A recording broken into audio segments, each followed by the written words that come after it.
The Divine Hunter. Reaper Scans. TL Asuka. PR Ash. Looks like the lesson gave you quite a bit of trouble, Letho. Roy was worried. Letho was still looking listless, even after resting up for days, obviously still affected by his wounds. The wounds are fine, boy. I just took too much of the potion and it bit me in the arse. You'll run into the same problem after you become a witcher, Letho explained patiently. And don't poke your nose in Scoia'tael's war against the dwarves ever again. We'll leave Mount Carbon after attending the banquet tonight. Roy nodded. If his memories were correct, the manhwarecaps never fell to anyone, so Scoia'tael would fail even if Roy and Letho did nothing. Even so, the thought that an extremist group like that had been snooping around Mount Carbon and the manhwarecaps to plot a conspiracy didn't sit well with Roy. Has Scoia'tael become Nilfgaard's lapdog? Are they helping him Hervarum raise now? Roy mumbled to himself, but he tossed the questions aside, since he couldn't do anything about that as of yet. Then Letho asked him another question. You're forgetting something there, boy. I need an explanation. How did you and your friends manage to take the lesson down? There were 2 spellcasters there if you include that lesson joining the mix. The dimeridium bomb I gave you should only be enough to take one down. I have the child hunter's vomit. Remember, the thing you hid in your dimensional pocket. What dimensional pocket? Roy averted his gaze in an attempt to hide his secret. I'm not stupid, boy. Your stuff keeps vanishing and reappearing without a trace. Even an idiot would know something was up.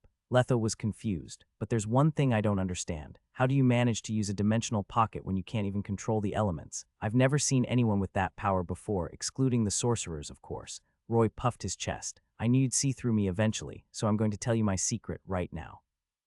Prophetic dreams aren't my only specialty. I can even send anything I touch into my inventory space, and I can use them anytime I want. You don't have to lie, you know. Everyone has their secrets, Letho said solemnly.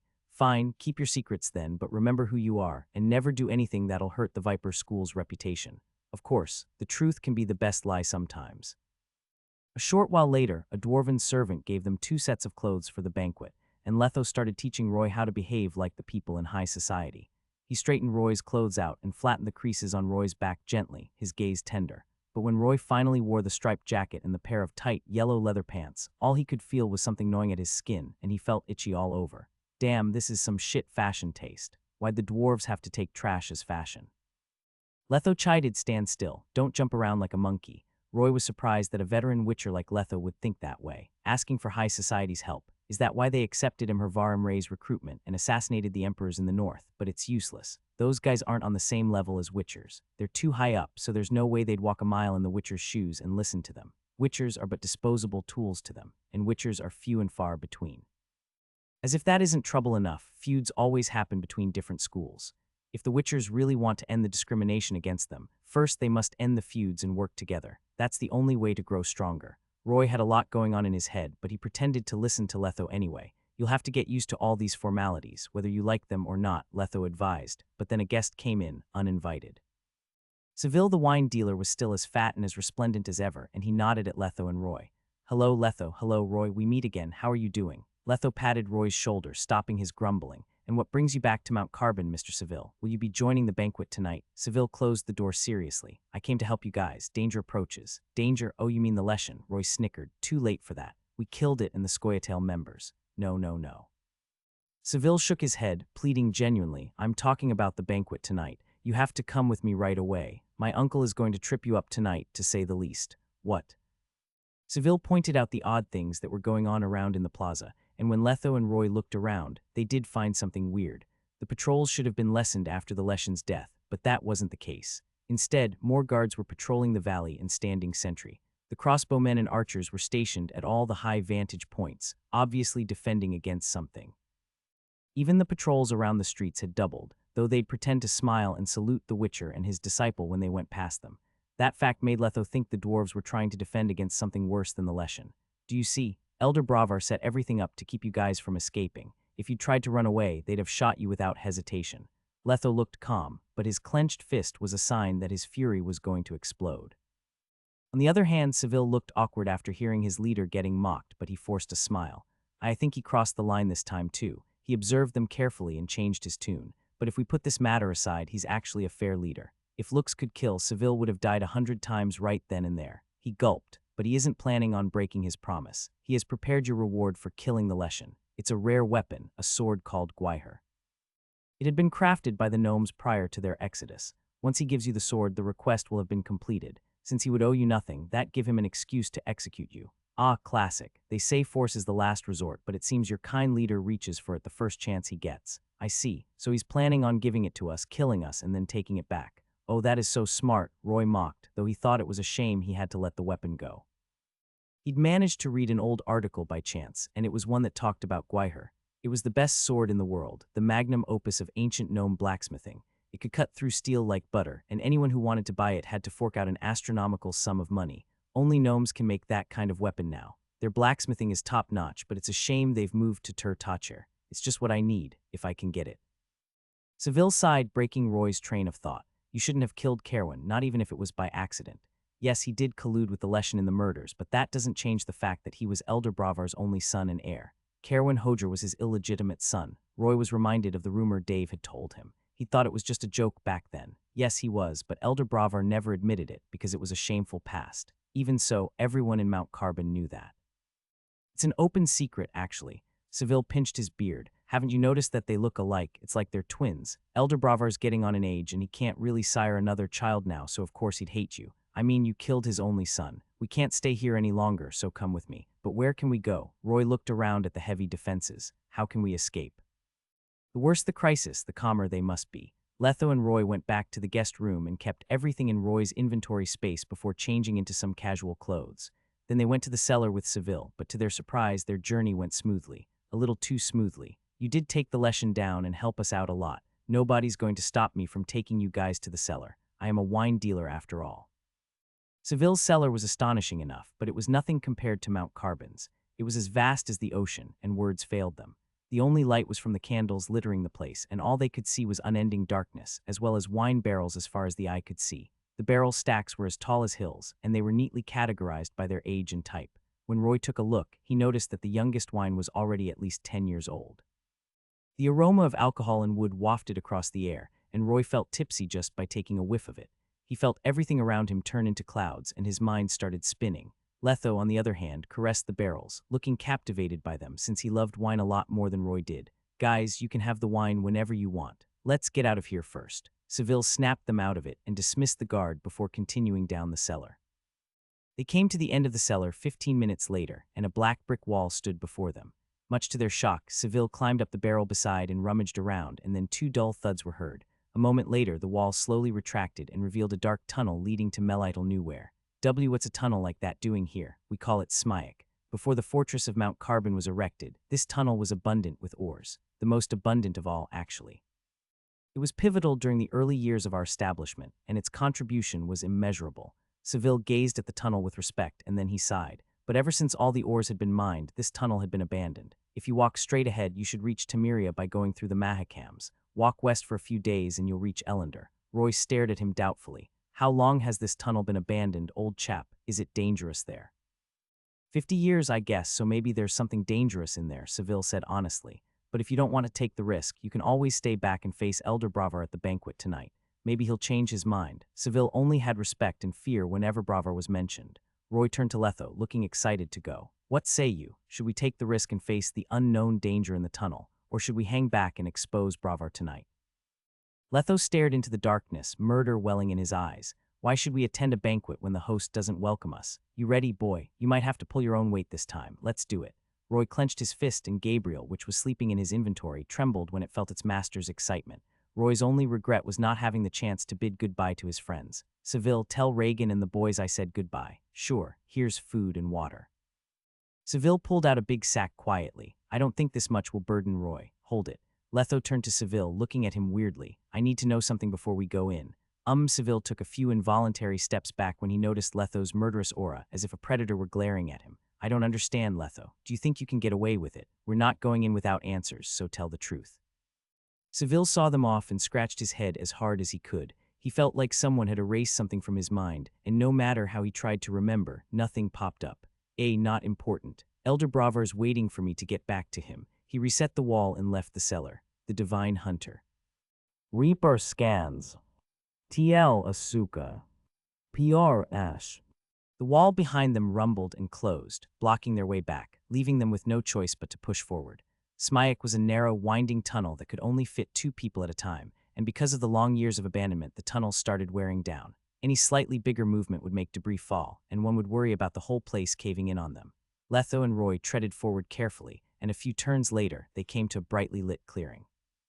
There, a sheathed sword was quietly leaning against the wall. Looks like Bravar held up his end of the bargain. This recon is worth it.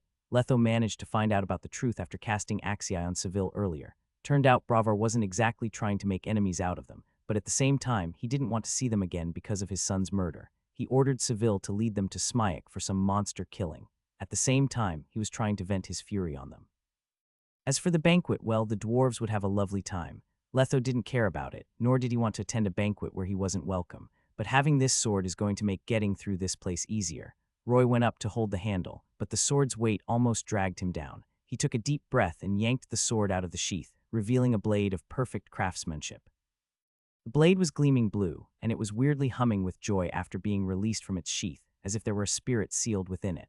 Roy held the handle with one hand while the other supported the blade. He tilted his head and looked parallel to the sword. Then he held the crossguard with both hands and pinched it. The blade was smooth and gleaming, and the crossguard had gorgeous engravings on it. The handle was just long enough to be held with both hands, but the sword was also usable with one. Its length was halfway between a longsword and a one-handed sword. The sword's body didn't have any grooves, but instead the ridge was protruding, strengthening the sword. The part connected to the crossguard wasn't sharpened, so Roy could hold it without a glove. That opened up more options for him in battle, and the tip of the blade was the shape of an isosceles triangle. Roy loved the sword, and a message popped up in his job interface. You have obtained Gwaiher. You may bind this steel sword to you. Do you wish to bind Gwaiher to you? Gwaiher. Type steel sword. Materials: black iron, lava, meteoric iron, pine wood, and body parts from powerful monsters.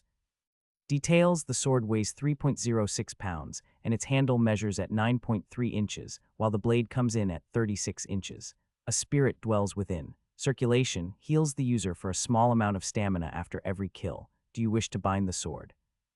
Yes. Right after that, an invisible ripple pierced through Roy, electrifying him, and he could feel a connection to the sword he was holding, as if it were an extension of his own body.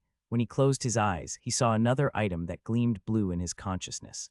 Roy had a feeling he could feel where Gwaiher was, no matter the distance between them. He held the sword for a while, immersing himself in its beauty. When he was done admiring its beauty, Roy reluctantly handed it to Letho. It would be a waste to keep the sword by his side when he hadn't learned anything about swordsmanship. I'll lend it to you for now, Letho. As long as Letho had the sword with him at all times, Roy would know his location no matter where he was. At least they wouldn't get separated then. Letho took the sword carefully and placed it at eye level to make a close observation. What he saw surprised him, for Gwaiher was perfect in every aspect relative to his own sword. Bravar gave this sword to me, boy. I don't remember giving it to you. Well, what's mine is the school's, Roy said sheepishly.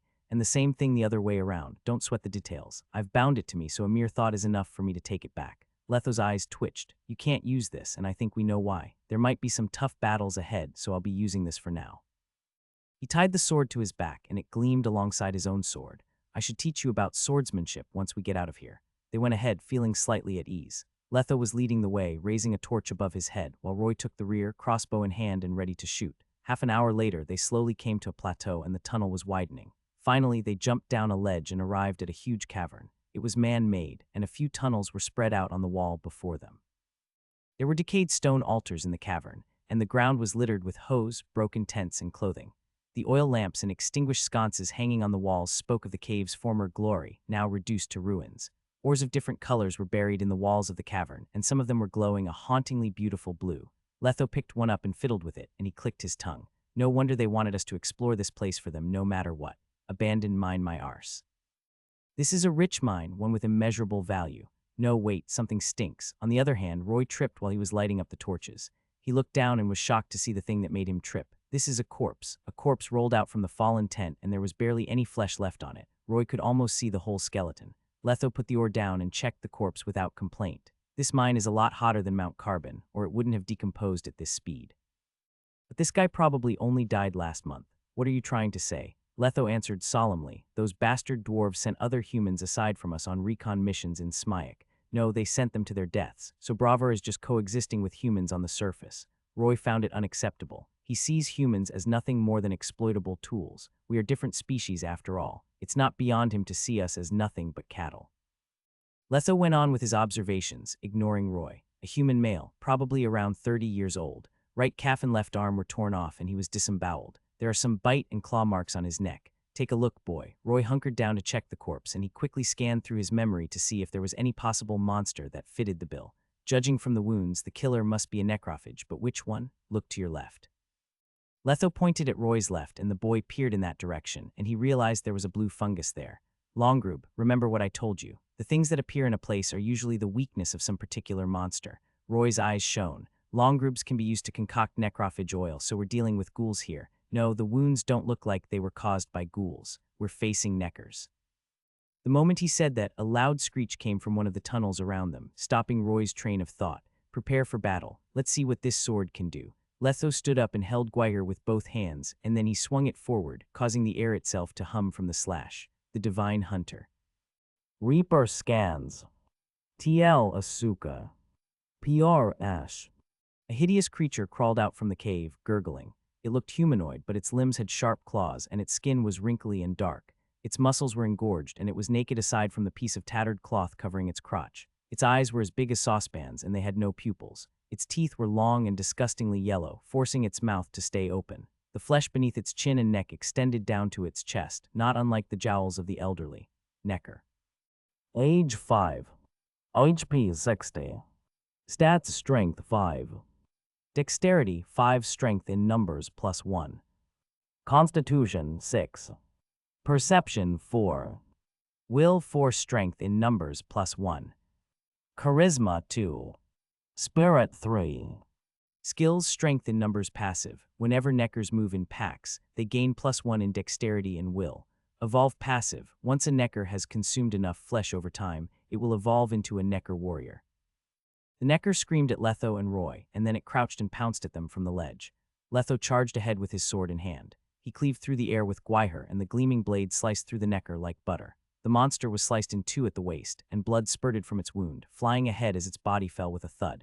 Despite having killed a necker, only a single drop of blood trickled down the blade, and it still remained gleamingly clean. That's a gnome-made sword for you. Roy praised it silently, and he aimed his crossbow at the remaining neckers that were coming from above, and then he pulled the trigger. The bolt soared through the air, but he could feel the lines that connected him to it. For some reason, he could feel the speed, trajectory, and how long the arrow had flown in the air. He knew if he could hit the target the moment he pulled the trigger, and as expected, all the necker could do was screech as the arrow pierced its head. You killed a necker. EXP +20. Roy reloaded his crossbow and glanced at Letho. Gwyer was humming with each swing, as if a battle-hardened spirit were singing in joy. Letho took a step forward and kicked the third necker before chopping its head off in one clean sweep. The 3 neckers were killed in moments, but the battle was far from over. 1 necker is easy to deal with, but 5 is going to be dangerous, while 10 is fatal. Looks like we came across a necker nest, huh? Roy looked up and saw a group of 4 neckers crawling out from the tunnels before them. They were gurgling and baring their fangs at Letho and Roy, and if it weren't for the fact it was a dangerous situation, Roy would have laughed at the way the neckers were running. They were hunched and they waddled like ducks to a pond. Despite their weird way of charging at their prey, they were moving faster than an average human, and there seemed to be no end to them, much to Letho's chagrin. You'll have to look out for yourself. This is going to be a tough battle. You too. Roy went up the slope behind them and took the high ground. He activated crossbow mastery, and coupling that with massacre would increase his damage by 25%. 1 shot to a necker's vitals would be enough to send them to hell. On the other hand, Letho stayed in the same spot, facing the neckers head-on. He quickly cast Quen before hunkering down and pressing to the ground. The purple circle of Eodin glowed, slowing the necker's onslaught drastically. Letho lunged ahead and slashed upward, slicing the necker before him into 2 halves, its blood spraying into the air. Then he stepped back, staging in Eodin's range, and he slashed down diagonally, disemboweling 2 neckers at the same time. The neckers kept crashing down on him like waves, but Letho was like a reef, unmoving and stable. He was the first and last line of defense. Then 3 neckers came at him at the same time. He took a deep breath and turned more solemn than ever. He loosened his left hand's grip on the handle and tightened his rights, and then he lunged ahead with his right foot and spun around, slicing the chest of a necker open. Once the revolution stopped, he backed off into Eodin's range and spun counterclockwise, finishing off the remaining couple of neckers. Letho repeated the same attack, and it was as if the blade had become a hunter's net before him, killing the neckers no matter how many of them tried to attack. Moments later, the neckers' attack slowed, and there was an empty space before Letho. He heaved a sigh, loosened his grip, and then tightened it again. Letho spun his numb elbow and cracked his neck. His leather armor was already covered in blood, and he was starting to get tired. His arm would throb when he moved because of the wound that hadn't fully healed up yet, and a necker found the opening. It clawed at Quen, making the shield dim considerably, but Letho quickly replenished it, though more neckers were coming at him. One of them got lucky and was only injured by the blade. It pounced on Letho's shoulder, but an arrow then pierced through its head. Roy was still on the slope, firing down any neckers that escaped Letho's attacks, and none of his arrows missed. His EXP bar grew fiercely, gaining 100 EXP in 2 minutes level 3, which are 430 1500. His heart was pounding within his chest, his blood roaring in his head, taking his excitement to peak, and Roy was in the zone. His limbs almost caused afterimages to appear because of how fast he was in reloading, and then he pulled the trigger again. The arrow flew ahead, filled with the strength from the crossbow and also his soul. The bolt tore through the air like lightning, and the neckers were too slow to react. A moment later, one of the monster's head had a hole in it, blood and gray matter flowing from it. But the bolt didn't stop at one necker. It pierced through the chest of another, destroying its heart, netting Roy nearly 40 EXP, and then dizziness washed over Roy. When he snapped out of it, one necker was already a few feet away from him, the stench of its breath almost palpable and its claws aimed for Roy's chest. If the attack were to connect, Roy would be killed or gravely injured at the least. Even so, Roy didn't show any fear. His eyes gleamed crimson as he cast his new skill, Fear. The necker stiffened up and lost control of its body, as if hit by a sledgehammer. Roy easily dodged the attack and shot a bolt through the side of its head. You killed a necker. EXP plus 20. Roy held up his crossbow and laughed to himself. Looks like I'm not totally useless in close-quarter combat now. Letho managed the melee combat, while Roy took the stragglers out with his crossbow. The Witcher cleaved through the neckers easily, while Roy kept firing his bolts, taking out the neckers with terrifying speed.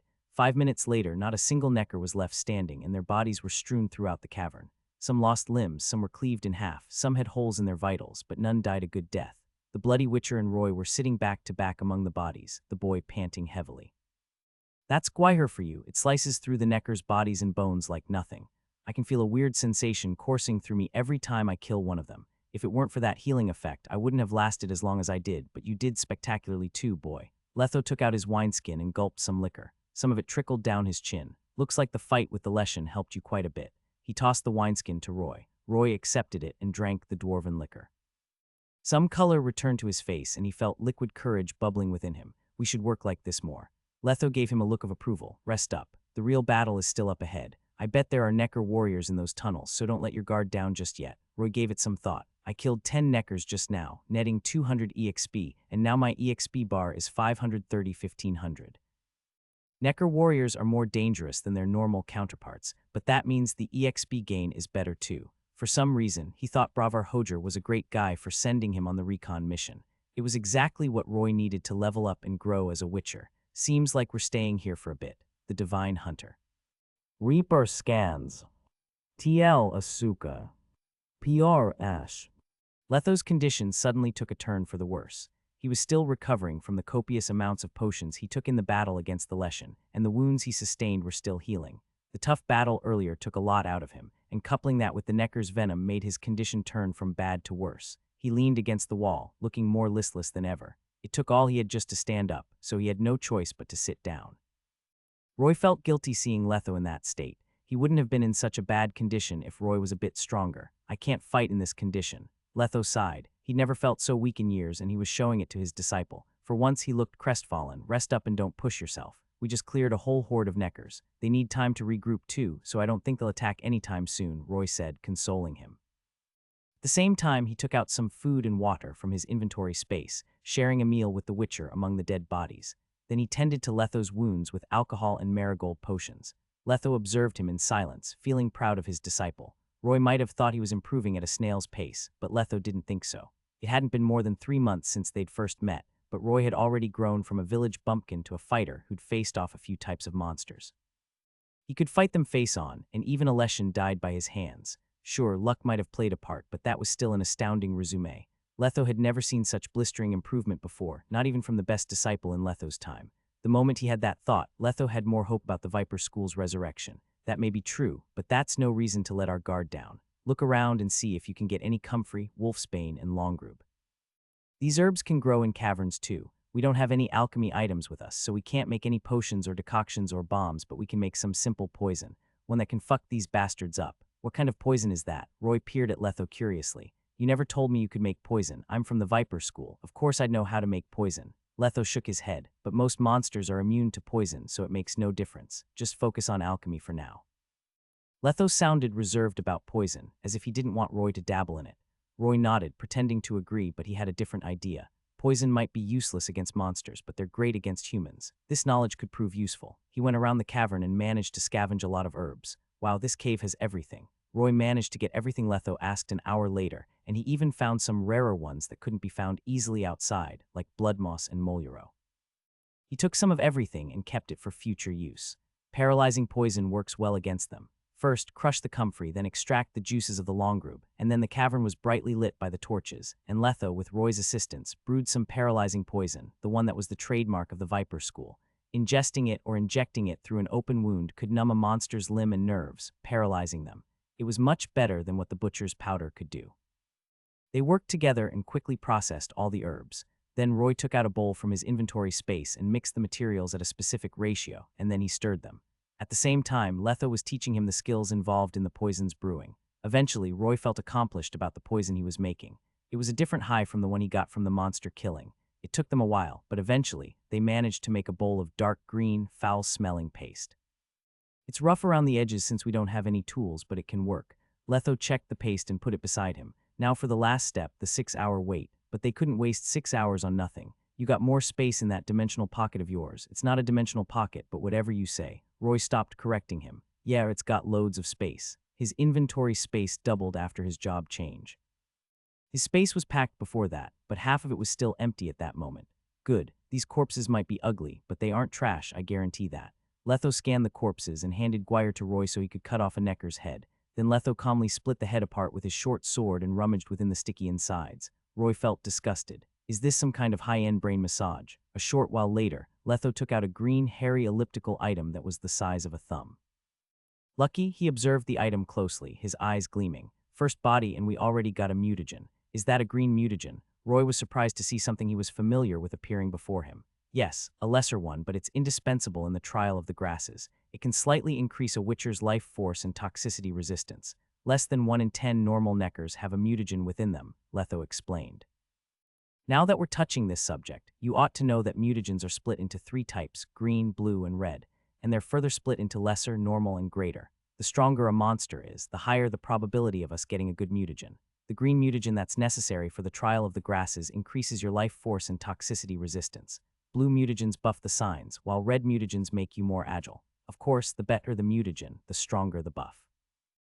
So the mutagens strengthen constitution, spirit, strength, and dexterity. He stared down in ponderance. How many kinds of mutagens does our school use in the trial? All of them, but in different ratios. Letho explained, 1-to-1 for red and green, blue's the least. In other words, Viper School's trial of the grasses would lean their increment towards strength, dexterity, constitution, and toxicity resistance, and at almost the same rate. Spirit saw a lesser increment compared to the first few, while the others showed little to no improvement. To put it simply, Viper School witchers leaned more toward close-quarter combat and alchemy tools in battles. I see. No wonder Letho's strength, dexterity, and constitution are all over 20. No wonder I couldn't see through the stats. Roy was then reminded of a relatively villainous school, the Cat School. Cat School witchers were renowned for their phantom-like reflexes and extraordinary swordsmanship. They probably only have red mutagens in their trial, so they can put everything in strength and dexterity. Glass Cannon Merle, What about the Leshen's mutagen then? Roy knew Letho managed to extract a blue one from the Leshen's corpse, but he didn't ask. Letho knew what he was thinking about, though. Probably using it to make a Leshen decoction, or turn it into a greater mutagen for the trial. Helps with the mana, see. I'll give it to you if your will and constitution make the cut before the trial. Roy was delighted to hear that. Wait, does that mean different witchers of the same school will show different levels of changes after the trial? Is it because of the quality of mutagens used in the decoction? Yes. Letho noticed Roy's excitement, so he calmed him down. But the greater the reward, the greater the risk. Greedily chasing for more power is just going to make the trial all the more lethal for you. Stay calm. Roy thought about his full recovery passive. I wonder. That's it for the trial for now. Letho pointed at the sea of corpses around them. See if you can get some green mutagen from them. It's fine even if they're lesser ones, since they can be merged and strengthened anyway for your trial. Roy went back to his roots in this case. He imitated Letho and split open the skulls of the neckers, rummaging through their mushy insides. The gray matter, blood, and flesh squelched as he moved around. He felt disgusted, for monsters smelled fouler than the livestock he'd had to deal with back in Care. Neckers are really valuable. Their hearts are indispensable in many decoction recipes. Cut them out and let them dry. Their lungs, liver, pancreas, and kidneys can be used in alchemy and some weapons forging. Those parts can add additional effects to some of the stronger weapons. Of course, the best of them will come from the leader of the Neckers. Letho stopped for a moment. Sorcerers use their eyes, ears, and tongues in their experiments. You can make a tidy profit by selling those. Don't forget about their claws and teeth. Once we get out of Smyek, we'll get a decent blacksmith to make arrows out of those. You'll find them to be better bolts than the ones you usually use. Oh, and their skin too. Roy suddenly turned around to stare at Letho, his face plastered with blood. Letho felt a chill running down his spine, and he told Roy, "I can see your pockets full. Right, we can forget about the skin. The divine hunter." Reaper scans. TL Asuka. PR Ash. The cavern was filled with dismembered corpses of Neckers when Roy was done with them. The boy's clothes, pants, and leather armor were drenched in blood, and even his face was caked with clumps of flesh. He tried taking a whiff of his scent, and all he could smell was the stench of sweat and blood. He wanted to clean himself up, but Letho stopped him. "Don't waste any water, boy. We're going to be here for at least a week. Every drop counts." The Witcher was wiping his sword, and he was in the same situation as Roy. Letho looked more like a bloody butcher than a dignified Witcher, but he didn't mind. "I can take the stench, but at least let me wash my hands." Roy thought about having to eat his meals with his hands caked in flesh, and that disgusted him. "Do as you wish." Letho turned around and went back to his sword. "Necker blood is worse than horse piss, but at least you won't die from thirst." "All right, I get it." Roy relented. Thirst was a more pressing matter than hunger, and that made water all the more valuable. "Fine, it's just a week. I'll take it." "Honestly, you look more like the part now, boy," Letho commented. "You can't call yourself a Witcher if you can't handle some stink." He wanted the boy to accept the circumstances more easily, so he gave an example. "Have you ever heard about zeugles? I've seen that in your notes. It's a type of necrophage that looks like ooze." Roy got distracted and said from memory, "It gorges on decaying flesh, corpses, and waste products. They live in sewers, swamps, and places that are humid and squalid. I have a story to tell." Letho frowned as he recalled one particularly bad memory. "I was 20 years old back then, just graduated from Gorther GV'd. There I was, exploring the world in my hunt for monsters and fame. It was a tough journey, but eventually I got a request. My quarry was the zeugles living around Alba. I tracked them down, of course, and know what I saw. Heaps of decaying, bloated corpses and the shit of every living being you can think of, and also mountains of waste products that oozed poison. The whole place was just one big stinkhole filled with putrid water." Letho looked disgusted. The stench was unbearable. Even a shithole would be better than that place. "Did you jump into that stinkhole then?" Roy noticed something, and he just had to feel smug about it. Letho closed his eyes melancholically. "I had to. I managed to kill the zeugles and complete the request, but no matter how many times I bathed, the stench just wouldn't come off. No woman would come near me for a whole year." "A whole year?" Roy was stupefied. "That stench lasted for a whole year. Technically, Serret and Ox can still smell it until today. Oh God." Roy stiffened up, and suddenly the stench of the flesh on him smelled a lot better. "I wasn't the exception. I've run into nearly 10 Witchers in my life." Letho continued. "All of them are elites of their school, and all of them have had to jump into a zeugle nest before." Roy had a bad feeling about what was to come, and Letho confirmed it. "I think every Witcher has to go through that rite of passage once if they want to grow." Letho gazed at Roy.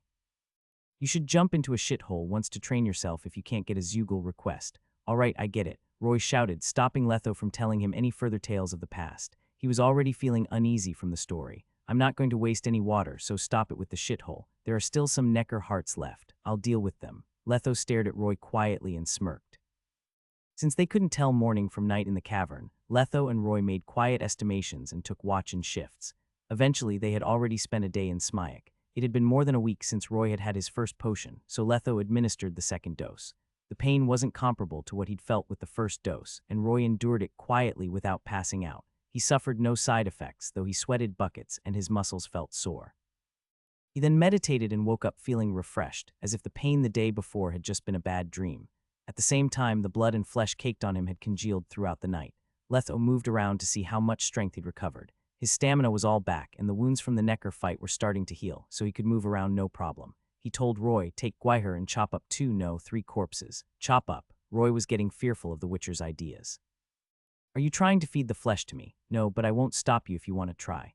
Letho took the last package and poured it all onto Roy, covering even his hair in the rancid flesh. "The fuck?" Roy was surprised, to say the least. "What the fuck is this?" The flesh smelled worse than the feces in a shithole, and Roy started roaring, but then he came up with a possible reason for Letho doing that. "All right, I know what you're trying to do, but at least warn me next time. This is one crazy plan." Meat was placed outside one of the tunnels, and they crawled into it. It was narrow and shabby, made out of nothing but mud. Letho had to curl up and move forward in an awkward pose that resembled how a necker would move. Since Roy was around 5'5", he could move freely in the tunnel, and from time to time he'd touch the walls of the tunnel. I wonder what's on these walls. It's smooth, bouncy, and warm. He mumbled, I have a feeling we're walking through a monster's mouth, and deep down there is its stomach. Can this really work? Shut up. I can't keep you safe this time if we can't fool those bastards. They moved ahead and then they looked at each other. It's coming, they thought, and they hunkered down, holding their breath. Quiet footsteps came from ahead, and a necker appeared from the corner a moment later. Its ears were pointy, its head bald, its teeth sharp, but it had something normal neckers didn't red paint on its face. It was crawling ahead using all its limbs, not unlike a spider, but Roy was reminded of Gollum, Necker warrior. Age 8. Strength 6. Dexterity 5. Constitution 7. Perception 4. Will 4. Charisma 2. Spirit 3. Skills: Leap Attack Level 2 has great leaping ability, allowing to attack from 10 feet away. Can leap toward its target quickly, attacking it with its fangs and claws. Gains +1 in strength when leaping. Lasts 30 seconds. Strength in numbers passive. Whenever neckers move in packs, they gain +1 in dexterity and will. Evolve passive. Once a necker warrior has consumed enough flesh over time, it will evolve into a necker leader. The necker warrior noticed their movement, and it stared at them in uncanny confusion when it noticed the smell of its comrade on Letho and Roy. They stared at each other for a few moments, and the necker accepted Roy as one of its own and left. Roy kept his crossbow and took a whiff of the flesh on him. I knew it. It thinks we're one of them. We can talk about that later. Let's get out for now. This is the right way it showed up from there after all. Its nest must be near, so we can set up bait there. Okay. They took out the meat from the package and backtracked, tossing the meat as they went. The bag of meat was laid out on the floor when they came out, and Roy heaved a sigh. Will they take the bait? They should know it's their brethren's flesh, right? Didn't you notice it yesterday? Those neckers were skin and bones. Obviously, this place doesn't have any food, and the neckers have been starving for a long time. They're going to take the bait. This is too much of a temptation for them. Humans will kill their own when they're dying from starvation, so why wouldn't these monsters?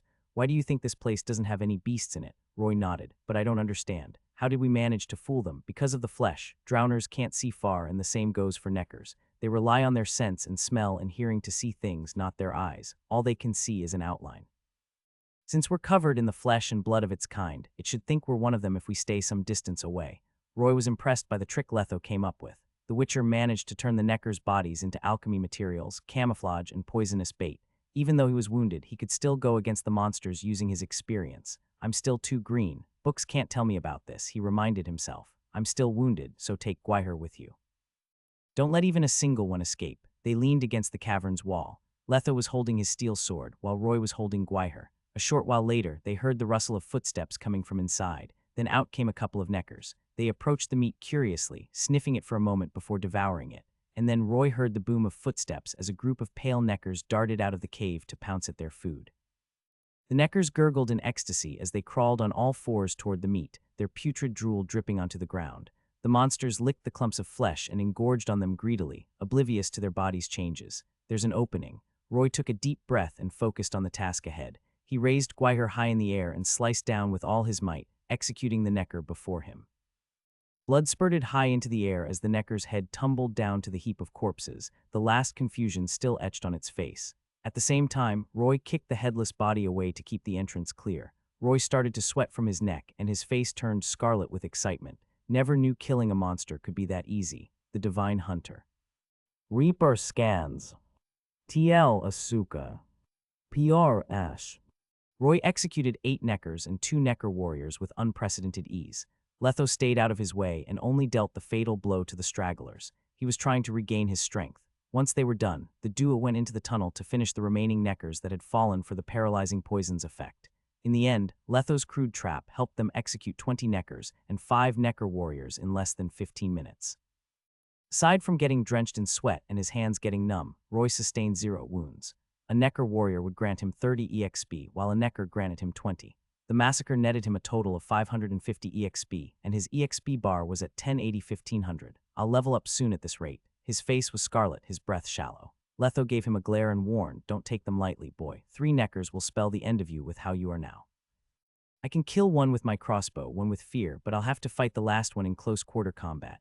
You only managed to kill them easily because of the geographical advantage. This is an exception, not the rule. Don't worry about it. Roy nodded in calm solemnity. I was just thinking about something great. Not to burst your bubble, but stop dreaming now. The guards are all dead. That's the cue for our entrance. Letho led the way, and the duo went to the end of the tunnel, leaving the bodies behind. Eventually, they came to a clearing where all the crisscrossing tunnels congregated, and the tunnel that led deeper into Smyek was across the clearing. The duo searched the bodies and clothing around the place and managed to scavenge 100 crowns. They kept it in their pockets before bowing to the dead. We won't take your money for nothing. You'll have a place to rest in peace once we're done with our business here. Roy scanned the area and tensed up when he saw what was in the northeast area. A group of pyramids stood there, but they were made out of skeletons, and the tallest of them measured 2 feet. Every pyramid had at least 30 skulls, mostly from humans, dwarves, elves, and gnomes. Some came from small animals like mice and lizards. When the duo looked closer, they noticed the murky nacre fluid between the skulls that made the connection between them stronger. They were like some sick, crude, unfinished projects a madman created in an attempt to provoke. The empty holes where the eyes should have been spoke of unimaginable terror. The owner must have gone through moments before their death. The Neckers did this. Why? To brag. Roy tensed up, his eyes gleaming with horror and anger. On the other hand, Letho stayed calm. Humans are just food for Neckers, just like how livestock is to us. Rule of the jungle, boy, don't let it get to you. Remember, all you have to do is kill them. You're right. Roy took a deep breath and steeled his resolve to finish the mission. They're just EXP to me too. At the same time, Letho said, let's take a look. The nest should be there, and that's what we came for. The Necker's nest was built like a weird underground beehive, and their inner side measured 3 or 4 feet wide enough for a few Neckers to move in and out at the same time. Letho stepped on the nest and brushed against the bouncy, uneven exterior. Neckers would usually give some of their prey to the nest, even if it was their brethren. That provides nutrients for the nest so it can give birth to new Neckers, like the amniotic fluid. Roy craned his neck to take a look. He'd always had the urge to pry a Necker nest open to take a look inside when he'd toss a bomb into it in the Witcher game, and his wish would be granted at long last. I wonder what's inside it. What he saw was a layer of black slurry squirming slowly, as if it were being stirred by an unseen hand. If Roy squinted, he could vaguely see a few pieces of decayed flesh floating on the surface. The stench smelled like rotten salted fish and feces that had been left under the sun for 2 weeks, but they didn't react to it, since they were already numb to the smell. The cavity above the slurry looked like the insides of a living creature. Roy could see veins throbbing rhythmically within the walls, and 2 Necker fetuses were sticking to it, connected by the umbilical cords on their bellies. The Neckers were greedily absorbing the nutrients from the nest, and they looked like human babies from the outside of the layer of skin that was protecting them. Their eyes were closed, and they were curled up in a fetal position. However, they were larger than human babies, and their skin was an eerie blackish green. Had your fill, time for business. This nest is alive, isn't it? Just like how a queen bee would give birth to the young and command the workers to work. Letho took out the last bomb, Grapeshot. Yes, but I'm not sure if it's sentient. A lot of species had come to our world after the conjunction of the spheres. Many of them still remain a mystery despite our sorcerer's best efforts at researching them, even after a few centuries. Point is, new Neckers will be born in a week and run rampant in the tunnels if we don't destroy it. Roy took the bomb from Letho and shook it, and then he hesitated. There are 2 Necker babies in it. Do you feel pity for them? No, just wishing it'd be 20 or 200 instead. That'd make this a lot more satisfying. Roy thought about the pyramid that was made out of pure cruelty, and he slipped the bomb into the black slurry. Then he hunkered down and covered his ears not a moment too soon, because he heard a dull roar a moment later. Reminds me of the time I tossed firecrackers into a fish pond. He looked up, and what greeted him was an eruption of slurry, limbs, and flesh. And then it rained down, spreading the stench through the air. Roy could vaguely hear a shriek of despair from the nest, and the skull that covered the surface squirmed for a moment before shriveling up like a raisin. Finally, it turned into dust, and nothing but a layer of skin remained. The nest burped, and smoke billowed. At the same time, Roy saw a message indicating that 110 EXP were added to his bar. So baby Neckers are worth 5, while normal Neckers are worth 30. Necker warriors are 40 EXP each, while the nest is 100. Level 3 Witcher 1190 1500. He noticed the number of types of monsters he had to kill to rank up had changed from 5 to 7. So Neckers and the nest are 2 different types. He was looking forward to the next hunt. The Divine Hunter. Reaper Scans. TL Asuka. PR Ash. Roy was squeezing a plump green ball in his hand, the texture and warmth radiating from it making him feel like he was squeezing something erotic. Green mutagen, huh? The green mutagen was larger and deeper in color than its lesser counterpart, and contrary to its host's disgusting stench, it smelled nice like flowers on a breezy spring morning. At least I didn't fight all this time for nothing. The nest they destroyed wasn't the only one in Smyek. or else the dwarves wouldn't have been so averse to it. Over the past couple of days, Letho and Roy had destroyed another nest that was home to 30 neckers. The neckers took up one territory for each tribe, as if by instinct. They didn't help or hinder any of the other tribes in the quest for survival, or it would have posed a great danger to Letho and Roy. If that were to happen, all they could do was run. Neckers are disorganized without a leader. Keep your wits about you and you'll have nothing to fear from them. Ever since they entered Smyac, Letho and Roy spent most of their time killing neckers and only stopped for meals and rest. Roy was drenched in blood again and again, and even his face was caked in dried blood. He became leaner than before, but also more energetic and grown up. Aside from the green mutagen, the best thing Roy had gotten from the battles was his improvement in strength. His EXP bar was 1590-1500, and a plus sign appeared after the bar, but he wasn't in a hurry to level up. He decided to keep full recovery as a trump card in case things went south, at least until they escaped the tunnels. The intense battles also trained him in his control over his stats, and he felt a massive improvement on that aspect. Roy could only utilize half of his body's capabilities before that, but after the battles in the tunnels, he could use 60% of them. According to their schedule, they should have arrived at the heart of the tunnels on the 4th day. The duo noticed the complexity of the tunnels and the numerous routes they could have branched into during their earlier exploration. One misstep could have trapped them in for good, but the dwarves had drawn signs on places with many branches when they'd first dug the tunnels in case someone had needed it. Everything's fine. Letho stood before the tunnel, brushing his hand against the sign of 2 crossed hammers before a branch. That necker stench again. Isn't there anything else in here? Roy was getting tired of killing neckers, so he wanted to face a different type of monster.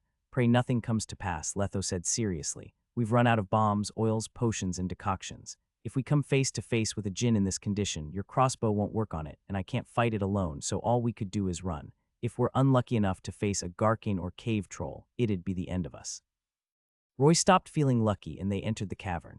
It was smaller than the other ones, petite, even. It was too usual, for its walls and ground were bare. Nothing, not even a blade of grass or a stone. Something smells strange. Letho frowned. Roy took a whiff and noticed a strange smell coming from the nest, but he couldn't remember where it came from. When he looked ahead, he saw 5 grown neckers wandering around and a dried nest lay behind them. It's a mini tribe. Most of the recon guys that had come from the cellar had been killed by the neckers in the vanguard, leaving the ones in the rear without food. Starvation made them skeletal and uglier than the other neckers. The neckers screeched at the sight of Letho and Roy, thinking they were food. They foamed at the mouth and leapt toward the duo. 3 went for Letho, who was obviously bigger, while 2 went for Roy, who looked skinnier. Letho peered at them without mercy and faced them head-on with Gwyer in hand, ready to kill, but Roy was quicker. His bolt soared through the air, piercing the head of a necker, and it fell with a thud. You killed a necker. EXP plus 20. The second necker had closed the distance between them before Roy could reload. He could smell the necker's bad breath and see its ugly yellow teeth clearly, but Roy didn't panic. His eyes gleamed crimson for a moment, and he sidestepped the necker. The necker jolted before freezing in surprise, thereafter losing all control and slamming into the wall before it. The cavern rumbled from the impact, and the necker fell with a howl of pain. Roy took the chance to step on its back and jabbed a bolt into its neck, and then blood drenched Roy's glove. Nice. Letho protected himself with Quen and darted into the group of neckers. He put his weight on his left leg and spun around, slashing at the neckers' torsos. The neckers were still baring their fangs at him, but they were already sliced in half from the waist down, their innards squelching against the ground as they fell forward. Even so, they didn't die on the spot. The neckers dragged themselves ahead, their innards trailing behind them. They were determined to get a bite out of Letho, their desire for fresh meat overpowering their fear and pain. Resilient, aren't they? Roy fired 3 shots and filled his EXP bar even more. You killed a necker. EXP plus 20. Level 3 Witcher 1690-1500, and then all that was left was the nest, but Roy could only watch as Letho went to finish the job. He couldn't do anything without Grapeshot, so Letho had to finish it with Igni. The Witcher made a red triangle in the air and sent a jet of flame streaming toward the nest, and then everything shattered. Roy blacked out, his last memory being a bright light from Igni's flames. Eventually, Roy woke up, but everything around him was spinning, and the air was still filled with dust. His ears buzzed incessantly. When he touched his face, all he felt was something sticky. He looked at his hand and saw blood, but the worst thing was his whole body felt like it had been through a ringer, and his HP had fallen to 30 points. Shit, there must have been a lot of flammable gas in the nest, and Igni, well, ignited it. Fuck, how could I have forgotten what gas smelled like? He got up with difficulty, and then a terrifying thought occurred to him. Letho, are you there? Talk to me. Shit, I got it bad even though I was some distance away. Letho must be gravely injured at least. The Divine Hunter. Reaper scans. TL Asuka. PR Ash. Roy heard someone cough on the other side of the smokescreen, and he ran toward the sound. Letho was leaning against the corner, his leather armor blown to smithereens. His arms, chest, and legs were scraped by the debris and charred by the flames, his face black with soot. He's a mess, but at least he's still alive. Their stock of potions had been used up, but Roy had 3 marigold potions left. Perfect. How do you feel, Letho? Where are you hurt? Letho rested for a while, staring at the smokescreen with fear. It's nothing. I think I broke a rib and some bones in my right leg. Damn, I never would have thought I'd almost die from my own sign. Roy was astonished that Letho managed to live when he himself was injured from that distance. You were really close to the explosion. Any other guy would have been blown to bits. If not for Quen, I'd be dead by now. Then he asked, wait, you're fine. Yeah, because I was standing far away. Roy wiped some blood from his ear and showed it to Letho, but I'm not unscathed. My whole face is bleeding, see? Yeah, I've never seen anyone still go around like it's nothing after sustaining that kind of injury. Okay then. The duo rested until the dust settled, but the cavern they were in had changed. The explosion hadn't affected the path ahead, though. Instead, the left wall had caved in, revealing a weird room behind it. Whoa, a blessing in disguise, huh? Roy helped the limping Witcher into the room. It was the same size as a single room in an inn, but the walls were smooth, obviously renovated by someone or something. There wasn't any bed or furniture within, so there shouldn't have been anyone living there. But even if there was someone in there, the wall would have been blocked in the first place. In other words, there was no exit, making the room a death trap. Which dumbass built this empty room in this tunnel? Roy was disappointed. He thought they'd come across a treasure or something. It's probably a sorcerer's abode, Letho said. Only those who can teleport can come and go as they please. Roy helped Letho to the big, gleaming wall facing the entrance, and his necklace started humming the moment he touched it. Instead of the weak hum he'd felt when they'd fought the Neckers, the hum felt strong and invigorating. Something wrong with this wall. Roy brushed his hand against it like Letho had, but all he felt was a hard wall. We have to find out no matter what. A sorcerer put a spell on this, but luckily, I have some dimeridium powder left. Letho rummaged through his satchel and pulled out a handful of gray powder. It was the enemy of sorcerers and the material for dimeridium bomb's dimeridium powder. Letho sprinkled the dust onto the wall, and then the wall, not unlike soaked paper, turned a darker shade. The duo looked at each other for a moment before making their move. When it was fully soaked in dimeridium, ripples appeared in the center and spread out, revealing the mystery behind it, just like how a theater would raise its curtains. The duo observed the mural on the wall in silence. On the left, an elf with a crown was standing before his throne on the podium with his arms spread, welcoming his subjects that were kneeling before him. The mural felt cool to the touch, and then a ripple coming from it coursed through Roy. He trembled for a moment, and then, as if by magic, he found himself among the kneeling crowd in the image he'd seen. Roy looked up at the noble king above, who felt like an infinite ocean and an insurmountable mountain. Roy felt like he was just an insignificant bystander in the presence of the king. He snapped out of it a moment later and turned his eyes to the second mural. The Elf King was in there too, but this time he was swinging a crimson sword at a group of snarling invaders, while his sea of soldiers stood behind him. Those are humans, aren't they? Roy frowned. The invaders were built like humans, but they were depicted as snarling, repulsive creatures. What came next was a land drenched with blood and lit ablaze by the flames of war. The once glorious empire was reduced to rubbles, elf corpses strewn across the land, while the human executioners stood on top of the rubble, pointing their swords at the Elf King's throat. The last mural depicted the Elf King who'd lost his crown, and he abandoned his sword and shot an arrow at the sun above. The sun, injured by the elf's shot, rained blood on the land. It seeped into the ground, and mysterious plants broke through the soil and grew toward the sky. Roy fell into a long silence after he was done looking at the murals. Vivid depictions of war in all its cruelty popped up within his mind, as if by magic. Eventually, his eyes turned crimson, his breathing turned heavy, and he clenched his fists in hysteria. Letho gave him a tight slap, and Roy yelped. He rubbed his face that was starting to swell, and his eyes were clear again. You could have been gentler, Letho. Desperate times call for desperate measures. Letho gasped as his wound started to tear. You might have killed yourself if I slapped you even a moment later. So is this mural real? Roy knew about the world's truth, but he wanted to hear what Letho had to say about it. The murals tell of the history of the humans and elves, Letho said. The legends say the humans aren't the natives of this land. They'd come from the lands of yore and killed most of the ancient races here, including the elves. In the end, they finally conquered the world, but legends were just that, legends. The humans have lived here for many generations, so maybe they've changed how history was written to hide the truth from everyone. It's hard to say who's right and who's wrong. Most humans don't think they've invaded the lands of the ancient races, though. What do you think then? Roy asked me. Letho scratched his chin. Witchers aren't bound by their race. Most cat school witchers were elves, you know. All we have to do is keep to our creed, no matter the history. Letho might not have known it, but Roy did. He knew that humans did come from other continents, and most of the human settlements like Vizima and Novigrad were built upon the ruins of elven civilization. However, elves, or to be precise, Ainsaid, were also beings of another world. They came to the present land and killed the natives and ruled the land for a long time. If they wanted to be more precise, the dwarves and gnomes were the real natives of the land, but they were forced to hide in a remote corner of a mountain range. Oh, the manhwarecaps used to be a part of the elves' kingdom too. I can see why an elven hidden room would show up here. Roy guessed maybe an elven sorcerer with a grudge made this room to keep the historical records to make sure everyone who came later would know about the evil humans had done. Letho nodded, but then shook his head. That's not all there is to it. This sorcerer's goal isn't to keep history intact. Look here. Letho pushed himself up and knocked on the wall, and then he pushed his hand against it and murmured. A moment later, the winds howled in the room. Roy looked closely and saw the mural destroyed by Ard, and when the dust had settled, something hidden was revealed. The Divine Hunter. Reaper scans. TL Asuka.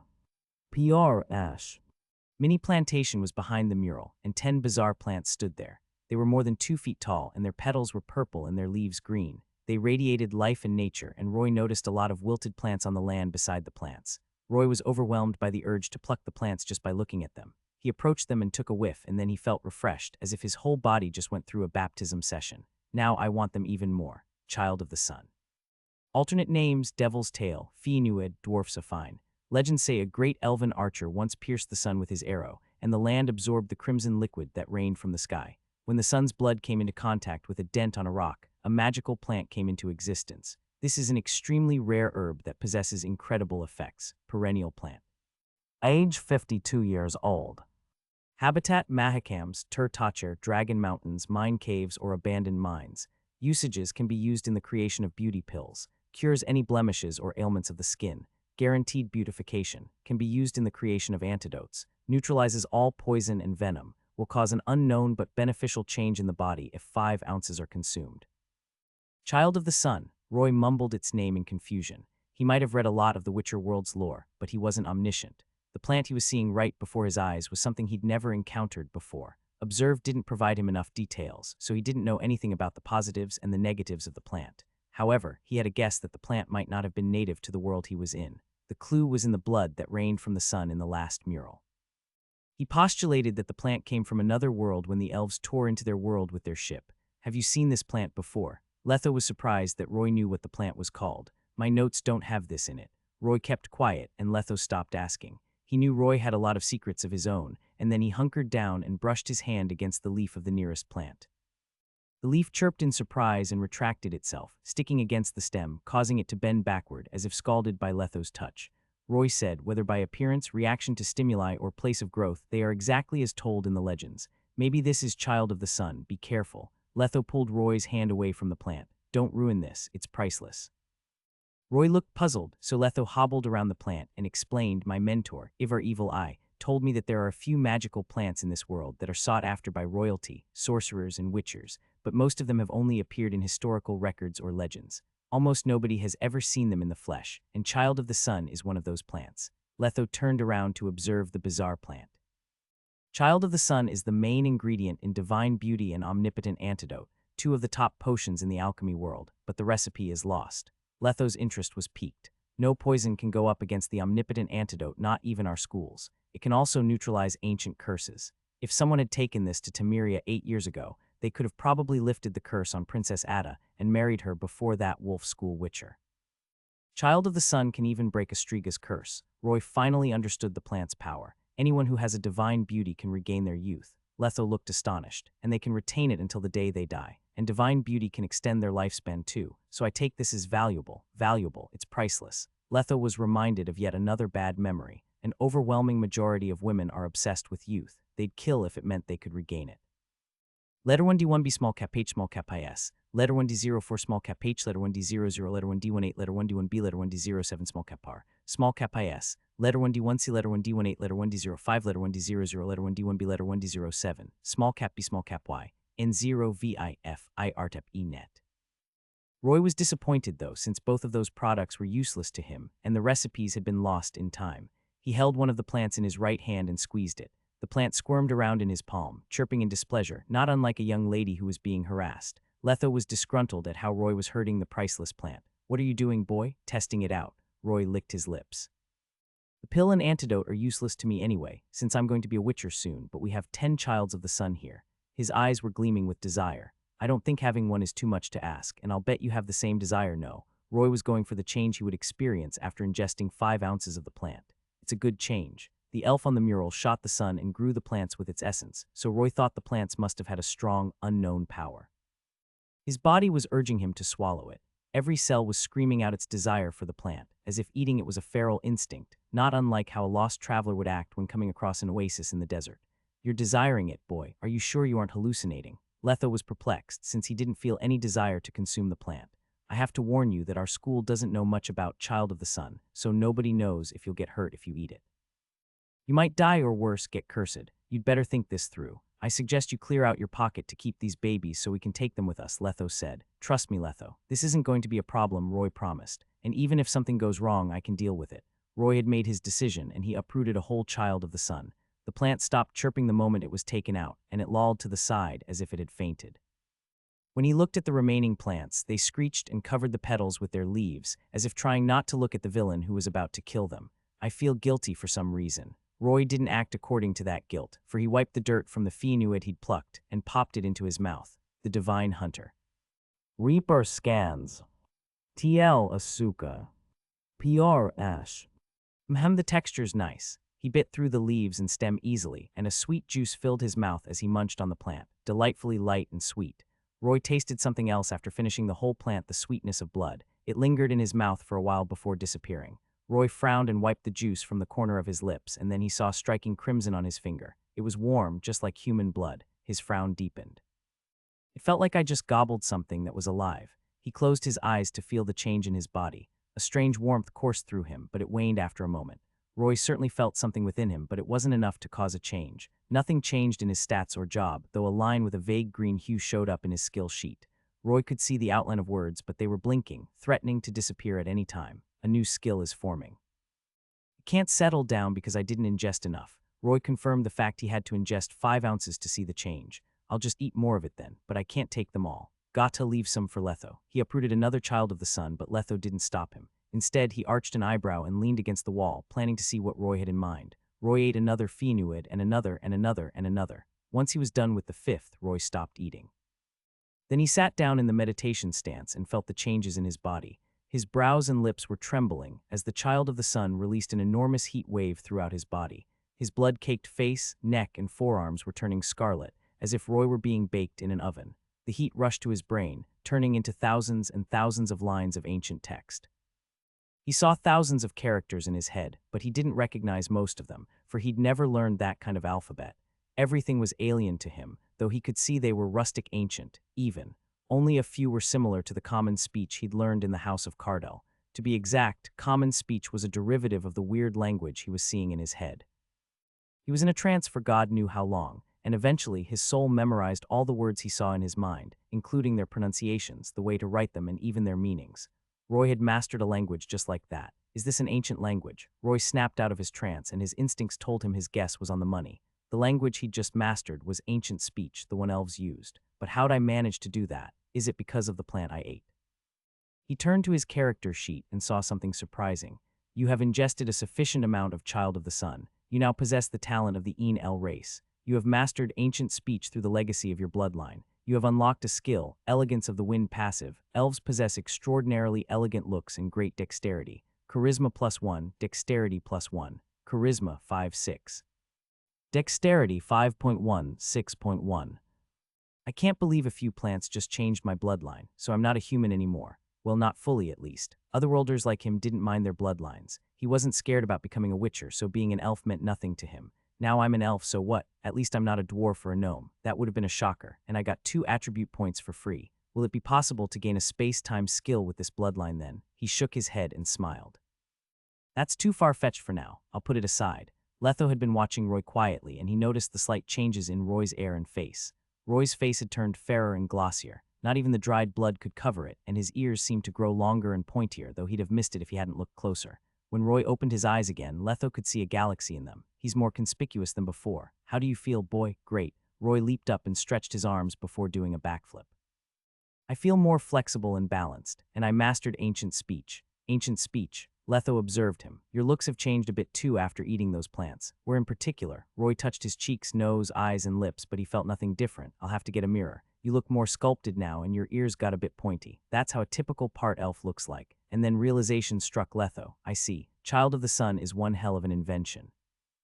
Can even change a human into a part elf, he mocked. Humans toppled their rule, and they came up with a plant that could turn humans into elves. That was a good plan, I'll have to admit, but since they couldn't mass-produce them, it failed. You probably mastered ancient speech through the legacy of your bloodline. Letho stopped for a moment to look at Roy. You might just become something big, boy. Most part elves are. Yennefer of Vengerberg, Falca who caused bloodbaths in the Northern Empires, and Vernon Ryan, the revolutionist leader, were all part elves. I'd rather you not joke that way, Letho. Roy was worried about something else. Can part elves undergo the trial? Don't worry. That's not a problem at all. In fact, being part elf can be a boon, Letho said. You'll have a drastically extended lifespan. I'd say you'll live until 120 or 30 if you don't get into accidents or have any terminal illnesses. Roy thought about it silently. Is that the benefit of being a half-blood? Since it's good for you, why don't you finish the rest? They're useless now since the recipes for the meds have been lost in time. Not like we would have any use for them even if they could be made.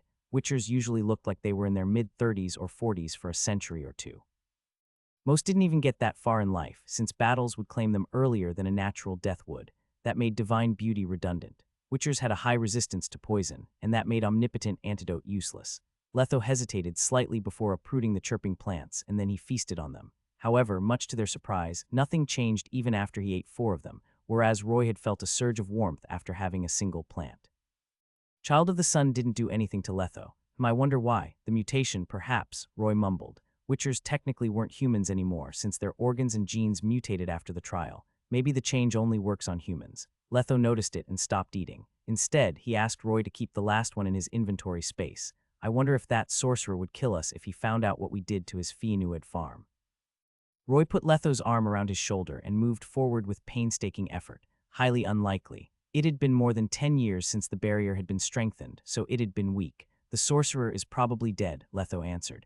That sorcerer put in a lot of effort to make that room, but we reaped the rewards in the end. Is this also fate? Child of the Sun had another hidden effect that was only made known that night when Roy meditated. It was the first time he meditated after his bloodline change, and compared to the shallow meditation that only healed him, the meditation this time took him deeper into the zone, making him come into contact with the truth of the world. Roy's consciousness entered a densely dark zone, the novelty reminding him of his first mediation. The air around him was almost viscous, and he could see ripples that tied his consciousness down, stopping him from moving around. Then a small flame ignited in the darkness. It was far, far away from Roy, and a single breath would be enough to extinguish it. However, it was resilient, and it approached Roy bit by bit, the astounding heat and destruction within it getting more pronounced with each passing second. And then a yellow light appeared. It was stable and anchoring, just like the earth. Then a green one moved around nimbly, just like the wind, and finally a blue one that calmed and soothed him, just like water. Water, earth, fire, and air. The 4 elements were closing in on him. If Roy's soul had tentacles, he would have tried to grasp the elements. The elements were just teasing him, though. They swirled around him and took a whiff before disappearing into the dark. No, Roy almost stopped his meditating state, but he clung on and held on to the minuscule elements around him. He could feel the elements trying to touch him, to dance and talk to him, but they seemed shy and hesitant. Stay, Roy roared silently, but that shocked them, and the last of the elements slipped away into the darkness, despite Roy's protests. Damn it, Roy ended his meditation looking frustrated. Just a little bit more, just a bit more, and I could have grasped them. However, he had a feeling he could build a connection with the elements as long as he mediated and kept trying. Maybe I can even unlock my mana pool before going through the trial, but at least this is an improvement. Child of the Sun did change his bloodline for the better. Roy had been absolutely talentless at magic before, but now he had a bit of a chance to connect with the elements after ingesting the plants. The Divine Hunter. Reaper scans. TL Asuka. PR Ash. The duo went further into the tunnels, for Melidel knew how long after Roy was done eating the plants.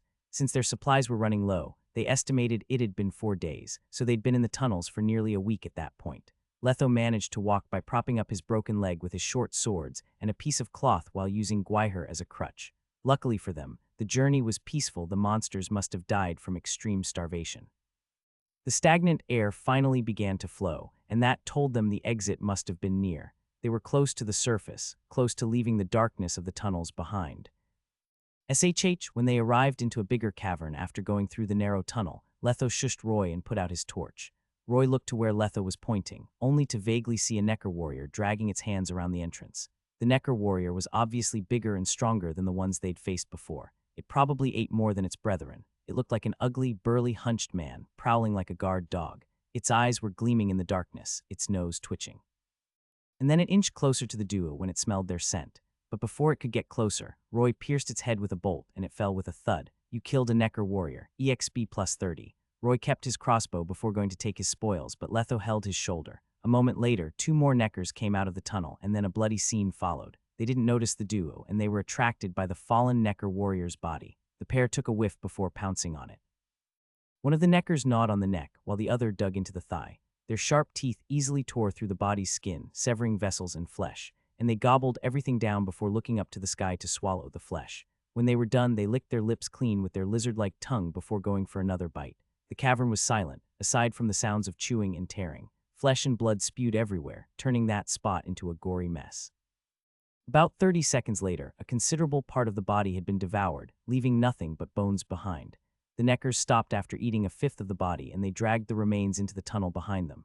Those Neckers looked starved. Roy gasped, a chill running down his spine. Why didn't they finish it? Neckers have a clear hierarchy. Letho coughed. Much like lions and wolves, the higher echelons enjoy the meat first. In this case, the warriors and leaders have the privilege to feast first. Once they're done, they'll give some to the nest, and then the normal Neckers eat last. Those guys didn't take too much because they didn't want to anger their boss. He heaved a sigh. They were eating the body so they could evolve. Those kinds of creatures benefit from devouring the flesh of those more powerful than them. Evolution's more important to them than the desire to feast. Roy nodded, but then his face fell. They have a boss. I hope it's not a Necker chieftain. Necker chieftains were stronger and harder to handle than warriors. A single chieftain could rally the disorganized Neckers and have them work together. The dude waited for half an hour before approaching the feasting ground. The body left trails of blood and flesh, so the dude wiped that all over them before drawing 5 diagonal lines on their faces. Then they hunched and trudged inside, not unlike the Neckers. After turning a few corners, they came to an exit and saw the light at the end of the tunnel. The exit was right there, but what they saw made their faces fall. 30 feet away, light illuminated the group Neckers sprawled on the ground. They were entwined, squirming, grunting, not unlike pythons in heat. There were at least 90 of them, making them the biggest tribe the duo had ever seen. The body that was dragged in by the Neckers earlier was placed behind the sleeping tribe, where their nest rested. Most of the body had been devoured, and the ribcage was revealed. Roy was reminded of mutton and beef on display. Sitting beside the nest was a green Necker whose skin looked like armor. It was supporting its chin with its hand, and its eyes were closed as if it were a thinker. It could have been one if not for its thunderous snoring. As its chest heaved, its fangs would reveal themselves from time to time. Normal Neckers were only 5 feet 4, but the green Necker was 6 feet. It was taller than all the others. Even when it was asleep, it exuded a cruel, violent air. Necker Chieftain. Read full story at Novelrecap. Age 20 years old. HP 100. Strength 8, strength of greed plus 2. Dexterity 6, strength in numbers plus 1. Constitution 10, strength of greed plus 3. Perception 5. Will 5, strength in numbers plus 1. Charisma 2. Spirit 3. Skills, leap attack level 8. Neckers have great leaping ability, allowing them to attack from 10 feet away.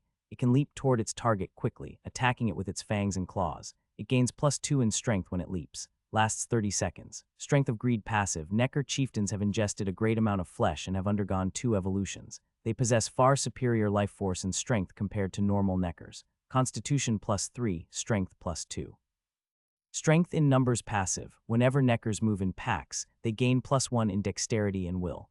Leader passive. Necker chieftains are the leaders of Neckers. Neckers lower in rank can't go against its orders. Shit, Roy cursed silently. After all the battles they'd fought, they'd run out of bombs, potions, and oils. To make things worse, Letho was out of commission, and it took all he had just to move around. How are we supposed to fight them? They have a chieftain with them. He pondered on a way to escape. There was only one option left. They had to go through the squirming swarm without alerting even one of them, or they'd be dead if they were swarmed. Roy squinted in an attempt to see a way out, even if the way was a narrow path. Letho suddenly tugged at him and gave him a look that said, "Get back inside." Letho stared into his eyes. "Listen to me, boy. You're going to leave by yourself later," he commanded. "You're agile enough to get past them silently and quickly. Neckers don't sleep for long, if you miss this chance." "But what about you?" Roy interrupted, looking at Letho's fractured right leg. "You got another idea?" Roy sounded excited. Yeah, you getting away safely is better than us getting trapped here. Letho paused. You can get some help when you escape. I can easily hide for a bit. As if Letho, you can barely walk, let alone hide from them. He shook his head, refusing. It's not the time to play here. I'll give you a piggyback ride and that's it. Letho wanted to say something, but Roy said, "You're asking me to be a deserter, a coward." Roy started convincing him. "I'll be racked with guilt if I escape alone. I'll just be another Seville Hojer. That guilt's going to haunt me forever, and if I bring it into the trial, it'll be the end of me." Letho took a deep breath. He got me good. Very well then. We shall fight together once again. They tiptoed to the necker heap to observe them for a while. Most of the neckers were entangled tightly, leaving no space, but there were some small spots between arms, legs, or the neckers, just enough for them to stand in. They looked ahead and managed to find an escape route, though a narrow one. Roy nodded at Letho, and then they started moving. Letho was 2 times heavier than Roy, so giving him a piggyback ride was no small feat. Roy felt like he was being crushed by a small hill, his face turning scarlet and his veins bulged. Roy's breathing turned heavy, but he kept his mouth shut. He puffed his cheeks, gritted his teeth, and tried his best not to make a sound. When he put his left foot into the space between 2 neckers, a terrible stench assailed him. Roy could see every inch of the neckers' faces, and they were hideous. They were filled with blotches, and their skin was disgustingly rough. They wore nothing but loincloths, the bloated flesh of their bodies in full sight. Their mouths were filled with sharp fangs that had flesh stuck between them. He never expected to observe a living necker at such a close distance, but it was terrifying. He was worried they would suddenly open their eyes and attack him, but that was just his imagination. Roy solidified his leg's grip on the ground before taking a 10-second rest. Then he stepped into the space between the necker's arms. But the moment he did, a single drop of sweat fell into one of the necker's open mouth. The necker smacked its lips, its face scrunching. At the same time, Roy took a deep breath and stood rooted in place. Letho extended his hand over Roy's shoulder, getting ready to cast Axii, but he didn't have to. A few moments later, the necker turned around to hold its companion's legs and snore. The same thing happened a few times, and it felt like the journey had taken an eternity. They felt like a guillotine was hanging over their heads, ready to lop them off at any given moment. One misstep or grunt could spell the end of them. A long while later, someone said in Roy's mind, "You have passed the 3rd trial, the necker's hotbed." There were only 20 feet left, but it took Roy 5 minutes to finish them. Exhaustion caught up to him the moment he let Letho go. He bent over with his hands on his knees. His chest heaved and sweat trickled down his legs. Every cell in his body felt hot and sore, but when he looked back at the neckers, he felt accomplished. "I made it through without leaving my comrade behind." But it wasn't time to celebrate. They quickly went past the chieftain, and it didn't seem to notice them. The chieftain still had its eyes closed, as if it were deep in thought. Eventually, they arrived at the exit, but it could only fit 1 person at a time, so Letho went ahead while he took the rear. However, a short while later, alarm bells started ringing in his head, so he turned around. Standing at the tunnel's entrance was the chieftain. It was tilting its head toward Roy, observing him. Its back was hunched, and one of its claws was hanging above the ground, while the other was before its chest. Its gigantic eyes gleamed smugly, and a grin broke out on its face. Then it laughed. Roy was smeared in necker blood, but his camouflage was only effective with normal neckers, not the sly chieftain. The chieftain let out a loud screech, and the tribe of neckers awoke. Whipped into frenzy, they crashed into the tunnel, ready to kill the duo. Roy sighed. "I guess we can't run." He gave up on escaping. He could escape alone, but that meant he would have to leave Letho for dead. The only way left is to fight. The Divine Hunter. Reaper Scans. TL Asuka. PR Ash. Fortunately, the tunnel could only fit 1 person at a time, so Roy could pick the neckers off one by one. He fired a shot, the first necker dying on the spot, a hole bored through its head. That didn't stop the attack, for the second necker quickly leaped across the corpse and pounced at him on all 4s. Roy couldn't reload in time, so he put his weight on one leg and swung his crossbow from right to left. Gabriel slammed against the necker's chin and crushed all its fangs.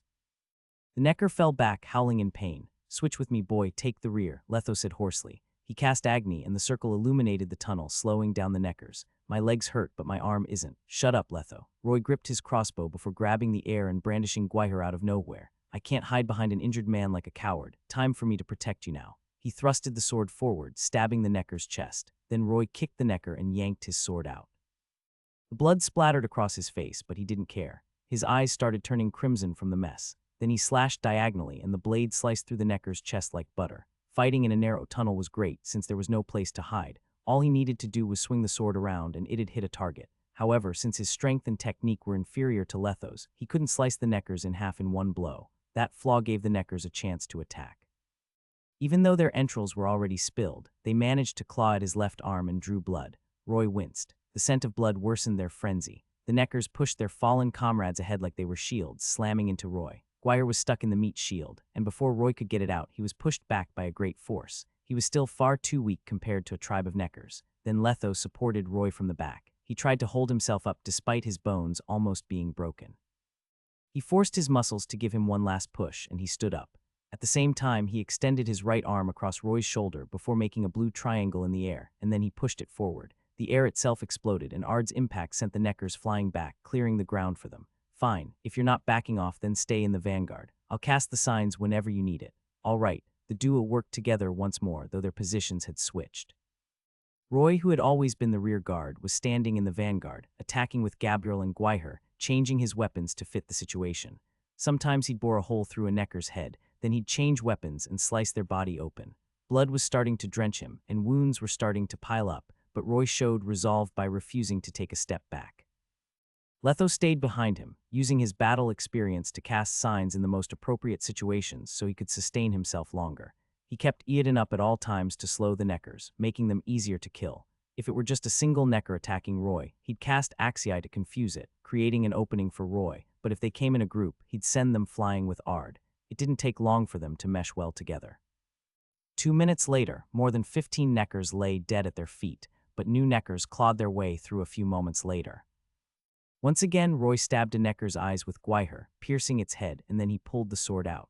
Blood trickled down the blade, and at the same time it was trickling down Roy's trembling wrist. His breathing was heavy, and he started wobbling. The battle hadn't been long, but already his chest, shoulders, and arms were wounded. The Necker's venom started to work, making matters worse. He felt himself heat up, and pain coursed through his body like needles. His strength was leaving him, and his vision started to blur. And if that wasn't bad enough, Letho was almost running out of mana. Then Roy vaguely saw a big monster come out of the Necker wave. It roared at Roy before pouncing on him, like a carriage hurtling toward its destination. Roy reflexively fired a bolt at it, and it hit the target in the eye, but oddly, the shot didn't kill it. The big monster howled in pain, but it didn't falter, though the arrow stuck out of its left eye like a sore thumb. Letho cast one final Axii to confuse it, and it was stunned for 1 second. Roy took the chance to stab it in the abdomen, and then he mustered the last of his strength to slash up, destroying its insides. Then blood spurted out of the wound. Most Neckers would have lost their strength from the pain and blood loss at that point, but the big one was stronger than most. Even after being injured grievously, it could still make one final attack. It howled into the heavens and glared at Roy with malice. A moment later, it slitted Roy's throat open with its claw, and its attack didn't stop until it sliced Roy's chest open. Roy's blood, flesh, skin, and bones flew through the air, and his blood spurted on the chieftain's face. An intense pain that was beyond the one he'd felt with the first potion coursed through Roy. He almost blacked out from it, but before he realized what was happening, he died. His eyes were unfocused, their gleam lost. All he could feel was the great darkness enveloping him, dragging him down to his final rest, never to see the sun again. Boy, Letho's familiarly hoarse voice became that one little ball of light that woke him for a split second, but that was enough for him. Level up. He saw a golden light flash before him, and then every cell in his body screamed in pleasure. Roy's eyes became focused once more, and they shone crimson. Roy cast fear, freezing the chieftain in place. In the final moments of its life, all it saw was a boy holding a sword, aiming for its neck. As the gleam of the sword illuminated the chieftain, everything around it started to spin, and it saw a headless body standing before the boy before everything faded to black. Blood spurted out of the chieftain's neck, and it fell back with a thud. You have killed a Necker chieftain. EXP plus 100. Level 4 Witcher 602,000. Roy had leveled up, but he didn't have time to check the details, for the fight wasn't over yet. He held Gabriel and Guire, preparing to fight, but the Necker tribe ignored them. Instead, they dragged their dead chieftain's body out of the tunnel. Obviously, that was a far better reward than 2 humans, so the Neckers engaged in a skirmish over it. They started killing their brethren brutally, all for a bigger share of the chieftain's body. Letho snapped him out of it. We'd better leave now, boy. He looked at Roy's chest and neck, but there weren't any wounds, much to his shock. He had questions, but those could come later. You don't want to stay around and wait for a new chieftain to be born. They moved ahead in the tunnel, but the Neckers didn't give chase anymore. The sun was getting brighter and brighter, while things were starting to get more lively around them. Millipedes and spiders scurried between the cracks of the boulders, while star-nosed moles were burrowing out of the cracks, squeaking at the weird creatures before it. Roy was going ahead, working as hard as a mule. He was waiting for Letho to shoot his questions, but Letho hadn't seemed to notice the magical change that had happened in Roy. Even Roy couldn't believe it.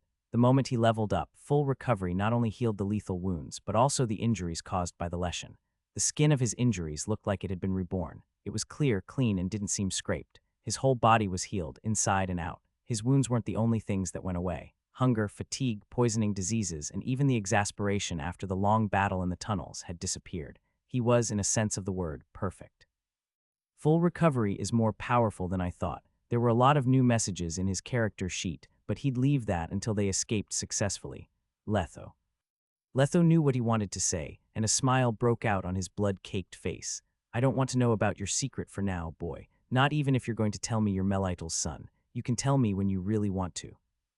The atmosphere finally returned to its peaceful state. After passing through 3 cobwebs, Melitel finally smiled at them. A hole appeared not far ahead of them, though it was high in the air. Dried vines and broken rope were dangling around the hole, and a broken ladder swayed beside them. The weather became warmer after they left the manhwarecaps. Roy didn't feel too cold, even though he wasn't wearing much. A golden light was shining down on them. Once Roy had settled Letho down, he put his hand above his eyes and went to the space under the hole.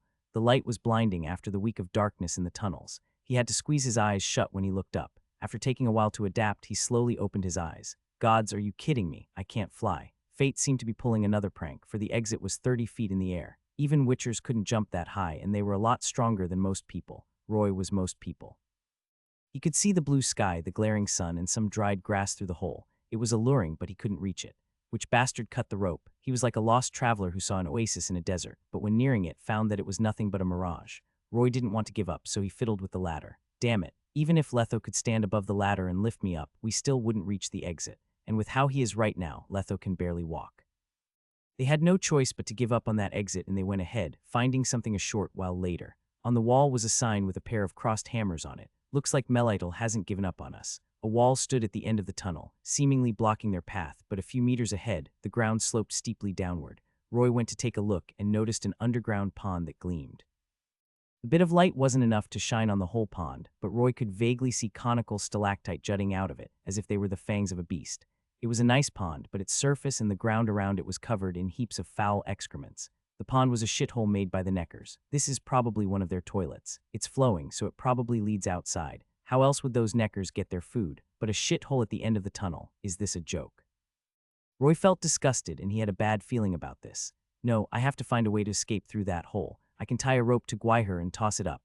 That might work. Keep this for me, boy. Letho unraveled the bandage around his leg and handed the short sword that was holding it in place to Roy. Okay. Roy kept the short sword and looked at the pond again. Why did you do that, though? We don't have time for questions. Can you swim? Letho asked. Yeah, my home's near a river, you know. I always went swimming. Roy was talking about his previous world. Hey, wait. He knew something was up, so he made a break for the hole, but Letho was faster. He pulled Roy back and shoved him into the pond. Roy's eyes widened in horror, and then he held his breath and scrambled to grab something, but to no avail. He fell into the pond with a splash, plunging into the area with foul-smelling water. Congratulations. You're one big step closer to being a witcher now. Letho hunkered down and took a deep breath before jumping into the pond after Roy. Book 2, The End, The Divine Hunter. Reaper Scans. TL Asuka. PR Ash. The morning breeze blew across the vast plain, kissing the billowing smoke coming from the village afar, and it trailed toward a stream at the end of a roaring waterfall. The golden sunlight shone on the earth, but more particularly on a young man's naked body. The young boy was clutching his stomach as he retched into the stream. His face was pale, and there was nothing but bile left for him to puke. At the same time, he glared at the bald man on the grasslands who was resting his eyes and using his hands as pillows. The bald man was also in his birthday suit, but his sturdy build kept him safe from the cold wind's assault. You're still not done yet. Man, even dwarves can't beat you in drinking, I see. I saved you, though. The underground stream was deep and long. Roy had almost suffocated down there, but luckily, Letho had caught up to him and had taken him to safety. So we're even now, Letho said. They set up a bonfire to dry themselves up. At the same time, Roy managed to find a piece of wood to keep Letho's hurt leg in place. Then he fashioned the remaining wood into a crude crutch. When he was done with all that, he sat beside the bonfire and concentrated on his character sheet. Roy. Age 13 years and 11 months old. Status civilian, Witcher disciple. HP 55. Strength 5. Dexterity 5.1, 6.1. Constitution 5.5. Perception 7. Will 6.5. Charisma 5.6. Spirit 6.5. Skills Massacre Level 4. Observe Level 2. Meditation Level 2. Crossbow Mastery Level 1. Elegance of the Wind Passive. Job Level 4 Witcher 602,000. Rank Disciple Conditions for next rank. Pass the Trial of the Grasses and kill 10 types of magical creatures 710. Next rank Rookie Witcher. School Viper Unconfirmed. User hasn't taken the decoction of the grasses yet. Job Perks Main Stat Will. Every time you level up, your will be increased by 0.5 without any cost disciple. Evolving Arms, you have Bound Gabriel Crossbow leveled up. Gwaiher Steel Sword leveled up. Silver Sword none. Full Recovery, you will make a full recovery every time you level up. Most injuries can be healed, including internal injuries and broken limbs. Debuffs such as hunger, fatigue, poison, plague, and curses will be removed. Loot package 2 cubic meters. You have 1 attribute point S and 1 skill point S left. Roy powered up a lot from the spelunking in Smyek. First, he gained the Een-El bloodline, turning him into a part elf, granting him +1 in dexterity and charisma. Aside from that, he could feel more magic when he was meditating. Next, he gained a level in his job, so his will was increased by 0.5 automatically. He hadn't planned on making will his main stat, but when he leveled up on the verge of death, Roy subconsciously made that choice.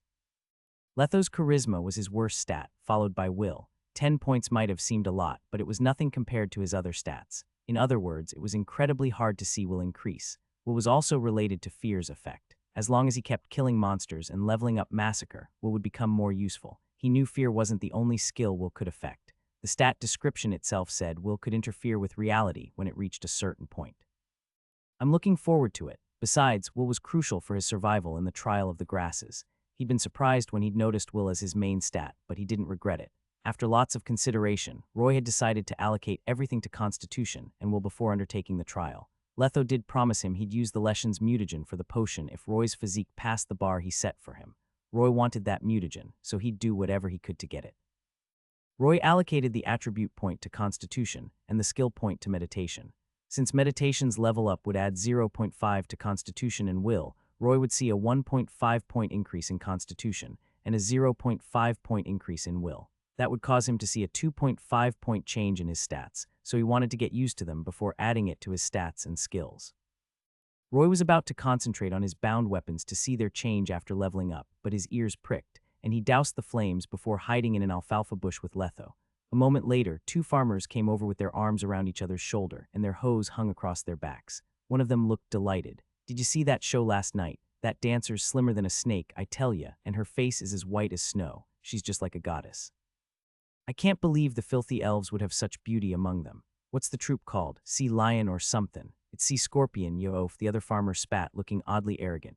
"And she wasn't dancin', you dolt. That's called tightrope walkin'. And that elf's Eveline Gallo, that's a work of art, dumbass. Usually only the rich get to watch that. Yee, I ain't got nothin' you told me. But if there's one thing I know, it's that I'll watch it again if she's gonna perform tonight."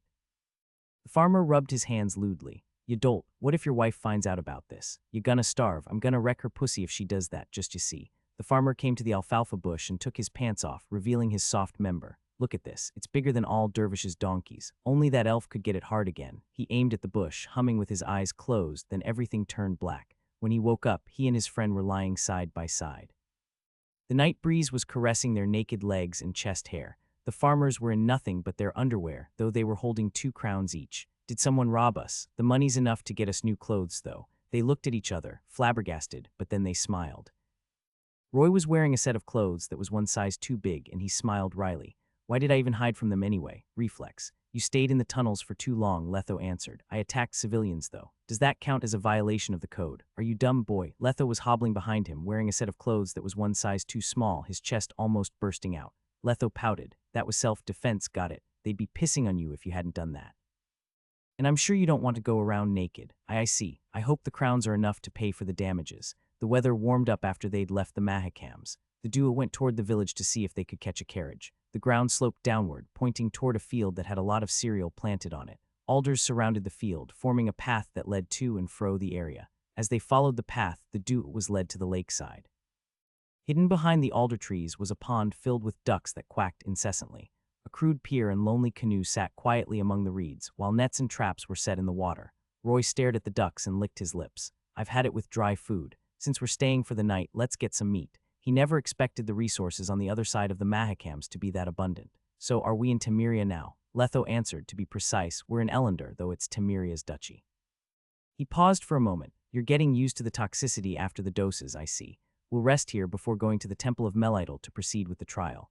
Roy's heart skipped a beat. He'd been looking forward to that, but he was also worried. Roy stammered, Letho. I've always wanted to ask, but is your bald head a side effect of the mutation? They'd been traveling together for months, but aside from some stubble, Letho hadn't grown an inch of hair. The other hand, Roy could tie his hair into a ponytail at that point.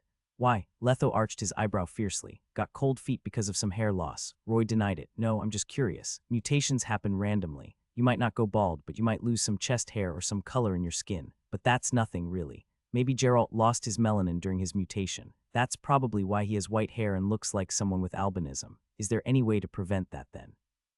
Letho patted his shoulder. If you can get a sorcerer to help you out during the trial, they can alter the mutation and prevent most of the side effects from taking place. Are there any sorcerers in the Temple of Melidel then? Letho didn't answer. Eventually, they arrived at a human settlement, though it was just a small village. Rows of rickety houses lined the paths, and the barks of dogs and the crows of roosters were heard. The villagers threw curious glances at them, while the snotty brats chasing the chickens around sucked on their thumbs as they looked at the dew as if they were exotic animals.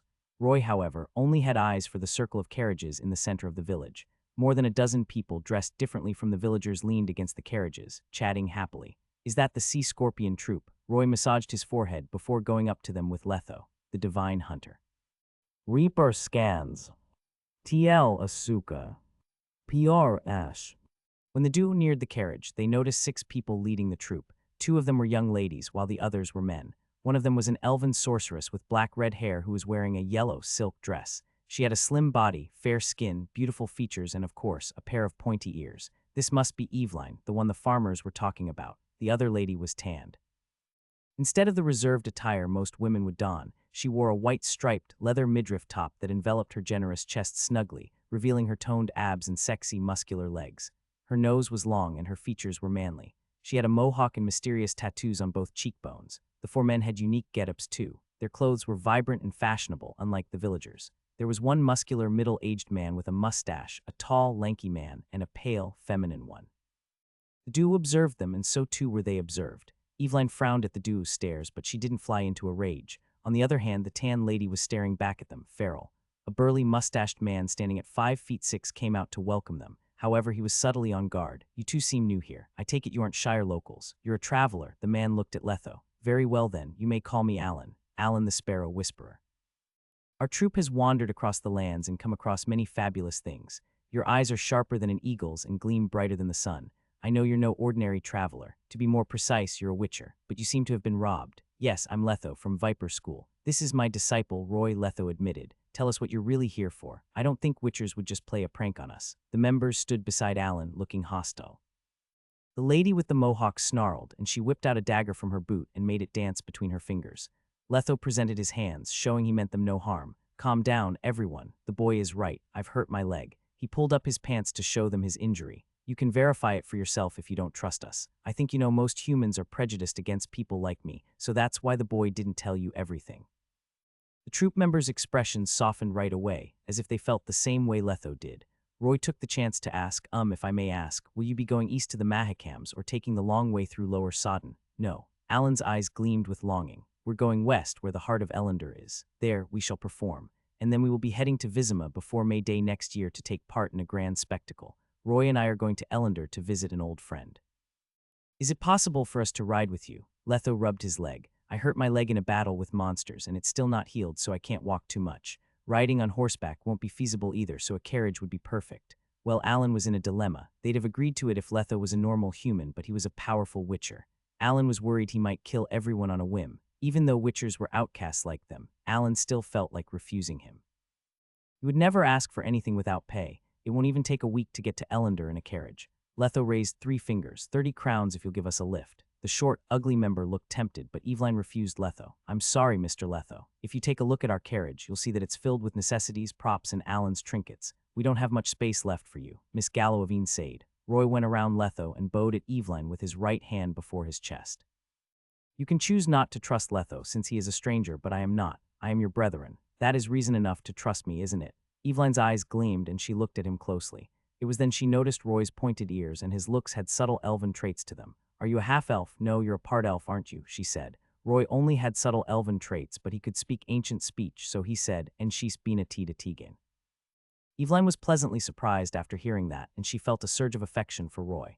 And then she noticed her teammates looking confused, so she explained. "He was saying hello in ancient speech. That proves he is one of my tribe, though your name is weird, Roy. I've never heard anyone from a branch of the family use human names before. Oh, my foster mother gave me that name, but she has long passed." Roy stared down, pretending to be sad. "You poor thing, you aren't even 30, are you?"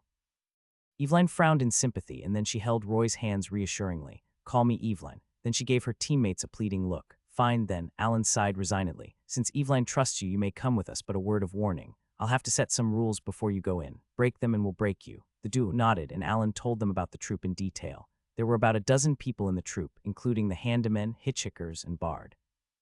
The main ensemble was Alan, the sparrow whisperer who came from Rivendell Cantilla, the blade dancer from Zerrikania, the nation in the desert east of Blue Mountain Collins, the swallower of flames Faraz, the joker Amos, the Gwent performer, and Eveline Gallo, the acrobat from Dal Blasana.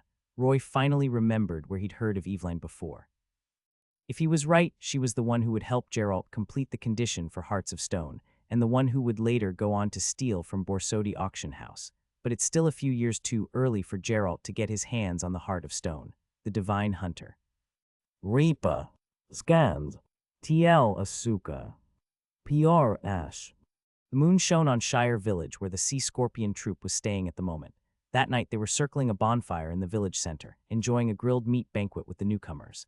Alan took the main seat and raised many toasts to the duo. "I welcome you to the troop, Roy Letho. We'll be your comrades for the next few days, at least until we reach Ellender." He downed that mug of wine and raised another toast. "But I have a few things to mention here. Since you're coming with us, you'll be following our rules. You'll have to talk to everyone before doing anything. If you break that rule and cause any trouble, we'll have to ask you to leave. We've been wanderers for a long time now, so that's fine with us." Letho raised his cup calmly. "Oh, good wine. Castel Riviello's Pomino, and 10 years of age at that. Ah, it seems you know your alcohol, Letho. I see that folklore has demonized witchers quite severely." Alan grinned, hyping the mood up. The flames were starting to crackle as the lard from the pig it was roasting dripped into it. It roared higher, and the aroma wafted across the air. Eveline was beside Roy, talking about the interesting things she'd seen after she'd left her tribe. Cantilla was giggling and nibbling away at Eveline's ear, her eyes gleaming. Sitting across from them was Amos, who had a hooked nose and was wearing a headscarf. He was leering at Eveline, though of course he got no response. On the other hand, the ugly Faraz was huddling closely to Collins as they bit into the roasted meat together. Roy noticed their mouths were almost glued together, and they looked very much in love. They're obviously dating. Brokeback Mountain in the Witcher world, huh? Roy was surprised, though the troop members weren't. He tried his best not to show any discomfort by shifting his attention to the meat. The flames crackled, and the smoke was filled with its scent. Its fat-to-meat ratio is just right, and it instantly melts in your mouth. This world's people sure know how to cook. Letho and him looked at each other and dug into their meat, holding a silent competition. They'd been eating biscuits and dry food for a week. It was their first normal meal in a while, so they appreciated it. A guest came halfway through the banquet. It was an old man who was also Shire's chief. "I hear you're leaving tomorrow, but if it's possible, can you stay for a while longer?" Alan answered calmly. "Why?" The chief sighed. "Things are getting bad. Misfortune is running rampant. Boogamen have been seen in the manhwaecams, and you'll probably bump into kobolds or spriggans while on a leisurely stroll. Fairies and Ruzalki have been kidnapping hundreds of children from the villages around, while drowners hide in the swamp, waiting to get the jump on passing carriages. And diseases we've never even heard about before are breaking out. It's disastrous." He downed some wine and his face turned scarlet. It'd be a dull life without wandering troops putting on shows whenever they pass through villages. Most of us would have hung ourselves at this point. Roy burped and wiped the grease from his lips. "So this chief is trying to lick their boots. And where did he hear those preposterous stories from? If monsters were running rampant, we would be seeing a lot more witchers than we are now." Alan, the leader of the troop, was also flabbergasted by the sudden praise. "You flatter us. We aren't as noble as you think. All we're doing is giving our aid whenever possible. It's great to hear that we put smiles on Temerians' faces, especially in these troubled times." He snapped his fingers at everyone and let out a loud whistle, then something magical happened. A small gray falcon darted out from the dark and flapped its wings as it perched on Alan's gloved hand, the flames illuminating it. The falcon nodded at everyone and cawed, and then it pecked at the roasted meat. "And we didn't do it for free. Your village's roasted meat is quite a dish. Art says it loves it." Alan gazed at the falcon lovingly, as if it were his own son. "I am delighted to hear that."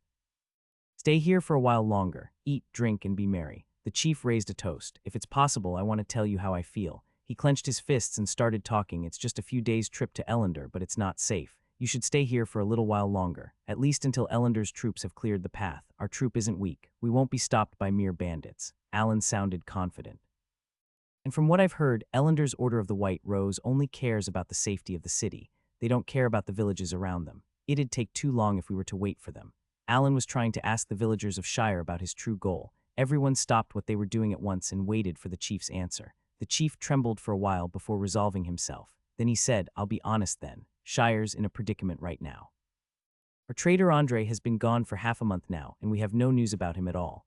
Rowling, who went to pick some herbs near the swamp, went missing as well. I fear the worst might have happened." The chief paused for a moment. "And misfortune has been spreading throughout the village for a while now. Before you came, we were suffering from missing livestock. Chickens, dogs, cows, goats, sheep, you name it. And we hear all kinds of eerie screams at night. Tom, the night patrol, is scared out of his mind and refuses to step out of his house even now. But the situation took a turn for the better once you came."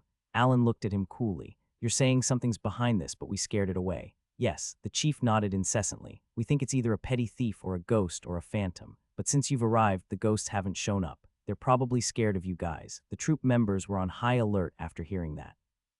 Cantilla licked her dagger and she seemed to be raring to go. Eveline looked pensive while Collins hugged Faraz. Amos averted his gaze and curled on himself. "I didn't mean to hide it from you guys. We can prepare a bounty for you as long as—" Alan interrupted him. "We won't change our plans. The troop leaves tomorrow morning." The chief rubbed his hands, looking disappointed and awkward. "I can understand why they're angry." Then he looked at Letho, who was already greasy and tipsy. "Witcher, can you and your disciples stay back then?" He hesitated for a while. "We'll pay." "Sorry," Letho apologized. "My leg's badly wounded. Even walking is difficult for me, let alone fighting." Roy wanted to say something, but he stopped himself when he thought about Letho's injury. Best not to cause any unwanted trouble for now. In the end, the chief left, looking despondent. The night darkened, and the members were drowned in their own thoughts. On the other hand, Roy took Letho aside for a quiet discussion. The Divine Hunter. Reaper Scans. TL Asuka. PR Ash. Roy and Letho retired for the night in a tent on the outer ring, since the inside ring of the carriage was reserved for the troop's ladies. Alan's tent stood out from the rest as usual, since it was set up far away from the carriages. He'd take his owl out for a hunt every night as well as take watch, at least according to Eveline's testimony. After he was done with dinner, Roy looked into his details that had changed after he'd leveled up. He wanted to see what had happened to his weapons. Bound weapons, Gabriel. Gabriel used to be an old, dusty hand crossbow, but it powered up after the level up. It has also become a better match for your abilities. Type, hand crossbow. Materials, mulberry wood, tendon, hemp. Details, weighs 5 pounds and measures 2 feet. Has a draw weight of 20-30 pounds and an effective range of 100-150 feet. A spirit dwells within. Simplify, Gabriel reloads automatically as long as there are bolts in your inventory space. Reload time is now 0.4 seconds. Gwaiher, an ancient black metal flame sword made by gnomes. It has acquired a new skill after powering up. Materials, black iron, lava, meteoric iron, pine wood, and body parts from powerful monsters. Details, the sword weighs 3.06 pounds, and its handle measures 9.3 inches, while the blade comes in at 36 inches. A spirit dwells within. Circulation, heals the user for a small amount of stamina after every kill. Ignite, every hit has a very low chance of igniting the target's blood and causing burn damage. Roy was grinning from ear to ear as he read up on his weapons. Gabriel's power-up was a big surprise for him. Not only did its damage get an increase, its reload time also enjoyed a dramatic speed-up. In his previous battles, Roy's enemies would have got near him before he could even fire his second shot, but he doubted that would happen again. He had to waste 4 seconds to reload before that, but after the power-up, all Roy had to do was aim and shoot. The system would do everything else for him. The time he saved was enough for him to fire 3 or even 4 shots. Even if he was flanked by 3 enemies, Roy was confident he could take them all out before they could even get near him. Since Gwaiher was already a rare sword to begin with, its power-up wasn't as drastic as Gabriel's, but having one new skill was nice, though he'd want to see how Ignite could help in his battles. Roy wanted to test the weapons out right that instant, but he thought it would be rude, swinging my weapons around when I just got here. They'll think I'm a murderer. He stuck his head out to see if there was anyone around, but to his disappointment, the patrols were doing their job. Left with no choice, he kept his weapons. Since his curiosity would have to wait for its chance to be scratched, Roy entered meditation. He was exhausted, but he knew that was also the best time to power up. Eventually, he could feel the elements around him, though there were only traces of them. The elemental energy was still sheepish, but they were curious about him. Roy could also tell they wanted to come into contact with him, since they were swirling around him in silence. Even though it had only been days since he was turned into a part elf, he could feel his affinity slowly strengthen. It was barely noticeable, but he was confident he would be able to control the elements as long as he kept it up every single day. It was a peaceful night. When Roy exited meditation the next morning, the sun was already shining on the land. Another glorious day. Alan was directing the packing, and the villagers of Shire came to help too, even though their request had been declined. Roy also noticed a group of kids huddling around the carriage. They seemed reluctant to say goodbye, and Roy could understand why. They were village children after all, so that was probably their only chance to see a troupe perform up close. Letho was in the carriage, taking in the bustling but orderly scenery. At the same time, Evelyn smiled and rolled her sleeves up before stuffing her carriage with some turnips. Evelyn, even though he'd managed to get close to her the night before, Roy still felt awkward after meditating. "Did you sleep well last night?" "Not to worry, Miss Evelyn," Letho interrupted. "The boy's been following me ever since his mother's death. He can sleep in swamps, bushes, cemeteries, and even shitholes." "Shut up, Letho." Roy threw him a look of complaint. Can't he keep quiet about the shithole? Then he looked at Evelyn nervously. "I care a lot about personal hygiene, unlike that dirty witcher over there." Letho looked at him mysteriously. "It's still a few months away from spring, boy." Roy took a moment to think about that. "Yeah, it's not mating season yet, that's besides the point. Why do I want to leave a good impression on Evelyn? And why can't I keep this urge in check? Did puberty hit me?" "No, the bloodline did." Evelyn looked envious of the duo's relationship. "My, you two seem close. I bet you were lying when you said he was your partner. You guys look more like father and son to me. As if I'm his disciple. Witchers are sterile." They refuted Evelyn at the same time. "I see." Evelyn pushed her hair back. "Did you two hear it last night?" she asked nonchalantly. "Yes, but vaguely." Roy went back to the matter at hand. "The dogs have been barking all night, and there were growls coming from the ranch, but nobody saw who or what made those sounds. I wonder if there's actually a ghost here. Maybe it's getting up to no good now that the troop's leaving." Shire's chief tried to persuade the troop to stay one last time, but Alan adamantly refused. Everyone finished packing up before noon and bade goodbye to Shire, where they'd performed for a short while. Acres and acres of field that had lettuce, spinach, and turnips planted on them flanked the winding road ahead of the troop. The 6 carriages sauntered down the path, leaving nothing but wheel tracks and hoofprints behind. There were a few young men around the carriages, walking on their own 2 feet. Those were vagrants who joined the troop halfway through. They mainly managed manual labor and made little money from it, but it was enough to keep them alive, and they could enjoy the scenery. Having a group around them made them feel safer too, since empires switched hands at a blistering speed everywhere. Disasters, skirmishes, and wars were rife. Deserters eventually became bandits and thugs in remote villages, forcing people to leave their homes. According to Evelyn, the earliest tramps came to them more than 2 years ago. Without any land or home to call their own, more and more vagrants were born each day. The vagrants would go with the troop until they came across the land of their dreams. There they would settle, but most of them would probably stay as tramps for most of their lives. All of a sudden, Roy thought Imher's plan for conquest wasn't too bad. "Why'd you leave your home though, Evelyn? I think you should know this, brother."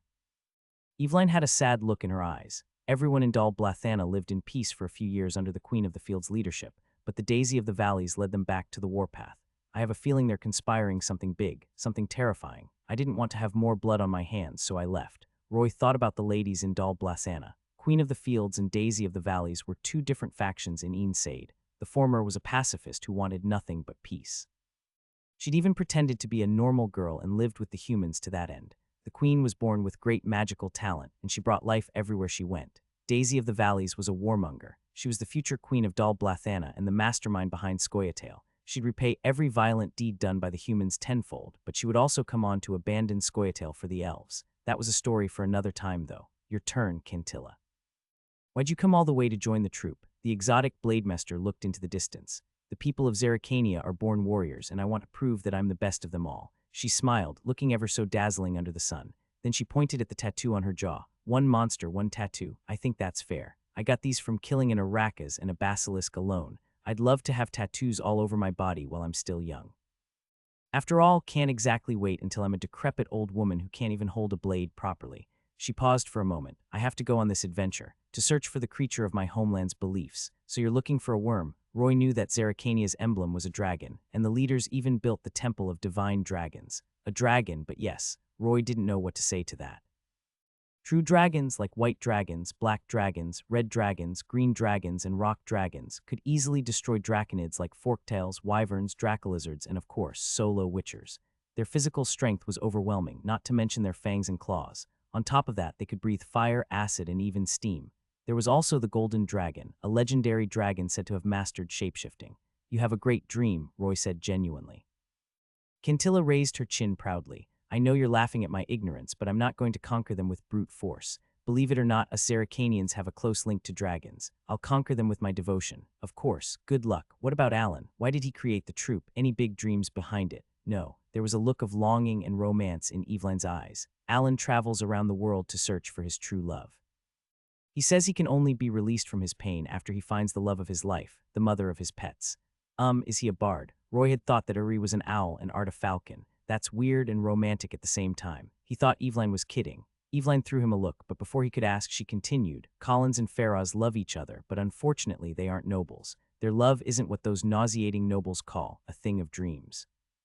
Obviously, their relationship isn't accepted by anyone. All they got was discrimination. They can only act like a proper couple in the troupe. Anything the nobles did would be romanticized, but the same thing was a death sentence for civilians. What do you think about them? Eveline stared at him, her eyes sparkling. His heart skipped a beat.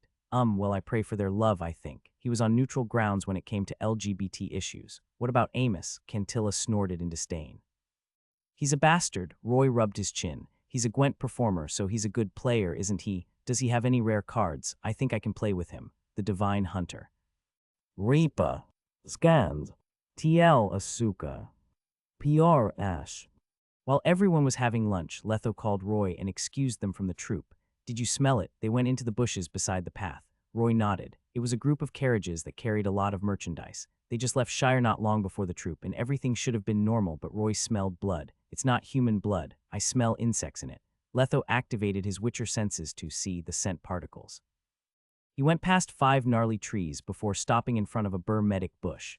Then he pulled it back, and what was inside made Roy gasp. There was a small hill of corpses in there, the stench of blood wafting through the air. The corpses looked like gray spiders, enlarged a few hundred times. Since it was winter, they were still fresh. The duo didn't rush to investigate the scene. Instead, they brandished their weapons and moved ahead cautiously. Letho then cast Ard on the corpses to make sure the critters were all dead. Weird, why's there a hill of monster corpses here? It's not something monsters or beasts would do. Letho beckoned Roy and the boy went to check on the corpses. Their bodies are covered in fur and chitin. No distinct line between the thorax and abdomen. They have 4 legs and a small head. Can't make out the facial features. Letho tried to mislead Roy. Indrega workers, huh? Nice try. I don't see any stinger or pincers on them. These are kikimores. Indregas and kikimores were insectoids born after the conjunction of the spheres. They usually lived in the wilds and hunted beasts or even wandering humans. They were also a threat to witchers.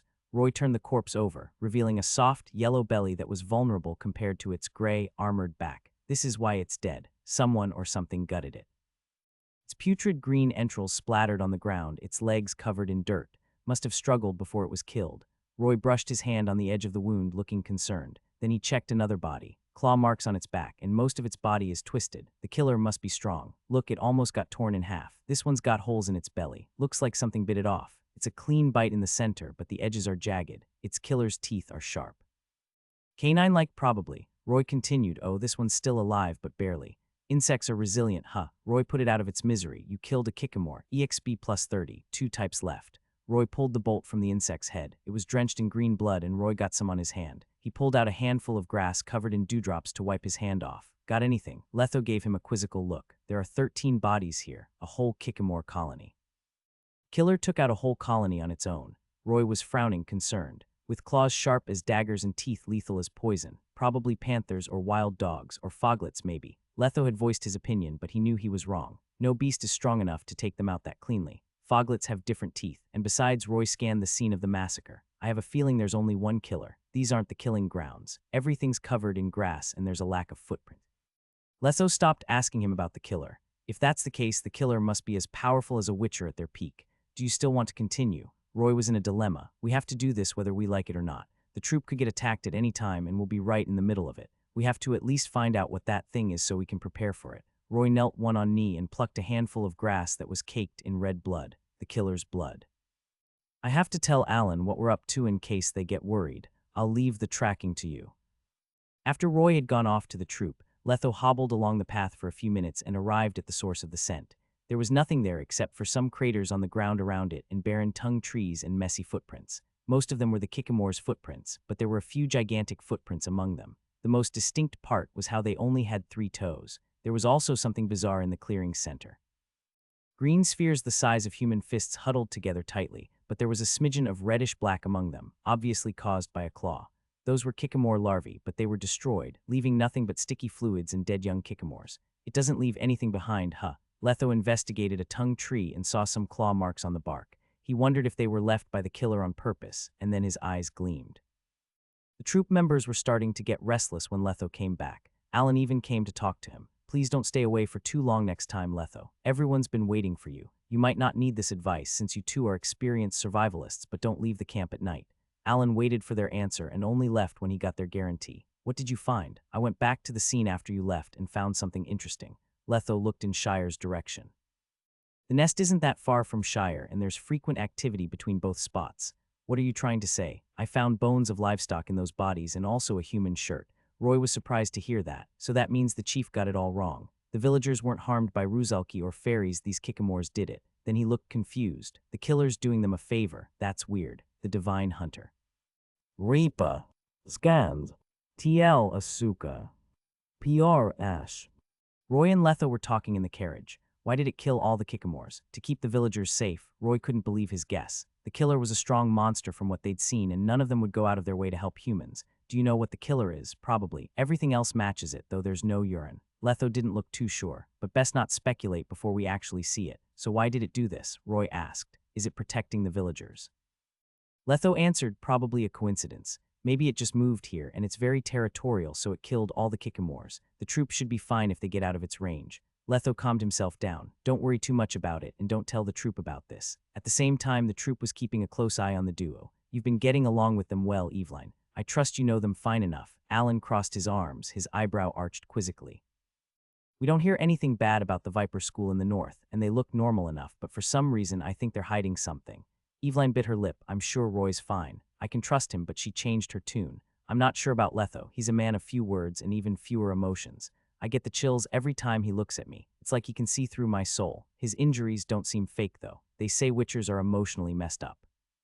Looks like that isn't just a rumor after all. Collins thumped his hairy chest. Fret not, Alan. I'll keep an eye on those two. It's just a witcher with a limp and a little brat. They don't even have weapons to boot. We can take them down easily. Watch it, Alan warned him. They're our guests, so don't get on their bad side. We might need their help someday. He turned to Eveline. Eveline will keep an eye on them for us. Don't let them out of your sight. Roy's interested in Gwent, right? Get Amos to play a match or two against him. He'll win some crowns for us. And Collins, don't let them run around tonight. Yes, sir. Eveline went back to the carriage Roy was in, while Alan leaned against his carriage and let out a shrill whistle. A moment later, Art darted out and perched on his arm, holding a grayish-white feather in its beak. Alan's face fell. You cheeky boy. He smacked Art's head. Pulling a prank on Ari again when she's asleep. She's your sister. You should protect her, not bully her. Art cawed for a while before staring down like a child who got scolded. Then it pecked at Alan's hair, trying to get back in his good books. All right, fine, but if there's a next time. Art tucked its trembling wings in and nodded incessantly. Good boy. Alan stopped his bad cop act. My boy, do you think I can find my love in Ellender this time? Art cawed again. Good boy, I knew it. My love is in Ellender. Alan caressed his falcon lovingly, but there was great sadness in his eyes. Letho was meditating and healing himself up in the carriage, while Roy was staring at the long road ahead of them, worried. The killer that wiped out a whole Kikimore colony must have been as strong as the Leshen. Even though it couldn't revive, the traces it left told them that the monster was faster, stronger, and had a bigger bite than the Leshen. Roy didn't think he could go against that monster in his current condition either. Letho was injured, and their items had run out. The whole troop would be in danger if they were attacked by it. Everyone in the troop was also observed by Roy. Most of their stats were slightly higher than normal humans. They were nimbler or stronger too, but only slightly. Also, they had 1 or 2 basic combat skills, so the troop members were on par with normal soldiers, but not even a dozen of them could take on that monster. Something's wrong. The members don't seem too strong, so why is Alan so confident they could beat the bandits? Is it overconfidence, or something else? Roy thought the case wasn't so simple. From what Eveline had told him, he realized the troop had traveled to many countries and regions, but they'd never gotten into any big trouble. Since he couldn't figure it out, Roy ignored it and concentrated on his character sheet. 1 attribute point S and 1 skill point S left. Roy allocated the attribute point to Constitution, and then he felt a surge of warmth course through his body, as if he were bathing in a hot spring. He could feel countless hands massaging him, rejuvenating his body. Constitution 5.56.5. HP 5565. Since he had experience adding 2 attribute points at the same point, adding only 1 point didn't burden him at all. In fact, the comfort was slowly making him sleepy, but it was not to be. He noticed a gale coming toward him, and he dodged by reflex. Annoyed, he looked up to see a card spinning back to its owner. Then out came a man in a white robe. His head was covered in a turban, his long mustache wiggling on his lips. The man was lanky, but he was built big. Amos the Gwent performer looked surprised when Roy had managed to dodge that. The thing he threw at Roy was a standard Gwent card. "You're nimble, boy," as expected from Letho's friend. Roy held his anger back. "Is that so?" He sized Amos up. "That's a unique way to say hi, Mr. Amos. This is the first time someone tried to kill me just to say hello. Is this your hometown's custom?" Amos leaped up to the carriage, his robe billowing. "It was just a friendly greeting. Besides, you're fine, aren't you?" Amos leaned against the carriage smugly. Roy stared down and made a decision. "Do you need something?" Amos raised his head in provocation. "Eveline told me you're a great Gwent player despite your age. Coincidentally, Gwent's my hobby. Care to play?" "Sure." Roy rubbed his hands. "Why don't we make this spicier? Let's bet something." He smiled innocently. Amos beamed. "I don't see why not. The Divine Hunter." Reaper scans. TL Asuka. PR Ash. Amos wiped the sweat off his forehead, but the heat was still suffocating him. He loosened his collar, but it didn't have any effect, so he took his turban off. It was a cool winter day, but his dried, curly hair stuck to his head, drenched in his sweat. What's going on? Why am I losing everything? Amos thought he was fighting on equal grounds with Roy, since they both had wins and losses, but when he actually took the time to calculate his losses, he realized he lost everything. Right side of the board where he'd put his rare cards was empty. On the other hand, the right side of Roy's board was stacked with rare cards, attracting everyone's eyes as if they were precious stones. It was a devastating loss. Not only did Amos lose the crowns Roy paid the troupe, he even lost Vesemir, his gold card, and his necromancer, a silver card. He went through a lot to get those cards, since they never showed up on the market. This sly little fox, he finally realized what was going on. Roy might have looked like an inexperienced boy, but ever since the game was underway, he'd been luring Amos in like a fisherman waiting for his fish to bite the bait. When he'd realized what was going on, he'd already lost everything he had. But he's just a boy? Impossible. Is he a prodigy? Amos looked at Roy seriously. He wondered if Roy knew what he was thinking or if he was cheating. He always turned the tables and took Amos down. Even if he wasn't the best player, he was among the top. Amos knew he couldn't afford to stay arrogant anymore, so he pleaded sheepishly. Roy, can you give me back my cards? Every Gwent performer worth their salt has a gold card, you know. Those cards are the prize of my trade." Amos squeezed a tear out. "I can't live without them. My life's gonna be a mess, I see." Roy threw him a look. "How much are you going to pay for your life then?" Amos froze. "I keep all my money back in Vivaldi. I can take it out once we're at Ellender, though. Just want the cards. I guarantee you won't be disappointed with the price. We'll see about that when we're in Ellender. Is there really no room for discussion? Winners keepers. You can't be a sore loser, right, Mr. Gwent performer?" Amos flew into a rage. If fury could burn, the whole place would have been razed to the ground. But then he glanced at Letho. Even though Letho had his eyes closed, he still struck fear into Amos' heart. Since he couldn't do anything, Amos snorted and left the place. "I'm done." Then Roy said, "You might win the next game. I have Yarpen Zigrin here, you see. It's a gold card." Amos stormed away, while Roy beamed. He'd won back his crowns and a gold Gwent card as a bonus in just a few games. The bouncer back in Walls Inn said the Gwent tournament would start in the north soon. "I'll have to take part in it in Ellender if I get the chance."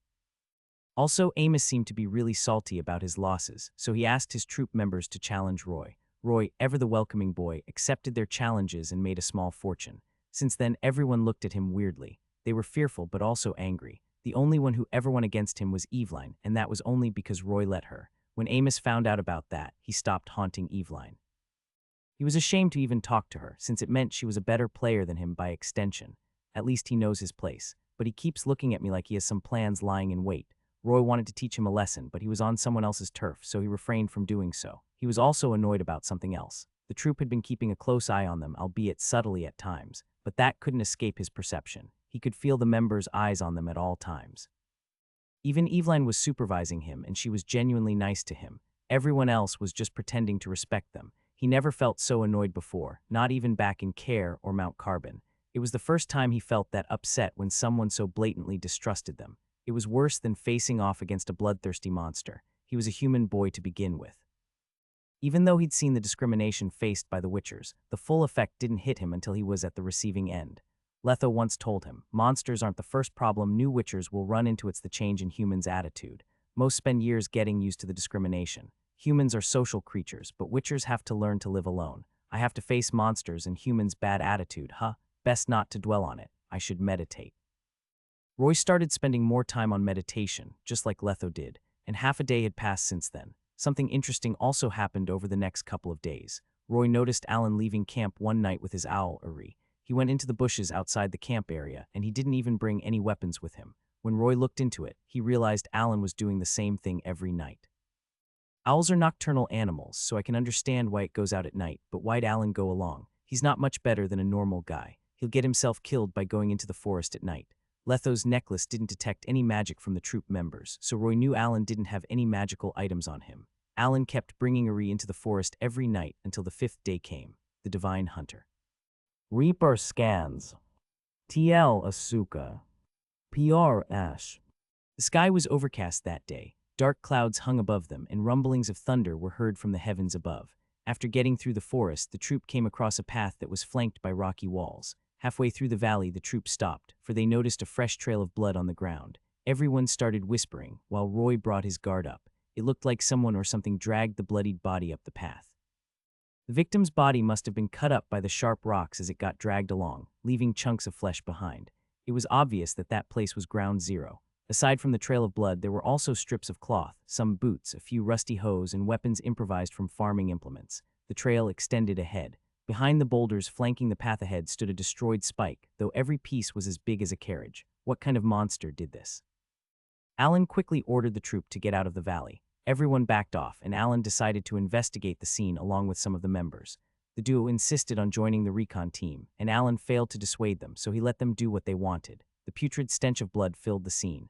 Letho sniffed the air to look for clues, and then he hunkered down to observe the flesh and blood on the ground. He touched them and pondered for a while. This is fresh.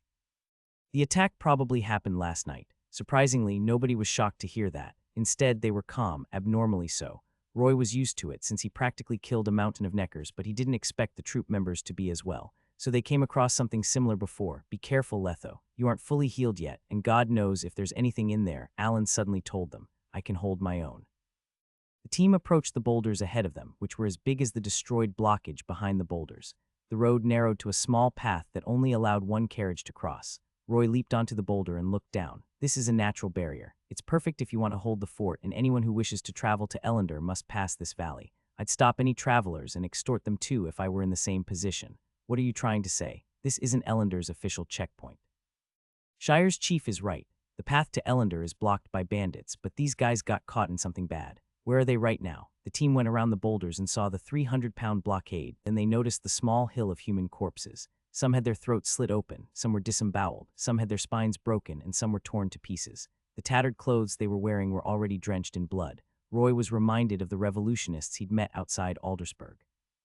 Temeria wilds are full of resources. Even if these guys hated farming, they could become poachers. That still put food on the table. Why'd they become bandits anyway? The hill of corpses finally sent the team into panic. A scrawny man stood up. Why don't WG go around, Alan? Foolishness, a muscular, mustached man retorted. The bandits are dead and the blockade is smashed to pieces. Why should we go around? I say we go ahead. Yes, someone agreed. These bastards deserved it.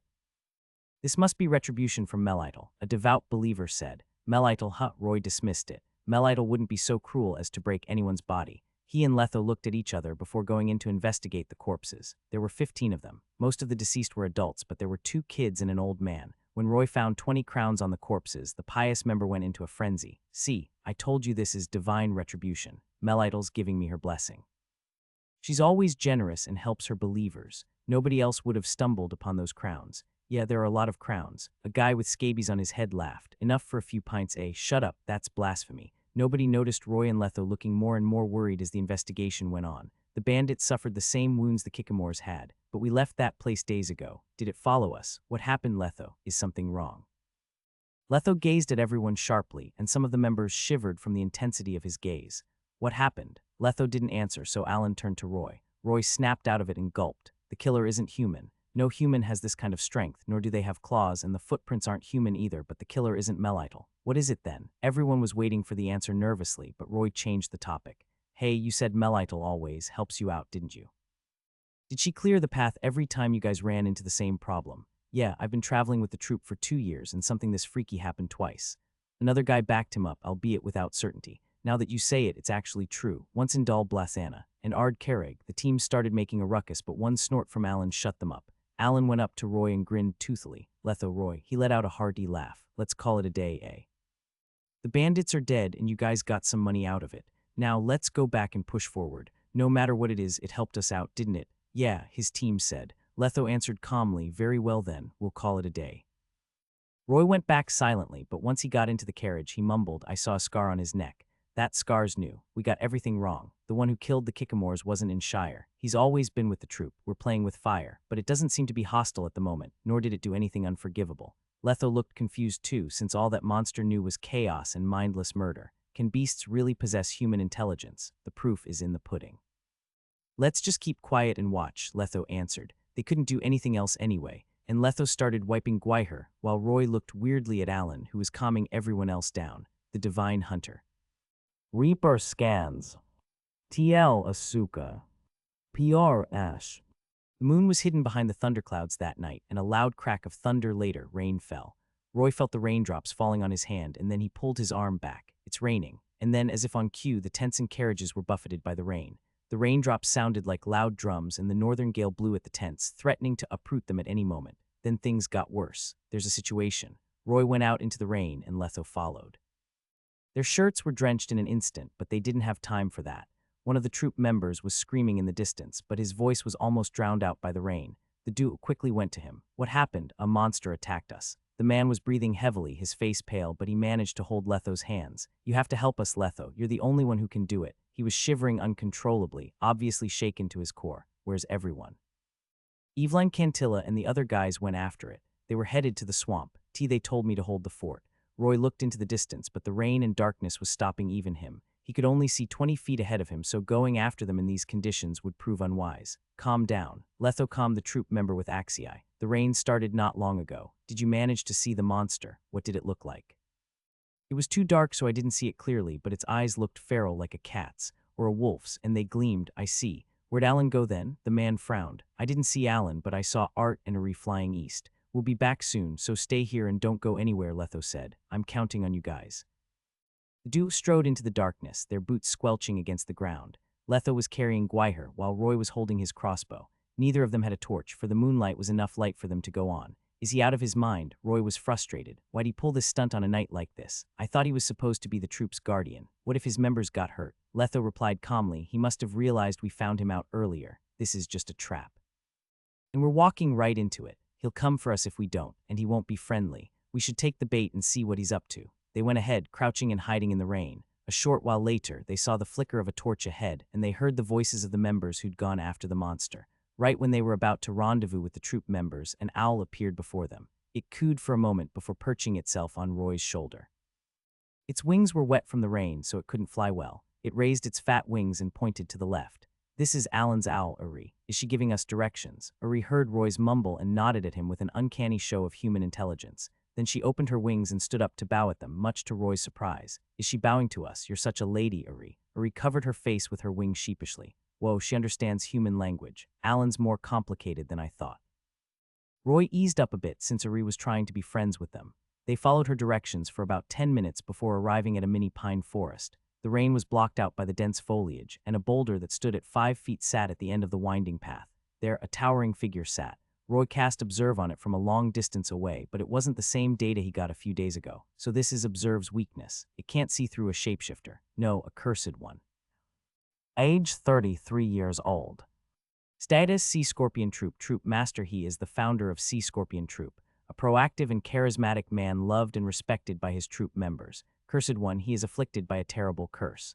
Alan will become a werewolf on the night of the full moon and some specific nights. The slaughter begins. According to the legends, werewolves possess the evil and cruelty present in both humans and beasts, but Alan seems to be immune to that. While most werewolves are nothing but mindless killing machines, Alan's mind stays intact. HP requires higher perception. Strength 13 wereform plus 5. Dexterity 15 wereform plus 5. Constitution requires higher perception. Perception 15 feral instinct plus 5. Will 6. Charisma 4 Wareform 2. Spirit 5. Skills Wareform passive half man, half wolf, all killer. Werewolves are the kings of darkness. +5 to strength and dexterity, but 2 to charisma because of its grotesque looks and body odor. Feral instinct passive, a primal instinct embedded in its genes. Grants werewolves incredible perception. Werewolves can detect murderous intent and its enemies' weaknesses. They can sense danger almost perfectly, giving them more time to dodge attacks. Speedy regeneration passive. Its cursed flesh has incredible regeneration speed and can heal minor injuries instantly. Can consume enemy flesh to heal medium injuries and recover some HP. +10 to constitution. Feral howl level 5. It can summon wolves or werewolves in its vicinity for help through a special howl. It's superior to me in close combat, but Letho's better. Roy gripped his crossbow tightly as he estimated the number of shots he could fire before Alan could come near. 2 maybe. So are you Alan, or are you a werewolf? Why did you call us here? The silhouette leaped down from the boulder. The moon shone on its fangs and exposed gum as it tried to grin, but all it managed was a sneer. The snout was getting in the way. Good. Seems like you guys aren't idiots who kill monsters the first chance they get. Let's talk. Its voice was guttural and deep, and it wasn't attractive at all, especially not when it was inching closer to the duo, its body towering over them, its big claws shining coldly under the moonlight. Uri cooed happily and flew toward Alan, the divine hunter. Reaper scans. TL Asuka. PR Ash. The rain became heavier, penetrating even the dense foliage, wetting the werewolf's fur. It slowly stalked toward them, the ground squelching under its feet. All right, that's enough. You can talk from that spot. The werewolf stopped 30 feet away with its arms crossed. It stared at the duo, its eyes wide. Uri and Art were standing on his shoulder, rubbing against its furry face. Why did you ask us out at this hour? Roy was aiming at the cursed one. I mean you no harm, so don't pull that trigger. I don't mind you hurting me, but if these two get shot, this talk will be over. Oh, trust me when I say I shoot well. They won't get hurt, not one bit. Very well then. The werewolf looked at Letho, though Letho was just observing it in silence. You realized what I was when we were in the valley, didn't you? Yes, we thought you were in Shire, but we never expected you to be in the caravan with us. The werewolf stared down and let out a sigh. I knew those bastards would be trouble. Then it looked up at the duo with pleading eyes, but I had no choice. The troop is my home and the members are my family. I can't let them get hurt, so I got rid of the source of the problem. It licked its claws. Do you think I was wrong? No, Letho answered. They were just bandits anyway. Probably killed more than a couple of humans. They weren't innocent. I would have done the same if you hadn't done it first. The werewolf chuckled. I knew you'd understand. Your kind does the same thing, right? Letho didn't answer, though his silence was an answer in itself. He was already 80 after all. There must have been blood on his hands, and some of it had to belong to innocents. Killing some bandits would be a piece of cake for him. The werewolf knew it had hit the spot, so it continued. I might have turned into a monster, but as you can see, my mind is still my own, and I've never killed any innocent people. Its voice started trembling. But are you going to kill me anyway? Roy thought about it for a moment and stared back into Alan's eyes. We aren't saints, and you aren't a mindless monster. We wouldn't even have come if you hadn't lured us in. We'll just keep this up until we get to Ellender, and that's it. Can you keep this a secret, then? Alan put his hands together in a prayer, though it looked funny. The members are my family, but they're just human. Most can't accept werewolves, so please keep this a secret from them. How would you know if you don't talk it out? Roy eased up and put his weapon down. He couldn't bring himself to hate the cursed one who was pleading for the sake of his friends. But sooner or later, the cat's gonna get out of the bag. You can't hide it forever. Just keep it a secret until then. Besides, we've been working together for years. Some of them know something's up, but they never expose me. Alan looked crestfallen, so his birds pecked at him to cheer him up. Why do you trust us? Letho suddenly asked. Alan made his best attempt to frown, and then he smiled bitterly. I tried to ask witchers and sorcerers for help after turning into this, but they either ended up trying to kill me or making me an experimental subject. No one would help. The two of you look like level-headed, reasonable people, and you heard me out. I figured I could take this bet. Yeah, he's just out of options, Roy thought. How did you become a werewolf then? And those birds of yours used to be humans, right? Alan paused for a moment to think about if he should tell the duo about his past, but finally he resolved himself to do it. This is the cult of the lion-headed spider's doing. Alan paced back and forth in frustration, recalling a painful memory. This is a curse from that cult's priestess. I turned into a werewolf, my children became birds, but my wife had it the worst. She became a frog. Okay. Roy wasn't sure how to process that. The frog prince reversed. Man, I know he's complex, but that's out there, even for us. Roy had read about the cult of the lion-headed spider, though. It was one of the many evil cults on the continent. They'd sacrifice live people to appease their cruel god. Their emblem was a lion-headed spider on a web, and their priestesses all possessed powerful curses. I see. No wonder Eveline said you were searching for your true love. It's because you guys are cursed. I'm not exactly a smart guy, and I can't ask anyone for help, he said. But I found some inspiration from fairy tales. They say true love can break all curses. I think the curse can be lifted if I find someone who loves me and my kids. Roy was surprised that Eveline hadn't been making things up, so he's actually searching for true love. What about your actual wife then? Poor Sheena. She left us 3 years ago. Couldn't take it anymore. That memory brought nothing but pain. The gleam in his eyes was snuffed out and his snout hung open. Art and Ari started cooing and cooing too, as if trying to mourn. Roy knew he shouldn't laugh, but it looked amusing and sad at the same time. He asked Letho, can you help him? Letho was surprised, though he turned to Alan. Killing monsters isn't all a witcher can do. We know how to lift curses too, though only to an extent. We might be of some help if you would tell us your story in detail. Is that true? You can lift the curse, Letho. No guarantees, but I can probably point you in the right direction. The Divine Hunter. Reaper scans. TL Asuka. PR Ash. Alan looked up at the moon that was almost hidden behind the leaves. The rain almost muffled his voice, but the duo could hear him perfectly. I'm Alan, a farmer's kid from Rivendell. Most of my friends were farmers' kids too, but Sheena was an exception. She was a clerk's daughter. She was educated, kind, gentle, and had hair as beautiful as iris flowers, and she had a smile cuter than anything else in the world. He paused for a moment. If it weren't because of that one incident, someone like her never would have come across someone like me. She probably would have married the mayor's son or a noble's child. She could have lived a wealthy life, but fate decided to throw something at her. That something was me. It was back when she was 17. Sheena was on a trip and she fell into the Nui. I jumped in to save her despite knowing the danger. We'd fallen in love the moment our eyes had met, and we started meeting in secret. Alan's eyes were starting to smile as he reminisced about the good old days. Even his fangs gleamed happily, as if they too were in love. The children felt their father's happiness too, so they swayed. A peasant and a clerk's daughter, unthinkable, but that was what fate wanted. We dated in secret for a year, and then Sheena got pregnant with the twins. PRN, the Nui is a river. Hey, wait, Roy interrupted, much to Alan's surprise and annoyance. So Sheena was pregnant when she was 18. How old were you then? 28 and still pathetically single. Alan stared down and grinned sheepishly. A 28-year-old peasant and an 18-year-old daughter of a clerk, did the two of them even have any mutual topics to talk about? Roy needed some time to process that, and he was shaken when reality hit him. He wanted to say something, but decided against it. All right, you lucky guy. Looks like fate does have some plans in store for you. Yes, I was fortunate that Sheena fell for me.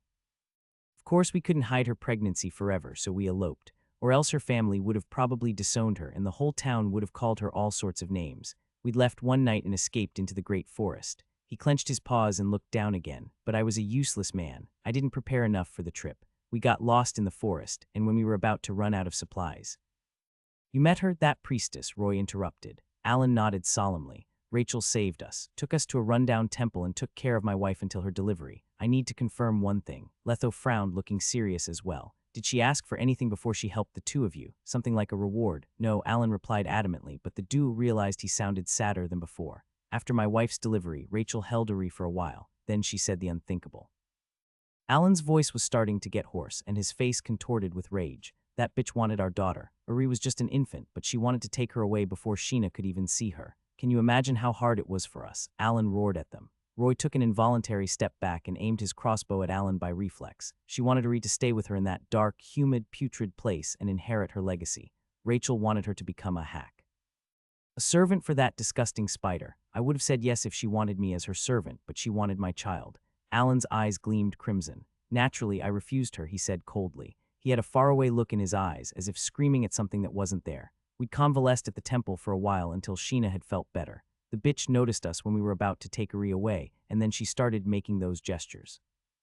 I was reminded of the witches in children's stories and realized she must have been cursing us.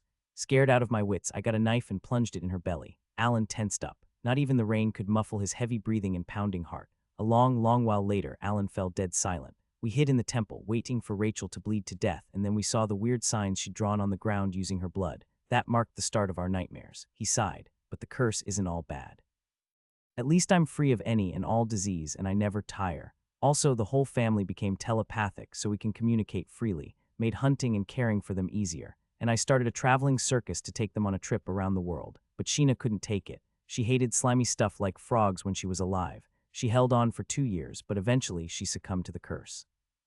I was practically a one-man show back then, so I thought I should just disband the troupe, but my kids were why I kept going. I had to do this, to find a way to lift the curse. Then I stumbled upon the way to get rid of it, and as you know, it's true love. I thought it only existed in fairy tales, but nay. I didn't lie to my members, since that was my goal. I sought professional help, and I realized I might be one woman's kiss away from lifting this curse. I worked hard to fall for another woman, but I couldn't do it no matter what. That's why I was never blessed with true love, and my kids have been cursed for 5 years. Do you still love your wife then? Letho asked. Of course. I would like to see her right now, but Alan looked at his children. I can't leave my children alone. The law of surprise was an unwritten law that had binding effects, even if the contract was only oral. It was as old as human existence itself. The gist of it was that a person could request something from the person they saved. Most of the time, it was something like the first thing the person saw when they got home, or something they possessed but had no idea about. Many witchers got their disciples using that rule. So here's my guess. Rachel did ask for something, and that something goes along the lines of if Sheena gives birth to a girl, then she must stay in the temple, but if they're both boys, then all of you may leave. That element of uncertainty is how the law of surprise takes root. Letho looked into its eyes before going closer to him. The two of you agreed to it before the delivery. Letho was sure about it. That didn't happen after the birth. You lied. Threatening you after the birth would be pointless since it wouldn't create a binding contract, nor would it be magical. Letho's eyes gleamed furiously. You breached the contract first, didn't you? And you had the nerve to say you didn't take any innocent lives. Roy looked at Letho with shock, then turned his attention to Alan. Instead of refuting the claims, he kept his silence. Just when the duo was about to lose their patience, Alan took one step forward, his body trembling, his eyes filled with an unspoken plea. You're right. I breached the contract and turned my back on the priestess, so this is my punishment. It's supposed to be mine alone. He held his head in agony. I can live a long life since werewolves are healthy, and Art can live for a few decades since he's a falcon but not a re. It's been 5 years since then. She only has a year or two at best. Please save them, Letho. The children are innocent. Letho crossed his arms as he gazed straight into Alan's eyes, and Alan met his gaze. You're right. Letho sighed. This is entirely your fault, not the children's. They shouldn't suffer with you. He relented. But answer me. Do you love them more than you love yourself? Be honest, this is crucial. They're my only family and the reason I keep going on. I understand. Letho nodded. I can't save them, but you can, he declared. What do you mean? They weren't making things up when they said true love can lift curses. The countless tragic love stories recorded in history prove it. You're on the right track, but you're doing it wrong. Uri will be dead before you find that true love of yours.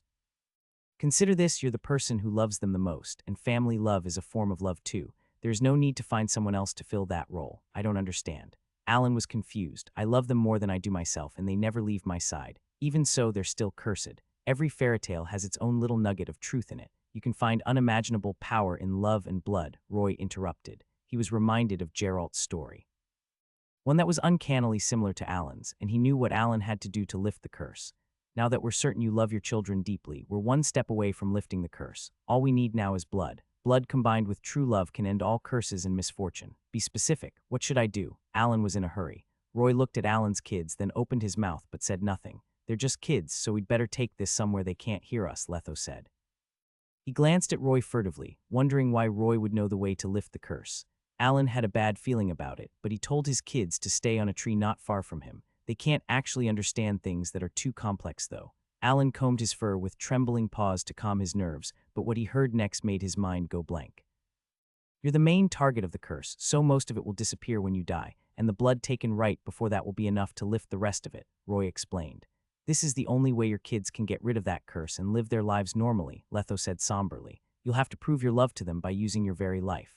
Alan stared down in silence for the longest time. He pondered on the matter, struggling to make a decision, but in the end, he resolved himself. If that's the truth, then I shall pray for your good fortune once this is all done, but if not, I shall curse you with every ounce of my being, just like how Rachel did to me and my family once. On the name of the Viper School, I, Letho, swear that everything I have told you about the way to lift the curse is true. If I break this promise, I shall never see the day the Viper School makes its return. Letho raised his necklace solemnly. On the name of the Viper School, I, Roy, swear that everything I have told you about the way to lift the curse is true. If I break this promise, Roy made a promise of his own. Alan gazed at them for the longest time, and then he let out a sigh. I have one final request. Can you send me off? I can't do it. Even taking my heart out won't kill me. You must cut my head off. I can't ask my family to do it. It's too cruel. Are you sure, Alan? Roy stared back at him. Are you sure you want to do this? His voice started trembling. Yes. Alan looked up with relief on his face. Then he tilted his head and smiled as warmly as he could. I told you I loved them more than I do myself, and I wanted to see Sheena as soon as possible. Don't you want to say goodbye to your troop? Tell them what happened. They've been working with you for years. They have the right to know the truth, Letho reminded him. No last goodbyes, no. I don't know if anyone else has found out about this, but I know Eveline has noticed something wrong about me, but I need you to bring my message to them. Alan told them about the next captain of the troop, what to do about his children, and how to deal with his funeral. I've been tortured this whole time. Every time I see my children trapped in a beast's body, every time I think about the night Rachel died, every time I remember about my wife's passing, I feel this pain in my chest. It's suffocating. It's time to free my children from the curse and atone for my sins with my blood. Only then do I have the right to see Sheena again. The long downpour finally ended, the dark clouds splitting apart, revealing the moon in all its splendor. The young man raised Gwaiher high in the sky and looked at a place not far from him. There a menacing silhouette was kneeling on one knee, whispering to a pair of adorable birds. His eyes were filled with love and longing, but he knew what had to be done. Remember the game we always play, Art, Uri? Right, here goes. He took a deep breath. Close your eyes now. Turn around and count from 10. Come and find me whenever you're done. The one who finds me first gets a bedtime story from Daddy tonight. Don't peep, Art. Don't peep, you hear me? Don't peep. Alan's final message resounded in the air for a while, but eventually everything fell silent, his last smile etched on his face. The divine hunter. Reaper scans. TL Asuka. PR Ash. Roy and Letho came out of the forest with a pair of naked children in their arms. The children were drenched in blood, and their faces were drained of all color. They were curled up in the Dew's arms, but their eyelids kept trembling as if they were having a nightmare. The children fainted the moment Alan's blood was splattered across their backs, so they hadn't seen the moment their father was decapitated. That was one silver lining in the tragedy, perhaps. We have a child of the sun here. If only we knew how to make the antidote, Alan wouldn't have had to die. Don't think too much about it. That was his fate. He reneged on his promise, so he was punished with death. Letho looked calm about it, as if he were talking about lunch. Roy agreed with him, but he still felt sad when he saw the latest record in his character sheet. You killed a cursed one, Alan the werewolf. EXP plus 200. Level 4 Witcher 802,000. The EXP he got didn't sit well with him. He was conflicted about it. Alan wasn't innocent, since he did go back on his promise and repaid Rachel's help with betrayal, but at the same time, he truly loved his children and was a good father. Don't feel sad, boy. He chose salvation. Letho sighed, and you should have noticed he'd wanted to die for a while. Most of the search team had come back to the caravan. They were covered in blood, especially Cantilla. She was caressing her blade languidly, looking as satisfied as a beast who just feasted on its prey. When the duo came back, everyone was surprised about the kids they were holding. The women quickly cleaned them up and covered them with blankets. Then they warmed the kids up near the bonfire. We killed some drowners in the swamp, but no signs of Alan anywhere. What happened, Letho? Where did these kids come from? The duo looked at each other. They debated about it on the way back, but in the end, they decided to do as Alan had told them to, even if that draws some flack. This is what really happened, but please brace yourselves for it. The troop members received the news differently. Some thought the duo murdered Alan. Some started fearing for themselves at the mention of curses, cults, and werewolves, while some slowly accepted the story after the initial shock.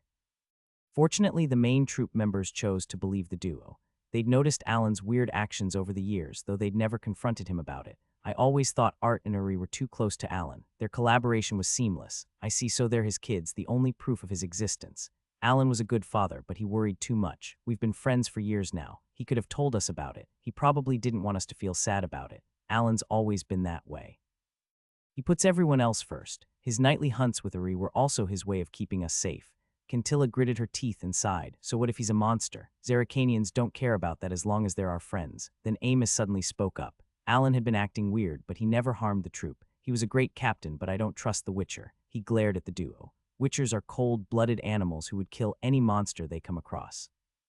I don't believe you'd actually help Alan if he were a werewolf. You must have lied to him and killed him when his guard was down. We killed him because he wanted to free his children.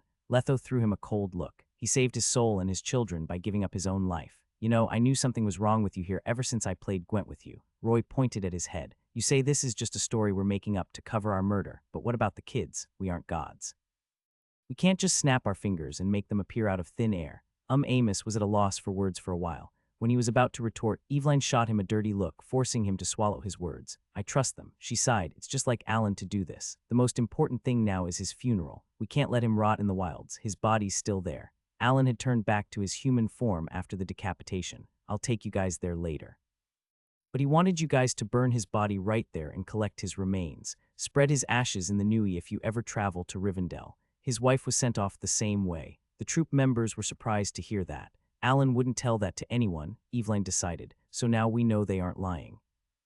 The troop stayed around for a couple of days to retrieve Alan's remains. They burned his body with normal fire and lethozigny for a long time, but eventually they managed to turn Alan's remains into bones and ash. They collected everything. The caravan's mood was gloomy as everyone mourned for their late captain for a while. Many of the members were tearing up too. Right, Alan's probably reunited with his wife in Melitel's kingdom now. First things first, what should we do about Art and Uri?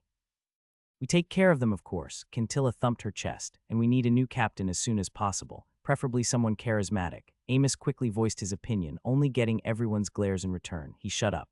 Alan said he wanted Eveline to take his place. Everyone was surprised to hear that from Roy, but most of them accepted it. Not Amos, though, but a single vote was useless. Yeah, Collins quickly backed his lover up. Please, everyone. They held their hands together and bowed to everyone deeply for the longest time.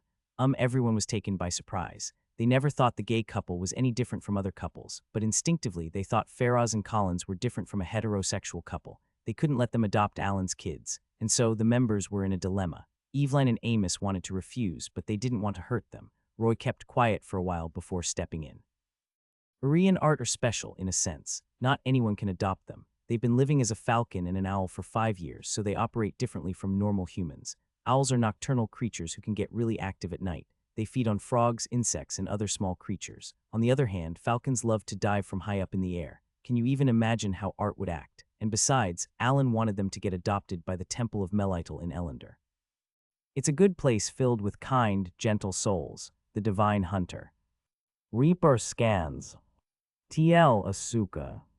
PR Ash. Art stopped. Eveline massaged her temples, but that didn't cheer her up at all.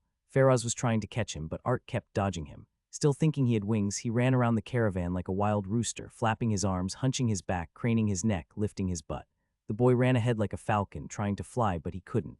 He babbled as he flapped his arms, trying to speak, but his tongue kept getting twisted, much to Eveline's worry. She wondered if he'd bite it off. He's cheeky. Everyone else watched with great interest. They were both sad and amused, since Art reminded them of Alan's death, but at the same time, Art brought some life to the troupe. That's better than being depressed. Roy was glad Art was cheeky. Keep Alan's death a secret until they're older. Uri's even more troublesome. Roy was reminded of a hilarious scene in the carriage. Uri thought she was still an owl, so she wanted to perch on the wooden club, but since she turned back into a human, she fell face first into the ground and got a bruise.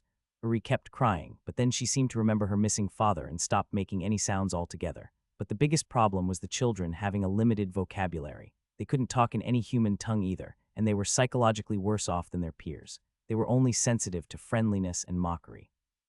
I hope they get better soon. They arrived in a city in Ellender's vicinity 1 week after that. The sky was overcast. Then they went west, eventually reaching the city of Ellender. The great city was situated south of the Valley of Pontar, which was on Mahakkam's west. The Valley of Pontar was also the intersection point of Temeria, Redania, Edern, and Keedwin, the 4 biggest kingdoms in the north. It was one of the most important military strips in the north. There was a long line in front of the gates since it was rush hour, but even so, the guards, who were armed to the teeth, checked everyone diligently.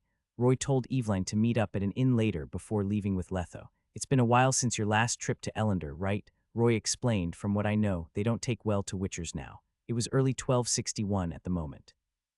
Roy remembered Geralt getting screwed over 7 years ago in the year 1254, right after he was dubbed the Butcher of Blaviken. The Order of the White Rose insulted him, calling him worthless, and then he was forced to enter a battle where he was prohibited from fighting back. Geralt had managed to stay alive in the end, but that angered the Order of the White Rose, and by extension, Hereward, the noble who took pride in the Knight Order. Even the Temerian Royal Council had complaints about him. Roy thought Geralt's actions would cause trouble for Letho if someone found out he was a witcher. Letho shrugged dismissively. Been 20 years, but I never heard any kingdoms banning witchers from passing through. Every city has its own share of monster issues. Where there are monsters, there are requests. They won't say no to us. Letho was calm but firm, and we have to replenish our alchemy stock. I see. Let's see if we can get in without getting checked. Roy looked ahead and saw the Temple of Melitel. It was near the mountain outside the city. He'd go right there once they settled in the city. The duo didn't disguise themselves too much. Roy covered his hair and ears with a white towel, while Letho wore some shabby clothes instead of his witcher attire. He didn't even show his school's emblem, his sword, or his potions. If Roy didn't know better, he'd think Letho was just a brawny farmer trying to get into a city. But things didn't go well for them. Roy managed to slip past the guards, but the guard said coldly, "Raise your head." Roy froze up for a moment before looking back, but he realized the guard was glaring at Letho. He was holding his sword, ready to strike at any time. The guards at the entrance surrounded them, watching with great interest. The air turned heavy and a deafening silence surrounded them. Even the travelers stopped to see what the fuss was all about. Yeah, I'm talking to you, big guy. Raise your head. Letho's lips curled into a cruel smile, but only for a moment. He loosened his fists and sighed ever so audibly before looking up. Roy felt sad for him. No matter how powerful a witcher was, they had to bow before overwhelming numbers. Oh, we got a witcher here. The guard holding a spear opened his face armor, smirking at Letho. Never seen one so shabby before. Thought you could change the color of your eyes just because you're in peasant attire. Did your brain get fried during your mutation, freak? He looked at his colleagues before bursting out in laughter. The guards were smaller in size compared to Letho, but they laughed at him as if he were nothing more than a beggar. Letho took their insults until they were done laughing. Right back to business. Trying to slip in, weren't you? Slip in, Letho frowned. You guys screened me, didn't you? What? Ellender not welcoming witchers. No, but someone is interested in you. You'll have to see him first. Is this Ellender's law? Does everyone have to see him before they can enter? No, this is an order. Boars, take the witcher to the waiting room. Don, call Tyler's over here. Tell the knight the one he's obsessed about is here. Wait. Roy came to Letho's side, much to the guard's surprise. Then he took a deep breath. I'm with him. I knew it. I knew something was up. The guard gave Letho a mocking look. Witchers doing what they do best, kidnapping children. No, I'm his disciple, and I'll be a witcher too sometime in the future. The divine hunter. Reaper scans. TL Asuka. PR Ash. People won't take to us kindly, boy, Letho reminded, but don't flip them off. We're on their turf after all. Yeah, I know. I'm not an idiot, Roy grumbled. When in Temeria, do as the Temerians do. Good, Letho nodded, but if they get on your nerves, try to see them as dogs. Letho gave weird advice. Every time they bark at you, throw them a bone or something. Not literal ones, of course, but you know what I mean. They'll wag their tails once their ego is satisfied, especially those nights. I see. Roy shot him a look of surprise. He never expected a straight man like Letho to come up with such a quirky idea. A short while later, a pair of knights came to the clearing near the gates where the dude was waiting. Letho and Roy bowed and observed them. The one on the left was in white armor and wore a red cape, a white rose engraved on his left shoulder piece. Every step he took made his armor creak. He was young, but he had a scar running down from his forehead to his nose. He could have been a handsome man, but instead he looked sinister. The knight's gaze was set on Letho, but there was only rage within him. Standing beside him was a short and sturdy dwarf who was wearing a jacket made of fox pelts and chainmail armor. He was looking at the duo sternly with his arms crossed. Shit, Roy cursed silently. Damn you, Murphy's Law. He knew the scarred man was the same knight Geralt had defeated, and judging by the look on his face, he was a tough one to handle. State your name, Witcher, and that goes for your companion too, the scarred knight ordered them imperiously. We're only nameless peasants, noble knights. Our names are nothing but an insult to you. Letho bowed humbly, but he was scanning his surroundings for any high ground he could take. At the same time, the spearmen around the gates were watching them closely. The scarred knight's face fell, and he went closer to the duo. When he was only 10 feet away from them, he looked up arrogantly, not unlike a swan that was craning its neck. I am Arthur Tales, firstborn of the Tales family, knight of the 4th Corps of the Order of the White Rose, and a loyal servant of King Hereward. Witcher, now that I have stated my name, I demand the same from you. Any defiance will be seen as an insult to the order. Roy arched his eyebrow, still as arrogant as ever.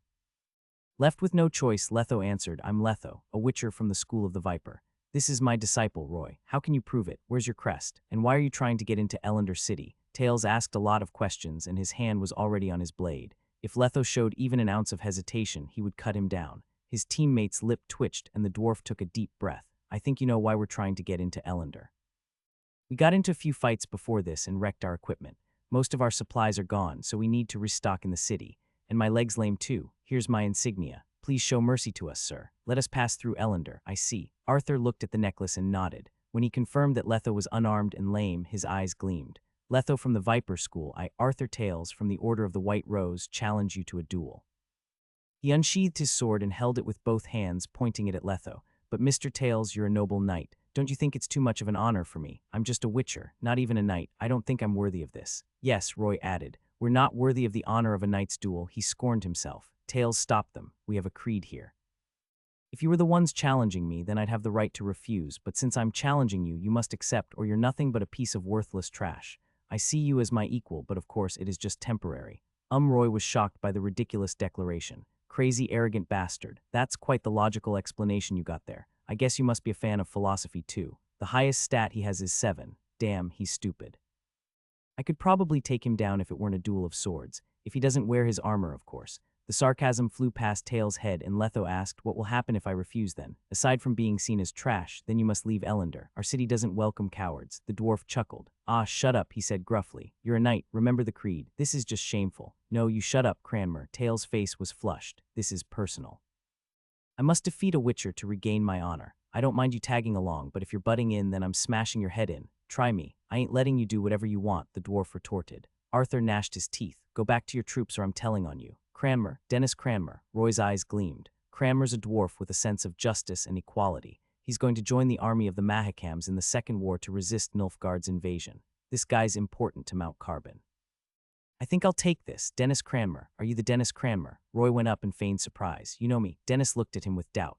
"Reagan told me about you back in Mount Carbon." Reagan Dahlberg." Dennis rubbed his nose for a while, and then he remembered who Reagan was. "Oh, that boy's all grown up now, huh? He was still a snotty little dwarf 30 years back. So is he doing fine? As a dwarf, I mean. He's a master crossbowman now, and a reigning champion, too.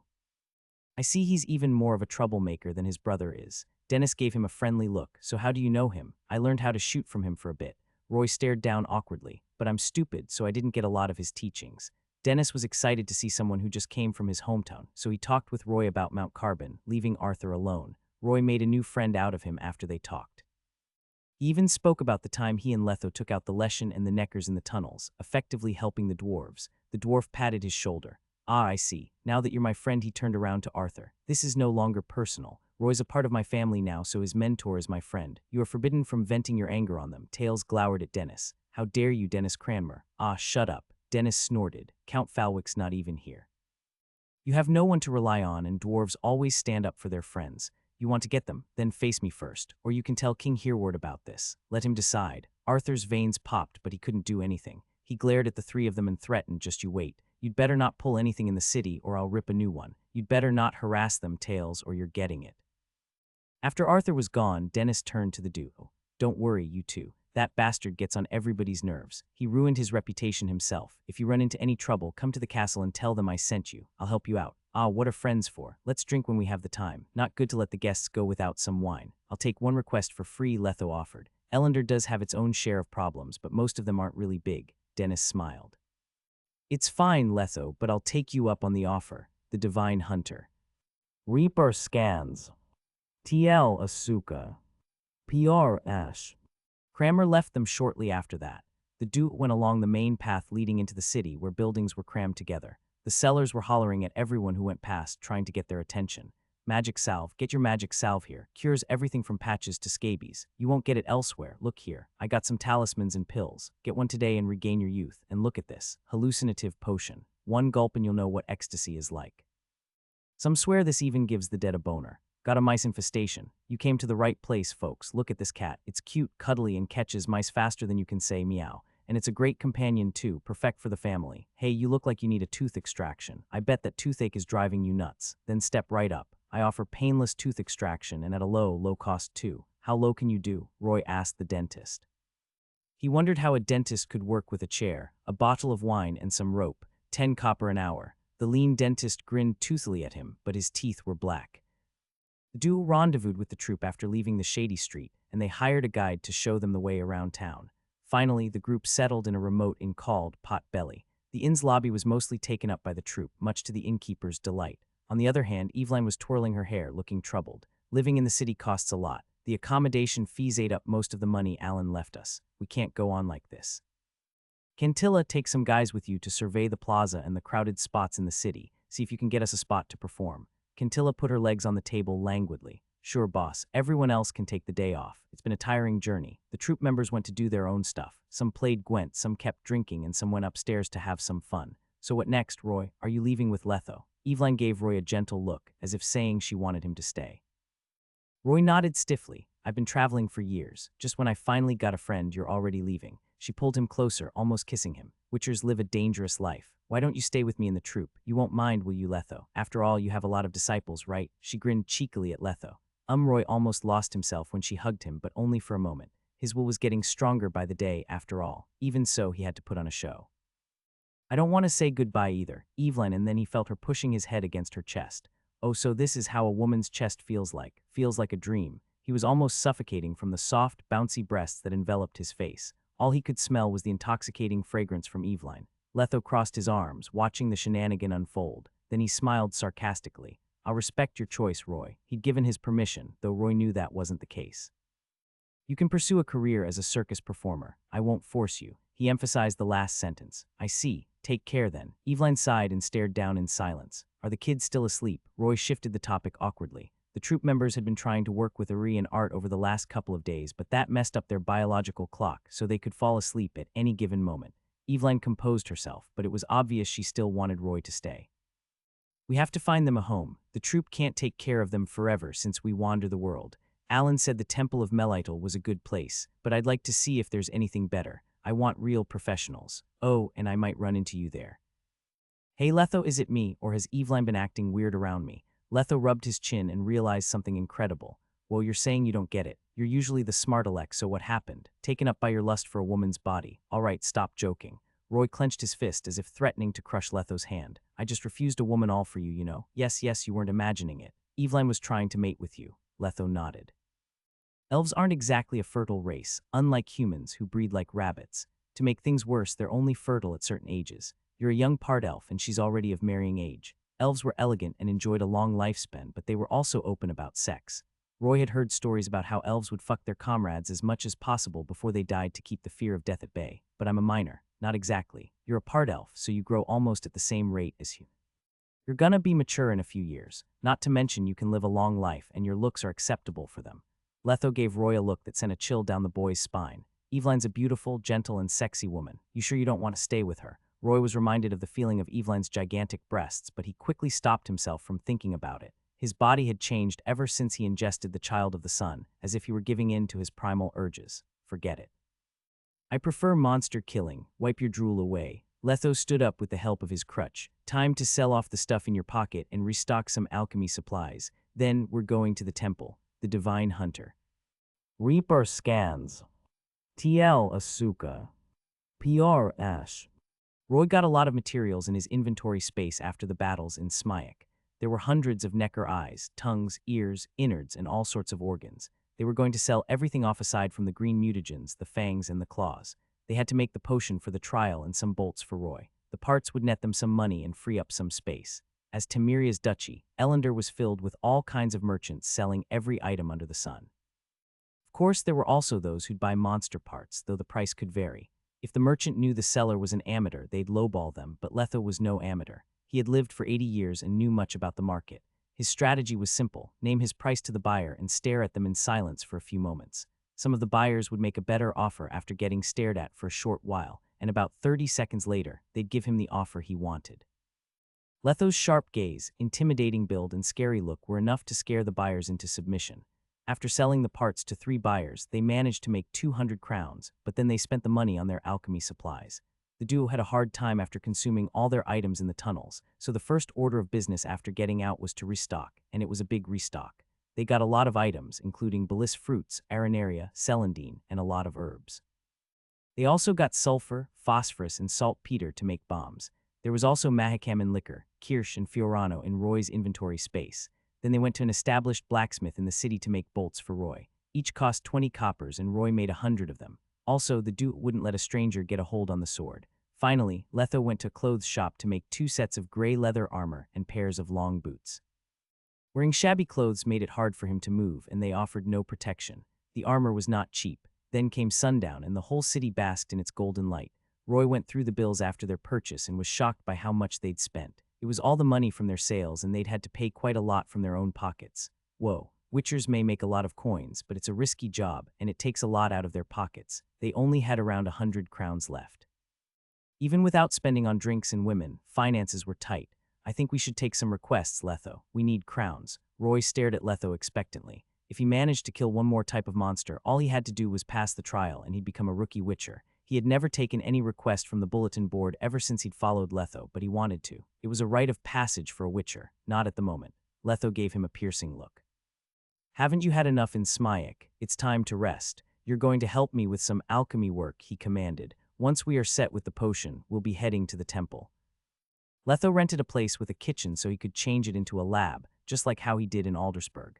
The only difference was he had Roy to help, so they spent half a day turning the kitchen into a makeshift lab. Roy noticed the familiar cauldron, mortar, alembic, bellows, and pestle from those days in Aldersburg, and he almost fainted. He could see himself toiling over the making of potions and bombs from day to night again, but he had an inexplicable desire for it. He wanted to feel a sense of accomplishment when he managed to make that one potion after thousands of tries. Thus, he took the cauldron and mortar and started his. "All right, you're starting with the marigold potion," Letho interrupted him. "Tell me the recipe and the steps." 2 ounces of dried marigold, 1 ounce of nettle, and mix them together in the mortar, Roy blurted since he could never forget the recipe. It felt like it was seared into his soul. "Not bad. It's been a month, but you still remember it." Letho gave him a look of approval. "Now for the potion making. Let's see if it's as good as your theory." Roy moved by reflex, as if he were a master alchemist. He put a sack of marigold and nettle on the right surface before weighing them, then put them into the mortar and crushed them with the pestle.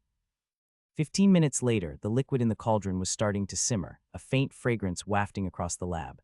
Roy quickly killed the heat and poured the potion into a glass container. His grip was firm, and not even a drop of potion went to waste. Finally, he corked it. Letho swirled the potion. "Have you been practicing?" He was surprised. "You haven't been doing this for a month, but you improved." "Probably because of the child of the sun," Roy said. "I can control my body better now."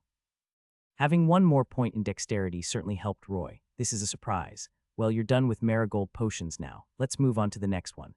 Letho paused for a moment. "It's a kind of poison. We used it in Smyek." "Oh, the paralyzing one?" "Yes, but not the same thing we used. This is the full version. It's harder to do. 1 dose is all it takes to paralyze someone entirely. It's hell for them." Roy's eyes shone. He wanted to make one ever since he'd used it in the tunnels.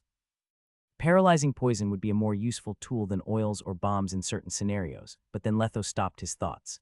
"You'll have to promise you'll only use this as a last resort, no matter what, effective immediately. Can you do that? What are you trying to say? Don't use this on the innocent." Letho was reminded of his school's dark past. "The school went down the wrong path for a very long time. We emphasized on poisons more than potions, and we took assassination requests just like the cat school witchers.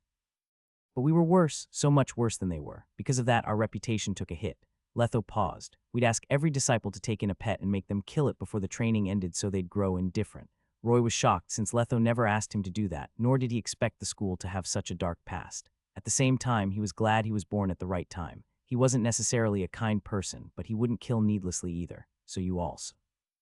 Yes, and obviously that was wrong. It sped up the school's death.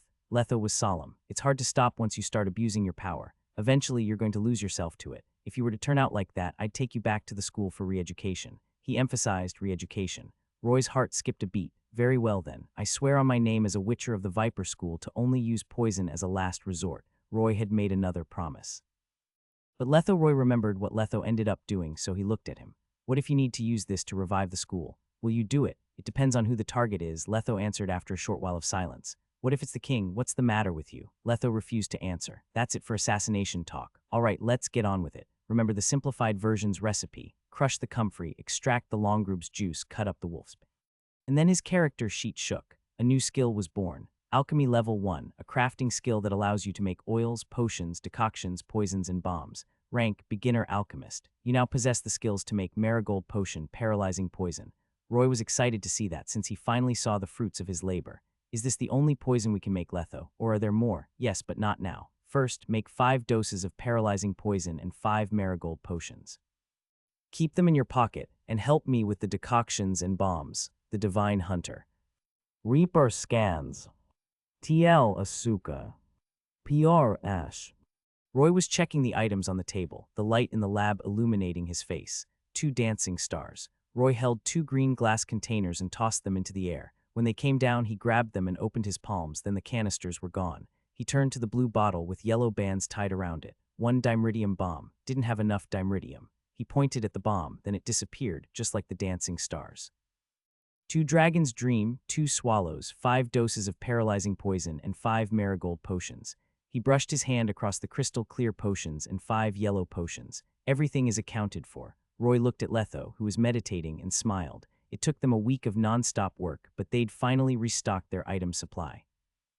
During that time, they'd gone to take the crossbow bolts and Letho's sword at the smithy. Then they'd taken the leather armor sets from the clothes shop, though they were shabbier than Roy had thought.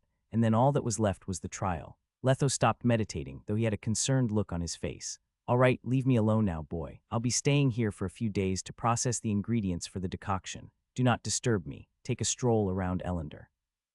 Roy heaved a sigh of relief, though he was curious about the potion. He wouldn't push his luck, though, since he was on the verge of breaking down. I can assist you, though. Not at your level, Letho refused, and this is important. We can't afford any mistakes or the potion's going to end up killing you. The news shocked Roy. So why do I have to wait until we get to the temple then? That's where you're wrong, Letho answered. You're taking the potion the moment it's done. Like I said, I'm just processing the ingredients. I'm not cooking it up yet. He paused for a moment. I left that part out for a reason. The head priestess has a greenhouse, and I need some of the herbs there. Also, their lab is better than whatever we have here. You'll need her help for the trial too. She's a sorceress. What if she refuses you? She owes me one, and I have an ace up my sleeve, Letho replied. She will help out. All right, take your potion of the week and get out. Come back in 3 days. Roy exited the lab wearing a black leather armor set, and he was sweating. Ellender was a bustling city. The sun was shining warmly, and the people were frolicking around the streets. Compared to the people in villages and small towns, Ellender's citizens had a better fashion sense. Instead of the usual gray and black, the people wore colorful clothes and stylish accessories like hats, necklaces, rings, belts, and brooches. Roy took a deep breath and stretched himself. That hits the spot. He would have liked to have gone to an inn for some Gwent, but he had a more pressing matter at hand. Since he was alone for the time being, he wanted to accept a request all by himself, but not long after he'd gotten out to the streets, a temptress beckoned him. She had heavy makeup, a luscious smile, and her hair tumbled down her shoulders. Roy looked at her, but he turned away and left after a moment. Young ladies would braid their hair, married women would cover themselves with a hat or a headscarf, while noble ladies would perm their hair. Warriors, on the other hand, would cut it short. The only women who'd let their hair stay the way it was were druids and prostitutes. It was a show of freedom and independence. The woman who was trying to seduce Roy was the latter, but Roy didn't give in. He didn't want to get into a bad habit. Roy eventually arrived at the bulletin board in the city center, but it was dusty and filled with cobwebs. He thought he could get some great requests, but reality was often disappointing. What the heck is this? They want me to find their missing cat. He shook his head in disgust. I'm not a firefighter. I don't have time for this. This woman wants me to catch her cheating husband in the act. Roy mocked. An eye for an eye then. Just start an affair yourself. He looked at another request and balked. And this wants a caretaker for a paralyzed lady. Nope, sorry, I'm not a caretaker. Oh, this one's interesting. Roy looked at the lower right where a new request was posted. A missing boy, he finally got serious. The request read, look ye, this is an emergency, help needed. Bounty hunters, witchers, or whoever you are, I shall pay you 150 crowns for this job. My son Burchell went missing after he went to fish at a river outside the city. If anyone wants to help, come to the bakery in Eastern Ellender. For experienced people only. Amateurs back off. The kid went missing in a rural area when he was fishing. Roy rubbed his chin, pondering the case. That doesn't narrow it down much. Could have been human traffickers or something, but this is promising. I'll look into this.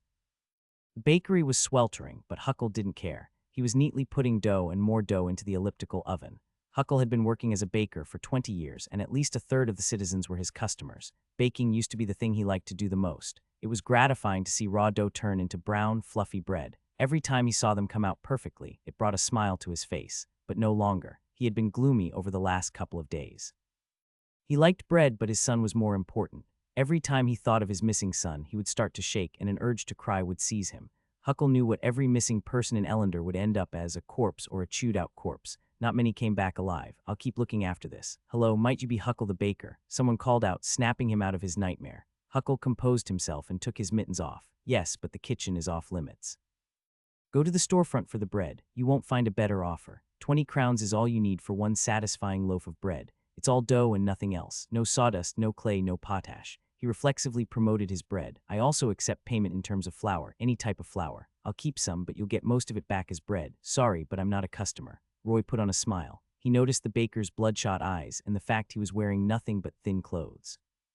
Mr. Huckle, I'm Roy, a witcher. I came for the request you put up. Can you tell me what happened? Huckle froze for a moment, then he sized Roy up. Crude leather armor and long boots, trimmed hair, nice nose, good eyes. Good-looking, approachable, muscular, and tall. But his skin is smooth and he looks like a kid. He's probably not even 15. Huckle waved him down. You're pulling my leg, boy. I need an experienced one, not a kid like you. And I'm not taking any disciples now. I don't need any help around the shop. Roy slammed his weapons on the baker's workstation, much to Huckle's shock. The sight of the crossbow and the steel sword made the baker retreat, then he picked up his baking implement. Calm down. You would have been dead if I wanted to rob you. I'll let you in on a secret.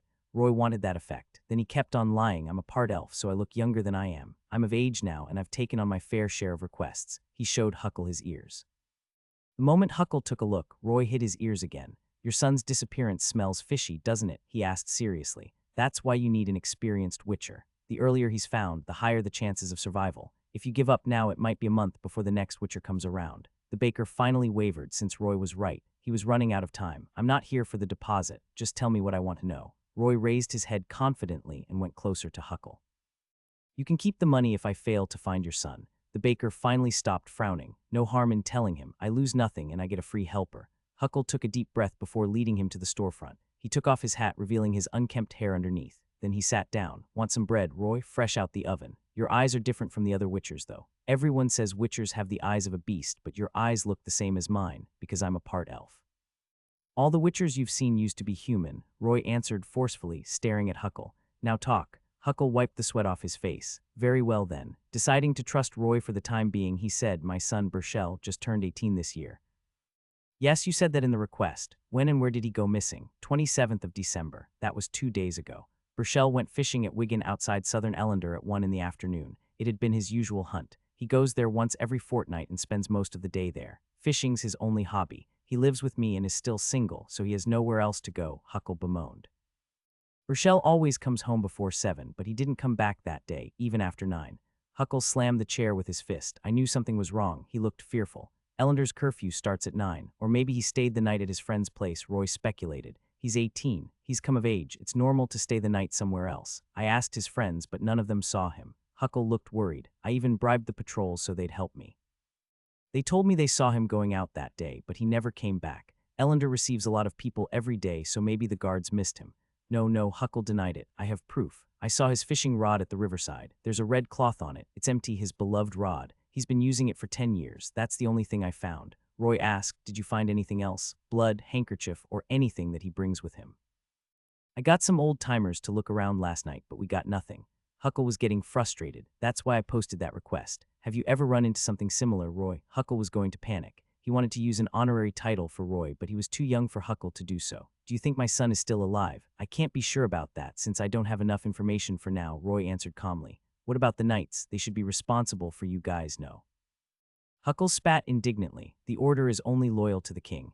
Their job is to protect the king and his family, not peasants like us. They put me on the waiting list, said they'd only help after they're done with the problems in the city. Huckle had beef with the knights. The bread would have gone moldy by then. My poor Burchell's going to end up dead or worse. Huckle shivered. The thought of his son being dead tortured him. I see, that's how nobles are. Roy shared Huckle's sentiment since he felt disgust toward Tails. He tapped the chair's armrest and asked, does Burchell have any enemies? Huckle denied it fervently. Impossible. He spends most of his time in the bakery with me. All he does is help out with the mice problem and housekeeping. He never complains and is always happy. There's no way he'd have beef with anyone. I'd know if he got into trouble with someone in the city. Even if he did have an enemy that I didn't know about, there'd be no reason for them to kill him. Very well. Let's assume he went missing at the riverbank then. Roy stood up and strapped his weapons to his back. Let's take a look at the crime scene. The Divine Hunter. Reaper scans. TL Asuka. PR Ash. Roy and Huckle went to Wigan, south of Ellender. The boy hunkered down on a gigantic boulder jutting out on the riverbank and brushed his finger across a pebble. He looked at the gleaming river before shifting his gaze toward the rustling bamboo forest standing on the other side. Wigan flowed toward the south, merging with Ismena after the sewers ahead. To the north, Wigan merged with Ponter. The river was less than 20 feet wide and gleamed green because of the algae and microorganisms in it. Roy couldn't even see the bottom. Do you see anything, Roy? Huckle was wearing some shabby clothes. He was holding a rickety fishing rod, looking nervous. Any clues? Calm down. We just got here. I need more time. Roy dusted his hands off and looked around. This is the boulder Burchell sat on whenever he fished here. Yes, Huckle nodded. I came with him many times and he never changed spots. Burchell's an honest kid, so he doesn't change once he's made a decision. Did you also find empty on this boulder then? Yes. Huckle stabbed the fishing rod into a hole below the boulder. It was an easy spot to fish. I found it right here. Roy could imagine Burchell enjoying the breeze on the boulder as he fished before disaster had struck. Let's search the place. But my friends and I did that yesterday and we found nothing. Huckle shook his head. It's useless. If you want to save your son, then you'll do as I say, Roy commanded. If you find any scales, I want you to give them to me. Scales. Huckle was confused. I need you to look for my son, not fish. If you're craving fish, I can give you one for free. Grilled, stewed, doesn't matter. Heck, I'll even throw in a loaf of bread. You know nothing. Roy shook his head. He didn't want to tell Huckle what he had in mind, but he had no choice. Drowners have scales too, but it's different. Their scales are harder and heavier than any fish's scales, and there's a protrusion in the middle of it. Also, you can smell the stench of rotting flesh if you see one.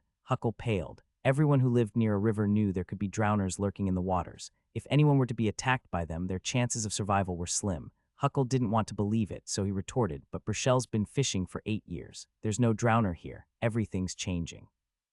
There might not have been any drowners in the past, but there are no guarantees now. Your son might be torn apart as we speak. Oh no, I'll search the place. Only humans or drowners could have taken someone away at a riverbank. If they could find any traces or the scales of drowners, then Burchell was probably taken by drowners. Roy was no longer the weakling he'd been. He had dancing stars and dragon's dreams in his inventory, as well as a crossbow that could fire in quick succession. He could take the drowners on as long as they didn't gang up on him. However, he didn't get to fight them. After searching the riverbank for an hour, Roy found nothing.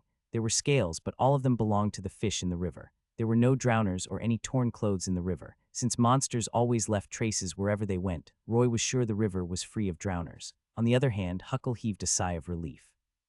If there were no drowners around, that meant his son could still be alive. But if it's not monsters, then why did he go missing? Did you find the rod here? Roy gave it some thought. That means he was taken away when he was fishing. There wasn't any cover at the riverbank, so ambushing Burchell on the rock was unlikely.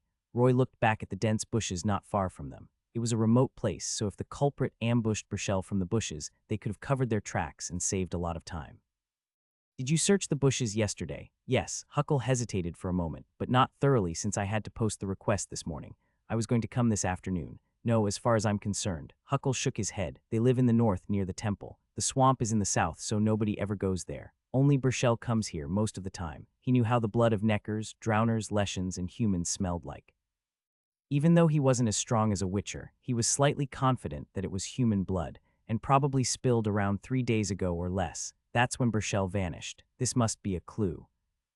Did you find something, Roy? Huckle parted a shrub and hunkered down beside Roy. He looked to where the boy was touching and saw the blood, much to his shock. Be blood, I is my son dead. Calm down, Roy told him without even turning around. We don't know whose blood this is yet, but he was sure Burchell was attacked by something when he peed in the bush. That something was too fast for Burchell to defend against. Come with me. They followed the trail of the blood and noticed a blob of white that was cotton-like.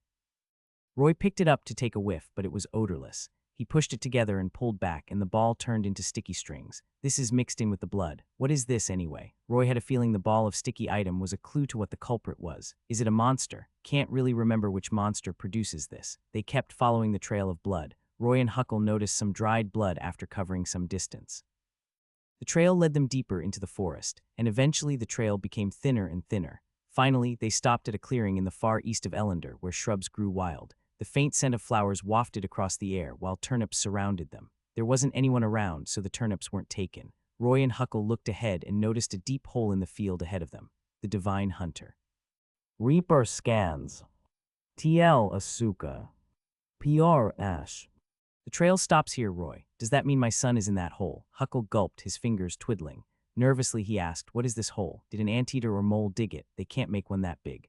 Roy stared at the hole, thinking about the possible monsters that could have dug it, and Burchell was dragged a mile. Either it's a really big monster or there are a dozen in there. Huckle realized he got it wrong. Burchell is 6 feet tall and weighs over 176 pounds. He's a sturdy boy. Not anyone could drag him like a rag doll. That's right. Roy didn't charge ahead in case there was something inside that could kill him. Put on your thinking cap. What kind of creature can drag him all the way from the river and leave little to no trace? Boars. Huckle looked concerned. I get a lot of customers complaining about the boar problem in the fields every year. Boars wouldn't usually drag an adult human that far, and it'd have to take Burchell out in the process. Roy shook his head. It has to kill or at least incapacitate its prey first. We didn't see a lot of blood on our way here, nor did the victim show any signs of struggle. That's really odd. Huckle's face twitched as he thought about a more dangerous predator that could have taken his son away. What if it's a bear? What if he ran into a bear? Even though it was winter, not every bear would hibernate. Some that didn't store enough fat would hunt. Same deal. If it was a bear, there would have been more of a struggle and more blood along the way.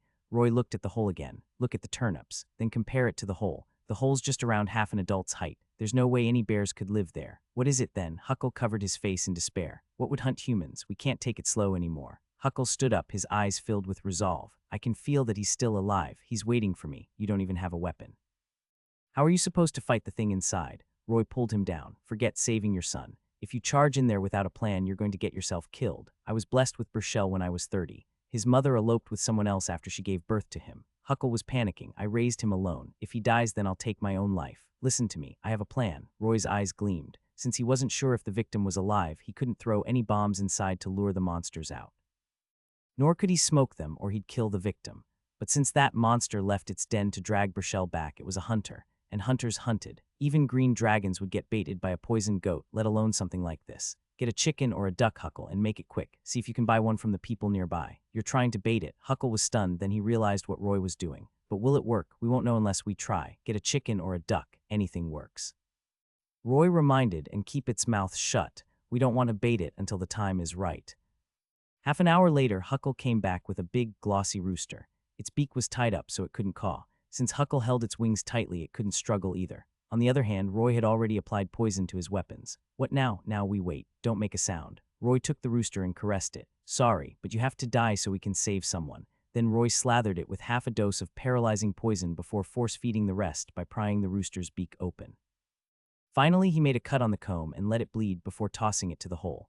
The rooster crowed the moment it landed and jumped around the turnips, but a few moments later, the poison started taking effect. The rooster started wobbling dumbly. Huckle and Roy were still hiding behind the tree, slowing down their breaths. They stared at the rooster unblinkingly, waiting for their quarry to appear. Nothing happened for a while after the rooster collapsed, but eventually something shot out from the hole. It was as big as a calf and was covered in black fur. The creature looked like a fusion between a fly and a spider, but it had no wings. It had 2 red eyes on its ugly head and a pair of legs on each side of its torso. Roy thought the monster could probably leap far ahead with those legs, for they were not unlike springs. It also had a pair of short, sharp pincers under its head that gleamed under the sun. The monster shot out a ball of white goo at the rooster, covering and turning it into a white ball. Then it scuttled back into its den with the rooster in tow. The description took more than 1 paragraph, but the monster actually finished its hunt in a mere moment. Even so, Roy managed to get its info in that split second. Arachnomorph. Age 2 years old. HP 80 weakened. Strength 6. Dexterity 8. Constitution 8. Perception 6. Will 4. Charisma 4. Spirit 5. Skills webshoot level 1. Arachnomorphs can shoot a blob of sticky web from far away. Its web is sturdier than normal rope and is extremely sticky. Normal humans will find it hard to break free. Lunge level 1. Arachnomorphs can store their energy for 1 second and leap 40 feet ahead, lunging at its prey. Corrosive venom level 1. Arachnomorphs can inject an extremely corrosive venom in its prey using its incisors, turning everything into liquid before consuming it. Spawning level 1. Arachnomorphs do not lay eggs outside when the temperature is low. Instead, they'll inject their larvae into strong captives, turning them into a nest for their young to grow. Arachnomorphs, so that's their cobweb. Roy finally understood what was going on, so that's why there wasn't much blood. The prey's covered, and then Roy realized someone was struggling, so he snapped out of it and let Huckle go. He'd been covering the baker's mouth since earlier. Sorry, that must have hurt. Huckle patted his chest and heaved a sigh. I almost thought you wanted to kill me, Mr. Roy. His face turned back to normal. What was that anyway? He whispered, but his eyes were on the hole. Was that the child of a fly and a big spider? Huckle was fearful. I've never seen something like that my whole life. It's scarier than a drowner. It's an arachnomorph, or you can call it a monstrous spider. It's a dangerous one. Roy wondered if he should retreat. Arachnomorphs were hard to deal with, so he would have run away if the creature was in top condition. But it's weakened. Its stats are lowered too. If I make the necessary preparations, I think I can take it. But there's one problem. Arachnomorphs come in groups and breed like rabbits. They hunt together, so there might be a lot of them there. Find the newest release on Novelrecap. Do you think my son is still alive, Mr. Roy? Huckle was circling the place in panic. How should we deal with that? Does Burchell fish frequently? Roy asked. Once every 2 weeks, Huckle said firmly. It's been going on for years, so I know I'm right. What lies in the south of Wigan? A vast swamp filled with poisonous bugs and venomous snakes. Nobody goes there, so this arachnomorph probably came from that swamp and got weakened for some reason, if it hasn't laid eggs and is living alone. He's probably still alive. Roy didn't want to lie. Arachnomorphs wouldn't kill their prey outright. They'd first turn them into human soup before slurping them up. He's probably out cold inside. Of course, if worse comes to worst, Burchell might have been injected with the monster's larvae. Charging in without a plan is suicide. We need a trap, a bigger one that can take them all out in one go, or at least most of them. Roy had a nice plan going, but he underestimated a father's love for his child. The moment he finished explaining how the monster hunted, Huckle broke down. The thought that his child could have been turned into human soup drove him mad, and he charged toward the hole, roaring to the heavens. The divine hunter. Reaper scans. TL Asuka. PR Ash. It was a warm day and the plains were peaceful, save for a gaunt man charging toward a hole in front of him. "You bastards." He grabbed a turnip and hurled it into the hole. "Why'd you take my son? Take me instead." "Shit." Roy was shocked by Huckle's reckless charge. There was no time for further planning, so he quickly went to drag the baker back into the bush by his arm and body. "Are you mad? That's suicide. Forget about saving your son. That thing's gonna kill you too." "You're right, I am mad." Huckle was breathing heavily, fury flaring in his eyes. He tried to break free, but Roy had an iron grip on him. "If it hurts my son, I'm dragging it down to hell with me." The arachnomorph came out right after that. Before they realized what was happening, they saw the monster's big red eyes locking onto them, and then it pulled its legs close to its body. A split second later, it leaped through the air, traversing 40 feet in an instant. Roy was surprised, but he quickly dragged Huckle back to the bushes behind them. The baker was pale and shaken to his core, and then Roy heard something smacking against the tree beside him. When he took a look, he saw a blob of white, warm ball sticking to the trunk behind him. "Got him it." Roy and Huckle tried to run away, but they couldn't escape from the monster. The arachnomorph scuttled after them, closing the distance at a blistering speed. A moment later, it leaped over their head and landed before them. Roy managed to dodge it just in time, but Huckle had no such luck. The arachnomorph screeched and pounced at the baker, then it slashed away at Huckle's chest, creating a cross-shaped wound. Roy could see the excitement burning in its eyes as it went in for the kill. The arachnomorph's stench filled the air. Roy could smell the scent of soil and rotten flesh coming from it. If he so wanted, he could reach out and touch the monster's fangs. Meanwhile, the arachnomorph's attention was fully on Huckle, so Roy was ignored. Perfect. Roy clenched his fist and out came Gwaiher. Without wasting a second, Roy plunged the sword into the monster's ugly head. The arachnomorph shrieked in pain and spasmed, darting away from Roy. It was a close call, but Huckle was saved. It glared at Roy maliciously and spat a blob of webbing, but Roy knew it was going to do that. The moment the arachnomorph retreated, Roy was already rolling around, dodging its web. When he regained his bearings, Roy switched the sword out for Gabriel and fired a shot at its body. Roy rolled away again, this time landing in a giant bush, the monster's pincers missing him by a few inches. Once the arachnomorph turned around, Roy put all his strength into his right hand and buried the sword in the monster's mouth. At the same time, he fired a shot at the spider's eye, splattering blood everywhere. The arachnomorph took considerable damage after those attacks. If it were a necker or drowner in its place, they would have died, but insects were resilient.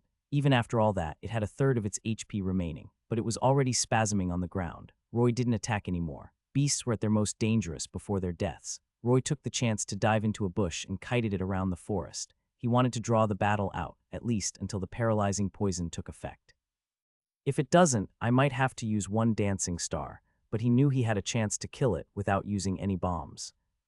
The arachnomorph scuttled across the ground, its reflexes turning unbelievably sharp. It chased Roy for a few seconds before leaping up into the air and using the branches to propel it further ahead. Is that thing defying gravity? The branches were severely cut every time the monster landed on them. It saw Roy running underneath it, and before Roy could run far, the monster jumped down on him, and that was its last chance to kill him. Roy didn't get up from the ground. Instead, he held Gwaiher over its head awkwardly before slamming it into its mouth, piercing its innards. Roy didn't stop until he felt the hilt touching against the monster. The arachnomorph's blood started flowing down, drenching Roy's face. Roy quickly rolled out of the way, then the monster snapped out of fear's effects. A few moments later, smoke billowed from its mouth and it stopped moving. The monster fell ahead, flames licking its body. You killed an arachnomorph. EXP plus 70. Level 4 Witcher 902,000. You have killed a grave hag, a drowner, a child hunter, a leshen, an elf sorceress, a necker normal, warrior, chieftain, a necker nest, a kikamor, a cursed one, and an arachnomorph. You have killed 10 types of magical creatures. Roy stared at the dead monster in surprise as it slowly turned into a big ball of flames. That's Gwaiher's burn effect. Getting stabbed by a sword and burning up inside was a torture beyond anyone's nightmares. Roy shuddered at the thought of anything that had to go through that. Well, at least it's not me. The battle had lasted 30 seconds. If he were in the game, he would have had to spend a while to kill the spider. Any misstep ended in the player's death. Roy wiped the blood off his face with the dewdrops from the grass around him. When he went back to Huckle, the baker had already passed out. He was angry about Huckle's reckless charge. If there had been more than one monster, they would have died, but that didn't happen, so Roy didn't dwell on it. Not to mention Huckle needed help, so Roy cleaned the baker's wound with a marigold potion and bandaged it. Then he smacked the baker's face. Huckle opened his eyes in fear and shot up, but then he gasped in pain. Spider, spider. Roy patted his back and shoulder. Calm down, it's dead. You're safe now. Dead. Huckle looked surprised. He puffed his chest and took a deep breath before struggling to get up. What about Burchell? What about my son? Did you save him? Not yet. Roy pondered about it for a while before coming to a decision. We'll save him right away. If the spider's not alone, its friends would have come out by now. And Huckle can't go down alone. I'll help him out. 15 minutes later, Roy rappelled down the hole with nothing but a torch to light his surroundings, while Huckle stood guard outside. The rope was secured on Gwaiher, which was buried in the ground outside. Roy thought the den was humid, cold, and dark. At least it's not like the tunnels. It's one straight path down till the end. That confirmed the fact that the arachnomorph lived alone and didn't manage to expand its colony in time. He made the landing 15 minutes later. Roy shone his torch around him and noticed that he was in a space that was slightly larger than the tunnel. It was about the size of an inn's room, and the walls were covered in branches and leaves connected by clay. That provided great insulation for the space. There were 3 white cocoons in the cave's depths. The smallest one was on the left, which was the rooster they used as bait. The one in the middle was probably a mole or a raccoon, while the one on the right looked like a human. That's the one. It was unmoving, not unlike a corpse, but Roy noticed some breathing coming from it. Delighted, he quickly sliced the top part with his bolt, and out came a horrifying sight. Roy could see that it was a young man. He had big eyes, bushy brows, thick lips, and a wide jaw. The man looked honest enough, but there were bulges on his face. The bulges were the size of a whole fingernail, and they were spread across his cheeks, forehead, and chin. Roy noticed the bulges squirm, obviously containing something alive in them. Even though the young man wasn't awake, Roy knew he must have been having a nightmare, for he kept frowning.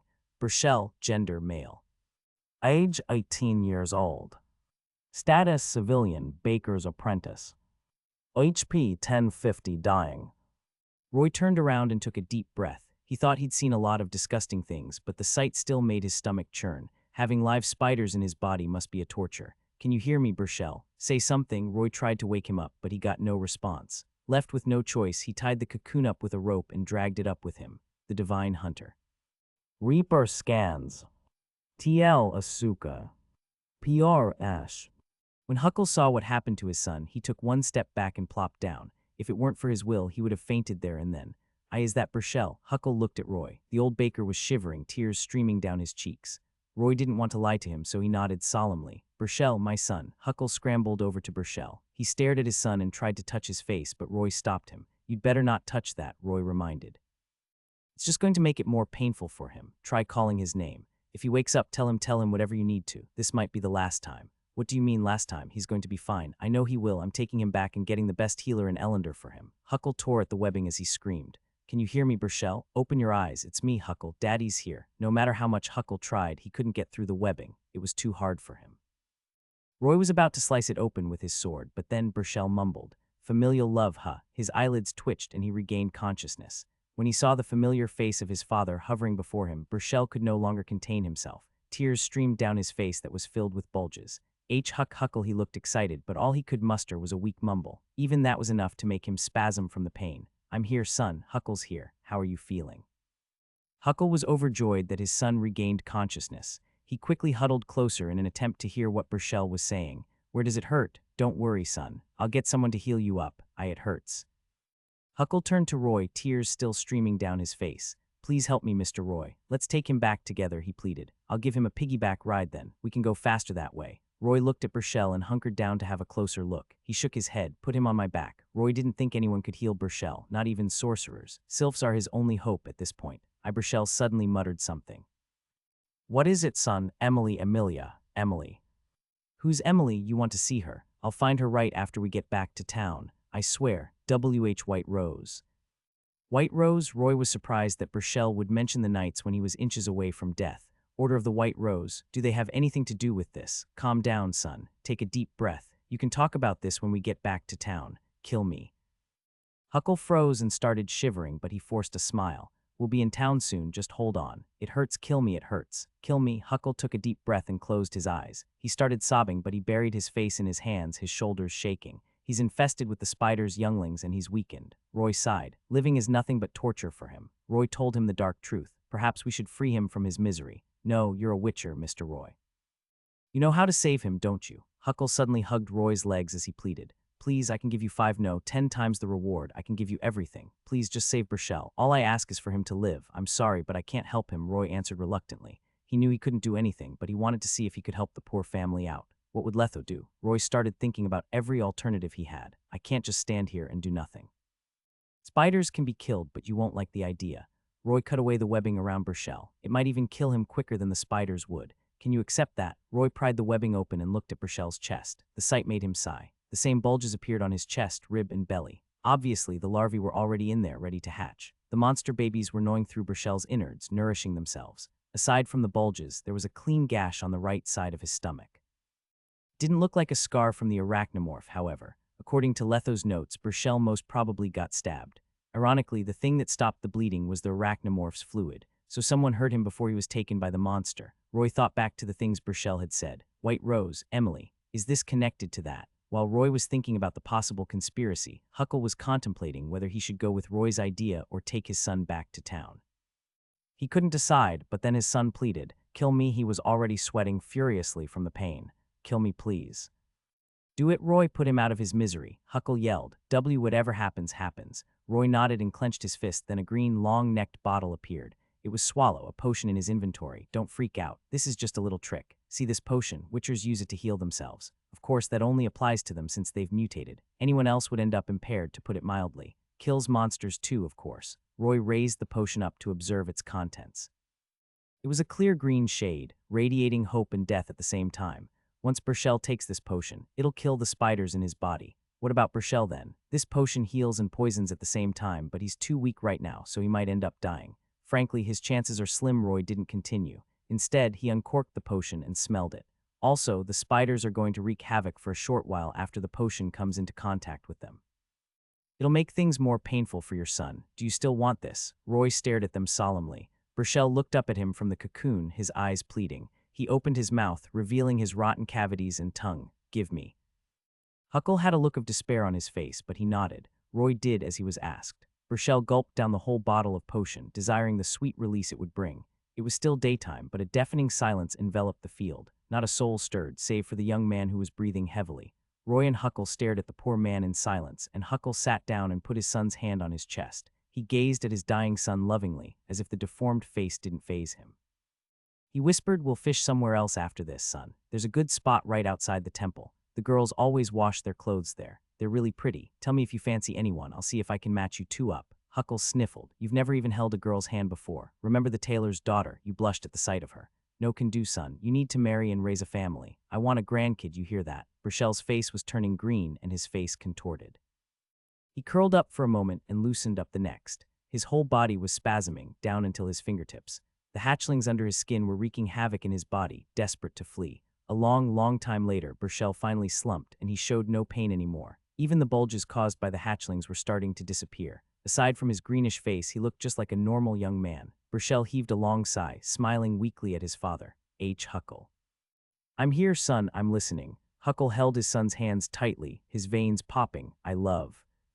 "What did you say, son?" Burchell's eyes gleamed as he put the last of his life force into that one final message. In the final moments of his life, he saw his father as a hero, someone who stayed with him until the end. "I love you. I love you too, son." Huckle held the corpse of his son and cried painfully. Roy watched on in silence. There were a few times he wanted to say something, but he kept quiet to let Huckle vent his sorrow. "Sorry I couldn't save him, and I even."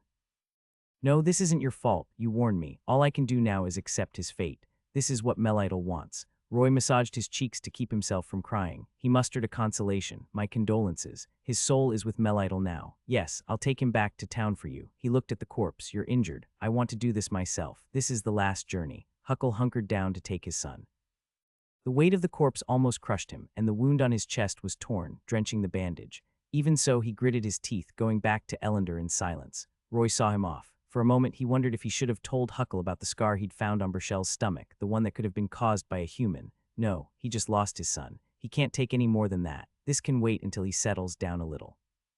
Roy escorted them back to the city gates, where the guards flocked to them. Since he didn't want Tails to harass him, Roy quickly darted back into the wilds, sprinting toward the silent darkness.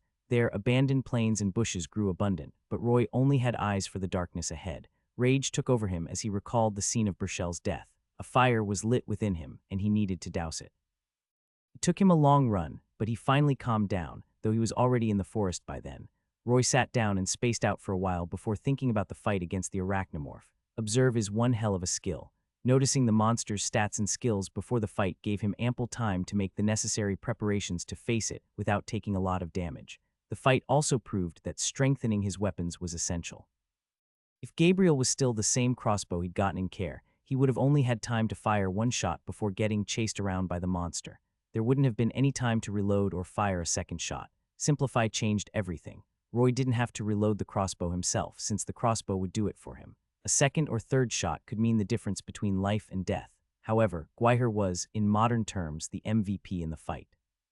It caused a lot of damage to the monster, weakening it for the final strike. And finally, Byrne ignited it from the inside out, delivering the final blow. Of course, the monster was weaker than the actual ones, so that gave him an opening to kill it. If Roy knew how to wield the sword more efficiently, the fight could have ended sooner and cleaner. Killing the arachnomorph added one final monster type to the list.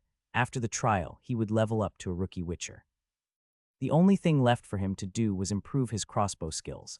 Roy turned some pine trees into his targets and started training. He trained his standing and kneeling shots, as well as the pace of his breathing. Gabriel had undergone a lot of changes after the power-up. There was barely any downtime between the shots. The old training couldn't keep up with the new fighting style, so Roy had to train profusely to improve his breathing. Roy darted among the trees, his hair dancing in the wind. The night breeze brushed across his face, taking droplets of sweat away with it. Everywhere Roy went, a rain of crossbow bolts followed. Every pine tree in the area would find itself embedded with a bolt. Time flew by as Roy trained. Before he knew it, it was already 9. He couldn't go back to the city since it was already curfew, so he bathed in the river before climbing up a tree to meditate the night away. The Divine Hunter. Reaper scans. TL Asuka. PR Ash. The sun had risen above the horizon, though the wind was still chilly. Roy went through the throng and arrived in the eastern part of the city. The bakery was open, but Huckle was sitting on the bench in the yard, staring up into the sky. The baker's hair had turned gray overnight, and he'd aged 10 more years. Instead of the energetic man he'd been a day ago, Huckle now looked dead inside. It wasn't until Roy had approached him that he'd snapped out of it. "You're here, Mr. Roy." His voice was nothing but a whisper. "Give me a minute. Your reward's inside. I'm not in a hurry." Roy followed him into the kitchen. He saw a closed sign sitting on the doorstep, but Huckle didn't hang in on the door. His oven, which was burning from morning to night, was cold, and his tools were neatly placed on the side. Anyone who came in could see that he wasn't open for business. "Are you done with Burchell's business? Do you need any help?" Roy held the money bag. It felt like there were more than 150 crowns inside, but he didn't count. After Roy placed it in his inventory space, he observed the baker quietly. His eyes were bloodshot and his jowls were oily. Obviously, he hadn't slept a wink the night before. "When's the burial?" "Tomorrow. I bribed the people at the morgue so I can keep him with me for a while longer. I want to see him for the last time." Roy nodded. "What next? Are you still going to run the shop?" Huckle started sobbing and he buried his face in his hands. Roy shook his head. He had something to tell Huckle, but he'd wanted to wait until the baker had finished with his son's business before telling him about it. It was time. He had to give Huckle a reason to live. "I still have something to tell you, Huckle." There was a scar on Burchell's stomach, but it was caused by something sharp. It looked like a sword slash, but his vitals weren't hurt. Or Burchell would have died from blood loss even with the spider's webbing. The baker's shoulders shook, his face contorting with horror. "My son was killed by the spider, so why does he have a sword scar on him?" Roy looked at him closely before continuing. "Your son said something despite all the pain he was in yesterday. Do you remember it? The things he said before he died? Emily and White Rose." "I don't know who or what Emily is, but White Rose," Huckle mumbled. Then he looked up, shocked. "Are you saying the Knights hurt my son? But my son's not even involved with them. I don't know the details." Roy paused. "We need more information. But at any rate, your son was killed by the arachnomorph." Roy was worried Huckle might just charge at the Knights. It was possible, given what he'd done the day before. "Don't do anything reckless. I don't think Burchell would want you to throw your life away just like that. I'll help you." Huckle shook his head, refusing Roy's offer. "I apologize for my reckless action yesterday. You almost died because of me, so I'll do it on my own this time, no matter what. What's your plan?" Roy was disappointed and relieved at the same time, so he didn't insist on helping. It was a big one since the Knights were involved. It would take a long time to settle the matter, and Roy had a trial coming up. He had to prioritize that first. Only after becoming a witcher could he go up against the Knights. "Now that Burchell is gone, my savings are useless, and everyone in Ellender would love to get their hands on more crowns, including the Knights. They keep telling everyone about their creed, but the moment you dangle a few crowns before them, they wag their tail like the dogs they are. Ah, money makes the world go round, huh? Be careful, Huckle. Don't push yourself. I'll be leaving for the Temple of Melitel in 2 days. Contact me if you run into any trouble." Roy left the bakery alone. He went around the streets, immersed in the case of the Knights. Eventually, he arrived at the plaza in the city center. There was a statue of a woman in the middle of the fountain, and there was a crowd around it. Roy could hear the sounds of drums amidst the roars and cheers, so he weaved through the throng to see what was happening. After going past the people, he saw a familiar troupe performing in the center of the plaza. Collins was wearing a sleeveless jacket, showing off his muscular chest and arms. He swung the flaming torch in his right hand as he went around the audience, and then he took a deep breath, puffing his chest and cheeks out. A moment later, he blew at the flaming torch, creating a stream of roaring flames that lasted for 10 whole seconds. That wasn't the end of it. Collins took a deep breath and inhaled the flames, not leaving even a single spark behind. But that wasn't all. He licked his lips and bellowed, and out came the flames from his mouth, shooting up to the heavens. The crowd went wild, and Faraz took to the stage. His face was a mess of colors, and the ugly faces he was making made him even uglier. Faraz was holding a yellow plate in his left hand while juggling a few marbles in his right. His movements were so fast the marbles looked like a hula hoop. He then went up to a little girl who had her hair tied up in pigtails, and he stopped juggling. Faraz stuck his finger up his nose, closed one eye, and arched an eyebrow. He even stuck out his tongue, much to the surprise of the girl. Then a wooden sculpture in the shape of a pig's head appeared on his tongue and slid down to the girl's outstretched hand. The girl chuckled, and a man who looked like her father picked her up. He roared in laughter before tossing a few coins to Faraz. A short while later, more and more of the audience followed the example. Then it was Amos' turn. The hook-nosed performer swiveled his hands, and Gwent cards appeared between his fingers out of nowhere. He flicked them into the air, causing them to spin around before going back to him like thin boomerangs. Since all the cards he used were different, it looked like a colorful whirlwind to the audience. Everyone gasped in surprise. When they were trying to get a closer look, Amos suddenly swung his arm and kept his cards within his robe. Then he smiled mysteriously before tossing his cards to Eveline. Eveline turned around nimbly, circling in the air for a few moments as she caught every single card Amos tossed her, all but one. Then she caught it between her lips before opening her arms, not unlike a swan. Eveline then hunkered down to bring the show to a close. The crowd erupted into a frenzy. 15 minutes later, the troupe's show for the day finally came to an end, but the crowd was still reluctant to leave. They talked to the performers for a while before finally going back to their business.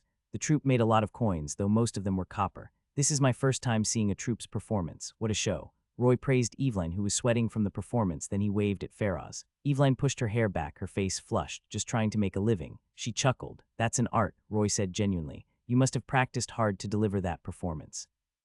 Compared to you, the so-called bards are nothing. They only got to where they were by talent. Oh, you're so sweet. If you keep that up, I might just think I'm a real performer." Eveline beamed and held his hand. "But let's not talk about that. Where's Letho? I don't see him around. He's making potions." Roy smiled. "I'm going solo for the time being. What about Uri and Art? Are they doing fine? They're in the temple. Cantilla's looking after them. The priestesses are helping the kids to get used to the temple." "Lovely bunch," Roy chuckled. He could imagine how frustrated it must have been for Cantilla to play the babysitter role. Seems like everything's back to normal. What next? How long are you going to stay in Ellender? "A month or so. Have to make some money for the trip, and we have to stay with the kids for a while longer." Eveline winked cheekily at him. "Are you sure you don't want to come with us, Roy?" She invited him again. Vizima's May Day is a feast for the eyes. She paused for a moment and frowned with concern. "I've run into quite a few witchers over the years with the troupe.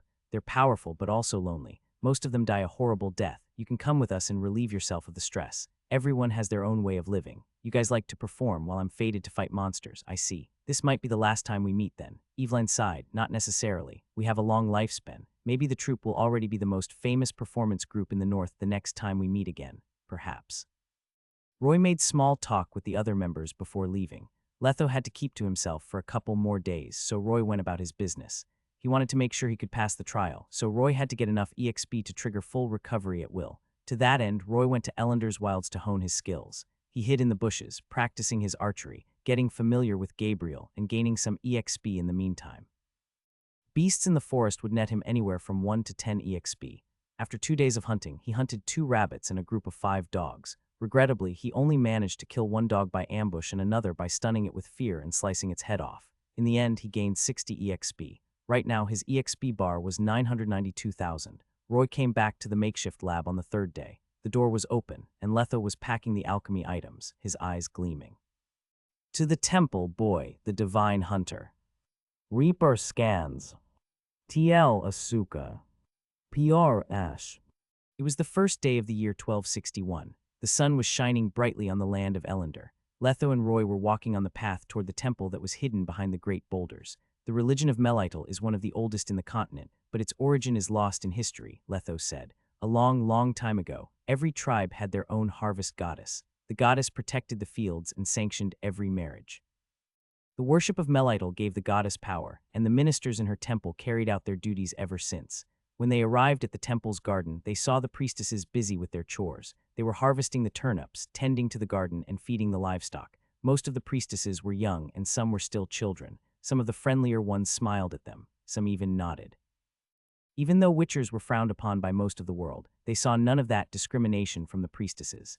They were just curious about Letho, and their kindness was a welcome change. Roy was surprised to see everyone looking so happy despite the chaos that was going on, while Letho actually smiled.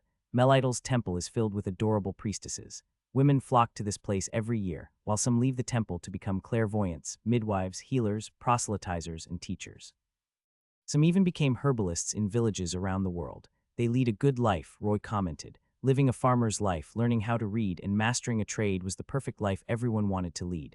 At least in that era, that was the case. Mother Nenek has managed the temple well. The temple provides a lot of protection for the underprivileged. That's why everyone in the north and the Isles respect them. What about the south then? The cult of the Great Sun is the dominant religion after Amher had risen to the throne. Every other religion is oppressed. Letho, Roy, someone interrupted. A young, curvy, freckled priestess came out to welcome them. She looked at them both before deciding to look Roy in the eyes. Mother Nenek has been waiting. Please come with me. Good morning, Miss Yola. Roy went over Letho to greet the priestess with a friendly smile. There was a faint scent of chrysanthemum coming from her. Have we met before? Yola stopped in her tracks and threw him a look of doubt. Her gleaming eyes reminded Roy of nymphs. She had the air of those legendary creatures. A few years ago, after Geralt had lifted the curse of Astriga in Vizima, he'd come to the temple to recuperate. It was also then that he'd slept with Yola. Geralt's a fuckboy, that's for sure, Roy thought. He asked, do you remember Geralt, the one who came from Vizima, the one that made you break your vow of chastity? Geralt from Vizima. Yola froze. Her eyes were filled with reminiscence, sadness, and a faint tinge of fear. She was reminded of the days she spent with Geralt, who plunged her into a deep dilemma. A circle of white candles surrounded the inner temple, and a statue of Melidal stood ahead of them. A few devout believers were praying to her, mumbling to themselves. So you're Roy. A pudgy, gray-haired woman in an oversized red robe came from the side. She looked like she was in her 50s, but Roy knew that Nenek was already over 100 years old. Geralt even saw her as his mother. Her gaze was warm and welcoming, attracting those who came close to her. Hello, Mother Nenek. I'm Roy from Edern. Roy bowed deeply. He had always thought of Nenek as a saint, someone he should respect. You cheeky boy. Nenek patted his shoulder softly. What did you say to Yola? She looks heartbroken. I just told her she was beautiful. That's all. You and your little secrets. We did treat a lot of patients here, but not once did we ever accept a request for the trial of the grasses. It's cruel, painful, and inhumane. Not once, huh? What did Letho do to gain her favor? Just something he did for her in the past. I need to confirm something. You're giving up the life of a normal human, becoming sterile, and taking part in this painful trial out of your own will, right? She gave Letho a stern look. This man here didn't force you to become his disciple so you can inherit his legacy, did he? I wonder if I'll really be sterile. Roy didn't think it was a problem since he was still young.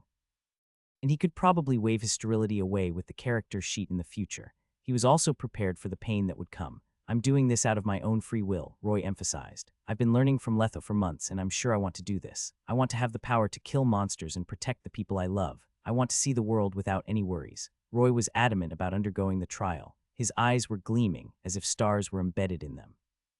That dream of yours is going to bring you nothing but pain. You'll be burned out by the life of a vagrant. Then I shall accept the price I have to pay. Besides, nobody can be sure what the future will bring. Nenek was slightly disappointed that she didn't manage to convince Roy. As stubborn as your mentor, either you're really brave or really stupid. I hope you won't regret this. That is, if you can get through the trial in the first place. I will never regret this. Let's see if you can still say that after the trial has begun, brat, Letho suddenly hollered. Of course I can. Roy thumped his chest. I'm never gonna give up, even if that's the last thing I do or my name is not Roy. Well, technically, my name isn't really Roy, but you get the drift. Then they went into the inner sanctum with Nenek leading them. On the way there, Roy huddled closer to Letho. What did you do anyway? He whispered. She doesn't seem like someone who'd make any exceptions. It happened 20 years ago, just by coincidence. Letho was inscrutable. Is that so? All right, fine. I helped her out and told her the secrets of the school. Nenek is an excellent potion maker and alchemist. She's interested in our decoction's recipe and how it causes the mutation in witchers. The decoction's recipe, huh? That's every school's secret. Roy was reminded of something that would happen in the future. Someday in the future, a gang called Salamandra would infiltrate Kaer Morhen to take the Wolf School's decoction recipe. They wanted to use that to make an army of mutants and take over the throne, but it ended in failure. The decoction's recipe was the heart of a school, so they'd never let anyone take it so easily. Isn't the recipe the heart of a school? Why'd you let her look into it? Because we lack new recruits, Letho answered, and our school in Nilfgaard is on its last legs.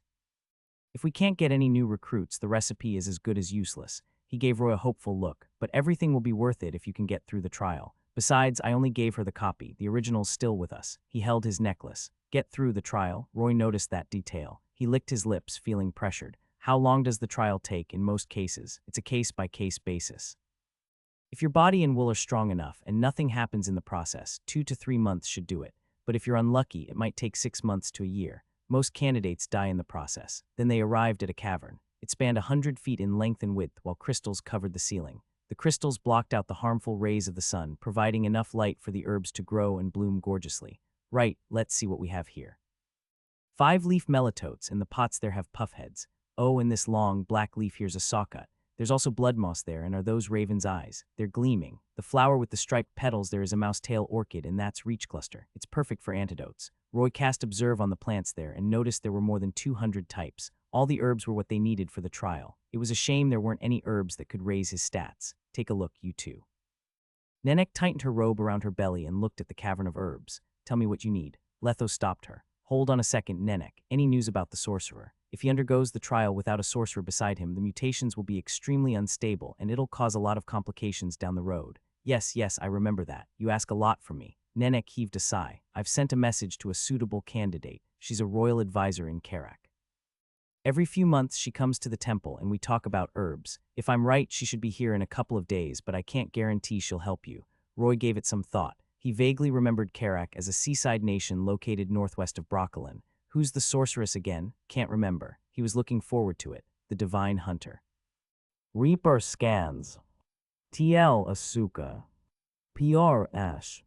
The duo were living in the temple for the time being. The priestesses gave them a clean room to stay in. There were 2 wooden beds with yellow blankets on them, an old table and chair, an oil lamp, and a window with decorated curtains. Roy hopped onto one of the beds and put his hands behind his head. When he pulled the curtain back with his leg, he saw the priestesses spreading fertilizer in the field outside. When's the trial starting, Letho? In a day or 2. You'd better pray that royal advisor will help you out. We have some time then. Better not waste it.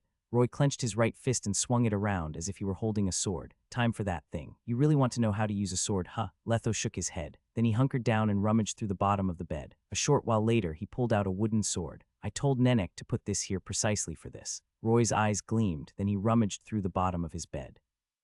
A while later, he found a similar wooden sword lying there. It felt lighter than Gwaiher. Probably weighs a pound or so. Probably made out of birch or poplar. No short sword. Letho was a master in the school's dual sword style. And Roy didn't want to practice with a wooden sword either. Why don't I just practice with Gwaiher? We'll start with normal swords, Letho said coolly. No real swords either. You'll hurt yourself easily. They went around the temple to find a suitable training space.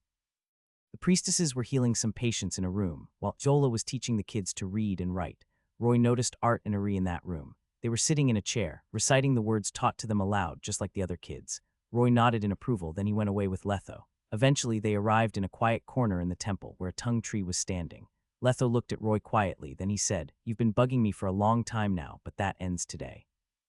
You're a newbie, so you're going to start from the basics. Don't think they're pushovers. Every advanced technique comes from the basics. Roy arched his eyebrow. I killed quite a few with Gwaiher, but Letho sounds unimpressed. You don't believe me? Well then, come at me with everything you have. Letho realized what he was thinking, so he wanted to teach Roy a lesson. He moved his wrist around and made a circle with the wooden sword. Let's spar. Of course, that was what Roy wanted.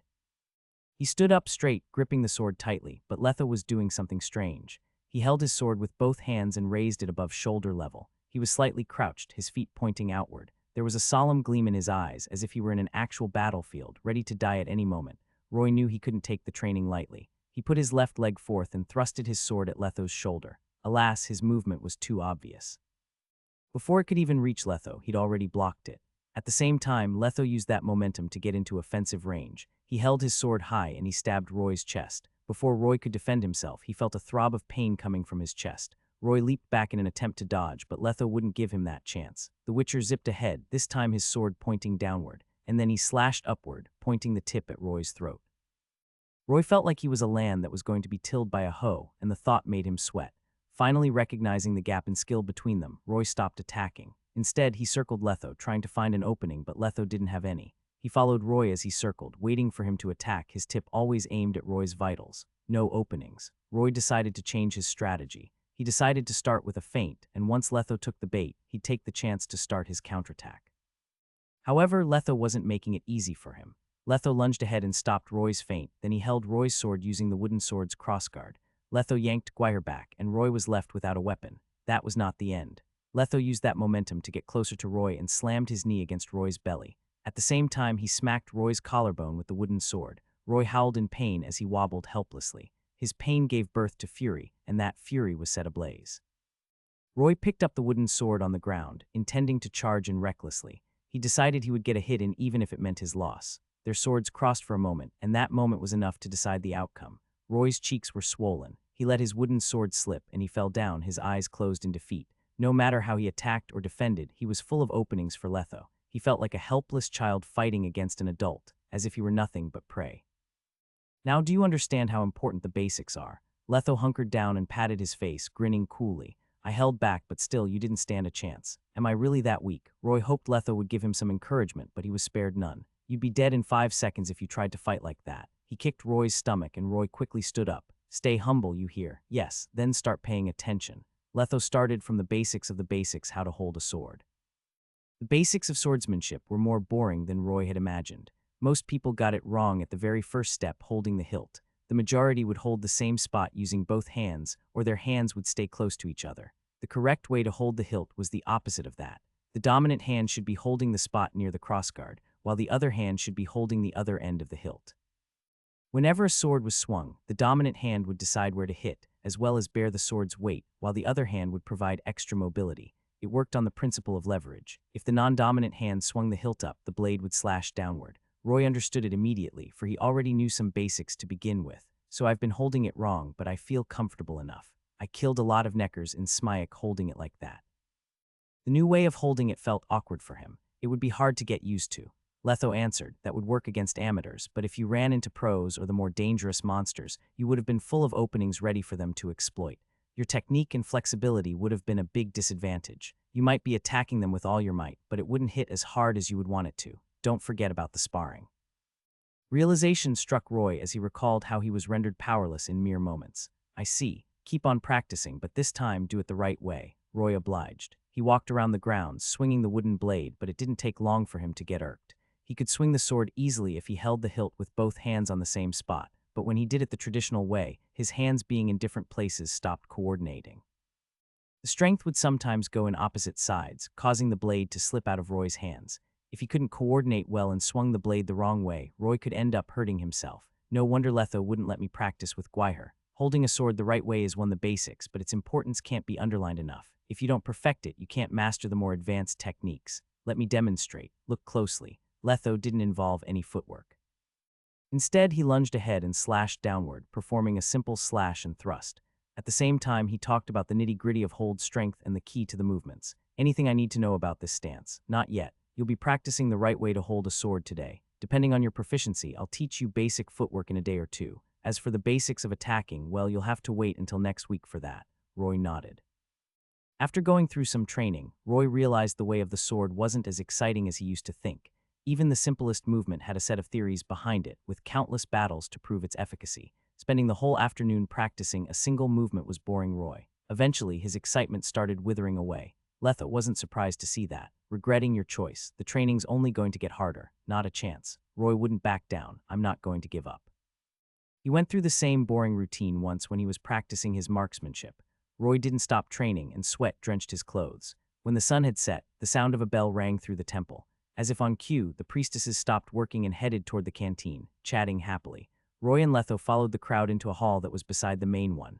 It was big, bright, and filled with long tables that were situated between the dozens of pillars that held the hall up. Roy thought it could house 200 to 300 people. The tables were covered with blue striped cloth, and candelabras sat atop them. Around them were pots filled with food, and the priestesses sat around the tables, looking serene. They were speaking in a hushed tone after entering the hall. Roy was fiddling with the cutlery, looking uneasy among the priestesses. There was only one man around him, Letho. Everyone else were young ladies, mostly in their teenage years, the best years of their lives. Their skin glowed healthily, though their clothes didn't look pretty. Their voices were soothing and silvery. They were delightful to hear. There weren't many men in the hall, making him and Letho a rare sight. Some of the bolder girls would stare at them curiously, while some of the sheer ones would look away, though they would steal some glances from time to time. Most of them would only look at Letho for a moment before turning away, as if he were a monster who'd gobble them up if they looked at him wrong. However, they were interested in the boy beside him, so they kept staring at him. The boy in question was feeling quite uneasy from the stares he was getting. Men have always been the ones who flirt first, but I think something's wrong here. Be coy, ladies, Roy thought. He tried his best to ignore them by shifting his focus to the steaming pot before him. He could taste the scent of potatoes, turnips, carrots, and all sorts of veggies, as well as the aroma of chicken and pork. When everyone had come in, the chef started distributing the bread to them. She took the bread out of her basket and put it on everyone's plate. Then everyone would ladle the soup before them into their plates. Once they were done with the soup, the bread would be soft enough to eat. After the chef was done giving the bread out to everyone, Nenek, the administrator of the temple, put her hands together and started praying. Much to Roy's astonishment, Art and Uri started imitating her. She took 1 week to whip these two into shape when the whole troop had trouble with them. The head priestess is something. Quintilla was right by the kids. She noticed Roy looking at them, so she grinned and waved at him. Roy nodded at her. At the same time, the priestesses and the believers started praying. All sounds of talking died down, leaving only the recitals of holy prayers. Roy caught words like merciful, kind, and magnanimous during the grace. All of a sudden, he was caught up in the solemn atmosphere. Roy then looked around and realized he was standing out too much, so he stared down and started praying. The prayers were done a while later, then everyone started digging in. Letho whispered, "Why'd you do that, boy? Planning on becoming a woman. Don't you think we stand out too much if we don't pray along?" Roy chomped down on his potato, then the flavors of spice and meat burst in his mouth. Holy shit, this is good. Melitle's believers are mostly women. She's the goddess of fertility and pregnancy. And she's the guardian of women in labor. He popped a piece of chicken in his mouth and gulped it down, bones and all. Only women worship her. Well, in most cases anyway. Why'd you play along? And we don't really need religion. Witchers don't do that. You're the boss. I'll stay away next time. Roy wasn't interested in gods anyway. Then he met the eyes of a young girl and she quickly looked down. Roy's lips twitched, but I have some questions. They're providing food and education for girls all over the world, so it costs a lot, doesn't it? Where do they get the money then? The priestesses charge their patients, but most people are poor anyway. Won't they lose money long term? Yes, but just because the wealthy are in the minority doesn't mean there aren't a lot of them. Letho finished the last piece of chicken and ladled some more soup into his plate. Aside from the usual diseases, the priestesses also cure infertility and some rare diseases. They don't work all the time, but a lot of nobles trust their skills. The priestesses take as much money as possible whenever they're working for a wealthy client. He paused for a moment, and the richer believers would tithe every year. This is the center of the religion after all. They have to keep it up at all costs. Roy finally realized why they could keep the temple open. Nenek's a rich woman. There might only be women here, but nobody would be stupid enough to attack them, Letho continued. Because the men's wives, daughters, and sisters worship Melitle, men control the world, while women control men. That quote suddenly popped into Roy's head. Those guys can't afford to disrespect Melitle when the whole family worships her. She's one wise goddess. Letho went to Nenek's lab after dinner to process the ingredients, while Roy told him he'd go out for a bit. The boy went to the forest nearby and spent 2 hours there. In the end, he managed to kill 2 rabbits, netting him 10 EXP. After that, he went back to his room in the temple to meditate, the divine hunter. Reaper scans. TL Asuka. PR Ash. This is Astrid Litnide Asdjurfin Bjornstaddir, Karak's royal advisor, Nenek said in a slightly teasing tone. Roy was surprised she managed to pronounce that name so fast, or Litanade for short. Roy mumbled that name, then he looked at the woman before him. Litanade. Gender, female. Age, 105 years old. Status, sorceress, member of the Brotherhood of Sorcerers, magical advisor for Karak's royal family. HP 80. Mana 260. Strength 6. Dexterity 5. Constitution 8. Perception 5. Will 7. Charisma 9. Spirit 26. Skills Source Passive has awakened the power to sense chaos energy, now a magic-sensitive human, loved by the elements of earth, fire, water, and air. Absorbs mana automatically at all times, can control mana and release spells after receiving professional and systematic training, performing feats most people couldn't. Magic trick level. Glacial Star Level 9, mid-tier water magic. Requires hand signs, incantations, materials, and a large amount of mana to cast. Releases a freezing shockwave that encases the target in ice. Effect is affected by skill level and spirit. Aqua Healing Level 9, mid-tier water magic. Requires hand signs, incantations, and a moderate amount of mana to cast. Extracts the essence of water from the air and activates the receiver's life force. Heals minor injuries quickly and mitigates normal injuries. Ice Armor Level 9, mid-tier water magic. requires hand signs, materials, incantations, and a moderate amount of mana to cast. Encases the user in an ice armor that defends against physical and magical attacks. Any enemy that is within a certain range will be chilled, reducing their speed. Fireball level 5. Flame Dance level 4. Lightning Bolt level 4. Resistance Force Field level 5. Ground Spike level 8. Teleportation level 8. Alchemy level 9s. There were 20 more skills, but Roy didn't read them all. The sorceress had red hair that tumbled down to her shoulders, and she was as beautiful as a painting. Her eyes were sea blue, her nose was noble, and her lips were as crimson as a blooming flower. Instead of a sickly pale shade, her skin was a healthy tan, just like how the people on the sunny Skellige Isles looked like. She was wearing a yellow cape, though Roy could see her chest easily. It was magnificent, and with her standing at 6 feet tall, it only served to add to her beauty. Her lacy dress could barely cover her beautiful breasts. It was just like how everyone had said. It was the object of every man's dream, but not everyone was fortunate enough to lay their hands on it. Her stomach was flat, and her hip was firm. Her legs were covered by her dress, but Roy could see their shape. The sorceress was wearing a pair of delicate purple heels, a perfect pair for her feet, for she painted her toenails purple. She came up to them elegantly. There was a faint, pleasant fragrance coming from her. There was confidence in her eyes, though that only added to her already unbelievable charm. I presume this is Letho's disciple, Nenek. Yes. Roy nodded blankly, for even the sorceress' voice was alluring, as if her bodily charm wasn't enough. She was the third sorceress Roy had run into after being reincarnated into this world, and she was the most beautiful of the three. Then he remembered the fact that sorceresses would cast a spell on themselves to maintain their youth until the day they died. Calm down. He took a deep breath and bowed. Hello, Miss Nade. I have heard of your astounding beauty, but you are even more breathtaking in person. Even the stars in the sky would lose their gleam if I were to compare them to you. Dimples formed on Lyda's cheeks as she beamed at Roy. Aren't you lovely? You're so much better than your mentor. Oh, he's a savage. He's a what? Roy gawked at Letho, then Coral explained. Many years ago, your mentor tried to force me into something unsavory. It was the first time we'd met, and he was already asking me to open a portal for him.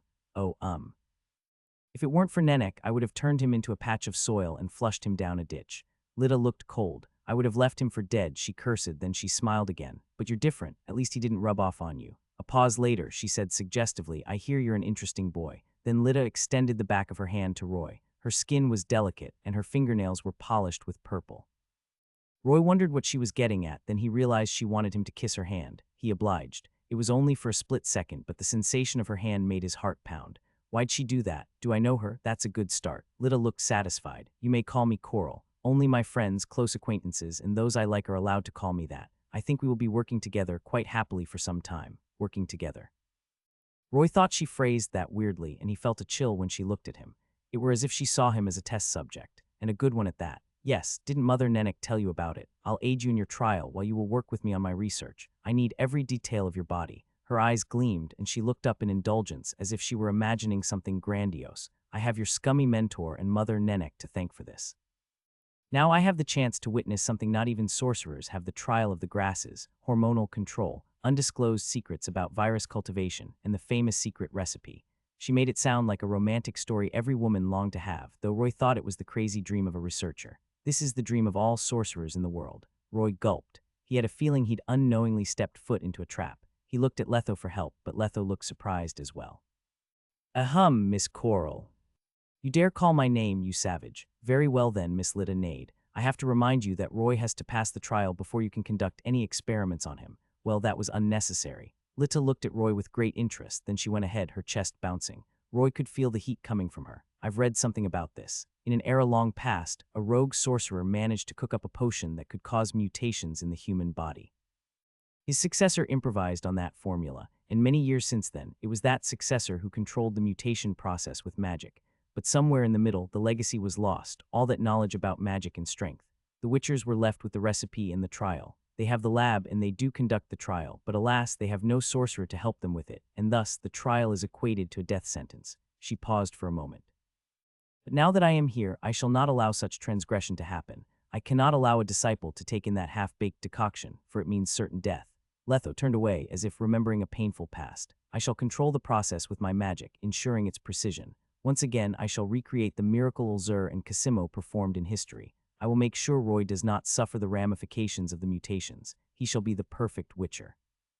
Ulzer and Cosimo were the sorcerers who created Witchers. Legends had it they knew how to create the perfect witcher. Roy's indignance toward Coral was whittled down a bit when he realized she was serious about helping him. Miss Lida.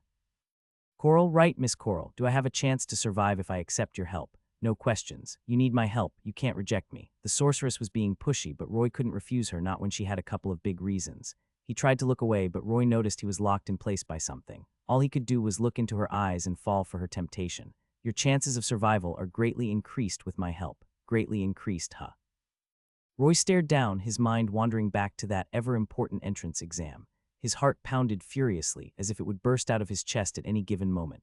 He might have been confident about the trial before that, but when the time actually came, Roy actually felt nervous and panicky. Roy looked at Letho solemnly. If I don't make it, promise me you'll go to Novigrad and take care of my parents for me. Gwyher's yours, boy. Letho pressed down on his shoulder. You won't die right at the beginning, it's a long process. The Witcher is right for once. The trial is split into a few sections, and there are still a few potions you'll need for it, Coral said. You have enough time to write your will, so don't worry. Then she covered her mouth and giggled. Just kidding, I'm not letting you die. Roy took a deep breath. Will I lose the ability to feel then? My emotions, I mean. Will I go bald, or will my hair turn white? You'll have to ask your mentor about that, but the recipe's fine. And with a pro like me by your side, you should be fine. None of this will happen. Probably. She winked at him and crossed her arms. Enough talk, she laughed. Now I need to check your body. The Divine Hunter. Reaper scans. TL Asuka. PR Ash. Roy was lying in the operating theater in Nenek's lab. He was surrounded by crucibles, test tubes, and beakers, as well as Lida. She was caressing his chest gently, but Roy felt goosebumps popping up all over his body. He tried to squirm, but Coral stopped him. Miss Coral, this feels weird. Can you pick up the pace? You know what they say. Can't get to Kavir if you're in too much of a hurry. Be patient. I'm almost done. Almost. You have 5 minuhe. Where are you touching? Get your hands off that place. Let me go. A while later, Lida put down a test tube that was filled with transparent fluid, and then she stared at a tube of blood with interest. She made a sign in the air, causing it to shine colorfully. Blood oxygen levels are normal. Heartbeat rate and blood pressure are excellent. All you took was the preparatory decoction, but you're already building up some poison resistance. Her eyes were shining. Boy, are you really 14? Are you sure you didn't lose your memory? Your body's better than an adult's. You can probably kill a bull with your bare hands now. Roy was tearing up, lying in the theater numbly. It felt like he had been molested, so he didn't want to answer. Instead, he asked, you call this a simple checkup? Yeah. She patted his cheek as consolation, her fingers warm. Checking bodily fluids like blood and tears fall within the scope of the checkup. Looks like I have to make things clear. Roy took a deep breath and sat up. Don't do anything as you please, especially not to my body. Or else I'll have to refuse your help and go through the trial alone. Lida rubbed her chin, looking at him as if he were a guinea pig. All the men she had met would either blush, stammer, or freeze up the moment they met her. Most of them wouldn't defy her, but Roy was obviously an anomaly. She could see his desire to approach her, but he was also holding it back. You're an oddity. Is this your Witcher pride getting in the way? No, it's my own creed. Very well then. I'll ask for your permission next time, but I ought to tell you something. You won't be killing yourself that easily with me around. Roy felt a chill run up his spine and he stopped arguing with her. I'll hold you to that. Now let's talk business. What's the result of the checkup? The result is she stared at Roy's open jaw, checking his teeth, then she gesticulated. You're a 14-year-old boy, she mumbled. I have news, both good and bad. Spill it. You're older than most disciples, so you're more stable, but the process is going to be harder and longer. So I'll have to suffer for 6 months. Not that long, no. Can you give me an accurate success rate? According to Letho's data, the success rate has always been less than 30%. Coral crossed her hands, but you have a 55% chance of survival. Oh, more than 50%, huh? Roy felt a bit more confident. Then that's not much of a risk. My boy, do you know why Witchers usually put children through the trial? Because children are easily brainwashed and are easily controlled. Roy frowned solemnly. And don't call me boy, Miss Coral, just telling the truth. Lida came closer to him, and one more thing. Children are full of vitality, so they heal a lot faster than adults, and it's easier to steer their mutations in a specific direction. What do you mean? Roy had a bad feeling about it. That's what we're going to do next. I'll inject some hormones to accelerate the growth of your cells and immune system. Lida split the trial into 3 sections: hormone injection, virus infection, and decoction ingestion. Everything was for a successful mutation. For the first part, Roy would have to get injected with adrenaline and many types of hormones. The process would last for a month so he could get used to the increased levels of hormones in his body. At the same time, he would keep taking the preparatory decoctions. For some reason, Lida wasn't going to use any syringe or administer any medicine for the process. Instead, she opted for something more garish. I thought we had a deal, Coral. What are you trying to do to me? Roy covered his body with his hands. Whenever Lita would approach him, he would take one step back. They circled the operating theater a couple times, neither side backing down. Roy knew what adrenaline was. It was something used in emergencies, so the patient would have a chance to make it through.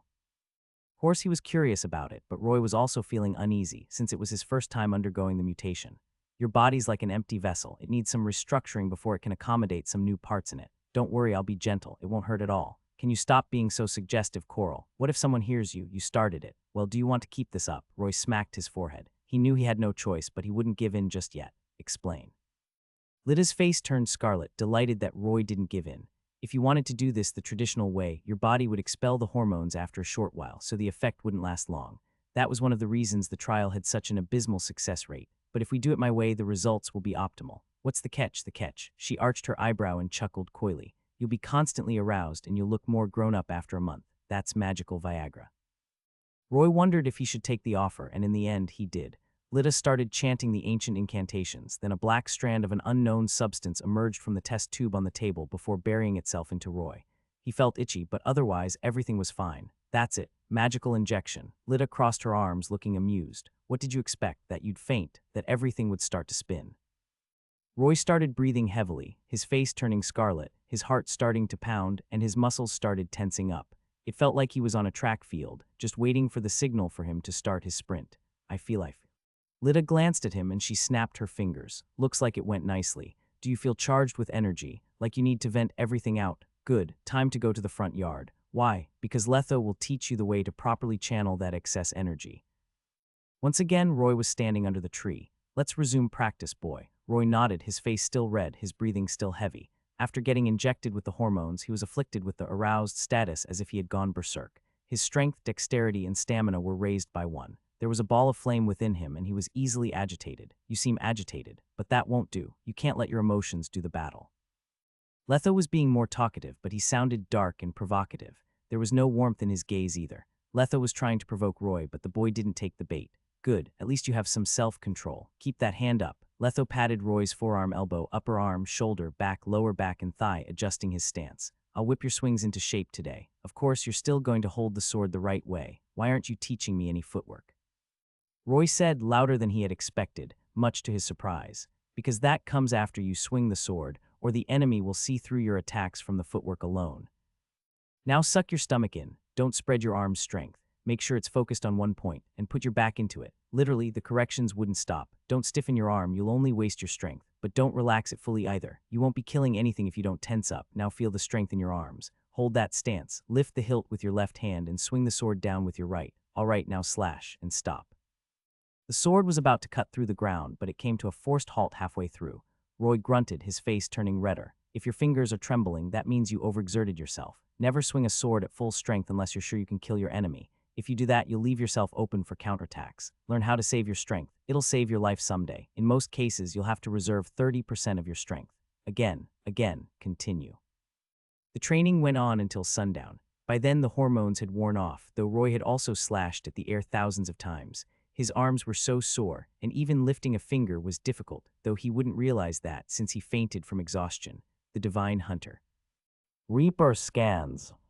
TL Asuka. PR Ash. Roy's exhaustion and bruises from the day before were all gone when he woke. Once again, he was bursting with energy. You should thank Letho, boy. Nenek handed him a bowl of black, sticky, rancid sludge. But first, finish this. I don't want to see a single drop in there. Roy gulped the whole thing down without any complaints. He'd faced worse nightmares before, so a bowl of putrid medicine was nothing for him. Why, what did he do this time? Letho might look like a brute, but he's a meticulous man. He massaged you for more than 2 hours after you fainted. If it weren't for that, you couldn't have recuperated overnight, no matter how spry you were. Is that so? Roy held his wrist. There had been a bruise there after his training the day before, but there was nothing left of it, aside from a faint trace. Even the blisters and swellings on his hands were already disappearing. He knew the Viper School's massage could work wonders, though he never expected them to still keep up after his enhancements. It was the same old routine that day. Another checkup from Lita, another data recording, and another hormone injection. Then Roy went to the training grounds, overflowing with vigor. On the other hand, Letho looked calm and collected, with a sword by his side. Another busy day. It was, but it was also slightly different. Nobody had noticed their training for the first few, but that day, a young priestess in training approached them, staring at Roy with deep interest. Letho would point out Roy's mistakes from time to time, while Roy would follow his every order as if he were nothing but a mere puppet. All Roy did was repeat two movements, a slash and a thrust. Naturally, it was boring for the kids. Boring. He's a two-trick pony. I'd rather watch a troupe perform. The girl with pigtails pouted, bored after wasting her time watching the training. Who are they anyway? Why are they allowed to train in the temple? They're probably knights of the order, a petite, bright-eyed girl commented. Only the knights are allowed to brandish their weapons in the temple. That's Mother Nenek's rule. Yeah, remember 27th, when the knights came to the temple last month. A slim girl with her hair tied up in a ponytail had the gleam of worship in her eyes. They were also practicing in the same place. Also, they could keep the villains at bay and protect us. They wouldn't protect any of us, because Mother Nenek would rather spend the donations of the poor than give it up to those bloodsuckers, a tall girl retorted. Roy noticed she was holding a pair of beautiful, quiet children. They were only here to escort the Queen of Elendor. The girl was sure of it. And as for the guests, as you can see, none of them are wearing any armor, nor do they have the crest of the white rose on their chest. Look at their eyes. That bald man over there is a witcher. I bet that boy is his disciple. Witchers, they aren't as elegant as the knights, but they deserve our sympathy. I see why Mother Nenek took them in. The girls talked about how weird it was that witchers had the eyes of a beast, then they started talking about something else. Queen Amelia comes every month to donate to the temple, doesn't she? Then she buys a lot of herbs from Mother Nenek. She's the most devout believer I've ever seen. She should be blessed with the cutest child ever, but I wonder why Melidel wouldn't grant her that. Silence, Lily. How dare you speak of the queen like that? Yola I glared at the girl. Stop gossiping and get back to class. If you're even 1 minute late, you'll be copying your homework 100 times. Don't get distracted, boy. Letho smacked Roy's cheek with his wooden sword, drawing blood. Hey, just because I have hair doesn't mean you get to hit me like that. And why do you keep hitting my face? Roy winced at the pain and shifted his focus back to the training at hand. On the other hand, Nenek, Coral, and Yola came to the yard, observing the duel from afar. What do you think of the child, Coral? Nenek clutched her chest, worried. She felt that taking in a candidate for the trial wasn't a good idea, for not everyone was as trustworthy as Geralt was. The mutations are unpredictable. Both his body and mind will change. Roy might be a gentle soul now, but who knows if he'll turn into a murderer once he finishes mutating. Oh, Mother Nenek. I've told you 1,000,000 times. I lit a Nade of the Sorcerer's Brotherhood. I'm here to oversee the process. Nothing will go wrong. Don't call me Mother, Coral. You aren't younger than I, and honestly, if I had a child like you, I'd probably hang myself. Ouch, Mother. Lita chuckled. Let's talk about the boy. It hasn't been a day since I came in touch with him, but he has proven himself to be an interesting one. The way he speaks and thinks is quite peculiar. I've seen many people over the years, so I'm sure he's not from an Edirn village as he claimed to be. He's probably from somewhere else. Yola nodded in assent. He's not a northerner, but not a southerner either. How did he find out about my past with Geralt? Apparently Roy had stood out too much. Lita's eyes gleamed and she clenched her fist trying to grab something. The trial's just starting. He won't escape me. I'll get to the bottom of this. She turned to Nenek. And don't beat yourself up. Go ahead with the research about their decoction. You might just come up with a few new potions. That'll show everyone how generous Melidel is. And honestly, we did something good. Nenek was intrigued. How so? The Brotherhood has done a survey. The Witchers have been acting weird over the past 20 years. We suspect that no new Witchers have been produced during that time. That goes for all Witcher schools. She looked up, feeling sympathetic. If this keeps up, they'll slowly but surely disappear in the ravines of time. Honestly, having nothing but mages is boring. We need more magical individuals to help out. And with my help, he might just be the last Witcher ever born, the Divine Hunter. Reaper scans. TL Asuka. PR Ash. Roy spent the remainder of the month training in the way of the sword, practicing his shooting skills, undergoing hormonal treatments, and taking all sorts of potions. He didn't get much EXP in the process, but he managed to gain more control over his body, and he was also getting used to the hormones. The effects on his temper and personality were already weakening. In fact, he was starting to enjoy the feeling of unending strength. He had the feeling something was growing within him. Something like a cocoon or new strength, but Roy would have to finish the whole regime for that strength to finally show itself. Letho upped the training intensity by a notch after a month. As usual, Roy was in the yard training. His posture was straight and he stood with his legs apart. Same thing you've always done. Practice your form, footwork, slashes, thrusts, and cuts. Roy lunged ahead with his left leg while his right foot pointed outward. It was a simple stance, but one that took Roy a while to master. His torso was upright, while his center of gravity was grounded between his legs. The lunge made sure he could stay balanced, while bending his knees made it easier for him to move around. His body was relaxed to prevent his shoulders from going stiff, or he'd miss his target. He held his sword by his right thigh, the tip pointing at Letho's throat. It was a basic close stance. Roy stared ahead coldly, then he slashed down diagonally before changing his leg for another lunge. He switched hands too, holding the sword at his left. Roy switched between forms and practiced his basics as he went. After a month of grueling training, he finally managed to nail the basics. Good, you've been working hard. Letho nodded approvingly, then he asked, remember what I told you? Know why I only taught you the basics and left out the advanced techniques? Because witchers are nimbler than humans. The basics would be enough to take them down, Roy answered clearly. If the gap between two individuals was too wide, even a simple swipe would be enough to end them. Even Roy knew that much, and those techniques wouldn't work on monsters. The factors that decide the outcome are the fighter's speed, strength, experience, and reflexes. The 5 forms, footwork, and basic skills were important for the Witcher to tap into their strengths more, since they didn't have to think about the more complex skills. And since they were mostly hunting monsters anyway, said complex skills wouldn't come into play. Letho tested his theoretical knowledge. What is the core of swordsmanship? Never just block the enemy's attacks, Roy answered. Always counter the attack or defeat them with their own strength. He paused for a moment. And don't even try to block any attacks from a stronger monster. He was reminded of Letho's message. No matter how powerful a person is, it is impossible for them to block a dracolizard's tail, a griffin's claws, or a scorpion's pincers. One should always evade those attacks. Face me, observe my movements, my stance, and how my muscles move. Think of me as a graver. Letho stood on all fours, imitating the monster. Roy, as if on cue, described how the monster looked as he circled Letho, his legs crisscrossing. Gravers are a species of necrophage and a cousin of ghouls. Unlike their smaller cousins, gravers can be distinguished by the 3 comb crowns on their head. They're strong and nimble. Running away from them means certain death, but its fangs can cut through steel easily, so facing them head-on is ill-advised. Their weakness is Roy suddenly stopped. He pointed his feet outward and raised his sword over his head, assuming the ox stance, the back of his leg pointing at Letho. Then Letho pounced at Roy with a roar. The fallen leaves were blown into the air by the gale created by the jump. Letho charged ahead like a bull, his muscular arms outstretched. Roy's hair was billowing from the wind, but he stood steadfast. He poked at Letho with the wooden sword before turning away, putting his weight on his left leg. He managed to dodge the attack by a hair's breadth, then he put his right leg down. Now, Roy thrusted his sword at Letho's back, aiming for the artery of his neck, but Letho was faster. The Witcher blocked the sword with his arm guard and held it. Roy wanted to let go of the sword, but before he could do that, Letho had already slammed against him.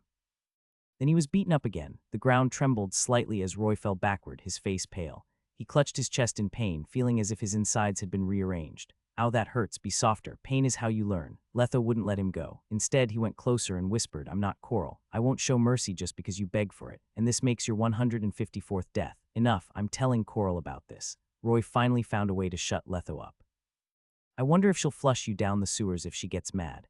Letho's eyelid twitched. He let go of Roy and dusted his hands off. This is for your own good. Get beaten up a few more times and you'll have more of a chance to survive. Letho had been pretending to be drowners, neckers, kickamores, and fogglers in their practice matches. Whenever Roy would win, Letho would suddenly raise his strength and beat Roy down. But you've been cheating in the battles. Roy stood up and checked his armor. For some reason, it was torn. You keep pulling all these surprises and beat me up in the end. Aren't you worried I might just give up? You aren't that weak. Now don't waste my time and keep practicing. The session went on for a few more hours. Naturally, Roy lost every battle. In the end, Roy couldn't even stand up. He lay on the ground, staring up at the sky, breathing heavily. For some reason, Letho didn't ask him to stand up. Instead, he looked at Roy with interest before sitting down beside him. A short while of silence later, he said, I remember that thing you did in Smyek, boy. You came back from the dead and all your wounds were healed. Can you do that again? Letho was excited, but also worried. If Roy could use that skill in the trial, it would increase the chances of his survival. Of course, that meant he would pass the trial without a hitch. Oh damn, Roy was put in a difficult spot. His days were packed with training and checkups, so there was barely any time for him to hunt in the forest. He was no professional hunter, and the beasts were trickier than he thought, so he only managed to glean a dozen EXP or so in a day. Right now, Roy was 700 EXP away from leveling up. It would be nigh impossible to get enough EXP for his level up before the trial. He was also worried about that. If worse came to worst, he would ask Lita to delay the trial for as long as possible. Can I tell him about that? Oh wait, he knows I have my own secrets. I guess there's no need to hide this from him. I'm sorry, but I don't think I can do it. Everything comes with a price, especially miracles. I paid a steep one to pull myself back from the dead. He made it as vague as possible. What did you do? There's only one thing that can save me from death blood. I must kill as many beasts and monsters as possible to use that skill again. Roy didn't tell him human lives would work too, since that make him seem evil. Letho was still as inscrutable as ever, but the corner of his eyes were trembling. That alone was enough to say that he was shocked. I see. His eyes gleamed subtly with excitement. That's it for today's training. You should see Coral now. Roy turned around and he came eye to eye with Coral, who was at the yard's entrance. The sorceress was waving at him, smiling elegantly. The divine hunter. Reaper scans. TL Asuka. PR Ash. Coral had a room in the temple, and it was faithfully recreated in a sorceress style. The design and furniture were lavish. There was a dressing table made out of mahogany, and it was decked out with various makeup products. Roy noticed the crystal accessories hanging around and the gigantic storage box that was sitting quietly in a corner. There was a telescope lying around, and a big, purple bed filled with feathers sat in the middle. The weirdest thing about the room was its walls. They were covered in beast hides, but the style was jarring, for the hides came from different animals. Coral waved her hand, and a deer hide flew toward her. Roy stood beside the bed, taking in the girly view, and he looked at her nervously. For some reason, Roy couldn't take his eyes off her since the day before. Coral still looked as exquisite as before. Her makeup added so much to her charm, and the purple crystal earrings made her look more magical. She was also wearing an obsidian necklace. However, she had switched her dress out for a blue silk one. The dress design was bold, for the middle was only tied together by 2 straps of cloth, revealing almost her whole waist. Roy took a deep breath to refresh himself, though all he could smell was Coral's scent. It was refreshing too, of course. Every sorceress would equip herself with a perfume of her style. They loved to spend money on that too. For example, Yennefer always sported a perfume that smelled of lilac and gooseberries. Anyone could smell it before she even showed up. Lita, of course, had a distinct fragrance to her as well. Let's see, she stared at the hole in Roy's leather armor. I know a bit of tailoring, and this'll work well. I'll modify your armor so it can fit you better, and I'll up the aesthetic too. Of course, this hole's going to be patched up. I see. Roy was nervous because of the bed's presence. He was worried something might happen to him. Why don't we go to the lab? I can always get some new clothes. Oh, are you worried you might bother me? Coral chuckled. Don't worry. I'll patch this up with magic. It's really easy. Coral brushed her hand across the hole in Roy's armor, and she muttered an incantation. Roy felt a gust of air brush across him, and then the hole was gone. When he looked closely, he noticed that a part of the deer hide was missing too. Magic's awesome. It gets less awesome when you get involved with it, Coral mumbled. Now take your clothes off, boy. What? Roy's heart skipped a beat. But my armor's patched up and Letho's waiting for me. I can't stand him up. Ah, ignore him. Coral looked at him, stopping for a moment when she noticed his pointy ears. You kept it a secret, but I know you're a part elf. Don't let that go to waste. You're supposed to be elegant, not a brute like Letho out there. I'll craft a more suitable shirt for you. You're going to be the girl's center of attention. I guarantee it personally. Forget it. I'm a witcher and I fight all the time. I run through clothes easily. Roy never liked flashy clothes. He preferred practicality over flashiness. You know you can't say no to me. Roy took his armor and clothes off since he couldn't refuse anyway. His shoulder, back, chest, and belly were covered in bruises. Most were starting to heal, while some were new. They were the results of his training over the past month. Coral touched his bruises, and Roy frowned but didn't wince. He's cruel. Coral frowned angrily. If he keeps hurting you before you heal, your body's going to be filled with bruises once the hormone injections are done. It'll heal eventually. Roy had no complaints since Letho was massaging him every day. Besides, these scars are my pride. Not like they'll be there permanently. They'll be gone once I level up. No woman would love a man filled with scars. Coral muttered an incantation, and a flash of bright light covered Roy. A cool sensation traveled his body, as if he were covered in a cooling salve. Coral nodded, then she stopped chanting. The sorceress gesticulated, controlling the needle and thread from afar as she patched his armor up. Roy didn't agree with her statement, though. A certain someone was scarred by a sword and had a lot of wrinkles on his face, but he was still popular with women. Flirting is all about the vibe. Sit right here. Coral pushed him down on her lap, then she leaned ahead and took his measurements with her hands. On the other hand, Roy stiffened at the sight of her magnificent breasts. His whole body stiffened, not just one particular spot. Coral smiled. I stand corrected. The hormone injection worked well, and I'm sure you know all too well about it. What do you mean? The hormones accelerated your metabolism and growth. You're sexually developed now. Once you sleep with someone, that'll be the end of the first part of the trial. I have to sleep with someone. Does that mean see? Roy gawked at Coral. Are you sure you should say that to a young, hormonal teenager? Don't be embarrassed. She winked at him. I've seen every inch of your body when you were out cold, and I'll let you in on another secret. I'm old enough to be your great-great-great-grandmother. If I had any descendants, my great-great-great-granddaughter would be around your age. Coral took a strand of red hair off of Roy's face. For some reason, Roy thought she sounded melancholic. Can't imagine anyone's great-great-great-grandmother looking as hot as you. Roy calmed himself down. Most sorceresses had a long life and outstanding beauty, but they could never bear children. After getting re-engineered at their academies, their reproductive organs would shut down, closing the door to pregnancy. That was the pain they had to bear. Yennefer tried to hunt down the green dragon once, for she wanted to be fertile once more. When she was about to succeed, the golden dragon swooped in and ruined her plans. After that, Yennefer saw Ciri as her daughter. Part of it was because she couldn't have her own children, so she poured her love onto Ciri. Some sorceresses were lucky enough to retain their fertility. Vicena was one example of that. She was Geralt's mother, but that was a long time ago. Even if there were sorceresses who remained fertile after the re-engineering, the academies would require them to magically neuter themselves. That was the sacrifice for magic and eternal beauty.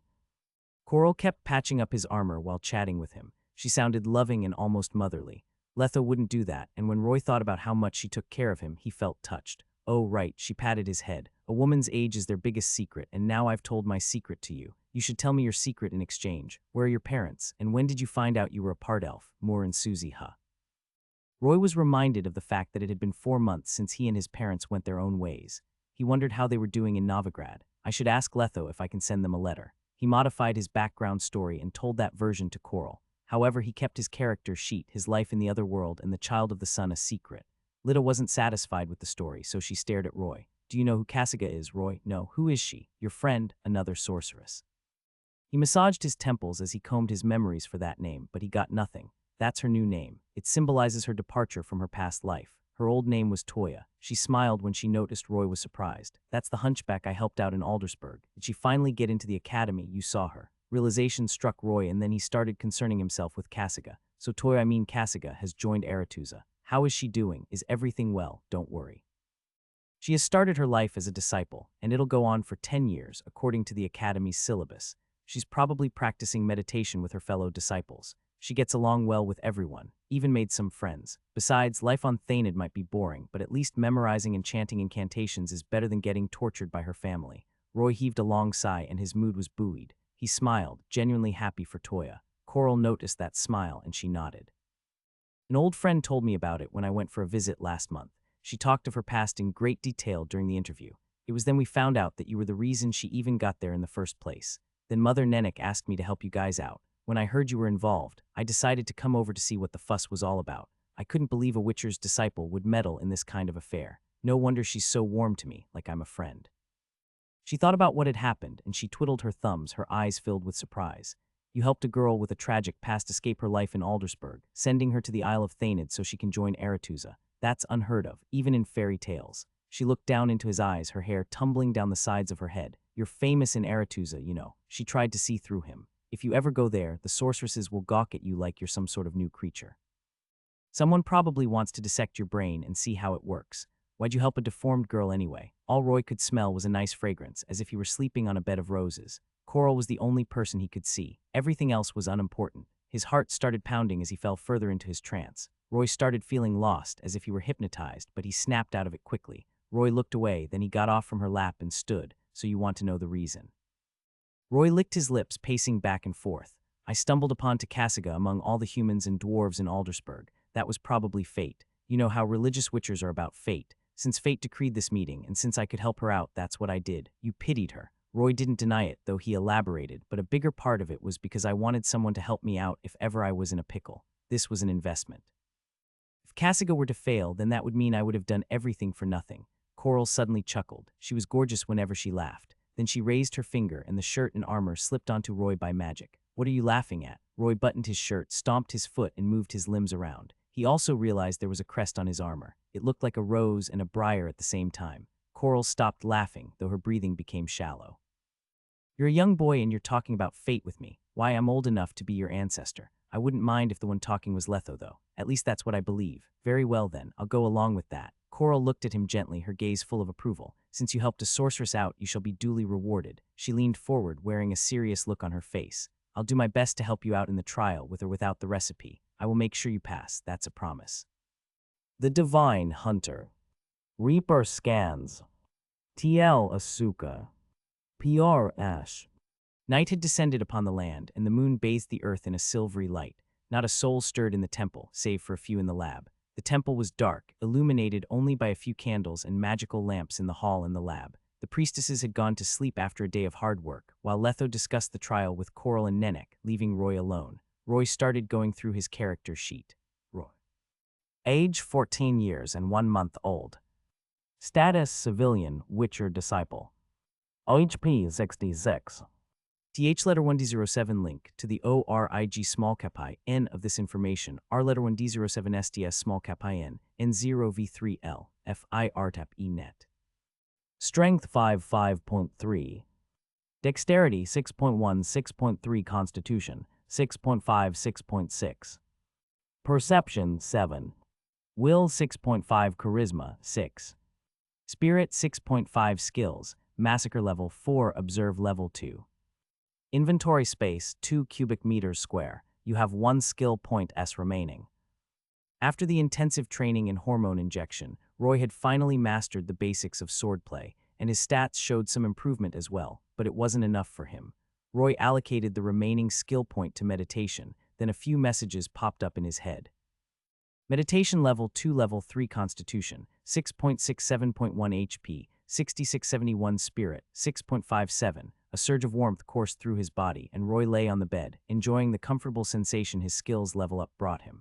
5 minutes later, he opened his eyes. Time to get some EXP. Roy left the temple quietly and followed the usual path that winded toward the hill behind the temple. The trees were rustling as the night breeze blew through them, and Gwaiher gleamed under the moonlight. Roy was thinking about setting a trap to make his hunt more efficient when he noticed someone appear before him.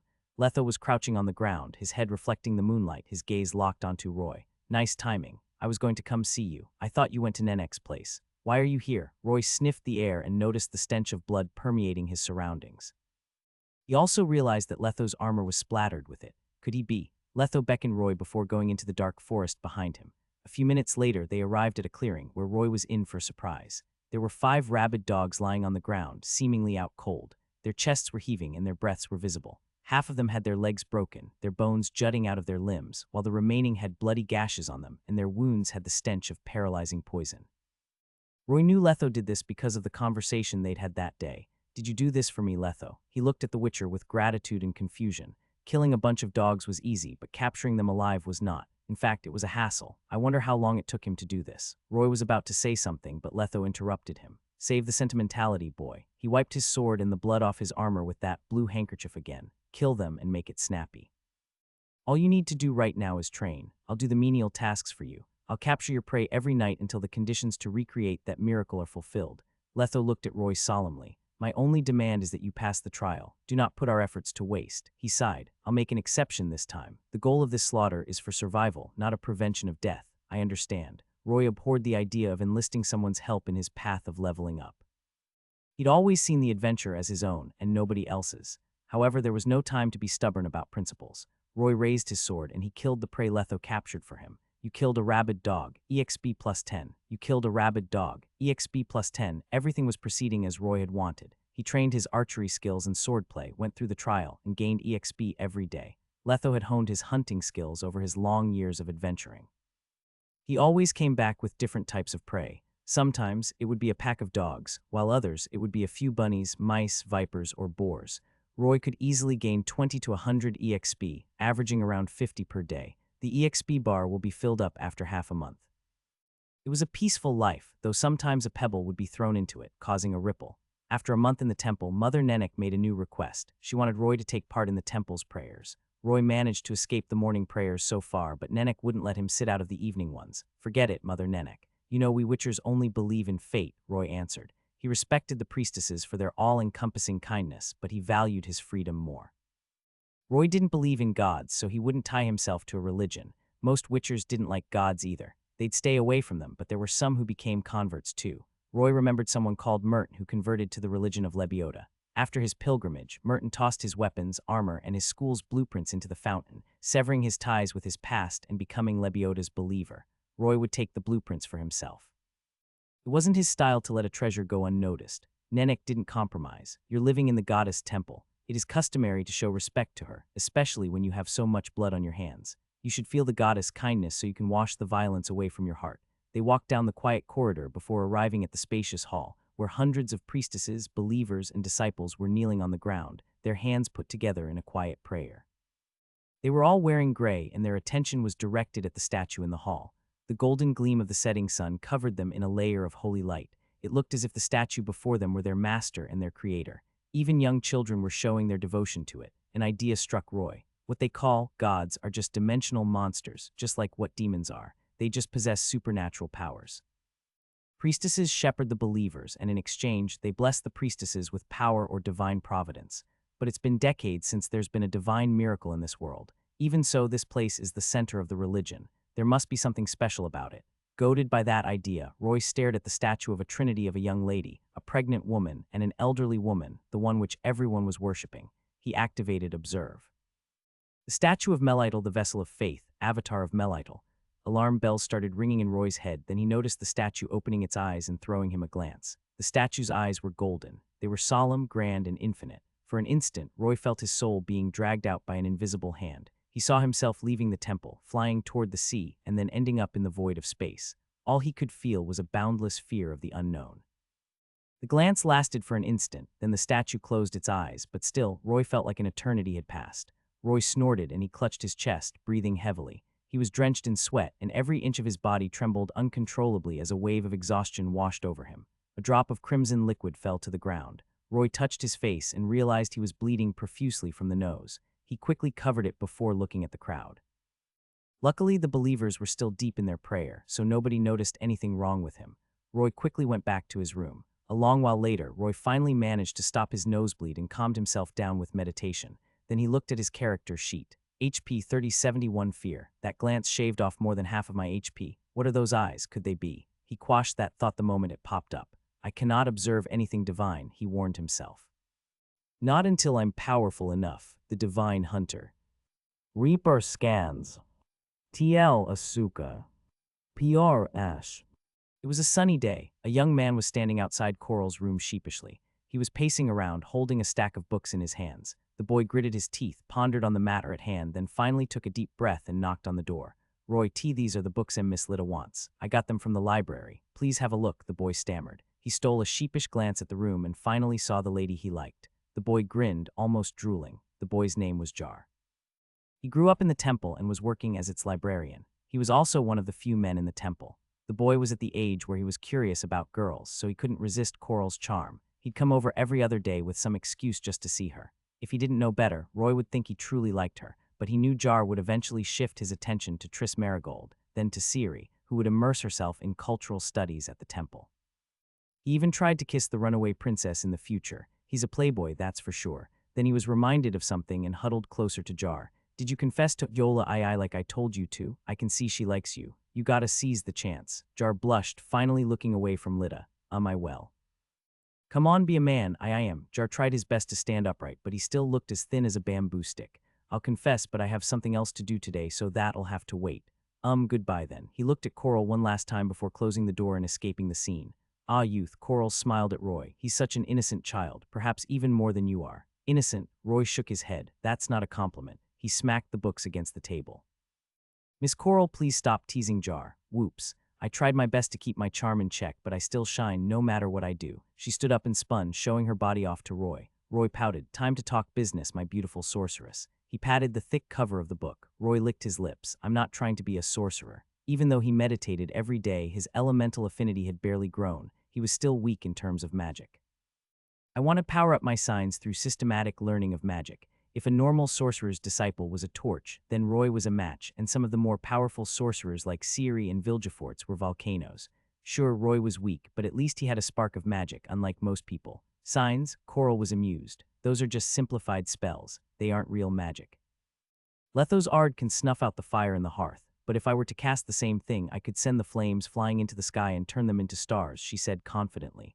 Coral was exaggerating, but there was some fact in it. Compared to standard spells, the signs witchers used were weak. The only upside to them was that they were convenient. Roy sighed. But I do have some affinity, so does that mean my signs will be stronger than normal witchers? That line of thinking is correct. I'll teach you some basics of magic if you can remain sane in the next part of the trial, but the chances are slim. The next part? You mean the viral infection. Roy's heart skipped a beat and his face fell. Before he knew it, he had stayed at the temple for a month and the hormonal injection had ended. Have you looked at yourself lately? Coral approached him, touching his forehead with her chin, and he felt her lips against his hair. You got taller and your face changed a little. And there's also last night. She beamed at him, but that only made him nervous. I thought I saw someone come out of a bedroom last night, probably after they'd spent some time with one of the priestesses here. You're an adult now, Roy. Roy was embarrassed, but only for a moment. You were watching me. After spending the month with her and getting teased all day, Roy was starting to build up some resistance to her. Oh, strong words, Roy. I was just concerned. Don't be shy. Then she turned solemn. Save some strength for the pain down the road. How dangerous will this be? You'll survive since I'm around, but it's still going to be painful. Roy could still take the hormones, but he abhorred the virus. Nobody would contract any disease willingly, but witchers were an exception. The viral infection was the second step of the trial. It was also the point where the trial would get more violent. Lida put in a lot of effort to gather all the ingredients from monsters, and she developed it into a tube of blackish-green liquid. She called it the furnace virus. It was also the first virus, so it was less damaging than the ones that would come in the future. Roy didn't feel anything right after the virus was injected into his body. He could even listen to Coral's lessons on natural magic, but then the symptoms erupted. Roy felt a stab of pain piercing his head, jumbling up his brain. Then his chest, throat, and stomach heated up. His skin started turning crimson as if he were being burned in a furnace.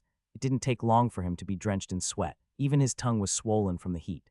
He tried to say something, but he couldn't. Coral gave him an apologetic look. I'm sorry, but I can't relieve you of your pain. This is mandatory. You have to go through this for a complete transformation. Any additional magic might worsen your condition. I can take this. Roy gritted his teeth, his eyes as wide as saucepans. The divine hunter. Reaper scans. TL Asuka. PR Ash. It was like a nightmare, except it was not. Roy could feel every ounce of pain at every moment. The virus was rampaging in his body, destroying his immune system, causing his lymph nodes to swell. Wave after wave of heat surged within him, and he contracted a disastrous fever.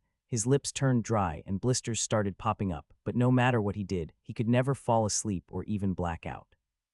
It felt like a viper made out of magma was invading his body, slithering everywhere within him. He was rolling and squirming in the operating theater, his face contorted with pain. Even so, he grinned and bore the pain without so much as a complaint, though he did gasp. It was as painful as the first time he took the preparatory decoction, but he could still take it. Coral was holding her hands together, looking worried. She had seen a lot over her years as a sorceress, and most were more gruesome than what she was witnessing. Willingly or unwillingly, she had to take part in the dissection of those who were cursed by the Black Sun, merge parts from different monsters, and perform forbidden necromancy. It had been too long since she cared for a test subject, and Roy broke that streak. Sorceresses were a schemeful bunch, but Lida was true to her words. She promised she would never let anything happen to him. Roy's pain eventually made her think she should cast a spell to lessen his pain, but she squashed that thought in an instant. Calm down, Lida neighed. Any magic right now could destabilize him. Follow every step as planned. She composed herself and made a magical circle in the air, chanting incantations at the same time. Lights started shooting out of Roy, projecting rows of detailed data on the papers before Lida, recording everything that was happening. Lida steeled herself and turned her attention toward the book of records. I'll probably go mad, even if I survive this, won't I? Roy suddenly had a moment of realization as he suffered the pain. He finally realized why the disciples who passed the trial ended up having some form of mental illness. He finally realized why Nenek wanted him to cleanse himself, because the pain was unbearable. The pain seeped into his soul, tormenting him, tearing his will apart. If the candidate's perception was great enough, the pain would be even more pronounced. That went for the witchers from Cat School. They might have passed the trial, but their minds were broken and their souls were corrupted. In the end, they will turn to the dark side. I'll meditate. That was the only way he could come up with. He thought the pain would go away if he entered the void, so his mind wouldn't be broken. Roy tried to relax his body according to a guide he'd read before. He started with his head and imagined a hand gently caressing his hair, the fingers pressing down on his scalp as if giving him a massage. Once that was done, he closed his eyes and rolled them around. Then he breathed in and out with his nose and mouth, relaxing his face. It was then followed by his neck, shoulder, chest, stomach, back, and legs. He split his body into parts, relaxing them one at a time. He failed the first time, but he did it over and over again. The pain interrupted, of course, but he didn't stop. It felt like a few minutes had passed since it started, but it had also felt like an eternity. Time had no meaning for him, so he kept trying and trying. Eventually, his body finally started relaxing, so he started focusing on his mind. Roy breathed slowly, imagining himself on a raft on a great lake. He imagined the sun shining warmly on him, while the spring breeze sent ripples throughout the lake, caressing his face and kissing him with the scent of the earth. And then everything changed. He felt the coil on him leave him as his mind entered that strange land again. Stars stretched on as far as he could see, while the elements swirled around him, kissing him, telling him they wanted to be friends. Roy immersed himself in it, forgetting all about his pain, and time flew by. Lida was surprised that Roy actually stopped struggling after a night. but what was weirder was that he was sitting cross-legged on the operating theater, as if he were a statue. His skin was still red, his body was still drenched in sweat, but he looked calm. Then she realized he was meditating. Meditation requires precision, no matter if you're a witcher or a sorcerer. It requires an empty mind, so how did he do it when he's under the virus influence? Coral went through the recording in her crystal and saw the whole process. It lasted for 5 hours, but Roy eventually stopped squirming as his body started relaxing. I see why Letho took an interest in him. He has a stronger will than most adults. She didn't wake him up, since a forced awakening might hurt him. Besides, he was doing well, so she started working on the second virus, taken from the parts of aracas, giant centipedes, and shriekers. It was the total opposite of the furnace virus. It was freezing. That was all Roy could feel. He curled up before the burning hearth, trembling. He had built up some resistance after a week of being tortured by the furnace virus, but he couldn't fight against Ice Lake, or so Coral had named it. It was as if everything had turned to ice, including the air itself. His skin turned blue, his pores contracted, and he felt ice cold. His organs retained enough heat to work, but his skin, fingers, toes, and face were freezing. His eyes started to lose focus and were turning blue too, while his ears seemed like they would break at the slightest touch. However, the worst thing was that meditation worked against the heat, but not the cold. The cold was already goading him to sleep in the first place, and his life signals were slowly dissipating. If he were to enter the meditative state, Roy thought he might never wake again. Roy, wake up. Don't sleep, I'll teach you about magic once you wake up. I'll do it right away. She started chanting loudly. Inayajian Deethwin, her fingers were dancing in the air, weaving magical circles. A few beams of scorching hot light started showing up, then she put her hands down, letting them hang limply. She didn't want to risk it even more. Roy's eyes twitched. He tried to hold his hand up, but his strength wasn't enough for a simple lift. It was as if he were dying. Damn it, Coral cursed. She felt frustrated, as if something were squeezing her throat. Did I overdo the concentration? I have to do something to save him. She looked at Roy's face that was illuminated by the torch. Roy was almost freezing to death, but he could hear something rustling beside him. Then he felt like something warm took him in its embrace. The welcomed heat lessened the cold somewhat, and Roy leaned against it out of reflex, greedily hugging it, taking all the warmth within him. The divine hunter. Reaper scans. TL Asuka. PR Ash. Was that a dream? Am I waking up now? When Roy finally recovered from the Ice Lake virus, he could vaguely remember the thrilling sensation he felt back then. It was silky smooth and deliciously plump. What on earth happened? Coral acted as if nothing had happened. As usual, she teased him, much to Roy's relief, but at the same time he was dejected. I was probably imagining things. A week of rest followed. He used that time to read up on the basics of magic under Coral's guidance, but to little effect. He did learn some basics about chaos energy, though. Once he regained his vitality, the third and fourth viral infection arrived. After what had happened before, the infections didn't cause a lot of trouble for Roy. His immune system had a total overhaul after the fourth infection, making his skin smoother, his features sharper, and his vitality stronger. Coral tuned him up with magic, making sure he was in top condition for the trial. It had been 2 months and 18 days since Roy had come to the temple. The morning was lovely, and dewdrops fell from the leaves onto the ground, seeping into the earth. Coral and Roy went into the lab for the final part of the trial of the grasses. Coral had told Nenek, Yola, and even Letho to stay away from the lab. If the trial ended in failure, then that was it for Roy.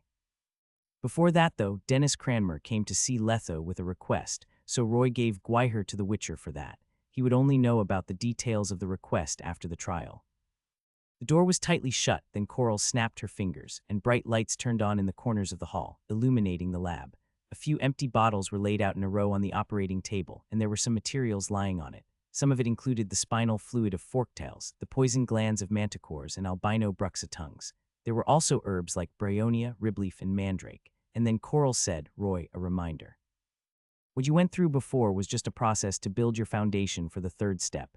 This will be the hardest and most crucial part. Most would-be witchers fail at this step. You have to be prepared to face the pain. Roy nodded calmly. He thought the virus was the hardest part of it, so the third part should be nothing. But before that, you have a choice to make. She licked her lips.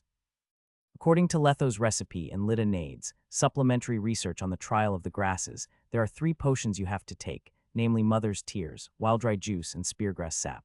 You can choose the concentration you want to take. The lowest concentration will have lesser red, green, and blue mutagens mixed in them in the ratio of 2 to 2 to 1. The moderate concentration will have the usual mutagens in them, while the highest concentration will have 3 greater mutagens, including the blue mutagen you got from the lesson. Does the potion's concentration affect the amplification effects? Roy asked. Yes, and the more concentrated it is, the more lethal it will be for you. The choice is yours. She pursed her lips. You should take the low concentration potions, or the moderate ones at the most. You should pass the trial with your current physique. Roy refused the recommendation. I'll take the high concentration ones. His EXP bar was full, so he could activate full recovery again. If he didn't risk it, it would hurt his prospects in life. Coral was in a dilemma. She was stressed and she wanted to dissuade Roy, but when she tried to say something, she hesitated and sighed. She made a few magical circles in the air and chanted. Then the bottles and ingredients flew up into the air. The light of magic became an invisible hand, creating the decoction of the grasses on the spot. Roy downed a few potions. They tasted bitter, rancid, sour, and indescribable in some parts. Once he was done, Roy burped, then squinted, his eyes losing their focus. He fell onto the operating theater and started muttering gibberish. "How are you doing, Roy?" Coral huddled closer, sounding worried. Coral lit a nade, his tongue was swollen and it slurred his speech. He beckoned her and she came even closer. "I'm right here. Do you," he burped. "Do you know Geralt from the Wolf School?" "Why are you talking about him all of a sudden?" Coral frowned in disgust. "He's Yennefer's ex-boyfriend and a shameless manwhore at that," she commented. "Letho, he's crossed the line. I kept thrusting, doing backflips, blocking the attacks, rolling around, and I even spun around. I am not a circus performer." Roy was spiraling down a staircase of illusions, spewing delusions as he went. "I'll get a manor and then I'll make him janitor. He'll clean all the toilets." That made Lita laugh happily, then she patted his cheeks. "I'll tell him about that when I get the chance." Roy's voice trailed off, then he lost consciousness. Coral touched his forehead, it's scalding. Then he started vomiting, staining the ground with the remains of his food and blood. The stench made Coral frown. She clenched her fists, her hands trembling. That wasn't the end of it. Roy opened his eyes, looking crazed. His eyes were bloodshot, and he gripped Coral's hand, mumbling, Don't leave me. I won't. Always be here." She hesitated for a moment, then she held him in her embrace, patting his back. She gazed at him, then Roy was calm once more, but not for long. He stiffened, then started to convulse. Unintelligible screams and gurgles reverberated throughout the lab, then when he stopped screaming, he started foaming blood. His face was purple, his eyes unfocused. The seizures went on for a while, occurring every couple of hours or so. It stopped on the 10th day, then Roy fell into a coma. His eyes were out of focus, his hands gripping tightly at his shirt, squirming around, clawing for something. His breathing became harsher and louder, while cold, sticky, rancid sweat poured from his whole body. Half a month later, Coral fed him the potions again, inducing seizures. Once that was done, he started bleeding from his nose, coughing incessantly, and vomited without stopping, though he could only cough up bile and water. 1 month later, Roy's blood and sweat flowed down to the ground, and he started losing all his hair. First, it was his eyebrows, then his hair. Eventually, he became as bald as Letho, and his head probably had a brighter future than all of us. After that, Roy stopped moving, for he was exhausted. It was as if he were a corpse. The symptoms didn't improve over the next few days. Even though he was sweating profusely, he was still scalding. His pulse was normal though, albeit slower than most people's. After staying in that state for 2 months, a golden light flashed in the operating theater, and Roy's gaunt body turned fuller almost immediately. Then he opened his eyes, but no longer were they human. The shade was a dark gold, and the pupils were horizontal slits as if they belonged to a beast. Book 3, The End. The Divine Hunter. Reaper Scans. TL Asuka. PR Ash, my dear Roy, the boy who talks in his sleep, pardon me for calling you that. First, I would like to apologize. My obviously flawed research almost caused your death. If that were to pass, the whole Viper School would be hunting me down. That would also make me the first one to get hunted down by them. Fortunately, you managed to pass the trial, and you recovered at a breakneck speed. Honestly, not even the leader of the Brotherhood could find out what happened to you. Even until today, I am still baffled by that golden flash. What was that? You're doing unbelievably well right now, so train hard. I'll find a way for you to triumph against that barbarian you call a mentor. That'll happen before he dies of old age, of course, but that does not excuse my mistake. Allow me to apologize by extending you a courteous welcome to Karak. If you can make it here within the year, you'll have a surprise waiting for you, prepared by yours truly. I can understand why you wanted me to stay away from that bastard Geralt. He is infamous, yes. Even now, he's still hanging around Yennefer. Honestly, I don't get why she's obsessed with that idiot. And 2 questions before I leave you. 1. Why'd you ask me to never go to Sodden Hill no matter what? 2. What secrets does it hold? You must tell me the next time you visit. I'll leave you now. Belohun will be furious if I don't get back soon. Va fail, your friend Coral.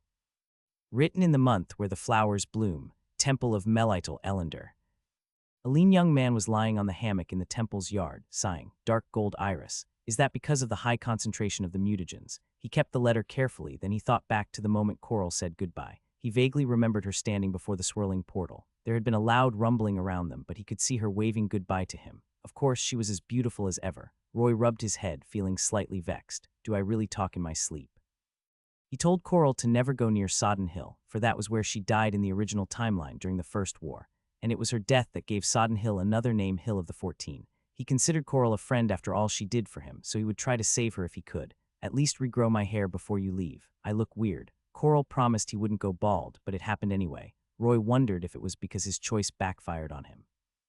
Fortunately, he could feel some hair growing on his head, and at an exponential rate, so he wouldn't be bald like Letho was. Roy never expected full recovery to not regrow his hair. The character sheet probably doesn't think having short hair is a bad thing. It's been 4 months, but it's finally done. He clenched his fists, feeling excited. Then he read through his character sheet. Roy. Age 14 years and 5 months old. Status civilian, Viper School Witcher. HP 146 Trial of the Grasses, plus 40.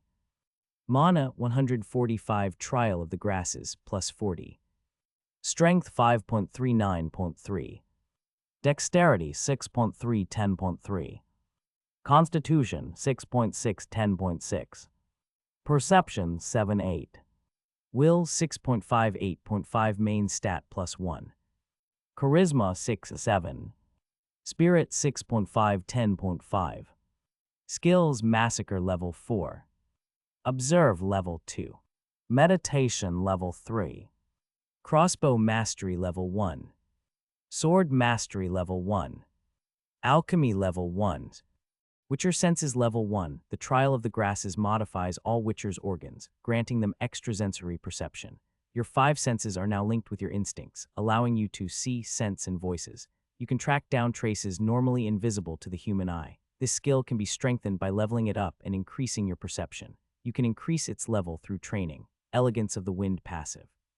Trial of the Grasses passive. After a grueling trial that involves hormonal injections, viral infections, and bodily mutations, your immune system has received a considerable boost. You are now immune to most diseases, and you have resistance to lethal poisons. You can see better in the dark. Your stats have experienced an explosive growth. Your HP is permanently increased by 40 points, and you have unlocked your mana pool. Your mana is permanently increased by 40 points. Roy took a deep breath, his eyes gleaming. Then he leaped into the air, easily reaching the ceiling that was 10 feet from the ground. He cracked all his joints, making them pop. I feel strong. My condition has never been finer. The trial increased his stats by a total of 20 points, and he unlocked his mana pool. In other words, he could learn the core skill of the Witcher community signs. All that was left was for Letho to teach him. He was still quite far away from Letho's total combat stats, but he was confident he'd surpass the old Witcher once he ranked up in his job. It hadn't been a year since he'd reincarnated in the Witcher world, but his will was almost on par with Letho's, while his spirit and charisma surpassed his mentor's. Roy also had some cheat skills like his bound weapons. His battle prowess had improved by leaps and bounds. However, the explosive growth had also caused some trouble for him. His increased perception heightened his hearing, so every little sound was grating to him. His strength was double that of a normal human's, so he'd crush small items easily if he wasn't careful with them. The increase also affected his swordplay adversely. Roy needed some time to get used to his newfound strength, but it wouldn't take too long since his dexterity had also increased. Aside from his stats, Roy had grown in stature. He was 5 feet 7, and his body was toned. Every inch of him was taut and muscular. His features were sharper and more attractive, while his eyes were dark gold in color. There was a special vibe about him. Whenever he wasn't smiling, he'd look like a solemn killer, but whenever he did, he was approachable. Maybe this is why my charisma grew. Since his hair was only starting to grow, Roy stood out among the crowd, and those who walked the world more would recognize him as a Witcher. But Roy could accept that, since his changes weren't extreme in nature. I'm not an albino like Geralt, and I'm not permanently bald like Letho, nor did I go insane. No complaints there, that's for sure. He read through his character sheet again. Level 5 Witcher 2, 2500. Rank Rookie Witcher. Conditions for Intermediate Witcher: consume another school's decoction of the grasses, kill 10 different monsters with a stat higher than 10-0-10, acquire mutagen 0-10. Tip: the 6 Witcher schools used to be 1. It is up to you to complete the recipe. School Viper. Job perks: main stat will. Every time you level up, your will be increased by 1 without any cost. Rookie Witcher. Bound weapons: crossbow Gabriel not chosen yet. Steel sword Gwyher, an ancient black metal flame sword made by gnomes. A hidden power in its components is awakened after its second power-up. Type: steel sword. Materials: black iron, lava, meteoric iron, pine wood, and body parts from powerful monsters. Details: the sword weighs 3.06 pounds, and its handle measures 9.3 inches, while the blade comes in at 36 inches. A spirit dwells within. Circulation heals the user for a small amount of stamina after every kill. Ignite, every hit has a very low chance of igniting the target's blood and causing burn damage. Painful strike new, every time you hit a target, there is a small chance to trigger an overwhelming pain that can take out most humans. Warning, this effect may trigger an unquenchable hatred in the target. Silver Sword NA. Full recovery. Mount new, all witchers have a mount by their side on their journey. You may bind a tamed creature. You may communicate through telepathy with the bound creature. Additionally, you may also spend 100 points of mana to summon the creature no matter where it is. You may also heal its wounds with mana. Unlike weapons, you may unbind it at any time and free it into the wilds. Loot package, 24 cubic meters. You have 1 skill point S and 1 attribute point S remaining. Roy was shocked about the new additions and power-ups. He spent quite a while combing through the new things he just got. First, there were the weapons. Gwyer can get 1 new effect every time it levels up. The sword had 3 effects at the moment. Even though the chances for them to trigger were low, once it had enough effects on it, Roy could imagine the devastation it would cause. 1 hit from Gwyer and the target's going to get hit with all the special effects. Man, that would be a fireworks show. Not even trolls could take that, I think. He was delighted and almost summoned Gwyer back to admire it, but then remembered Letho took it to clear a request from Dennis Cranmer. If he's in a battle, summoning it back would kill Letho. Roy put that thought aside. I should wait for him for now. He closed his eyes to feel where Gwyer was, and he realized it was in Ellender City. It wasn't far, but that was why he was worried, because Letho didn't come back to celebrate his victory, despite the fact that he loved that tradition. Cranmer's request is that hard, huh? I'll have to take a look. Then Roy looked at his hand crossbow, which had a different path of evolution. Gabriel not chosen yet. Gabriel used to be an old, dusty hand crossbow, but it has regained its strength after powering up twice. It has also become a better match for your abilities. The second power-up unlocks 2 paths of evolution for Gabriel. The paths are chosen after evaluating your stats and abilities.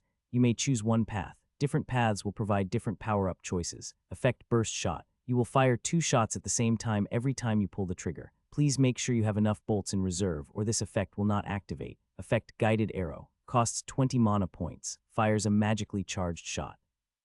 Effective range and penetration are slightly increased. The arrow will lock onto your target and is able to change directions in a 45-degree angle range. Roy took a deep breath. One of the paths leaned on the number of shots fired. It would allow him to fire more shots at the same time, while the other path emphasized precision and power. The arrows could even lock onto his targets. He had some speculation of his own. If I choose the first one, then burst shots might turn into multiple shots or an AoE skill in the future. But the second path is related to mana. I bet the effects down the road will be more on precision, range, and power. And I bet it'll synergize perfectly with my mana pool. What should I choose? Roy didn't think too long about it. The first path was limited, since it only relied on the number of arrows, while the second path was related to mana, so it had more possibilities. Once he made the decision, Gabriel's details started changing. Gabriel. Type hand crossbow. Materials mulberry wood, tendon, hemp. Details weighs 5-6 pounds and measures at 2.2 feet. Has a draw weight of 30-40 pounds and an effective range of 150-180 feet. Effects simplify. Gabriel reloads automatically as long as there are bolts in your inventory space. Reload time is now 0.4 seconds. Guided arrow costs 20 mana points. Fires a magically charged shot. Effective range and penetration are slightly increased. The arrow will lock onto your target and is able to change directions in a 45-degree angle range. Roy caressed Gabriel lovingly. After the double power-up, Gabriel had grown in size. It was great to touch as if it were made of real skin. Roy wondered if it would have a soul of its own if he kept powering Gabriel up. Nope, too early for that. He kept the weapon in his inventory space. Then he kept looking into his character sheet. After becoming an official Witcher, his inventory space expanded as expected. He could keep more items, making future battles easier. After that, he read up on mounts. Long-distance summoning and telepathy, huh? Perfect vehicle. Taming a horse needs time. Roy had another idea. The skill didn't specifically state that I have to tame horses. Can I tame other creatures, even monsters? But that wasn't important. Roy had to travel to Ellender and see why Letho was stuck there, the divine hunter. Reaper scans. TL Asuka. PR Ash. Don't forget your promise, boy. Never murder unless absolutely necessary. Every time you take a life, you destroy a family, Nenek said solemnly. Roy sighed, waving Nenek away. Yes, Mother Nenek, I promise I won't kill any innocents, so stop lecturing me, please. Will you come back, Roy? Jar asked, reluctant to see him go. I'll give you a present on the day you marry Jola II. and look after Art and Ari for me. Don't let anyone bully them." And Roy left. He looked back at the temple one last time, sighing. It was bathed in the morning sun, as glorious as ever. The temple was where he'd spent the longest time in one place so far. It was peaceful and quiet, perfect for living a calm life. But that was not what Roy wanted. His wish was to journey the world. The sky was overcast, covering Ellender with an air of gloom. Roy covered himself with a gray cloak, sneaking into the city. Then he arrived at the western part of the city, where a castle surrounded by arched walls stood. Before it was the bustling city square, and knights who were armed to the teeth patrolled the castle. They were on high alert, and it didn't take long for them to notice Roy. He stood out too much with his getup. "Hey, the guy in the cloak. Yeah, you, stop right there and raise your head." The guard commanded loudly, and Roy obliged. When the leading guard noticed his eyes, he calmed down a bit. "Are you a witcher?" Roy from the Viper School. Another one. A burly knight with brown hair and brown eyes muttered under his breath, but Roy heard it clearly. "I'm Leland from the Order of the White Rose. If I'm correct, you're here because of the request on the bulletin board, aren't you? Come with me. The captain has been waiting." A request? Roy was confused. He could feel Gwyher in the castle, so that meant Letho must have been inside too. Even Letho can't do it. He followed the knight down the long corridor before coming to a room beside the castle's garden where he came across someone familiar. Dennis was sitting on the floor, looking dejected. It had been a month since they'd last met, and Dennis had gotten gaunt, as if he had gone through something more harrowing than the trial of the grasses. Roy's heart skipped a beat, and he had a bad feeling about what would happen next. "You're here, Roy?" Dennis forced a smile, but Roy could see he was troubled by something. The dwarf was a far cry from what he'd been during their first meeting. "Why are you alone, Cranmer? Where'd Letho go?" Dennis sighed and beckoned Roy to sit beside him. "It's all my fault, Roy." He let out another breath, then stared closely at Roy. His eyes were bloodshot, obviously from the lack of sleep. "Wait, you seem different. You look taller. And where'd all the hair go? And your eyes, they changed. Why'd they turn gold?" "I passed the trial of the grasses and became a witcher. The changes you see were caused by that. It's normal. What happened to Letho anyway?" Dennis sighed and he covered his face. "Sorry, I don't know how to break it to you," but he sounded despondent. "But Letho's missing." "Missing?" Roy looked around, shocked. He could still feel Gwyher sitting nearby. "What happened? Remember when I came to the temple to ask for help? I see the request did not go well." "Yes, and that's the whole reason this is happening." "Did you notice anything weird going on when you were on the way here?" Roy thought back to the things he saw on the way. Barely anyone's around. Everyone's avoiding this place. "Yes, some of the more gullible citizens have started calling this place a cursed castle. Said anyone who comes near will die." Dennis turned solemn. "It started 3 months ago after the two of you had gone to the temple. A murder happened in King Hereward's castle. The victim was a male servant and he died horribly." He paused. "But that was only the beginning. The murders wouldn't stop and they only happened around the castle. All the victims died horribly. No exceptions. And the killer laid out their bodies in a," he frowned, picking his next words carefully, "disgusting way. It must have been gruesome to shake even a veteran like you." Roy was intrigued about it. "Tell me more. You'll get the coroner's report later, but let's come back to the request. The killer is cunning and experienced. Of that I'm sure." The whole order scoured every crime scene, but not even one lead was found. "And that's disgraceful." Dennis sounded frustrated, yet oddly happy about the order's disgrace. "The king has flown into a rage on multiple occasions over this. If this keeps up, the order will fall out of favor with the king. They'll have to get their asses back in Vizima by then." Roy shot him a weird look, and Dennis stopped talking. "I'm sorry you had to hear that. The royal guards and the order have always been at odds with each other. We'd love to see them disgraced, but we're loyal to our king. His Majesty is increasingly worried about the case, so he wanted us to take part in cracking this tough nut. I'm sure you know I'm just an all-guard. Fighting's right up my alley, but I'm the furthest dwarf away from a detective. And so I asked Letho to help me out." Dennis sighed again. "Mr. Letho's a real professional. 3 days ago, he told us to set up an ambush outside the palace at a certain time and place.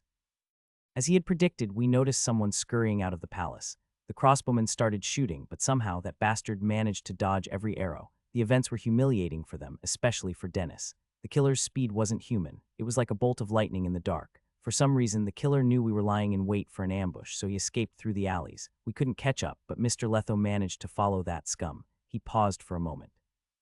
"It wasn't until later that we noticed the signs of fighting at the Hanged Man's tree. There were pools of blood and pieces of Mr. Letho's armor lying around, but he was nowhere to be found." Roy's face fell, and the ominous feeling got stronger. "I got through the trial, so you'd better be alive." He massaged his temples, trying to calm himself down. "Where's his weapon?" "Oh, his sword. I've kept it in a nearby room. It's really safe." Dennis' eyes gleamed at the mention of the sword. "I might be old, but I know a good weapon when I see one. If I'm right, that sword is the legendary Gwyher. Its maker's probably on par with Elder Bravar. It's made by a gnome," Roy said. Before Dennis could ask, he said, "Since Letho isn't here, I'll take the sword for him. And I'll need to investigate the crime scene." He didn't think Letho would just go out without a fight. There must be a clue somewhere, and my senses can see them. the divine hunter. Reaper scans. TL Asuka. PR Ash. Roy and Dennis were walking down the lonely street when a gust of wind blew against Roy's cloak, causing it to billow in the air. He lowered his head and held the strap on his chest with one hand, holding the sword on his back with the other. The chilling sensation from the metal sobered him, calming him down. Roy Dennis pinched his beard. Why don't we forget about it? Even Mr. Letho lost to that bastard. I can't drag you into this. Just rest up in an inn and wait for the news. Roy shook his head adamantly. My mentor is missing and you expect me to desert him. No witcher worth their salt would do that. I'd be unworthy of your friendship if I ran away. You're right, Dennis sighed. You'd lose my respect if you turned tail and ran. One more question. What did you guys find out before Letho went missing? Dennis gripped his beard in frustration. Honestly, I have some complaints about that. Mr. Letho's a lone wolf. He probably didn't want us to drag him down, so he operated all by himself. Never told us about his findings. The only time he let us work with him was right before the ambush. Roy raised his head and took a deep breath. He knew Letho was a lone wolf, since he was speaking from experience after all, but he'd never expected he'd take it to the extreme. Roy thought there was no need for him to keep all the clues to himself and hunt the killer alone. Was he protecting them because the killer was too strong, or was there something more to the case? They went down the street where only a few pedestrians were treading, and they arrived at the Hanged Man's Tree. It was a gloomy alley set between a gray building and a wall filled with grime and moss. It was dark and narrow, stretching 100 feet, leading to a dead end. Roy picked up a peculiar scent the moment he went into the alley.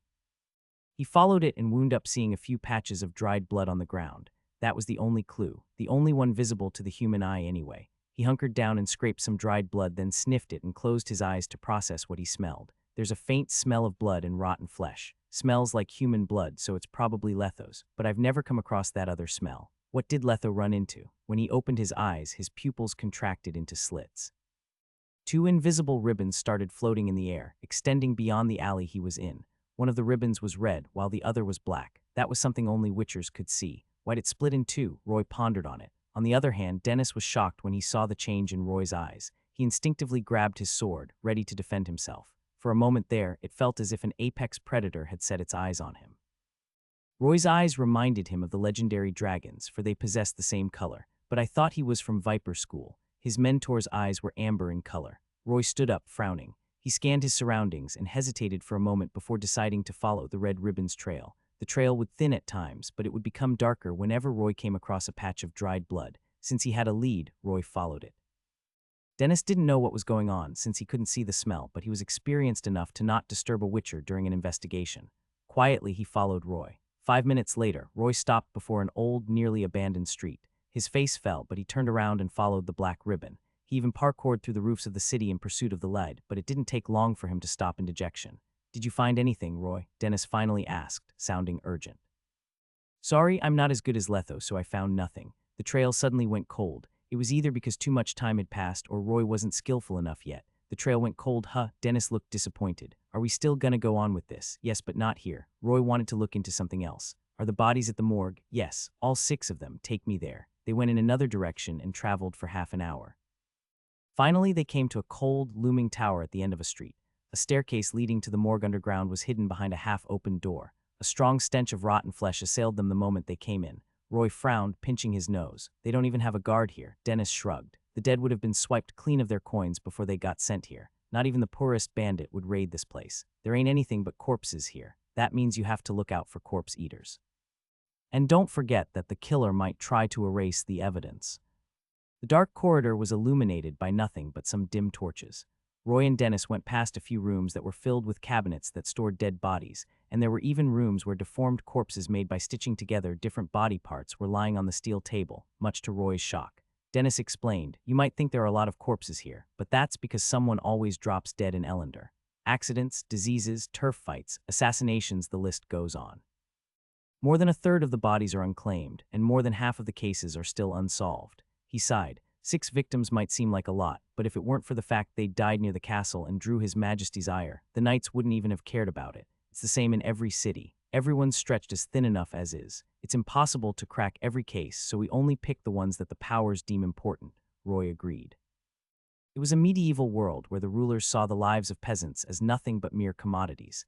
They eventually came before a table splattered with blood. A man in an apron and face mask had his back turned to them as he handled a corpse. "How's it going, Francia? Any new clues?" The coroner kept working, ignoring Dennis. He raised his right arm into the air, revealing a needle between his fingers that gleamed under the light. He pulled the thread and strung it across the body. For a moment there was nothing but the sound of needle poking meat in the room. The coroner was stitching the body together with perfect precision, as if he were dancing to a tune. It was as if he were working on a piece of art, not a body. A few minutes later, he finished the final stitch. The coroner pulled his face mask off with his hand that was stained with blood and flesh, then he bit off the thread. He sighed, plopping down on the chair. Dennis Cranmer. He waved Dennis off. I told you to keep quiet when I'm working. Don't blame me if the dead come crawling to you because I failed to put their bodies back together. His voice was hoarse but charismatic. Anyone who heard it would end up wanting more. But Roy's attention was on something else. He noticed that the coroner had a spider tattooed on his right forearm. Dennis scoffed, superstitious as usual. I'll welcome the dead with open arms and a lot of wine. That is, if they can come to me in the first place. But enough about that. I'm here for business, specifically about that serial killer. Francis turned around, taking off his face mask and coat languidly. The coroner was a man in his 30s. He had a femininely handsome face, a beautiful nose, and deep-set eyes, though the bags under them didn't help his looks. His lips were crimson, but his skin was pale, probably from the lack of sunlight because of his job. His attire was clean, and he radiated a dark, noble air.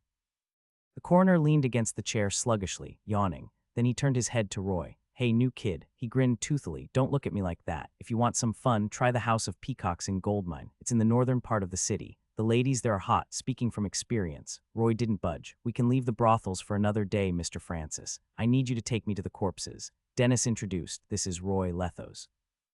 That Baldy's disciple, probably. The coroner started giving him a dirty look. Your getup is weird, he commented. Black and yellow armor, gray cloak, a rose on the chest, and an ugly hood. You witchers have the same taste for fashion. Didn't you get the memo? You're a few hundred years behind on the trend. He stretched his arm and stood up. Right, that's all I have to say. Now come with me, but be warned, boy, he said impatiently. Brace yourself or you're going to piss your pants at what you're about to see. Then he went away without even looking back. He's weird, but he's a nice guy. Dennis gave him an apologetic look. It's fine. Roy observed Francis closely. He had never seen anyone be so nonchalant when a witcher was around them. The divine hunter. Reaper scans. TL Asuka. PR Ash. The corpses were laid out in a row in the brightly lit room, the stench of rotten flesh and preserving fluid wafting from them. 4 of the corpses were starting to turn brown after spending too much time in the fluid, while the other 2 looked almost the same as when they were alive. Their skin was slowly rotting away, and all of the corpses had the signs of autopsy performed on them. A long, winding scar extended from their chests to their bellies. Some of the corpses were stitched on the waist, the scar presumably the remnants of their cause of death. One of the male corpses had a bloated head, where stitches crawled all over its face, splitting it into 4 parts. The stitches were painfully obvious, but they were also cleanly done, as if they were zipped together. The quality alone was telling of Francis' skills. At the same time, Francis crossed his arms, looking around happily. Their deaths were horrible, but I managed to sew them back together. Nobody else in Ellender has that kind of skill. You seem to be reacting well. At least you didn't piss your pants. Roy said nothing. He was looking at the latest victim, and when he realized who it was, he was shocked. You know this one. Roy nodded while Dennis lamented. Tails was one arrogant bastard, but it's really surprising that he was one of the victims. The latest death was Arthur Tails, the Knight of the Order who wanted to duel Letho when the Witcher and Roy had just arrived in the city. The killer's sending a message to the Order, Roy thought. You know, Francis smirked. His death was one of the least horrible ones. Allow me to explain. He made an elegant bow and pointed at the stitches on the corpse's chest. His body was found in an alleyway west of the castle, kneeling on the ground with his heart in his hands while facing the castle. The imagery made Roy gasp. What was the cause of his death? I found some celandine in his body, probably from some crude anesthetic he took. The killer cut his chest apart and took his heart out. Francis raised his chin in disdain. Honestly, the lack of elegance almost made me hurl. The killer probably has no experience in surgery. The scar's ruined by something sharp. There's no beauty in it. He spun his scalpel in his fingers at high speed. You sure it's caused by a sharp weapon instead of claws? Are you doubting my professionalism? Well, your mentor Letho took a look at the wound and arrived at the same conclusion. You don't doubt your own mentor, do you? Roy turned to Dennis and the dwarf nodded. Then the boy went to the next corpse. It was a pudgy, ugly, middle-aged man. His mouth was open and his thighs were bloated, but his calves were nothing but skin and bones. His body was soft and full of stitches. It reminded Roy of a crushed water balloon. This one was not a knight. In fact, he was nothing but a maggot to them. He was a beggar. Surprised, are you? And bars disabled. His legs don't function. All he could do was squirm around, grovel on the ground as he begged for money. I wonder why the killer took the life of a maggot like him. Francis was hyperventilating, as if he were getting excited. Not a shred of mercy was shown to him, even at his death. He died in the most horrible way out of the six. Elaborate. Roy noticed the holes on the corpse and his eyelid twitched. Are those where the branches grew from? And why'd the killer target a knight and a beggar? Is there any relation between them, or is this random? He massaged his forehead, frustrated. Francis ignored Roy's troubled look and went on with the introductions. Allow me to introduce you to the third victim, Bruce Butcherkeg. He died in the least painful way possible. Lucky for him. Bruce was a burly man. Aside from the stitches, Roy saw no wounds, making it the most complete corpse around. It was a quiet, peaceful death. Cause of death, anesthetic overdose. Cured his snores, too. His wife never has to suffer through the night again, and the community is certainly safer with his violent tendencies out of the way. The killer took out a menace in a sense, but what intrigued me was how the killer managed to haul a big boy like him to the castle. Roy rubbed his chin, pondering on the case, while Dennis stared at him nervously. Francis shot them a glance before going on, and this handsome chap here was Boris the Fleet-footed. Three-time reigning champion of Ellender's horse racing event, but he's been slipping as of late. Became a drunkard, even if he were still alive, he would have flopped in the prelims. Now about his death, well, it's creative in a way. The killer's a genius. Swap the insides of him and his horse. Wow, that killer's a piece of work. Makes the monsters look cute by comparison, Roy thought. Humans could be crueler than monsters at times. His organs were stuffed into his old friend's belly, while his belly was stuffed with his old friend's insides. In a way, they died together. Would have been lovely if not for the creative flair, but I noticed some traces of torture on his horse. It probably went on for a year or two. I guess our old chap used to vent on his friend, eh? And now the final victims. Francis shrugged indifferently. A Vivaldi Bank staff member. All fingers were cut off and his eyes were gouged out. Cause of death, excessive blood loss. A male servant of the castle got his nose and mouth sewn shut. Cause of death, asphyxiation. Same old, same old. Roy ruminated in silence for a moment, then he looked at Francis. Francis, I want to hear your thoughts on this.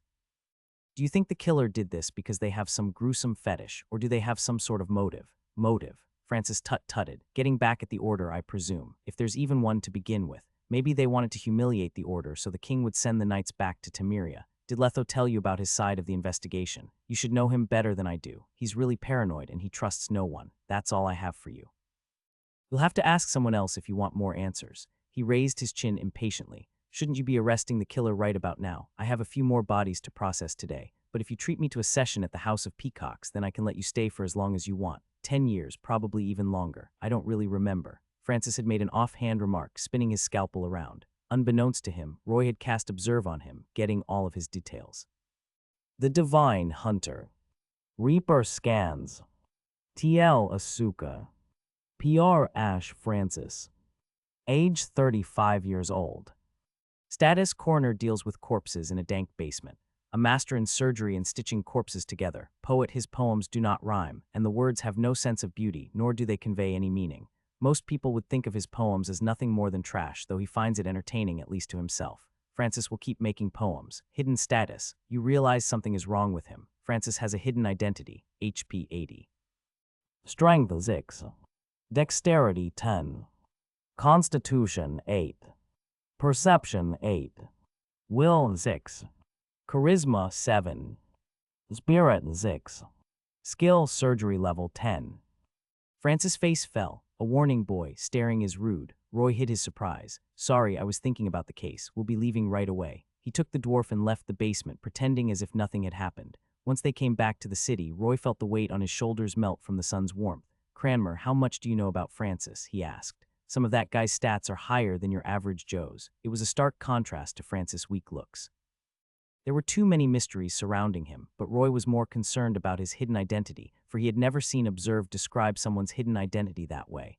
Roy wouldn't expose him right away, though. It would alert him to Roy's suspicions and anger him. Not exactly. It hasn't been 3 months since I've met him, Dennis said. I was just a guard at the castle, so we didn't talk much. He's a quirky guy, but he takes his job seriously. He's a pro.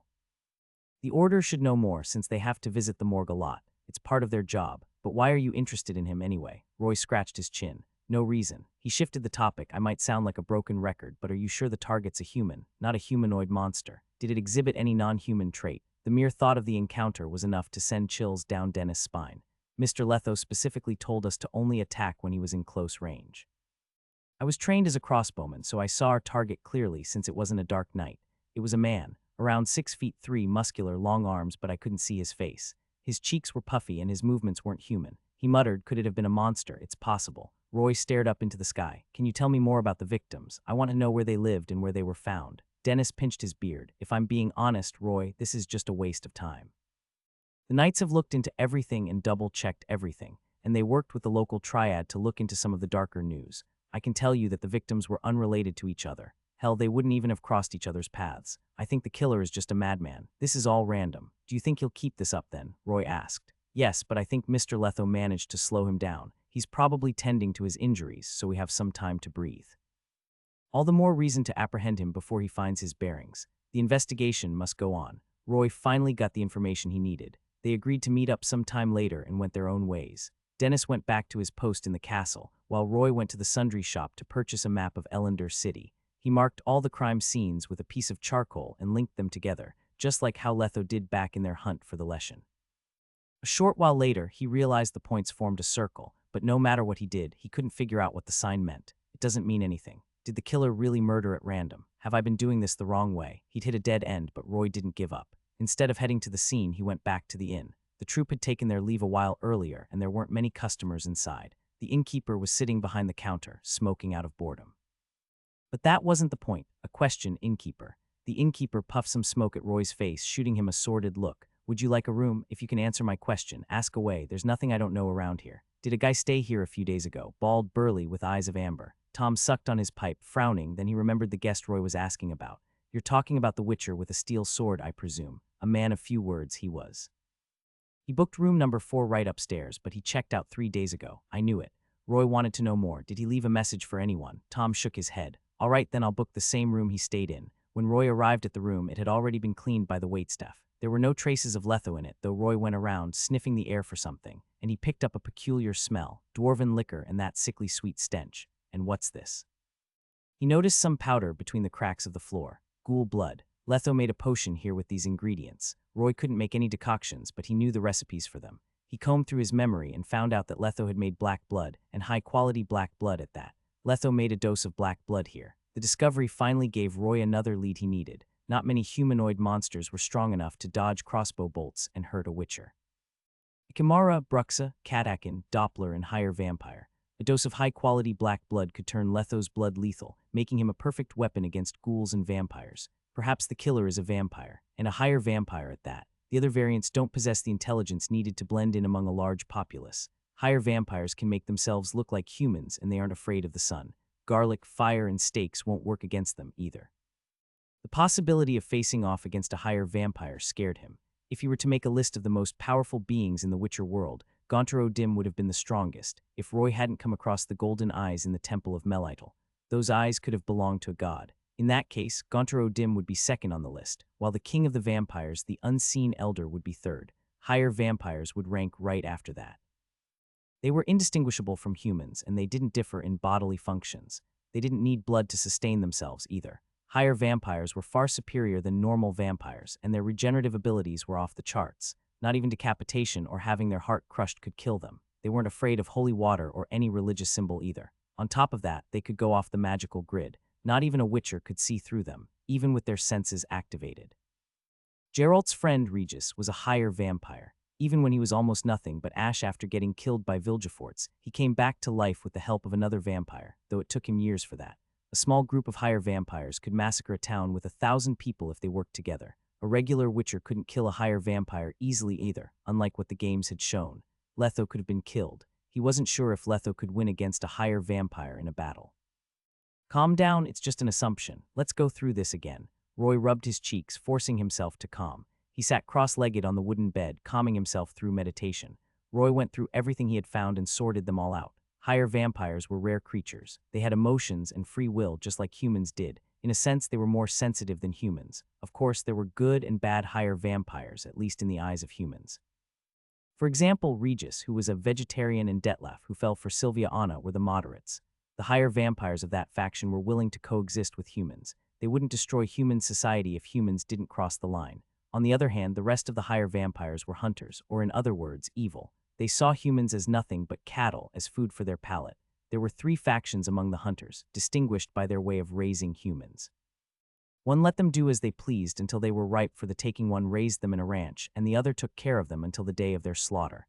They don't communicate with humans. We don't talk with our food, do we? If Letho did fight a higher vampire 3 days ago, which faction is that vampire from then? Is it possible to establish communication? Let's go through the details. First, he lives in Ellender City.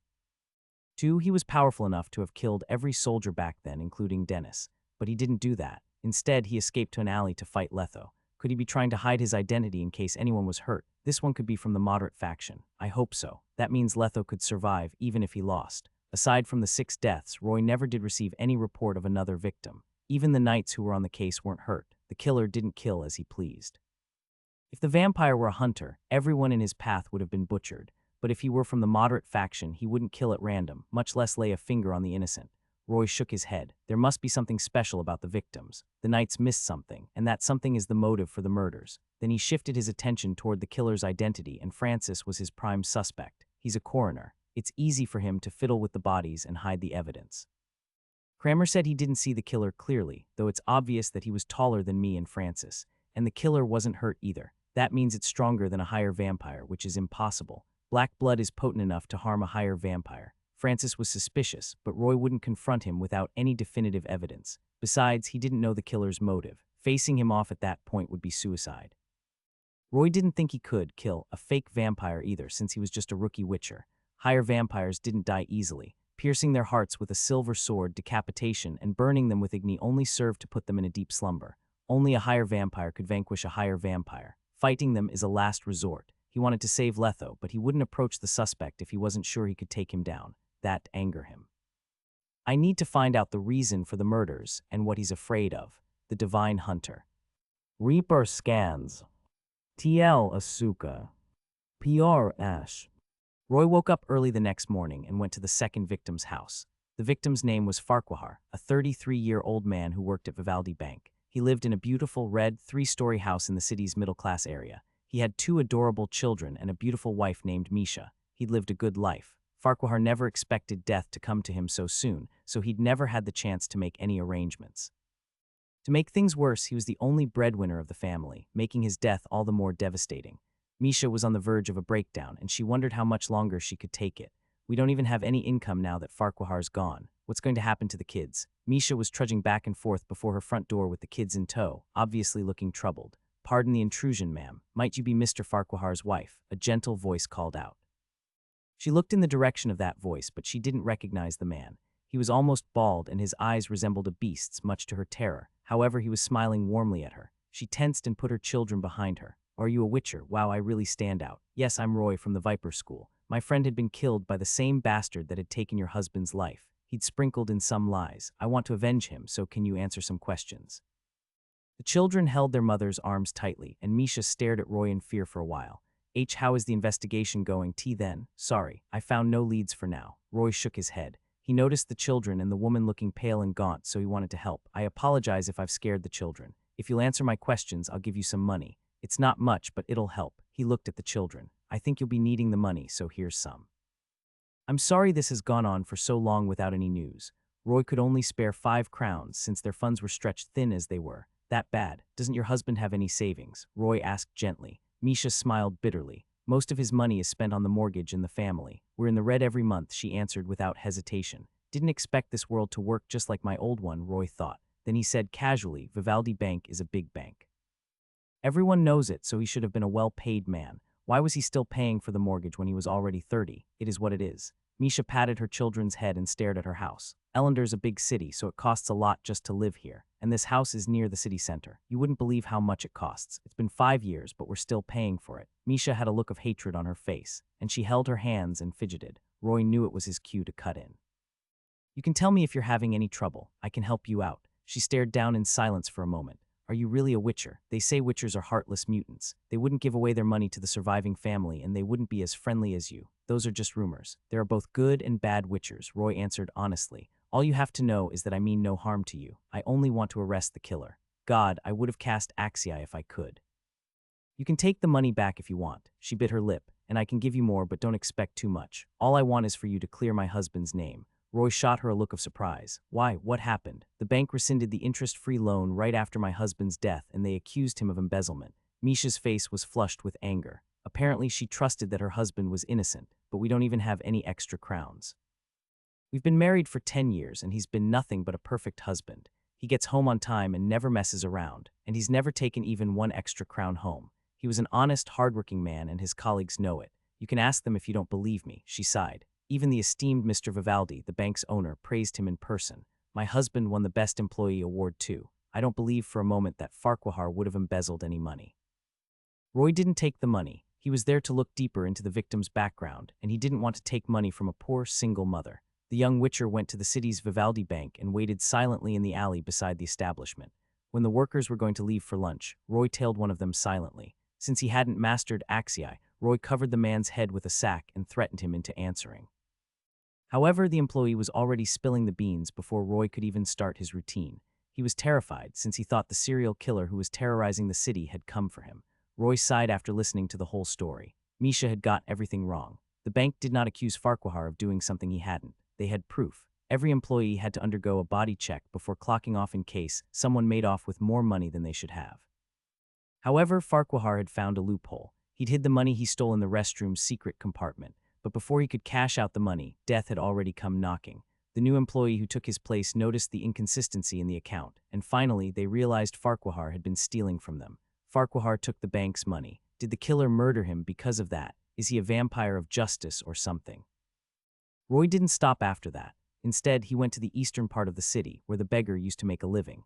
It didn't take him long to find Jar's friend Janker. "Jar's an old friend. I really want to talk about him, but I don't think I have the strength to even speak now." The poorly dressed beggar tilted his head and smiled bitterly. He put on a sob story, as if he were genuinely sad about Jar's death, but Roy noticed he was shoving his bowl ahead with a grimy hand. Roy tossed a few copper coins into the bowl, and Janker looked at it for a moment. Then he groveled before Roy, trying to kiss his boots. Roy took a step back and waved him down. "Money makes the world go round. Don't waste my time." "Did your friend start acting weird before he died?" Janker bit the coin to see if it was genuine, then he shook his head. Jar was just lying there as usual. Whenever someone went past him, he'd shake his legs and tell them a sob story.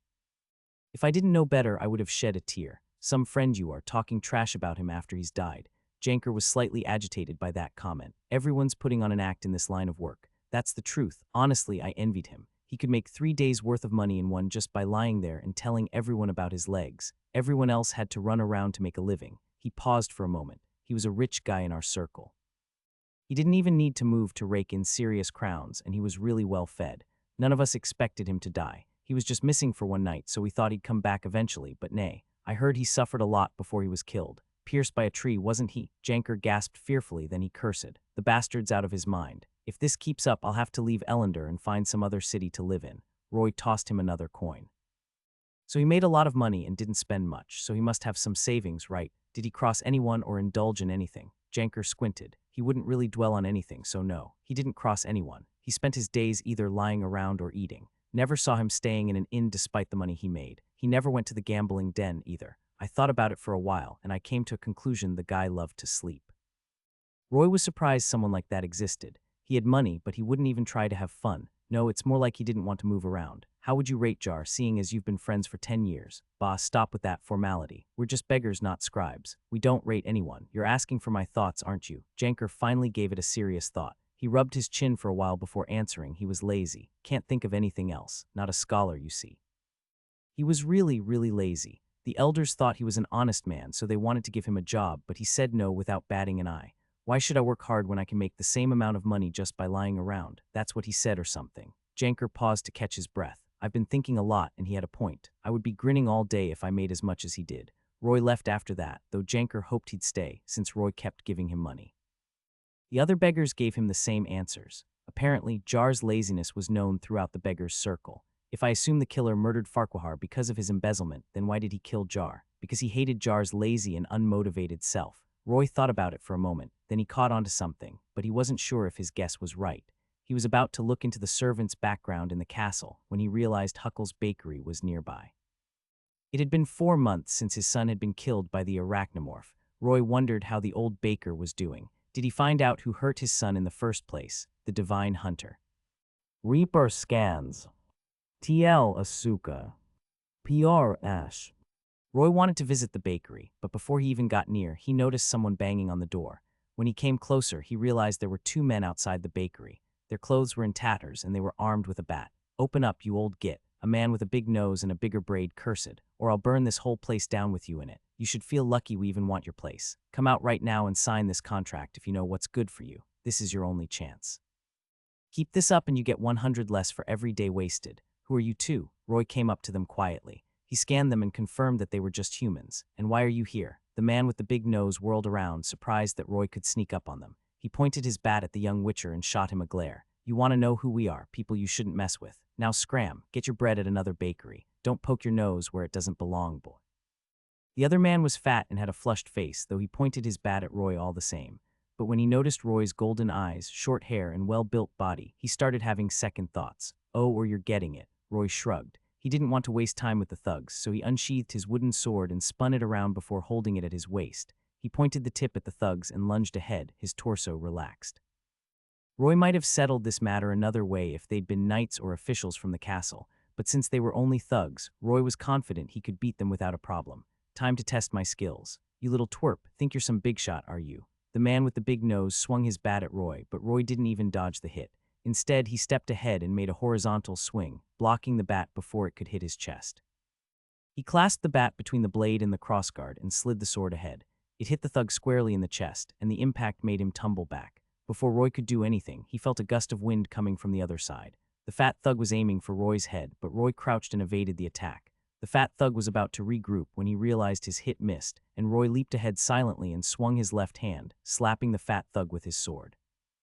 The man fell down while holding his face, and dust flew around him. He gripped his bat as he got ready for a counterattack, but before he could do anything, he felt Roy's sword inches away from his throat. Don't move. Roy shook his head and shot a warning look at the other thug, who was still reeling from the pain. Too slow. It's like playing a game with severe lag. Having double the dexterity points compared to a normal human made it easy for him to dodge all oncoming attacks and dish back some damage at the same time. In the end, the battle was done within 3 seconds. The thugs would be dead if he was using an actual sword, and the battle would have ended sooner if Roy had used his skills, but he didn't need to use them. It was just like Letho had told him, if his stats were impossibly higher than his enemies, one strike would be enough to end the battle. Not that a battle like this is satisfying, though. Roy patted the fatty's face with his wooden sword and he cast Observe on the thugs. Hello, Donald. Hello, Frocy. Dennis Cranmer, one of the king's personal guards, hired me to look into the murders that happened recently. Leave the bakery at once. Roy shot them a threatening glare. If you harass the baker again, I'll tell Dennis you're the serial killer. And no, sir, please, please don't. The fatty trembled in fear. We'll piss off right away. I swear to Melitel I'll never come near Huckle again. Same here. The thug with a big nose tossed his bat away quickly. Then get out of my sight right now. After the thugs had scrambled off, Roy placed his sword in his inventory space. He went up to the bakery and was about to knock when he heard someone shuffling within. Then a familiarly hoarse voice asked, "Is that you, Mr. Roy?" He coughed. "Did you chase those bastards away?" Huckle opened the door ever so slightly, only revealing a part of him. He was gone as usual and had aged a lot since they last met. His hair and beard were gray, same as his clothes. He was unkempt and his eyes were sunken, bloodshot. Even his back was hunched. He was holding a candelabra as a weapon, but Huckle knew he didn't need it once he saw who was outside. Wiser. Roy stopped him before he could ask any questions. Not a word about that, burned off by fire. Huckle thought it was weird, but he let Roy in anyway. They sat down face to face in the dark kitchen. Roy looked around and noticed there was barely anything in the room, save for a few chairs and the old oven that was attached to the wall. It's been a while, Huckle. I could barely recognize you. Have you looked at yourself recently? If I didn't know better, I could have sworn you were a ghost. Roy shook his head. I know Burchell's death took a toll on you, but you should still take care of yourself. I see. What about those thugs then? Roy asked. Why'd they force you to sell the bakery? Huckle sighed. I spent all my money on my son's case. I don't have any customers now, and I don't have enough crowns to keep running the bakery, so I wanted to sell it off for some money. Those bastards found out about it and started threatening me right after I listed the place on the market.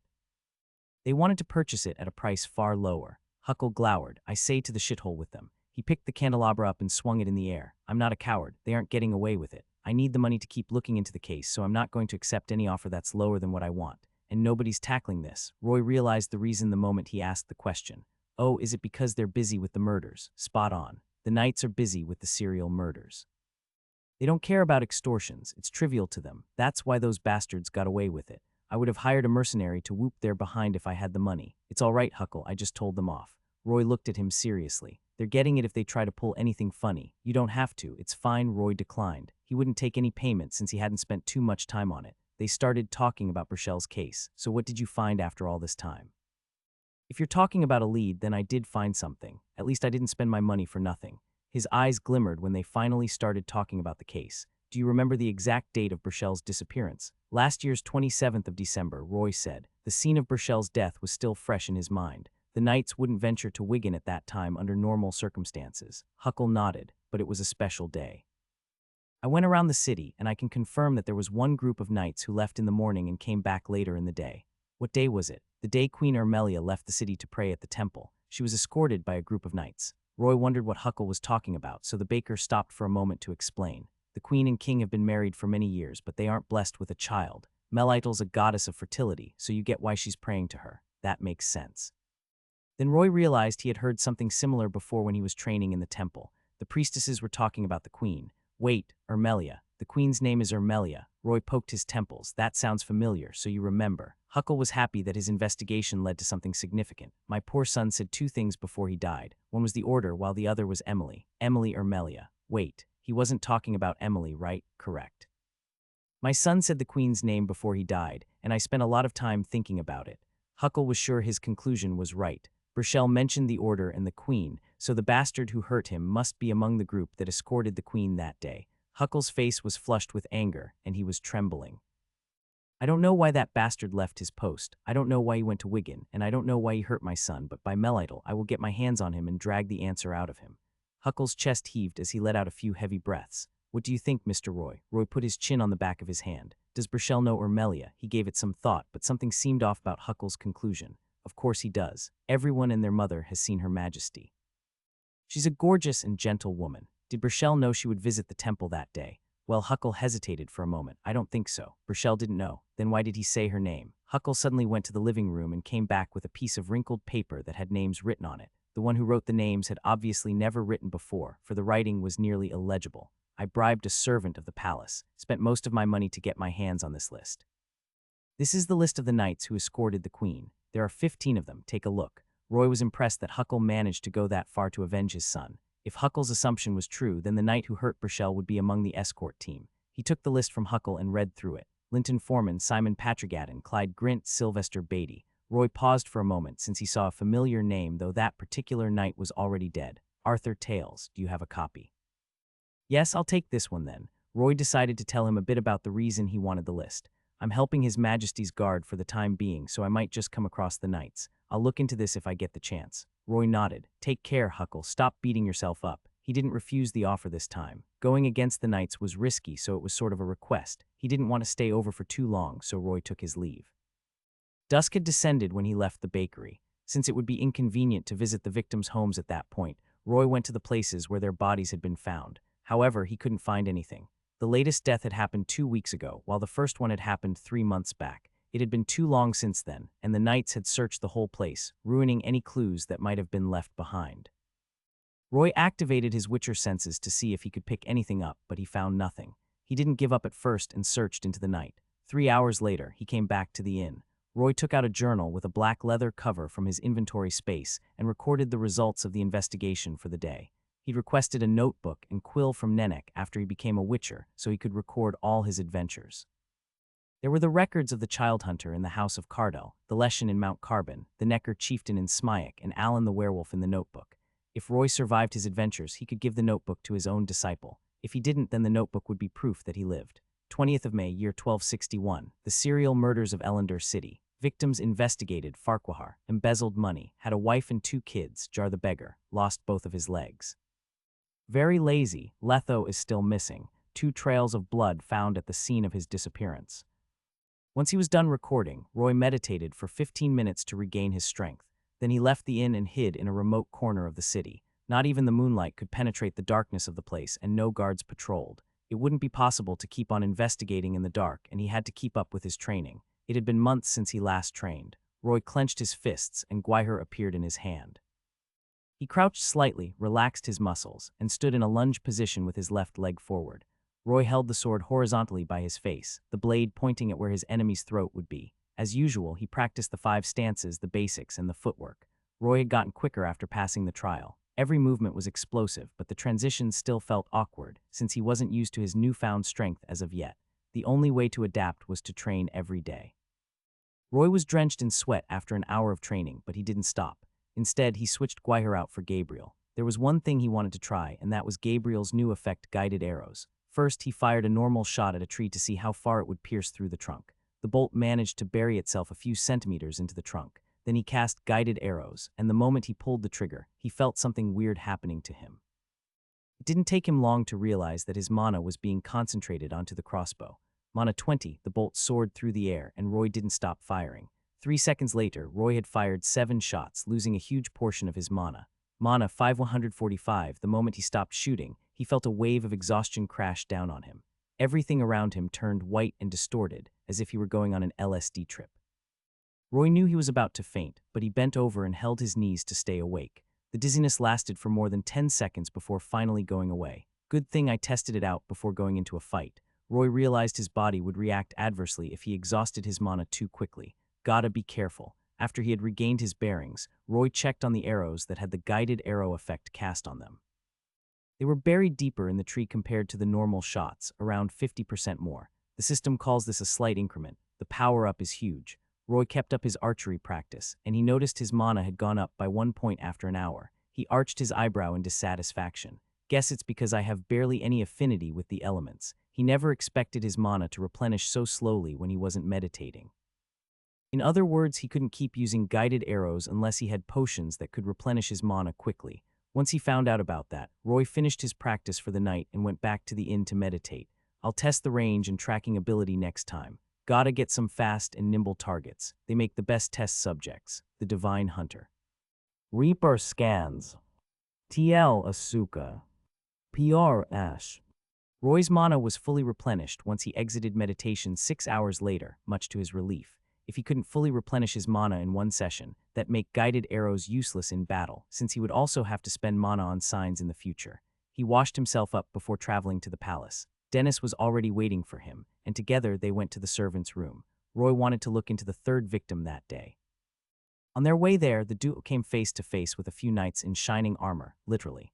The knight taking the lead was none other than the Order's Captain Cleveland. He was accompanied by 2 burly knights, and all of them looked frustrated. Roy could hear Cleveland cursing under his breath as they walked by them. Curses. The wanted poster's been hanging for days, but nobody managed to get anyone at all. The Order's going to lose favor with His Majesty at this rate. Hell, we might even get chased out of Ellender.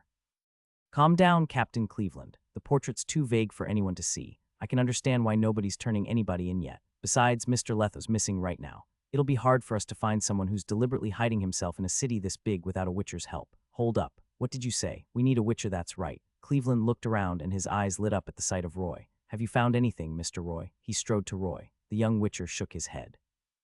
It took Letho 2 months to track down the killer. I just got here, so don't get your hopes up just yet. I see. Cleveland froze for a moment, but the killer might be on the move again. He sighed. He's already killed 6 civilians by now. I know he'll kill again. I'm already looking into it, but I need time. Roy noticed someone was staring at him from behind Cleveland. And who might they be? My partners. They're the pillars of the Order. This one is Sebastian Beatty, while this one is Simon Patrigaden. Sebastian was a burly man with a huge scar on his chin, and he looked unapproachable, while Simon had lustrous golden hair that resembled a lion's mane and facial features fierce enough to pair with it. Roy could see a blue rose tattoo on Simon's exposed neck, but that wasn't the point. The point was Roy recognized their names from Huckle's list. Pleasure to meet you, knights. I'll tell you if I find anything, Mr. Cleveland. Come to us if you need any help, Mr. Roy. We'll be happy to assist. Cleveland then shot Dennis a dirty look before leaving them alone. After the knights had gone away, Roy asked, Is Patrigaden an aristocrat's kid? Why do you ask? He's too good-looking to be a knight. And there's something else about him, so I'm curious. Dennis walked straight into the luscious flower bed beside them and took a deep breath. I've been a guard for many years, and part of my job requires me to look into the noble families and their crests. Patrigaden used to be a big noble family in Nazir, a country south of Sintra, but ever since Nilfgaard conquered it, a part of the family moved to Temeria and stayed there. Their family worked hard for the kingdom and managed to reclaim their status of nobility. What about the knight with a scar on his chin? A native of Vizima. He's a stubborn one. Dispatched to the city along with Cleveland, you seem to know a lot about the Order. Roy wanted to help Huckle out a bit with the case. The official knights, not the disciples. I've talked to all the members who got dispatched here, not many, about 20 of them. Dennis pinched his beard. Had to do it, you know. We guards and them knights are always at loggerheads. Gotta be on the guard in case they try to pull anything funny. Can you look into these people then? Roy took out the list Huckle gave him. I want to know where they came from, their families, their idiosyncrasies, and their daily lives. Dennis shot him a curious look, but he took the list without asking any question. Sure, you've been helping me out with the case, so consider this a bit of repayment. I'll be in touch. The duo finally went to see the guy of the day, Alex. He was the roommate and friend of the dead servant, Chasel, and he was also a servant. Alex was wearing a dull brown jacket, blue pants with white stripes, and yellow boots. His face was clean-shaved, and he looked slightly feminine. Alex had light makeup on, and his jet black hair was tied up in a ponytail. Roy could also taste the scent of perfume on him. For some reason, he reminded Roy of the boy toys kept by the aristocrats. And Alex's voice was soft and shrill, making Roy uncomfortable. The only saving grace was that Alex moved like a man instead of a woman. Alex was disgusting to Roy, but the young witcher held down his nausea. I'm sure the knights have asked a lot of questions, Alex, but that's not what I'm here for. I need some different answers. Dennis was playing the bad cop to make the investigation easier. This is important, so you have to tell the truth. I'll know if you're lying, and you won't get off easily. Oh, of course, sir. I'll tell you everything I know. Alex bowed fearfully. Tell me about your roommate. How did he get along with everyone? Roy stared at him, and Alex looked down at the ground. He got along with everyone well. Says hi whenever he ran into anyone, and he was a nice guy, too. Never heard of him getting into trouble with anyone. Was he a criminal then? Petty thefts count, too. Farquhar's case reminded Roy that not everyone was what they claimed to be at first.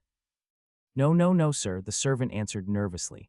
Chasel wouldn't take anything from the castle, even if it were the last thing he did. Why, that would cost him his life. Nobody would do it. Was he a lazy man then? Did he slack off? Roy wanted to see if the killer had a specific trait in mind when he killed. No, quite the opposite, actually. Alex gave it some thought. He was a hardworking man. Did he have any addictions then? If the killer is a vigilante, decadence would be the first thing he would punish. Well, Alex hesitated to talk about that. Is that hesitation, I hear? Dennis looked impatient. Keep any secrets and I'll tell the Majesty you're complicit. Alex quivered in terror. No, please, I'll tell you everything. Chasel loved to take a bite out of people's food whenever nobody was looking. He stole food. Roy and Dennis looked at each other, surprised. Stealing food wasn't that much of a deal in the castle, but that depended on the situation. If Hereward didn't know about it, then all was well. Even if he did find out about it, he might laugh it off if he were in a good mood. But if he were in a bad mood, say because of a certain serial killer still on the loose for months on end, then he might just kill the servant off. Dennis wanted to ask more, but he decided against it. I won't tell His Majesty about this, so tell me everything you know. Don't worry about it a bit. That's an understatement, isn't it? Roy asked. Alex picked his next words carefully. The servants would finish his and Her Majesty's leftovers. Chasel was a glutton, so he ate the most every time. I see. Roy nodded and waved him down. Alex heaved a sigh of relief before scurrying off. Roy spent a moment piecing the information he had gotten thus far together. Farquhar was killed because of his greed. Barr was killed because of his sloth. Chasel was killed because of his gluttony. Arthur, if I had to say anything about that knight who tried to duel Letho, then I would say he was arrogant.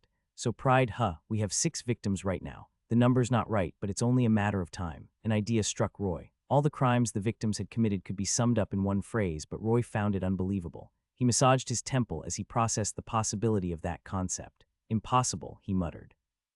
That's Christianity through and through. That concept shouldn't exist here. I've never even heard of it. I might be imagining things, but I need more proof. If he were truly a native of the Witcher world, he wouldn't have even thought of that possibility. But since he used to be an Earthling, he had an idea about the bigger picture. Roy, about what you said earlier, you were saying that Chasel was killed because he stole some food. That's preposterous. Dennis broke his train of thought. He couldn't understand why Roy even posed that question to begin with. Since Dennis was too short to be the killer, Roy thought he could tell him a bit about his assumption. They came to a quiet room, and Roy said, I think I finally caught on to the killer's motives after all this time, but it's just a guess. It's fine. Do tell. Dennis was getting excited. Don't keep it to yourself like your mentor did. That's going to make things hard. Let's start off with Tails. What do you think about him? Dennis tilted his head. Lofty, arrogant bastard. Then he saw Roy squatting down and wrote Arthur's name on the ground before adding the word pride under his name. Roy looked at him quietly, signaling him to go on. Think about the way he died. He was kneeling with his heart in his hands. I think the killer's trying to tell him to be humble. Roy stopped for a moment to let Dennis process the information. Next, Farquhar. I looked into his case and found out he did something before his death. He tried to take money from the bank. Roy added the word greed under Farquhar's name, but he was killed before he could get away with it. His fingers were sliced off and his eyes were gouged out. The killer was trying to send a message of self-control. Chasel the servant snuck food out without anyone knowing. His sin was gluttony. The killer sewed his mouth shut to keep his gluttony in check. Bruce the butcher was a hothead, making wrath his sin. Barr's sin was sloth.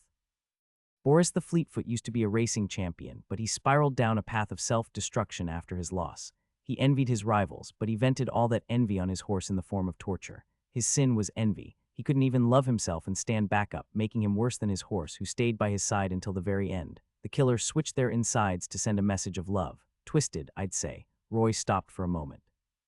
The victims embodied the worst sins of humanity. Realization struck Dennis, but that only served to shock him more. You're saying the killer's cleansing the world of sins. These are just petty crimes in most cases, so the killer's probably a heretic or an extremist. He's trying to perform a ritual through bloodshed, and a systematic one at that. Roy's eyes gleamed. He has cleansed 6 sins so far, so that means there's only one left: lust. That's the last of the 7 deadly sins.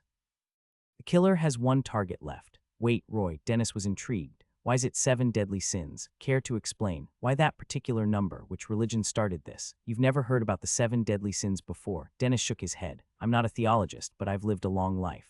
I had a conversation with a theologist about all the major religions' doctrines, but not even one in all the northern kingdoms has the concept of the 7 deadly sins. Not Lebioda, not Melittle, not eternal fire. Heck, not even small-time religions like Creve or the lion-headed spider ever talked about that concept. The 7 deadly sins effectively don't exist here. Roy spaced out for a moment and smiled dryly. I could have been taking this the wrong way. The killer might just be doing this at random. Dennis didn't want to douse Roy's enthusiasm, so he continued, maybe I haven't been looking into this religion business deep enough. The deaths match your description, and eerily so, I might add. He might just be cleansing the land of the 7 deadly sins, just like what you said. Roy sighed. If not even the eternal fire or Creve have the concept of the 7 deadly sins, then what's the reason behind the murders? Why do all the deaths match my assumption? Or could there be a secret religion in the city? Dennis broke his train of thought again. The final sin is lust. Shouldn't we be keeping an eye out on all the brothels and inns in the city? Roy pondered on the suggestion. Yeah, but keep it quiet or the target will know something's up. Dispatch a guard or 2 for every brothel and inn and keep everyone else close to the palace. The deaths happened around this place, and 2 of the victims were related to the royal family. The killer might pick his final victim from the staff. I need to make a trip to the temple, so get prepared in the meantime. Roy thought he could find some answers about the land's religions among the sea of books in the temple's library, and Jar the librarian could help him out too. T small cap H es OURC letter 1D07 of TH small cap IS content small cap IS N0 VI FI RDEP E net. The Divine Hunter. Reaper Scans. TL Asuka. PR Ash. The evening breeze traveled across the 2nd floor of the library, making Jar's hair billow in the air. Jar pulled the curtains down to keep the sunlight out, then he rubbed his aching eyes and wrists. It's getting late, Roy, he grumbled. We've been looking the whole afternoon. I'm just a normal guy. Can't you give me a break? I'm not as strong as you witchers. Keep it up, lad, Roy bellowed. He was still as energetic as ever, without so much as a hint of lethargy in his voice. The sooner we find it, the sooner I can save Letho from that bastard. And you told me you saw the 7 deadly sins in a travel record this morning, didn't you? Let's skim through all the travel records then. I'm sure we can find it there. Damn it, I should have copied down all the books in the library. Before I would have known where I'd seen that damn concept right away. Jar yelled and went back to the search. For a while, the library was filled with nothing but the sound of flipping pages. A long while later, Jar was only holding on by a thread of consciousness. His eyes were red and tears were starting to stream down his cheeks. Even so, he was still skimming through the pages. Then he noticed one particular book and his eyes widened. Come here, Roy. He slammed the table and shot up. I found it. Good job, lad. Van Zeron's Travels to the South. Jar cracked open the yellowed cover and underlined the sentences with his finger. Van Zeron, born 1168, died 1239, a proselytizer of the Temple of Melittle, traveled to Nilfgaard in 1215 and ventured the south for 10 years before coming back to the temple and authoring this book. This book details the life of the Nilfgaardians, their culture, and their beliefs. Page 39, Nilfgaard. Roy huddled closer and read along. Today, I arrived at the capital of Nilfgaard, the city of golden towers. This magnificent city that sits beside Alba is the beating heart of Nilfgaard's empire. To the locals, only those who live in the city and its vicinity are true Nilfgaardians. Everyone else in the empire is not afforded this status. Yaruga is situated right beside the city, and with the biggest harbor within the city's jurisdiction, it lent a great advantage to it, making it the economic hub of the South. The city of Golden Towers is also the South's cultural and religious center. The headquarters of the South's biggest religion is situated in the city. Nilfgaard's biggest religion's origins started in 1207, which is 7 years ago. The king back then was Fergus Varum Reyes, and he made a radical change to the empire's policies and religions. Most religions were banned and criminalized, save for one, the Great Sun, and thus Nilfgaard's biggest religion was born. Fergus Varum Reyes decreed the Great Sun to be Nilfgaard's official religion and installed himself as the church's great priest. He made the clergymen the empire's officials, effectively merging religion and governance. A smart move by Fergus, since it centralized power and brought the empire's people together. As a proselytizer, Van Zeeron introduced the religion of the Great Sun extensively. Glory be to the Great Sun. Praise the Sun, Nilfgaardian hymn. The Great Sun thus rose to prominence in the south. While the Temple of Melitele employs the system of matriarchy, the Great Sun sees its system led exclusively by men. The great priests and ministers are all men, of course. Those men believe that the sun is the giver of all life in our world. They believe that the sun is a giver of life and humanity's protector, but at the same time, the sun is cruel and destructive. While Melitele preaches tolerance and acceptance, the dark side of the Great Sun is the total opposite of this. By chance, I found out about a hidden doctrine of the Great Sun. Fergus wrote down the 7 deadly sins in a hidden book as a deterrent for the church's core members. The 7 deadly sins are greed, gluttony, sloth, wrath, envy, lust, and pride. Every year, the church secretly picks those who have committed the 7 deadly sins from the death row inmates to perform a sacred ritual known to Fuon. They sacrifice the flesh of the sinners to appease the Great Sun, to pray for its cleansing of sins and the birth of all things good.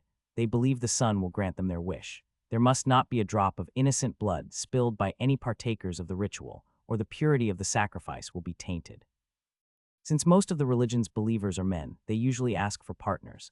A nice intent, but the sacrifice is inhumane. They might have sinned, or at least that's what the believers say, but that's no reason to kill. If they keep this up for a prolonged period, I believe a disaster will soon come for them. Afternote, as expected. It is the year 1236, and fortunately, I have a semblance of sanity left. I have heard about the news of a usurper taking over the throne of Nilfgaard. Ever since then, the Great Sun lost its dominant status in the empire.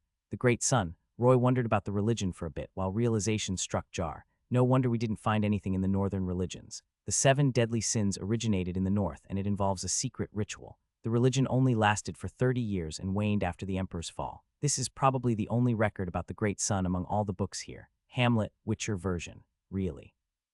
Roy thought that it was possible for a Great Sun extremist to be hiding in Elendor, since the religion was making a comeback, and the empire was moving north with its conquest. Logically speaking, the higher vampire is a remnant of the Great Sun. According to the records, he's killing the sinners who have committed the 7 deadly sins as a sacrifice for his god. The killer's a tall, male, higher vampire, and the believers partake in the ceremony to pray for the woman they love. This might be the killer's motive. And it's not a coincidence that the bodies were found near the castle.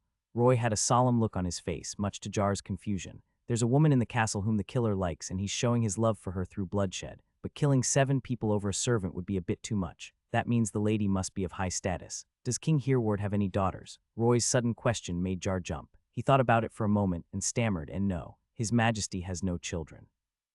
Did you get something, Roy? Please don't scare me like that. I've pulled an all-nighter. At this rate, I think I'm gonna faint. Roy ignored his complaints. I see. He remembered reading Hereward's relative succeeding his throne after his death. If Hereward had a daughter, he wouldn't have let that guy take his throne. If he has no daughter, he frowned. Then why did the killer do this? The woman must be a coveted one. Nilfgaard's great son, sacrifices, palace, woman. Roy had an idea who the killer liked, but the thought made him shiver. It can't be. And the killer beat Letho. It's probably a higher vampire. He had a suspect, but he hadn't been sure about it until now. The guy's stats looked normal at first glance, but since higher vampires could shapeshift just like cursed ones, they could hide themselves from observe. Roy suspected that the guy's hidden identity was a higher vampire, and now that he found out about the killer's motive, it was time to take the fight to him. Jar, give this to Mother Nenek if I don't come back by tomorrow night. The road ahead was dark and dangerous, but Roy had to press on, for Letho needed his help. He took a deep breath and checked his alchemy supplies, and he shot up, the Divine Hunter. Reaper scans. TL Asuka. PR Ash. Francis stood before the bed after the sordid deed, taking his time to tie his bow tie. A toothy, satisfied grin curled his crimson lips, his teeth gleaming under the light. The woman on the bed was also smiling, but her eyes were closed. Her smile was blissful and sweet, as if she were having a nice dream. Sleep tight, my darling. Francis sent a flying kiss her way before striding out of the room. The House of Peacock's business was booming that night. The first floor's lobby was filled with Elendirians winding down after a day's work. The bartender was shaking the booze at blinding speed, while the laborers were wiping off the sweat and beer from their chins before downing another glass of cheap, intoxicating wine. The gamblers were standing around the table, staring unblinkingly at the rare Gwent cards and the gleaming pile of crowns on the board. The dolled-up waitresses were moving around the lobby, serving drinks to the customers. Once in a while, some patrons would cop a feel of their butts, and they would chuckle with lust. All of a sudden, the bard on the stage plucked away at his lute at a faster pace, hyping the lobby up. The slightly heavy air from earlier was swept away as the musicians played an upbeat tune with the garmin. The patrons started laughing, cheering, and dancing. They sweated, drank, and played into the night, indulging themselves in decadence. Francis was looking down from the second floor. He extended his arms, closed his eyes, and took a deep, indulgent breath. Night. The dress of the dancer. Wouldn't you have a rest? And drink in this enjoyable zest. He nodded in approval. It's a good night tonight. Inspiration keeps flowing. He went down and jostled against the throng as he twirled his fingers, thinking about his unfinished poem. When he was about to get to the door, someone suddenly blocked his way, and a young man with golden eyes raised a glass at him. Care to have a drink, coroner? Oh, when did you get here? I didn't see you. Looks like indulging too much in women has dulled my senses. Francis sat down in frustration. So why did you ask for me, Witcher? I don't think it's for a simple glass of wine, eh? Roy shoved him a glass of booze, just wondering why you would frequent a brothel at night after working with the dead for a whole day when most people would be thinking about their life choices. Francis took a sip of the liquor and grinned toothily. Easy. The living and the dead are both beautiful in their own rights. They deserve an anthology of poems to describe their beauty. I take a lot of inspiration for my poems from the flesh of the living and the somber decadence of death. I see you're as passionate for poems as ever, Roy praised him. Of course, I'm a poet first and foremost. Everything else comes second, including my job as coroner. Poems are the most beautiful thing in the world. Nothing comes close to it, Francis said convincingly. His voice was piercing and passionate. Even though the lobby was loud, everyone could still hear him clearly. I have a suggestion, Roy said. You don't have to focus on just the living and the dead for your poems. Expand your horizons. Take inspiration from something else. For example, nature, buildings, and such. Nothing is more epic than life and death. He puffed his chest. Why should I stoop so low for my poems? Very well then, Roy shrugged. But the living and the dead are different things for me. They aren't the same species anymore, just like how monsters and humans are different. Francis crossed his arms, and Roy continued. Corpses can spread diseases and plagues that can wipe out humanity, be turned into puppets of destruction by necromancers, and some can even give birth and nourish necrophages. The dead are the enemies of the living. I almost forgot you were a witcher. Francis leaned back languidly. I knew your kind wouldn't be artistic enough to create poems over wine. Everything is a dichotomy to you. Someone's either human or non-human to your kind. They're either prey or clients, am I right? I know you disagree, but mere words won't be enough to change my mind. I have a dream. Oh no, Roy smiled warmly and he finally cut to the chase. All I'm saying is to not get obsessed with death and corpses, and you should never please the living with a gift of death. What are you talking about? Francis shot up and the temperature around him dropped sharply. The patrons around him started curling up as if they were assailed by a cold gale. Roy stood up too. He finished the whole glass of wine and heaved a sigh of satisfaction. I came across something interesting in the city recently. A non-human has fallen in love with a human woman, and that woman's a noble. That non-human did a lot of seemingly incomprehensible things to show his love for her. And no, I'm not talking about dwarves or elves here. He paused for a moment. I've heard of stories where succubuses fell in love with humans only for the men to get their life sucked out of them. I've also heard of how an ancient higher vampire fell in love with a human woman just to be played like a fool in the end. But none of their love was as deep as the non-human in the cities. He killed and killed, risking the exposure of his hidden identity just to please the woman he loves. Roy smiled. Mr. Francis, or should I call you a higher vampire now? I'm not a fool who only demands blood. Now, let us talk in peace. Roy's voice was drowned out by the noises in the lobby, but he knew Francis heard everything clearly. And then, Francis smiled at him, revealing a pair of sharp, canine teeth. Roy cast observe on him again, and realized the gray ball of energy behind Francis had turned into a gigantic, humanoid bat. Francis. Age 310 years old.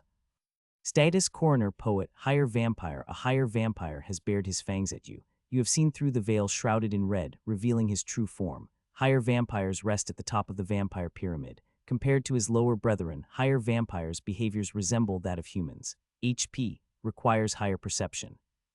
Mana, strength, dexterity, constitution, perception 18. Will 9. Charisma 7. Spirit, skills, crimson hunger. Higher vampires do not need blood for sustenance, but they can get addicted to blood. Consuming fresh blood in battle allows them to heal normal injuries quickly. Hyper-regeneration. Garlic, fire, and wooden stakes are ineffective against higher vampires. They have a long life expectancy and possess powerful regenerative abilities. Even if they are decapitated or have their hearts gouged out, they can regenerate their lost organs slowly.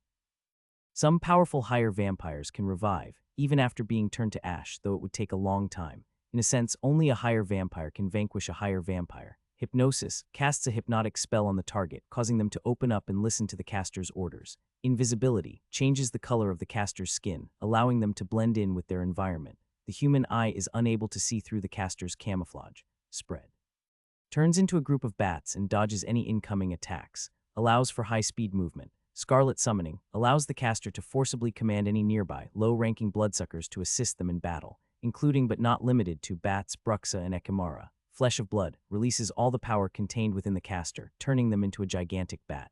The caster's stats are greatly increased in this form, and they gain the ability to fly.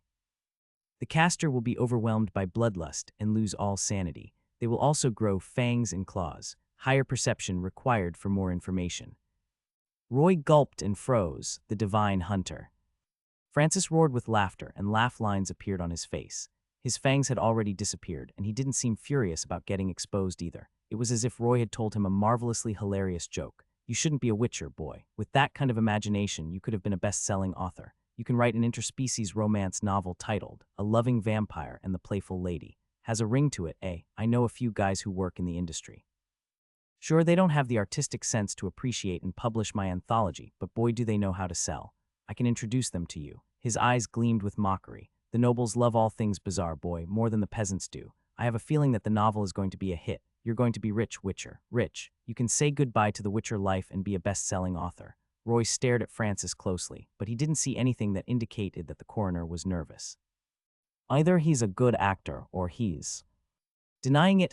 I knew higher vampires wouldn't reveal who they really were to a witcher, not even the moderates. Speaking of which, I happen to know quite a few higher vampires from the moderate faction like Regis. He continued the lie without batting an eye. You wouldn't believe it, but he actually lived in a village in Sodden, pretending to be a human. A 400-year-old higher vampire, pretending to be a human. He worked as a healer and a barber. That guy's one charming character. Knows how to make people laugh, too. Francis' expression changed for a split second, but Roy shrewdly noticed it. He's reminiscing about something. Good. Roy kept piling up the lies. There's only around 2,000 higher vampires on the continent, and you've been around for 300 years, so you probably know who Regis is. And there's also a gorgeous one in Visima's trading quarter, the one they call Queen of the Night. She runs a brothel. Francis finally stopped smiling. He crossed his arms and looked at Roy seriously. Seems like I've underestimated you, Witcher. You know a lot for someone your age. Come with me. This is no place for a heavy conversation. He left the inn, and Roy followed him reluctantly. The silvery moonlight bathed down on them silently. Using his perception, Roy realized Francis' true form. The bat was starting to flap its fleshy wings, absorbing all the moonlight as if it were a black hole. Higher vampires are really blessed. Roy was slightly envious of them, since they could grow stronger without any training at all. As long as they kept growing, they could keep getting stronger. If any higher vampire managed to survive for long enough, they could even become someone like the Unseen Elder. Once they left the hustle and bustle of the urban area behind, Francis went into a silent alley and leaned against the wall. Then he rubbed his right hand with his left, as if it were a weapon. Bold of you to come with me, Witcher. I could just kill you here and now, you know. The gigantic bat behind him opened its eyes maliciously, and nobody would know I'm a higher vampire. Roy could feel a chill running down his spine as Francis' killing intent came into contact with him, but he forced himself to shake his head. Anyone who takes part in the Great Sun's ceremony won't spill any blood aside from the sinners, because it ruins the ritual's sanctity. I've looked into it, and that's why you didn't kill the pursuing knights. You're one sinner away from completing the ritual, so I think you wouldn't want to ruin it when it's so close to completion. I'm sorry. Francis looked amused, as if it were all a big joke. You think I'm the killer. You think I'm performing some sort of ritual. I'm sorry, but you got it all wrong. Francis looked at him pitifully, as if Roy had walked straight into a trap unknowingly. I'm not the killer you're looking for, and I don't care about having no blood on my hands. Also, the knights didn't pursue me. You witchers did. Make one wrong step here, and I'll. Impossible. Roy's face fell. He clenched his sweaty fists and concentrated on the bomb in his inventory, ready to toss it at Francis at any moment. Fine, keep your secrets. In the name of the Viper School, I can forget about everything and stay out of the case if you tell me where Letho is so I can get him back. Naive, aren't you? Francis shrugged. And I don't know where the Witcher is right now, nor do I care about him. Roy was looking somber at that point. But if you're not the killer, why'd Letho set up an ambush then? He had a bad feeling about it. Francis stared up at the moon. Just like you, Letho managed to find out what I truly was, but not as fast as you did. He wasted a month before catching up to me, and he wasn't as polite as you are. Nay, he was brutish. Your mentor seemed to prefer talking through his blade. He held me at blade point, threatening to expose me to everyone if I didn't fight him. There was nothing but rage and hatred in his eyes that night. I didn't understand why a witcher would think a law-abiding vampire like myself would be more of a threat than a literal serial killer, but I went all out nonetheless. It had been a long time since I'd had such a satisfying battle, so much so that I wrote a lot of poems right after that. Couldn't help it when inspiration overwhelmed me. I didn't even care about my injuries, either. Francis licked his lips, clenching his fists tightly. On the other hand, Roy was utterly confused. He thought Francis had no reason to lie to a rookie witcher like him, but if he wasn't the killer, why did Letho go after him? Francis made Letho look like a vampire hater, but Letho's not someone who'd do anything rash. Roy had never seen Letho show any emotion over the months he'd spent with him, but then he remembered something, and Roy realized why Letho flew into a rage. He told me a Garkin slaughtered his friend before, and Garkins were dangerous, low-ranking vampires. Since then, he held a grudge against all things vampire. How did the battle go? In letter 1D07W novel chapters are PUBL small cap I, SHED on N0VI, FI artep net. A draw, but a devastating one. He was out of commission, but I had enough strength to make an escape. Francis was exhilarated. The Witcher came prepared, very prepared, and he was the strongest one I'd ever seen. He rolled back the lacy hem of his shirt, revealing 2 nasty scars on his stomach. The oils are as hard to handle as they say. Francis sounded fearful. Even now, my injuries still hurt. The spindly scars spanned his stomach, and Roy could still see the pieces of flesh underneath squirming and squelching. They were trying to merge, but a layer of gray substance stood in their way. The oil will last for a week, so you'll have to live with it for a couple more days or longer. Roy asked, was Letho badly hurt then? Yes, I'd say he was dying. Speaking of which, did he drink something before he came for me? I would have sucked him dry, but his blood was poisonous. Francis half-goaded, half-provoked, I'm still injured, young witcher. Injured and weak. Why don't you kill me off and avenge your mentor? Roy cursed at him silently. He couldn't even see through most of Francis' stats, and the injuries weren't looking bad either, so Roy wouldn't risk his life just like that. Assuming everything you said was true, where did Letho go after your escape then? The knights only found his sword where you two fought. I thought you would have figured it out by now. The Witcher was hidden away by the true killer, Francis answered without hesitation. Roy was thunderstruck, and he realized he had overlooked a clue. He saw 2 ribbons when he activated his senses back then. One belonged to Francis, while the other belonged to Letho, who was taken away by the killer. The ribbons went in 2 different directions after they exited the Hanged Man's tree, so Francis isn't the killer then. The Witcher was interfering with the killer's ritual, so of course the killer would be targeting him. They were looking for a chance to get rid of him, and they got their opening after our battle, Francis said. Wait, what did you say? Roy suddenly asked. Francis was surprised, but he answered they were looking for a chance to get rid of him. No, the first thing you said. The Witcher was interfering with the killer's ritual, so of course they would be targeting him. Roy's eyes gleamed as he finally managed to piece more of the puzzle together. If the killer did abduct Letho, then Letho should be safe until the end of the ritual. So I guess Letho must be locked up somewhere right now, Roy murmured. You're letting me leave just like that. Roy was surprised, but he was starting to get used to Francis' eccentricity. You're telling me to save the Witcher who tried to kill you. See what? Is something happening? Roy tensed up and took a step back. He put his hands behind his back and held a bomb in his crossbow. Keep quiet and listen. I can feel inspiration gushing out like a fountain. Francis turned around and went back to the street without looking at him. The leaves were falling from the trees, flanking the street and swirling around Francis as if they were ribbons. He stood with his head held up high and strode ahead with elegance. Beneath the dark, gloomy sky lies the sun waiting to rise. Beneath the tall castle walls lies the cage to enslave. Beneath the raging, boiling hatred lies a love trampled and torn. Beneath the mask of life lies a death in wait.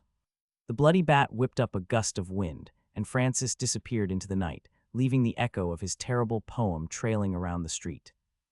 Finally, I thought I was going to die. That crazy poet. A long, long while later, Roy plopped down on the ground and heaved a sigh, wiping the sweat off his hands and forehead. It was just a discussion, but every moment felt like torture. He'd been worried about saying the wrong thing and getting himself killed, but fortunately he survived. There was no time to pat himself on the back, for he had more mysteries to unravel. If Francis isn't the killer, then who is? The killer got to the battlefield on the day of the ambush before Cranmer did, and then he took Letho away. Why'd he manage to pull that off at that exact time? He's not quick enough, no. Roy thought long and hard, then he noticed a blind spot in his deduction. The killer's a mole. The more he thought about it, the more plausible it was. The killer managed to pull all the stunts off around the castle without leaving a single hint, and he managed to take Letho away before Cranmer's arrival. None of that could have been done without inside intel. The killer's either a knight or the king's guard. They know the case like the back of their hand, and both sides are looking into it. Only a mole could do that without leaving a clue. The killer is performing the Great Sun's ritual, so he or his ancestors must have some connection with Nilfgaard, and they're believers of the Great Sun. I should be able to find the suspect if I look into all the knights and guards. A knight who believes in the Great Sun, huh? Roy suddenly remembered what Cranmer told him before. Patrigaden used to be a big noble family in Nazar, a country south of Sintra, but ever since Nilfgaard conquered it, a part of the family moved to Temeria and stayed there. Their family worked hard for the kingdom and managed to reclaim their status of nobility. Roy thought about the handsome knight he'd seen. Simon Patrigaden's ancestors came from Nazar, a colony of Nilfgaard, so he wondered if Simon was a believer. He could also be the killer, the divine hunter. It was only the break of dawn, but already a group of knights was huddled before the front gates. In the center of the circle was a naked man kneeling against the wall. His hair was golden, his face handsome, his body muscular. There was a beautiful blue rose tattooed on his neck, and the ghost of his last laugh was etched on his bloodless face. The coroner wore his gloves and pulled the victim's eyelid up to observe the pupil, Simon Patrigaden, a 28-year-old male. Vice Captain of the Order of the White Rose, time of death 6 hours ago. The scribe wrote down everything the coroner had said, and then the coroner tensed up and pulled out a springy cylindrical item from Simon's tongue. It was white, fleshy, and bouncy. Then the coroner glanced at Simon's lower body and smiled eerily. The victim's genitals were cut off cleanly by a sharp item. Said genitals were stuffed into his mouth. The knights roared into the high heavens. They couldn't believe a handsome and ferocious knight would be killed and castrated before getting laid out for everyone to see. That bastard. How dare he humiliate a knight of the order? Cleveland gnashed his teeth, his fury boiling over. And this is not the first time he has done this. Now he's crossed the line. I, Cleveland, swear on the knight's order that I will make him pay tenfold for this humiliation. Read complete version only at N0VIFIRTAP.net. His comrades shared his sentiment, and they were flushed with anger. We'll avenge you, Arthur, Simon. Calm down, knights. Don't get in the way of my work, the coroner said quietly, but it was enough to calm the knights down. He went around the body and stared at the second wound for a moment before poking around. The victim's back was cut open by something sharp, he explained calmly. Crassly and violently done. There was a pair of fan-like flesh on the back of the victim. His lungs were pulled out and hung on his back. If you look closely, you'll see that these resemble a pair of wings. Roy squeezed through the knights to see what was happening. The victim being Simon caught him by surprise, and it raised more questions. What is going on? Francis isn't the killer, and Simon isn't either. The ritual of the 7 deadly sins has officially ended at this point. I hope I'm right, or Letho's in big trouble. The victim's elbows and wrists are slightly bruised. The killer twisted them, but it's not obvious at first sight. Francis was slightly confused too, then he took his gloves off. The cause of death is obvious, so I'll skip that. Simon suffered no wounds aside from the one on his back and lower body. I posit that the killer pinned him down in some way, sedated him, and performed the surgery on him. The victim showed almost no signs of struggle, so he must have been out cold. Since we're on the topic, let's talk about the killer. He should be experienced enough at this point, seeing as he killed 6 people, but his skills are still as crude as ever. Right, that's all I have to say. Thoughts? Francis looked at the knights, but all he got was silence. Nothing? Right, I'll have to take the body back for autopsy then. The knights still kept quiet, obviously sorrowful about their comrade's death. Then Roy asked, who found Simon's body in the first place? Me. A young knight came up. His chin was covered with stubble, his eyes tired and bloodshot, obviously from lack of sleep. I was with Simon last night on patrol duty. He said he needed to take a leak, so I waited for him, but he never came back, so I went to look for him. And I found his body in an alley. The knight slapped himself, and his face swelled. It's all my fault. I should have gone with Simon last night. The captain told us to never go anywhere alone. I followed his orders to a T, but the one time I didn't, this happened. What did I tell you? Reflect on yourself later. Cleveland heaved a sigh and patted his shoulder. But you're not fully at fault here. The castle's heavily guarded, but still the killer managed to slaughter one of us under our noses. Part of it is our fault, but honestly I couldn't believe the killer managed to pin Simon down without anyone noticing, much less slaughter him. And all in 15 minutes, same here. The other knights shared Cleveland's sentiment. Simon's skills are second to Captain Cleveland's. Second to none in swordsmanship alone, Cleveland said solemnly, so maybe he was ambushed. All right, stop it. Roy raised his hand. Let's not talk about that. I have a far more pressing matter at hand, and I need answers fast. Ask away, Mr. Roy. We'll help out if it's about the killer. Cleveland thumped his chest, and the other knights nodded. Tell me more about Simon. Simon was a powerful and responsible knight. He helped us out a lot, and he spent most of his time working in the castle. Cleveland looked at the body sadly. He was a noble and humble man, and he got along with everyone. On top of that, he would spend his free time helping the underprivileged in the city. If you're looking for the epitome of knighthood, then Simon would be the one to look for, not me. There was no need to insult the dead, so everyone had nothing but praise for Simon. After everyone was done with their testimony, Roy rubbed his chin. Sounds like he was a perfectly brilliant knight. I bet he was a ladies' man, huh? Not exactly. Cleveland threw him a look of surprise. He wondered why Roy wanted to know about that, but then he realized Roy must have found some clue that tied into the case. Simon was a handsome and courteous man, but his background was complicated. Cleveland hesitated to elaborate. Something you can't talk about. Roy advised Simon would want you to avenge him. Cleveland gritted his teeth. A true knight should never gossip about the dead, but I have no choice. Please forgive me for what I'm about to say, Simon. He sighed. Simon's family came from Nazar, but ever since Nilfgaard took over, part of his family moved to Ellender. They weren't welcome, to say the least. Because of the locals' oppression, his family dwindled over the years, and he was the only descendant of the Patrigadin family. Because of that, the local nobility refused his marriage proposals, despite him being a knight. He could have married a civilian or a merchant's daughter, but his pride wouldn't allow him to. Cleveland could sympathize with Simon, since the Order was in the same situation. The Order's in a similar situation. Since our base is in Vizima, most of the king's ministers see us as outsiders. The more obstinate ones trip us up every chance they have. If it weren't for the king's generosity, we would have been chased back to Vizima by now. Sorry, Cleveland sighed. I got ahead of myself. Let's talk about Simon. He spent most of his time working and never talked about women, probably because he was affected by the continued refusals. Another knight added, some of us would wind down at the House of Peacock at times, and Simon would come with us too, but all he did was drink. He never did sleep with anyone there. He was like an abstaining monk, or that was what we'd say. Roy observed the body closely, his hands crossed.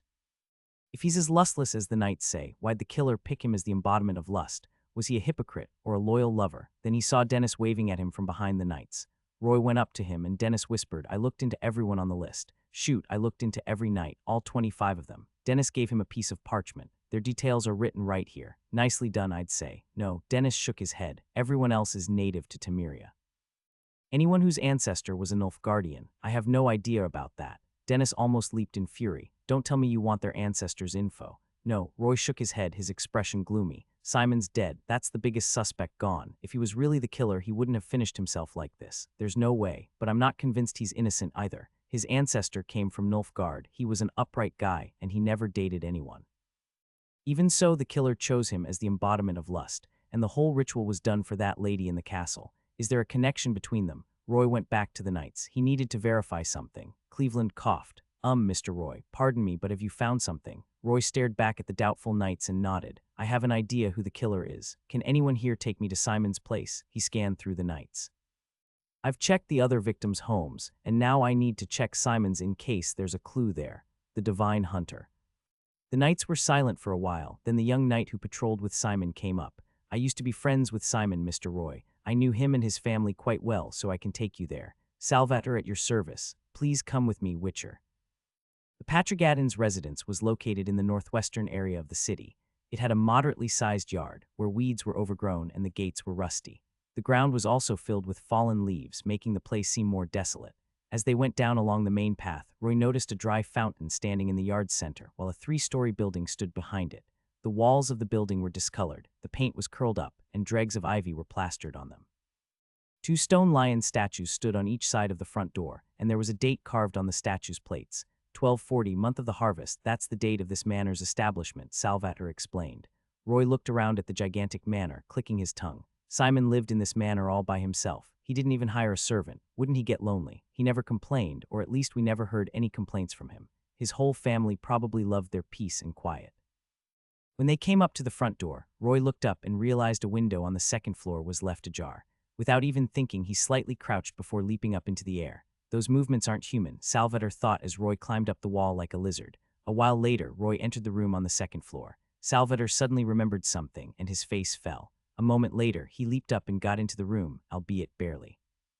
The second floor was the residential area, housing more than 10 spacious rooms that had nothing but a bed in them. There wasn't even a dressing table, cabinet, or even a single accessory in sight. Didn't expect Simon to be a minimalist, but Roy had a question. His family has been living in the city for decades, so why were they still poor? You might not know this, but Salvator sighed. We don't get paid well, so the money's not enough for this manor's upkeep, and Simon would use some of his money to help the city's poor. He was also generous to all of us. Salvator had a look of gratitude on his face. This is embarrassing, but I used to lead a wild life. Almost spent all my family's money, then an emergency came knocking. If it weren't for Simon, I don't know how my family would be all right now. He smiled. I remember Simon had to eat a month of black bread with me after that. Not even the poorest of the poor eat like that. It was barely edible, I see. Roy was still perplexed. But now that Simon is dead and the Patrigadins don't have a descendant anymore, who's going to inherit this place? We'll send someone to Nazar and get a relative of his to inherit the place, but from what I heard, that place seems to be bad news right now. Well, yeah, that place is right around Sintra and Sodden. In 2 years, the Nilfgaardian troops will set up a base there before the war, Roy thought. Of course it's bad news. Roy caressed the bed and rolled around on it, much to Salvator's surprise. Why are there so many beds here anyway? It's for his deceased family, Salvator answered seriously. Simon invited everyone over once. He told us the rooms were occupied by his family when they were alive, and he'd clean them once a couple of days or so. Roy stared at Salvator silently, then leaped up from the bed. I don't think I can get anything here. Let's go down to the first floor. The first floor was fully furnished and looked more alive, but Roy wandered around aimlessly. He'd touch everything in a room, and sometimes he'd stomp the floor, much to Salvator's astonishment. Roy was trying to find a clue, but he got nothing, while Salvator kept following him curiously. When they arrived at the study, Salvator started getting nervous and approached Roy. These books are expensive. Roy looked up at the cabinet, brushing his hand across the book's spines, and he looked closely at Salvator's every expression. Books are the most valuable things in Simon's collection. Salvator tensed up, held his sword tightly, and came closer to Roy. What is this? Roy turned around all of a sudden, and Salvator quickly let go of the hilt, forcing a smile. What book is this? A knight's romance. He had this kind of book in his home. Looks like he wasn't as lustless as he claimed. Weird. The words don't look like they're printed. Did Simon write this himself? Let's see. The pages are almost torn. Seems like he flipped through the book a lot. Roy muttered something under his breath and turned back to the book, staring at it intently. Every page is dated. This is a diary that's made to look like a book. Salvator calmed down and held his sword again. Why don't you read it aloud? I'm interested in the story too. Let's see how the impeccable Simon Patrigadin wrote his story. Roy nodded and cracked the book open. My friend Simon Patrigadin will have ceased to exist when you read this book. Please hand this to her no matter what. And then Roy started reading the contents aloud. I first met you in the sprouting month of 1258. You were as noble and dignified as the purest white of snow. I believe our meeting must have been the work of fate. You are my love, my rose. Your smile, brighter than the whole of spring itself, your eyes, livelier than anything I've ever seen, your lips, sparkling more than the most luscious rose. You melted my frozen heart, as if the sun itself came knocking. And thus, I tried to find everything I could about you.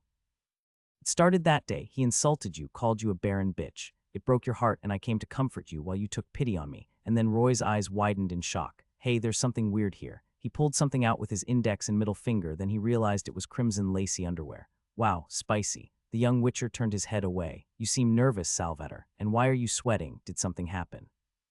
Salvator's expression kept changing as Roy went on with the diary. His face was trembling, as if he were spasming, and the veins on his hand popped. Salvator closed his eyes and took a deep breath, keeping quiet for a while. Then he replied with a squeaky voice, I am fine. The patrols have been taking a toll on me, and I haven't slept a wink in 2 days. Why don't you take a nap on the second floor then? Roy suggested out of concern. I'll handle the investigation. No, I want to hear more. This might be related to the case, of course. Roy looked straight at Salvator as he flipped to the last few pages. December 1260. You have disguised yourself prior to your departure from the temple, and then we hid within the bushes on Wigan's riverbank, going on with our fun as always, but a fisher noticed us. In order to keep our shame a secret, I broke the creed once again. I spilled the blood of an innocent, but you blamed me for not killing the boy on the spot. You were worried, but that fear was unfounded. 2 days later, the poor boy's body was sent back to the city. I saw his father, and the sorrow and despair on his face crushed my soul more than anything ever could. Roy sighed. I was in pain and desired comfort from you, but you refused me. Since then, you saw me as nothing but a mere stranger. Even when I walked right past you, you would never even look at me, much less grant me a smile. I was ashamed about taking the life of that innocent young man, and I hated your cruel, cold self, but my love triumphed over my hate. Ever since the day we slept together, I have sworn to never leave your side. Roy suddenly turned around, facing Salvator with his back. I will prove my unyielding love for you with a sacred ritual, a ritual of sacrifice, a ritual that demands me to pay the price of my creed and my life. Beyond the ashes of the 7 deadly sins, the most beautiful flower blooms, and I dedicate that flower to you, my lovely rose. This is the end, so farewell. Roy's pupils turned into nothing but slits, for he was shocked about the revelation. So Simon's the killer and the sacrifice. He fell for someone he shouldn't have, a married woman, and that makes him the embodiment of lust. The moment Roy finished reading, sounds of metal clashing against each other reverberated in the room, and time stopped for a split second. Salvator had unsheathed his sword, aiming for Roy's nape, but before he could strike the Witcher down, Roy had already pulled out Gwyher and blocked it with the scabbard and crossguard. A moment of standoff later, Salvador felt a great force coming from the end of his sword, forcing him to stagger backward, only stopping after slamming into the wall. You. Roy crossed his arms, shaking his head. I gave you a ton of openings, but you let all of them slide. Salvador didn't say anything. Instead, he held his sword, placing it horizontally across his face in the traditional ox stance. There was a steely resolve on his face that said he wouldn't go down without a fight. I knew there was a traitor among the order. Roy sighed, finally unsheathing Gwyher fully. He held the hilt with both hands, letting the blade point down toward the ground. I knew you were lying and you were a bad liar. Your face managed to keep it down, but your eyes gave it all away. I'd been wondering why you were looking nervous since we came in, and then I thought Simon wouldn't do that to himself since he was the prime suspect. Something was missing, but I think I know what the missing link is now. He had an accomplice, and that was you, the divine hunter. Salvador was still holding his sword, but he kept averting his gaze. I don't know what you're talking about, Witcher. I have the proof right here, so don't even think about weaseling your way out of this. What do you mean proof? You have the evidence, yes, but I was jumpy because of my disgust for creatures like you. You mutant bastards don't deserve to live on this land. Roy shook his head. I'll take that as a compliment. Now, you can deny it all you want, but I'll give you a chance all the same. Tell me where Letho is, and I can grant you an honorable death, or else Roy snorted threateningly. You might be the next guy on a parade around town. Naked, Salvador snarled, crouching down like a panther hunting its prey. His fingers were getting white from his tight grip on the sword, and he laughed hysterically. In your dreams, mutant. Then he made a run for the window beside him. It was almost in reach a moment later, and when he managed to hold on to the windowsill, Salvador was overjoyed. All he had to do was push himself up, and he could escape Roy's clutches. But it didn't go how he wanted. He noticed a white flash from the corner of his eye, then all he could hear was his own screams. Salvador pressed down on his right hand, which was pierced by a crossbow bolt, pinning him against the wall. Salvador kept shouting and screaming, but when he noticed Roy slowly coming up to him, the knight held down his pain while holding the bolt with his left hand, pulling it out inch by inch. His face was contorted with pain, and when he pulled the bolt out, Salvador covered his wound with his shirt. He was drenched from head to toe, his face pale, and he plopped down in exhaustion. Does it hurt? Roy came up to him and whispered evilly. Don't worry, it'll hurt more later. Salvador clutched his chest with his injured hand while pushing against the hilt of his sword with the other to stand up. You dare harm a knight of the order, Witcher, he growled. My brothers will avenge me.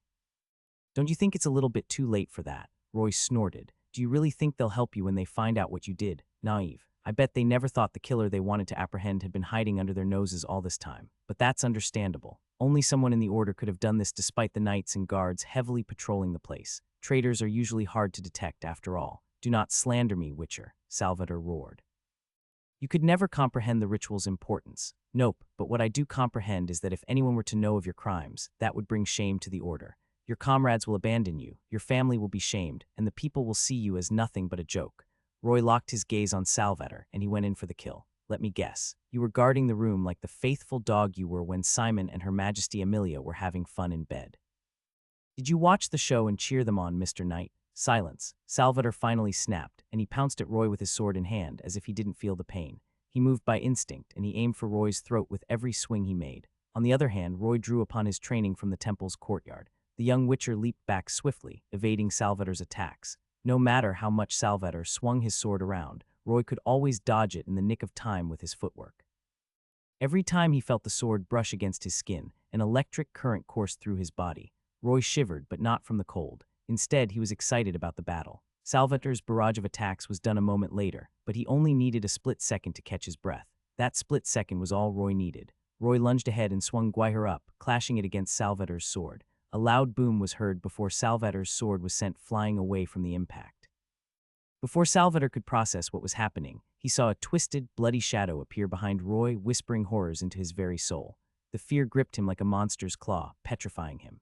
Salvador wanted to move his body, but he couldn't even raise a finger. He could only watch as Roy pointed his sword at his forehead, and a moment later, he saw a drop of blood flow down from his forehead, and a handful of hair fluttered to the ground. Salvador gulped nervously, but Roy wasn't done yet. Roy turned his sword around, walked up to him, and pressed the blade against Salvador's throat. Are you feeling more talkative now, Mr. Knight? Salvador stared down and smiled mirthlessly. Just kill me, Witcher. I might lose my honor, but you'll lose your mentor forever. Kill me, Witcher, he requested in earnest. Your eyes aren't the only beastly thing about you. You're all animals through and through. Cold-blooded animals like you won't understand the sanctity of the ritual. Do you really think I won't find out where he is just because you won't tell me? Roy held his sword with one hand while brushing against the book's spines with the other. At the same time, he was gazing at Salvator. You'd been really nervous when we came in, to the point you'd attacked me, even if it meant exposing yourself. What are you so afraid of, I wonder? Worried I might find the Queen's underwear hidden between the pages of the diary, the letters Simon wrote for her, or Roy noticed a moment of panic on Salvator's face when he touched one particular book's spine, and he smiled. The hidden chamber. Roy forcibly pushed a black book to the side, and the cabinet started rumbling as it slid away, revealing a dark chamber behind it. And now it's time for you to sleep. Roy beamed at Salvator. Before the knight could say anything, he smacked the back of Salvator's neck with the back of Gwyher, taking him out. Then he picked the knight up before going into the chamber carefully, using the knight as a meat shield. The light from the first floor and the light from the torches formed an angular shape, and the sun was split into 3 parts, starting from the center. The innermost part was split into the 4 seasons, written in common speech. The second part was split into 12 months of the calendar, and it was still written in common speech. The third and outermost layer was split into 8 months according to the Elven calendar, but it was written in ancient speech. Between the different seasons and months lay tattered, wrinkled books. Upon closer inspection, they were books related to the Great Sun, such as Tome of the Great Sun, Revelation of the Sacred Ritual, Eternal Bonds of Souls, and Reincarnation. So this is Simon's actual base, Roy said. Then he noticed something stirring in the depths of the chamber, and he went toward the source of the sound. When he noticed who it was, Roy was shocked. A burly man in tattered clothes was hanging on the wall like a piece of dried meat. His limbs were chained, and horrifying old scars were strewn across his muscular body. There was also a wound that pierced through his chest and stomach. When Roy looked higher, he noticed the man was bald, though his head was looking dark, just like his spirits. But Roy knew the head used to shine brighter than anyone's future. The bald man was hanging by a thread, his eyes shining amber, just like a cat's. But most importantly, the man was still alive. Roy heaved a sigh before tossing Salvator away like trash. Been a while, Letho, miss me. When Letho met Roy's eyes, the old witcher finally forced a smile, though his bruised face made it nigh unrecognizable. The divine hunter. Tragedy happened on the 27th of December, year 1260. That day when Burchell went fishing at Wigan, he inadvertently saw a knight of the order, Simon Patrigaden, having an affair with Her Majesty, Queen Emilia. Taken by shock, the knight slashed Burchell and escaped with the queen. After that, Burchell was taken away by an arachnomorph and he eventually died. Roy stopped for a moment. Ever since then, the queen has decided to cut all ties with Simon, but the knight was reluctant. Eventually, his hatred got the better of him, and thus the ritual of the 7 deadly sins rose its curtains. Simon and another believer in the ranks of the knights picked their targets, or to be precise, their sacrifices. After killing 6 sinners, Simon eventually asked his comrade to kill him, turning him into the 7th and final sacrifice. That was the end of it, and Roy kept the black diary. So the one who assaulted Burchell is dead. Huckle's cheeks were swollen after his non-stop crying. He couldn't believe the report, but he knew that was the closure he was looking for. He killed himself. Yes, his body is still in the morgue, though not anyone can see it. If you insist, though, Roy paused. All you can see is his comrade's charred body. The knight's name was Salvator. Roy crossed his arms and looked around. You've been living here for almost 30 years, right? Are you really sure you want to sell this place? Huckle paused for a moment, then he stared at the oven, the old floor tiles, and the rugged wall in reminiscence. Burchell's buried in this city. Where could you go after selling off your house? Roy stared at the old man's gray hair, wrinkled face, and hunched back. Just keep the house. I never said I won't take the crowns. He laughed. I've always wanted to have a taste of your bread. Just pay it off with some fresh loaves of bread once you reopen the place. All I need is some free bread from you the next time I'm around. There's that then. Hope you won't mind that I'm a big eater. Can't believe I waved a quarter of the reward off. Guess Santa came early for Huckle this year. Roy shook his head as he went out of the bakery with his crowns in hand. He wouldn't have accepted 1 crown less if the client was just a bigot, but Huckle was an old man who had lost his son. To top things off, Roy saw how much he had sacrificed for his son, so he didn't want to take too much from him, just this once. Everyone was gossiping in the inn. I couldn't believe it. A mustached laborer gulped down his beer and his face turned scarlet from the alcohol. I mean, who would have expected a noble knight to be the killer? His companion, a mousy man, squinted. Those bastards pretend to be our protectors, but they're just a bunch of traitorous rats who'd stab us in the back at the first chance. You got one thing wrong. There were 2 killers, but they fought over the spoils, and one of them was killed by the other. The mousy man shook his head. I heard they murdered all those people because they were holding a ritual. That was why Salvator was burned at a stake, since he was involved in witchcraft. Only witches were burned at the stake. Roy downed a glass of fruit wine and wiped the booze off his lips. While they came up with a ton of stories, disagreements, arguments, and even witchcraft came out of nowhere. It would have happened sooner or later. Letho's torso was bandaged and his face was still bruised. Hereward's a prince, a duke, a Of course, he wouldn't want the public to know his wife cheated on him. Pity I didn't get to meet the queen. Roy shook his head. She must be out of this world gorgeous for even Simon to fall for her. It had been 2 days since Roy found Letho and cracked the case. Letho was healing, but he needed at least a week before he could recover fully. The knights didn't actually beat him up when he was in the chamber, though the lack of food and water dehydrated him, weakening him. The only serious wound was the one between his chest and stomach, but Letho had sustained that during the battle with Francis. Let's stay out of that higher vampire's way. Roy had a lot of thoughts about Francis, but he kept them away. He's weird, I'll give him that, but he isn't evil. He only fought you because you ambushed him, thinking he was the killer. Then he thought about the poem Francis recited before they parted ways, and Roy had a feeling Francis only tipped him off because he had seen through everything. I know what I'm doing. Letho sipped from his glass of dwarven liquor, and Roy wondered if he got through to the old witcher. Let's get back to business. You lived up to our expectations and passed the trial of the grasses. Letho's eyes gleamed expectantly. And now you're the first witcher to be born in 20 years. This is divine providence and the first step toward the school's comeback. Roy held the necklace that was hanging around his neck. It was proof he was a Viper School witcher, and Letho had given him that the day before. Ever since then, he felt like the school was his home. I can feel some mana after passing the trial. Can I learn how to cast signs now? Roy stared at Letho, excited. That's still too much for you. Letho shook his head. You finished a few years' worth of training in less than one. Now it's time for you to calm down and hone your skills. Besides, I bet your archery and swordplay have gotten rusty after spending all that time writhing in the lab. A bit, yes. Roy glanced at Letho, teasing, but at least I wasn't kidnapped by 2 knights of the order. Letho's eyelid twitched and his face fell. He was going to say something, but then a commotion erupted outside the inn, and the castle staff escaped the palace in droves. Some of them were servants in robes, some were fully armored guards, and one of them was a pudgy middle-aged man escorted by a group of guards. The man was wearing a crown and a white cape. Regardless of who they were all screaming in fear, as if something horrible had happened in the castle. What is it this time? It's not even breakfast hour yet. That question was answered a moment later when Dennis and his men came to the duo for another favor. Mr. Letho, Roy, terribly sorry for the disturbance, especially when you're still recuperating.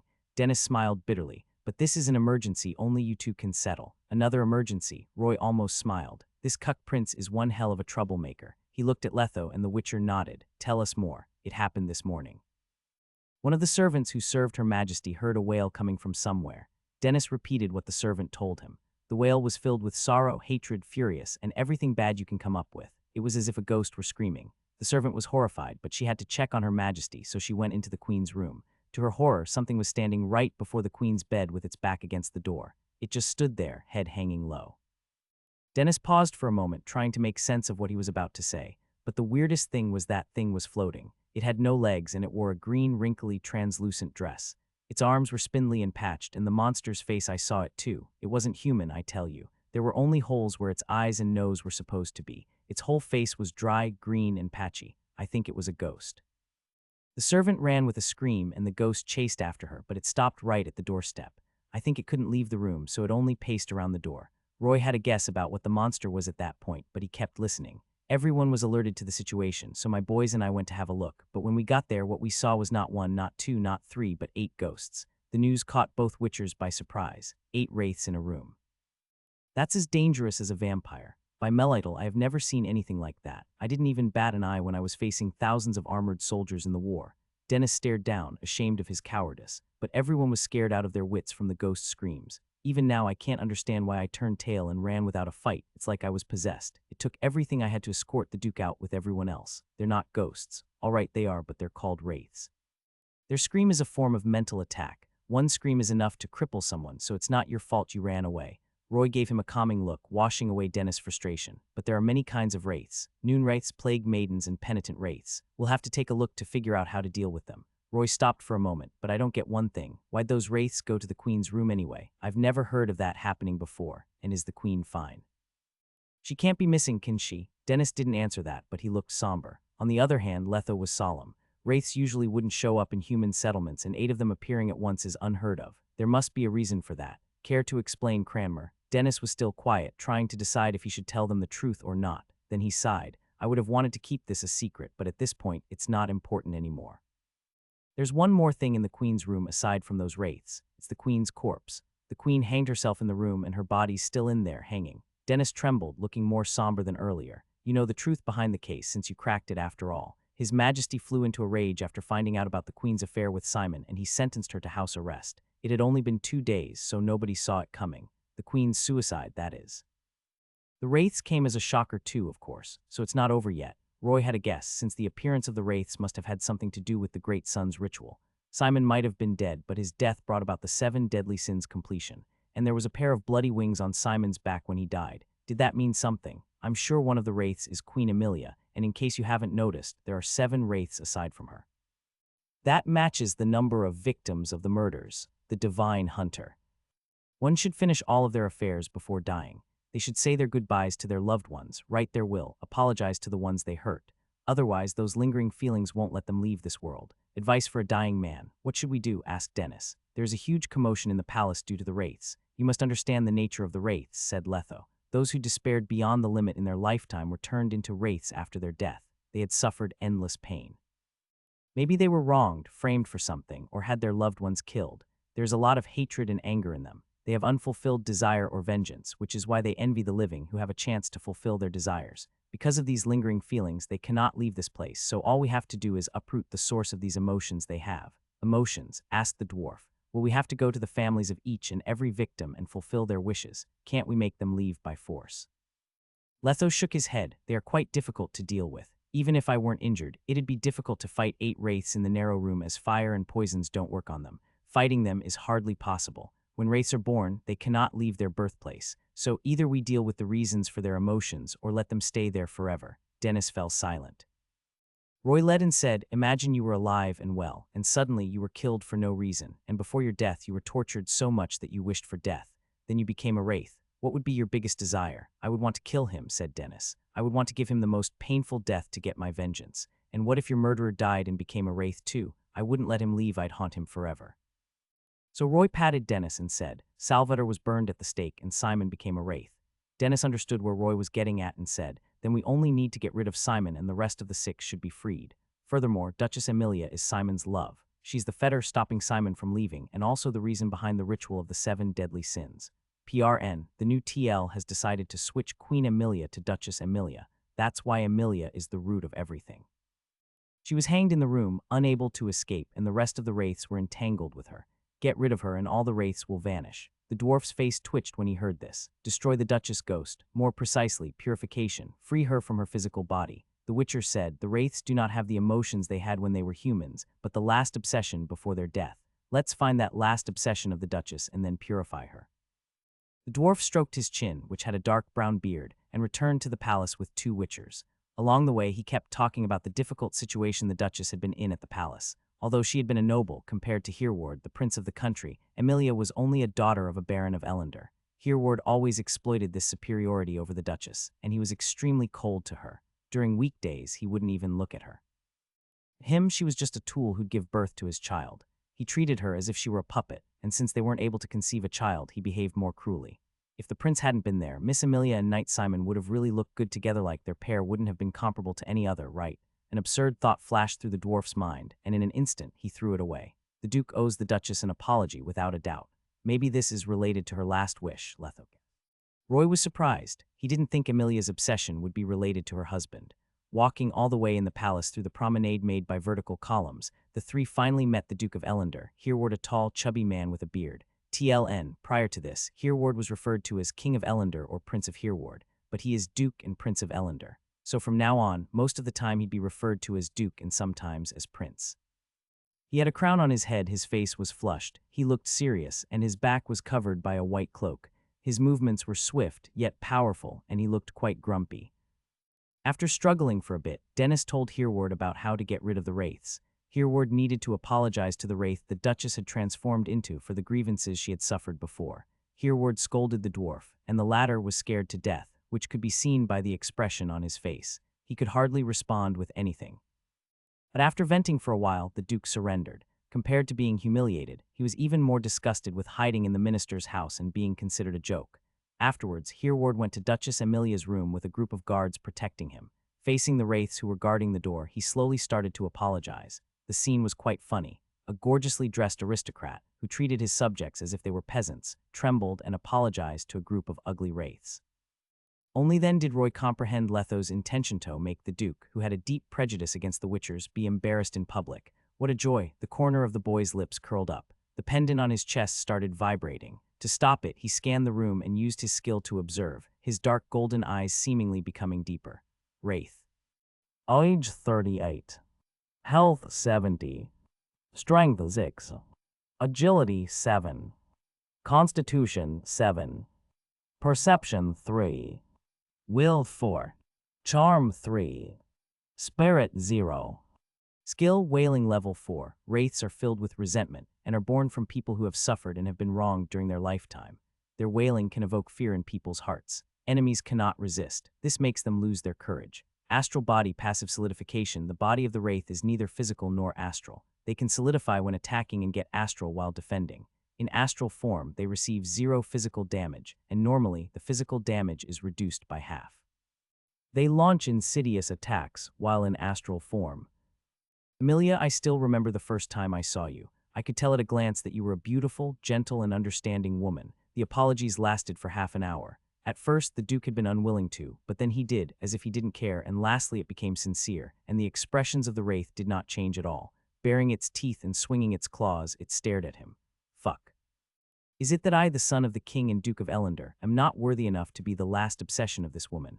Your Majesty, can you think of anything else worthy of the Duchess' obsession? Dennis asked cautiously, but Hereward was furious. Shut up. This lowly woman is not qualified to be called a duchess. He stared at the roaring wraith and after a long time calmed himself down. My tone was too rough, don't mind it. Her love affair could only be her obsession. Before I showed evidence of the slut's beloved to her and then she threw it out, I was almost going to burn it. Do you think that stuff might give her peace? The diary Mr. Roy found at Simon's house. Yes, we can give it a try, said Letho. Duke sent someone to fetch that diary. For a moment, the leading wraith banged the door like crazy, and the guys behind it also got restless, but they were all blocked by an invisible barrier, unable to get out of the room. Sure enough, it's that thing, this bitch. Can't forget the sweet scent of her beloved's words, even after dying. At that moment, Hereward waved his hand indifferently, asking someone to burn the diary, but the Witcher stopped him. Your Majesty, even if burning this book has no direct effect, it might agitate the wraith even more. I think gentler means should be used. Witcher, don't you think I've lost enough face? Do you think I can be called a dignified duke after reading my wife's lover's diary, Your Majesty? Roy stepped forward, pretending to be generous and fearless, and said solemnly, don't worry, I can do this for you.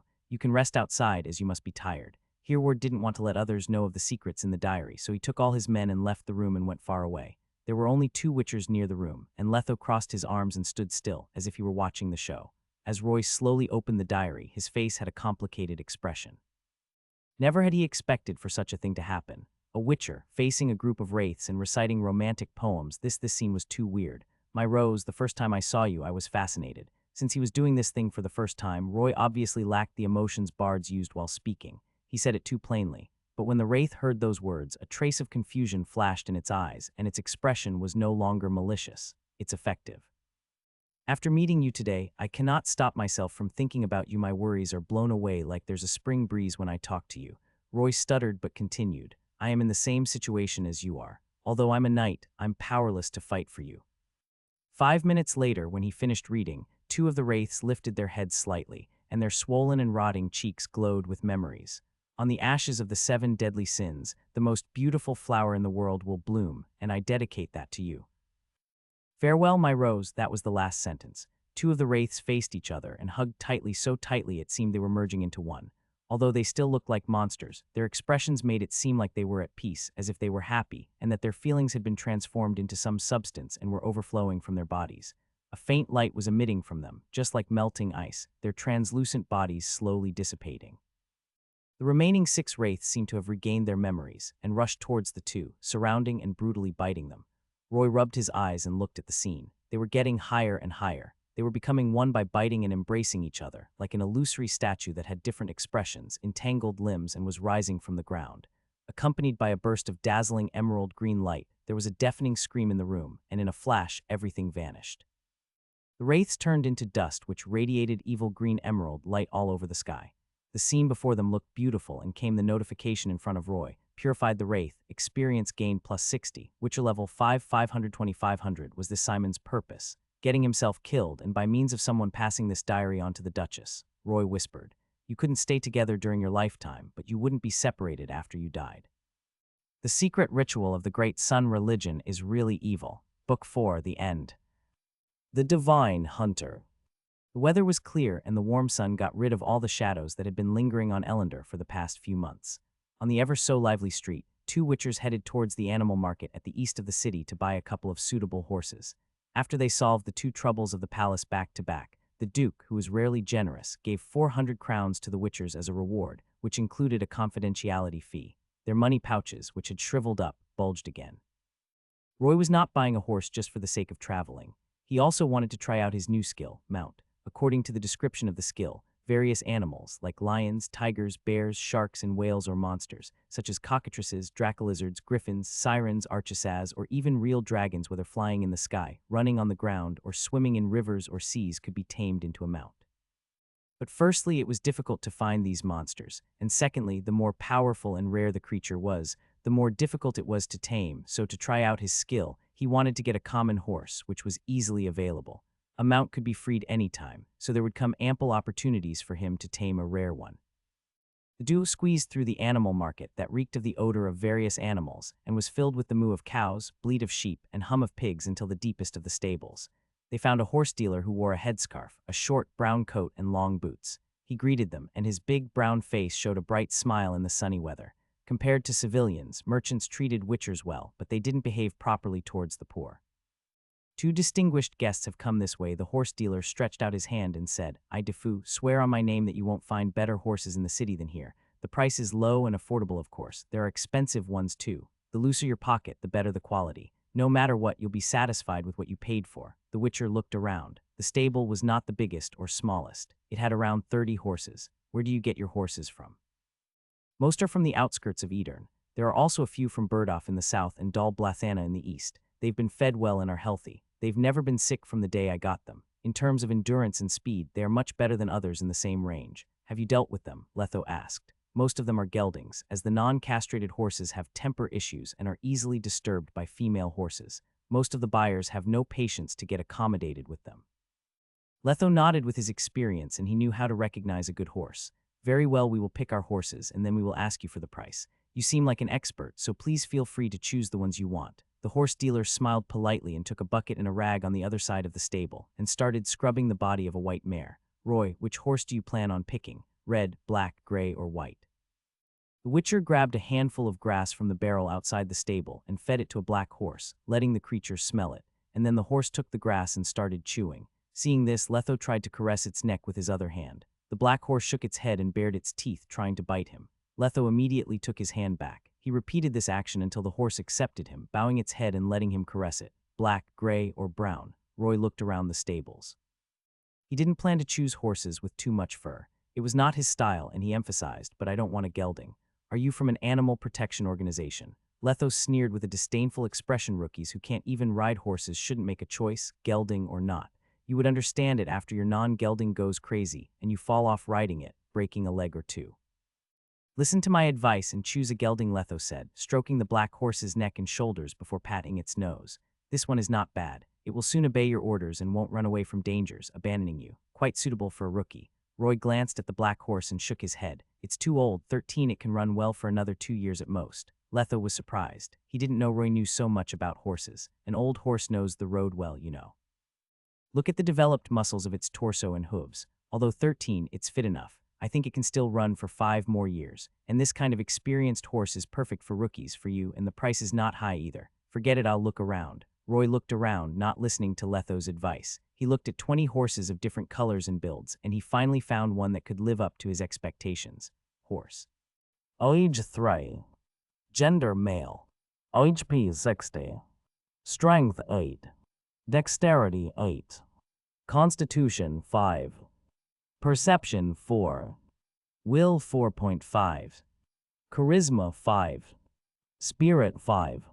The horse Roy chose was brown in color and was 5 feet tall. Its fur was shiny and smooth, and it had a white spot on its forehead which looked impressive. The most important thing was that it had not been gelded, making its physique and agility highest among the dozens of horses. The others, especially the ones that had been gelded, were obviously weaker, which meant their endurance was low. Roy imitated what Letho did to tame his horse, grabbing a handful of tender grass from the barrel with his left hand and pointing it at the brown horse.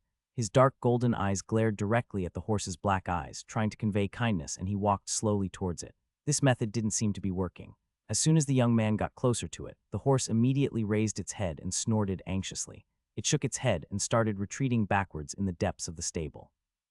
Roy slowed down looking at this, spreading his arms and then taking a step back. Good boy, take it easy. I mean you no harm. I will get you out of this cage and free you in a year or two. Boy, you made it nervous. Letho, who was at a distance, paid attention to this scene and shook his head, reminding him, don't lean over too much and be careful of getting kicked. It can break your bones and our trip might get delayed. You should honestly change to a more docile one. Get a gelding. I have a unique method to tame it, so don't worry and just wait, Roy said to Letho. Taming a fierce horse provided a unique sense of accomplishment. If Roy were an ordinary person, there would indeed have been no way to tame this stubborn boy, but he wasn't ordinary. With a thought, he used mount on the horse in front of him, and a message suddenly appeared in the template. The target has not been tamed and cannot be bound as a mount. Do you want to tame it? You can tame it using two methods. Natural taming. After long-term training, feeding, and riding, you gain its trust and obedience. A high level of charisma will speed up the process. After successful taming, the mount will get close to you, rely on you, and treat you as a friend, relative, or forced taming. When your will is equal to or more than twice the target's, you can use your will to forcibly make it obey you. The more your will exceeds that of the target's, the less time it'll take. During the process, the target must be conscious and close to you. In forced taming, the target might fear you, run away from you, or launch an attack at you. After successful taming, it will respect, love, obey, and treat you as its master. Of the two taming methods, natural should be used by those who had charisma as their main stat, and those who had will as their main stat, like Roy, should use the second method. However, the target would resist, which meant that if he wanted to forcibly tame a griffin or a dragon, he had to be ready to endure its terrifying claws and breaths. Unless forced taming required the target to be conscious, but that didn't mean the target had to be in a healthy state. If they were too weak to resist, they wouldn't harm him. Roy got excited after finding this solution to tame monsters. He turned around and tried to mount Letho. Unsurprisingly, the target had not been tamed and could not be bound as a mount. Okay, humans are also within the parameters. A bond with someone of your own kind was not as strong as that with other kinds, and it was almost impossible to tame a human with the natural method.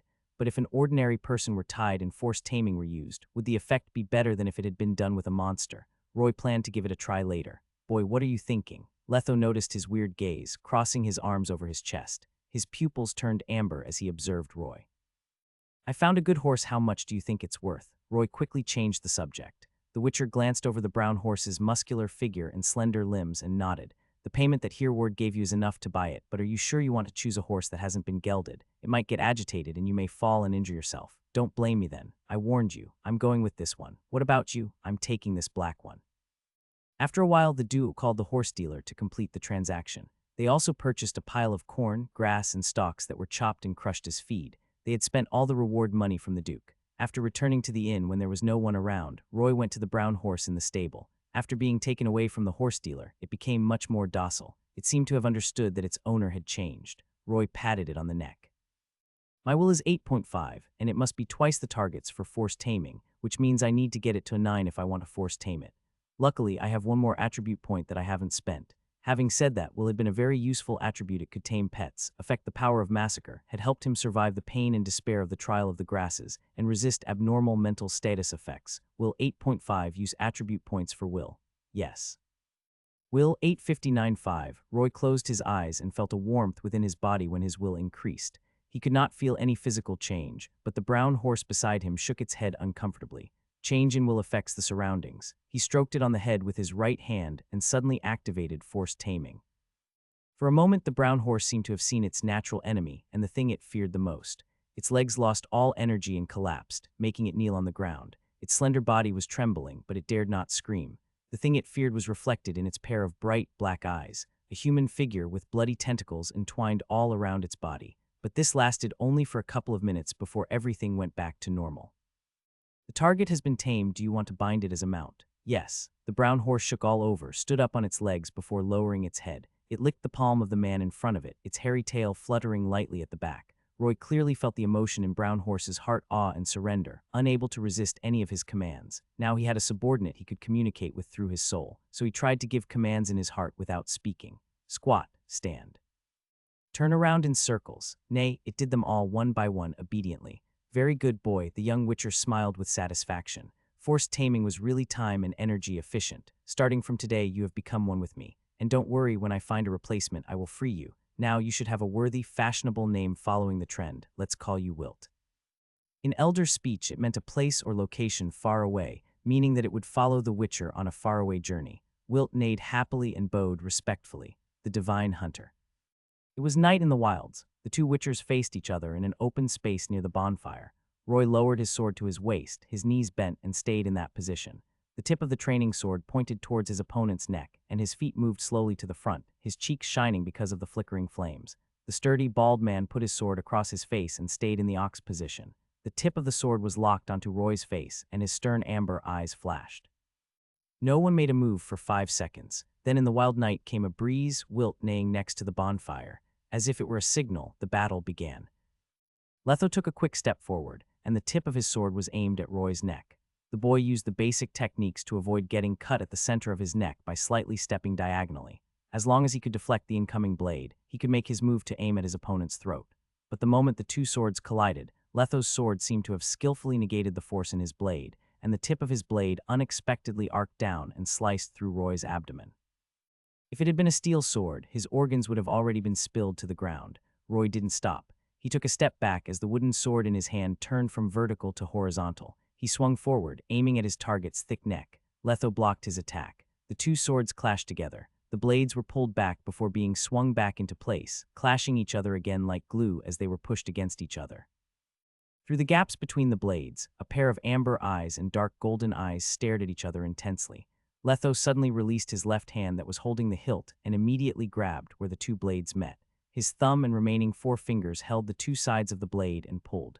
The two swords were like a pair of closing scissors, and they were sliding towards his body. At the same moment, his right hand that was holding the hilt was seemingly pushed forward, as if there were a wheel turning right in front of him.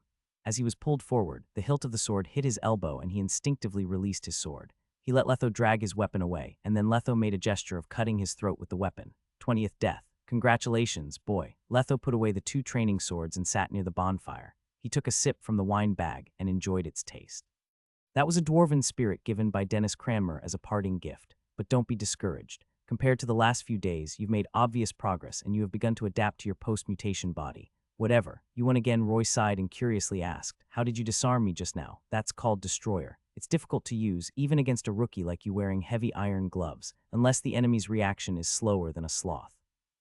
Roy was embarrassed after hearing that and didn't want to talk about this with Letho anymore. To feel better, he went to pat Wilt. He gently stroked its soft and warm mane and the horse bowed. What's the situation with this horse? It has been with you for just a few days. I think it's a disguised female shapeshifter. Letho glanced at Wilt. Should we dissect it and take a look? Nay, don't scare Wilt. As I said, I have mastered a special training method. It's you who doesn't believe me. And this method doesn't just work on horses. Roy had a deep gaze when he said this to Letho. Don't talk rubbish. Letho felt a chill, but didn't show it on his face, and he shook his head. Sit down, I'll teach you something new tonight. Okay, that sounds interesting. The duo was around the bonfire. Roy was excited to learn something new, his eyes reflecting his curiosity, and Letho spoke in a low voice which drifted over the blazing flames and into the deep night. Before starting the lesson, I will give you a brief introduction to the Witcher signs. Just like a mule, which is something between a horse and a donkey, having the characteristics of both, we Witchers are between sorcerers and commoners. Our ability to cast spells is also in the middle. And so, sign is a type of trick that is much simpler than spells. The power of a sign is not as powerful as that of a proper spell, but it also has its advantages. It does not require long chanting, complicated incantation, material components, or wands to be performed. All you need to do is concentrate on channeling what little magic power you have within your body together with making a simple gesture of your hand, and you can then quickly cast it. If you are very proficient with it, you can use the sign almost instantaneously. No need to recite anything, no. I always thought it necessary to recite some incantations in elder speech to use the signs, the boy said curiously, since every time you stretched out your hand, your lips moved too. Letho was shocked after hearing this. He hadn't expected Roy to be observing him so carefully. It was his little secret. That is nothing important, don't sweat it. But I'm still curious, what were you reciting at the time? You're asking so many questions. Boy Letho's face flushed and he was a little embarrassed. Well, it's okay to tell you. It's a small habit of mine from when I learned the signs to say the name of the sign silently when casting it, so as to not make any mistakes and avoid confusion. It slowly became a habit and I can't change anymore. If I cast it without naming it, the strength of the sign becomes slightly affected. Roy imagined a scene in his head where he was yelling while releasing a sign. He found it to be a bit funny. Wasn't he warning the enemy in advance if he did that? He was going to pay extra attention and stop this from becoming a habit as well. A hum back to the topic at hand. The Witcher started pacing around the bonfire. The signs are divided into 5 types. Igni, a sign that controls flames. Ard, a sign that causes mental shock. Axii, a sign that is used for hypnotizing. Quen, a sign that creates mana shields. And Eodin, a sign that sets magic traps or increases objects' toughness. All have different release gestures.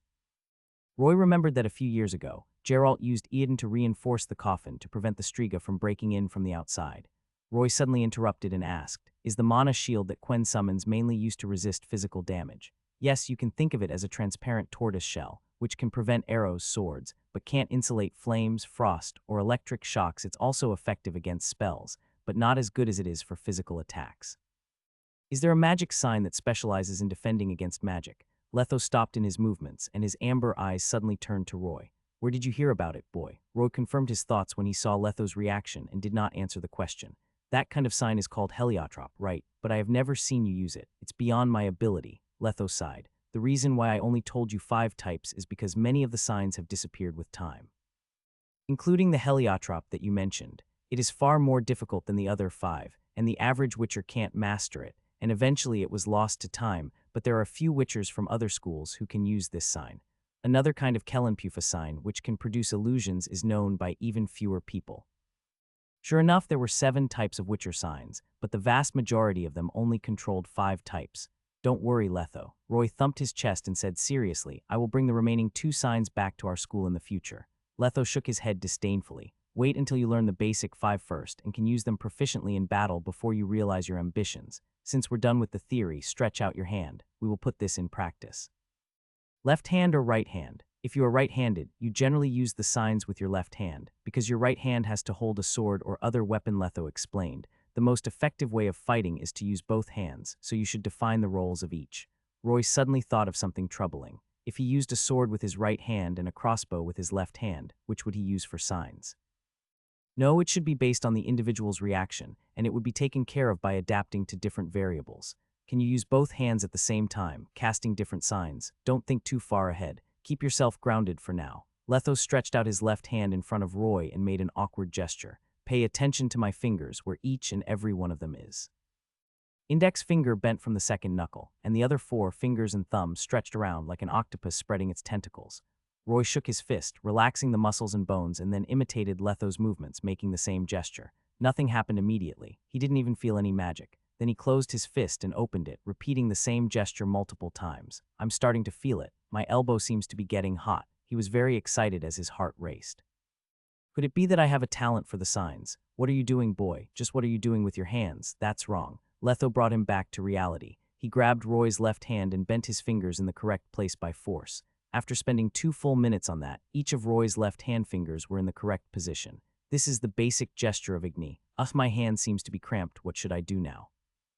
Stretch out your hand and make a gesture as if you were outlining the symbol of the sign in the air, just like this. Letho's 5 fingers were folded into a fist, and then they suddenly stretched out toward the fire. Within a tenth of a second, his index finger bent from the second knuckle. The rest of the fingers followed, bending at different angles. While stretching out his hand, he drew a complete sign in the air, an upright triangle.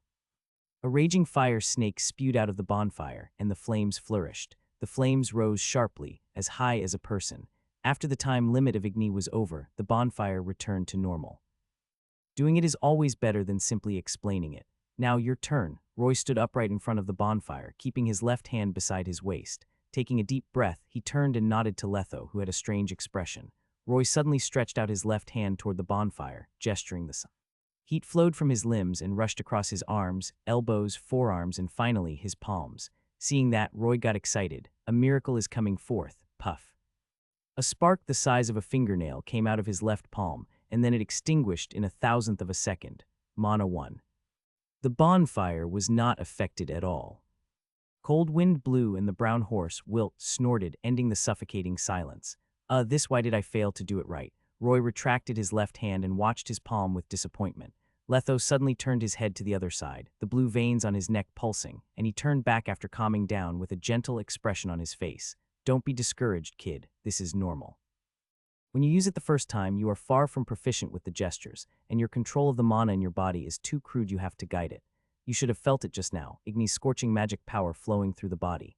Guide, how should I guide it? Letho used a strange metaphor, just as you know how to pee. The magic is gushing out of your arms, just like how the body excretes urine. The magic sign you used just now was obviously short on mana. You have to give it more.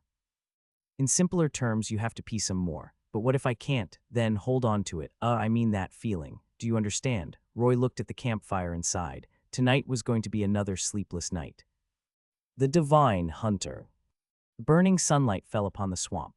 The steam began to rise, and some green figures could be vaguely seen zooming through the wispy smokes. It was a band of drowners running wildly. Scales were loosely growing on their smooth gills, and a thin webbing was connecting their fingers and toes at the end of their limbs. They were like webbing from ducks so they could swim easily. They had large and sharp ears, and their white eyes were lacking pupils like patients suffering from cataracts. There were sharp teeth crossing with each other in the large mouths underneath their tiny noses. A drowner that was dancing in the mist suddenly stopped, curiously scanning around it. Its nose twitched like that of a hound, and a strange smell made it look towards its right. A figure wielding a longsword appeared. Food, flesh. In that instant, the drowner screeched out excitedly like a cat when smelling the scent of fish. It showed its teeth as it pounced towards its prey. Whoosh! A scintillating arc was drawn in the air, and it was like thunder booming on a clear day. The drowner's running figure suddenly stopped, and a line painted with the color of blood was formed on its neck. Thud! Its headless body fell into the shallow swamp, and its cleanly cut throat had been burned to a crisp black by a formless flame. Only a little blood had actually been spilled. The other 5 noticed that something had happened, and they jumped out from the mist from some distance away, and they then pounced towards the figure with claws extended. The drowner killer held his longsword in front of him with his right hand and then grabbed into the air. A small, gray-colored crossbow appeared in his hand. Whoosh, whoosh, whoosh. The crossbow string sprang, and the sound of something streaking through the air rang repeatedly. Roy instantly fired 3 crossbow bolts, and 2 of them changed direction mid-air. 3 of the drowners running towards him stopped dead in their tracks as blood burst out between their eyes and forehead. They then dropped dead immediately. The other 2 drowners had already made their way towards him, and they opened their mouths filled with jagged teeth and minced meat and let out a breath of hot, putrid air. He still remained calm until the fetid breath swayed the hair on his forehead. The crossbow disappeared, and in the blink of an eye, he drew a blue-colored triangle sign with the finger on his left hand, and he pushed. Ard boom! A loud explosion pushed the mist outward. Powerful airflow exploded from within the sign. A drowner was immediately flipped over. Fear! The Witcher's eyes turned red, and the last drowner instantly lost its ability to control its body and rammed itself straight into a blade. Gwaiher easily pierced under its jaw and straight into its brain. Spurt. He pulled his blade back, and the blood slid off the gleaming blade as it sliced through the air. In less than 20 seconds, all 6 drowners had become corpses. Drowners killed. Experience plus 206. Witcher level 510 20 2500. The drowner killer panted and kicked away the corpse of the monster as he wiped the blood from his face. He then took out a sharp dagger and knelt down to reap his spoils. He opened their skulls and took out the drowner brain, and then cut out the organs, webbing, and ears. The rotten smell, thick blood, and sticky flesh didn't even cause his expression to change. It was as if he were simply going through his day job. After some time, the young witcher who had finished harvesting the materials patrolled the other half of the swamp again. When he could no longer find signs of any drowners, he then used the swamp water to wash the grime off his leather armor and skin as well as freshen himself up a bit. He then took a bloodied linen sack with him as he left. Outside of the swamp, an even larger, bald figure stood with his arms crossed in front of his chest. Similarly, he held a bloodied sack in his hand. "How's your harvest, boy?" 12 ears. He shook the sack in his hand at the bald man, his slightly youthful face filled with disappointment. 6 drowners, I don't have enough yet. The bald man grinned, flashing his white teeth as he raised the sack in his hand. I have 14. You lose. Dinner is still yours tonight. Ha, lucky bastard. I've already prepared half a month's worth of dinner. The young witcher's expression was filled with frustration as he waved his hand. If this continues, I'll end up being a cook, right? What are you complaining about? This is training your survival skills, Letho said. As a thought crossed his mind, he reminded him, this time, don't you dare deceive me again and cut my rewards. Can you trust me a bit more? I'm the treasurer that you personally appointed, Roy said as he began counting his fingers. I'm simply trying to be frugal and save some money beforehand since we want to build a branch for the School of the Viper in the Northern Kingdoms. We'll first need to earn enough money to buy a landed estate. And then we need to renovate. Buy materials, we need 10,000 crowns at least to cover all these expenses. That's why we need to plan early. Stop. Enough. You're the boss when it comes to the finances. The powerful man's expression was filled with annoyance. He was getting a headache as he heard all those numbers. You can save half of the rewards, but you need to leave me some money for beer. The two of them had left Ellender for about half a month. They had also accepted a few contracts to eliminate neckers and drowners. They earned some money, but to Roy, the biggest reward was still the experience and newly learned skills. Witcher Signs LVL1. After being taught by the Witchers, you have begun mastering the 5 basic signs: Igni, Ard, Axii, Quen, and Eoden.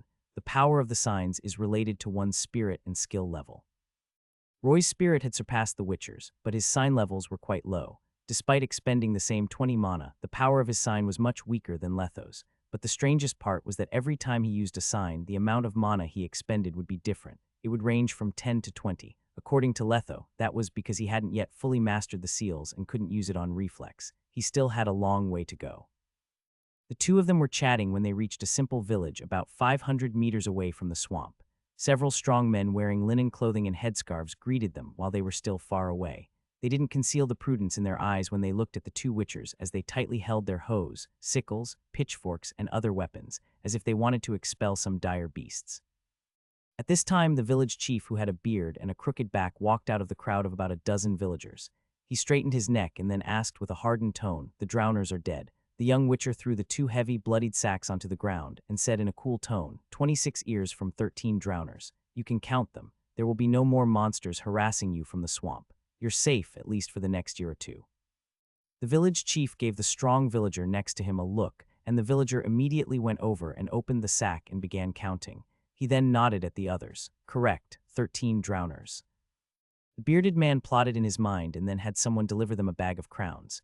"This is the reward that we've promised. We no longer owe each other anything. You two can leave now." Wait, the numbers seemed to be lacking. As soon as he held the bag, Roy realized something was wrong. There are only 50 crowns in this bag, right? If I remember correctly, the amount we were promised was 100 crowns. Do you think we're fools? Do you think we Witchers can't count?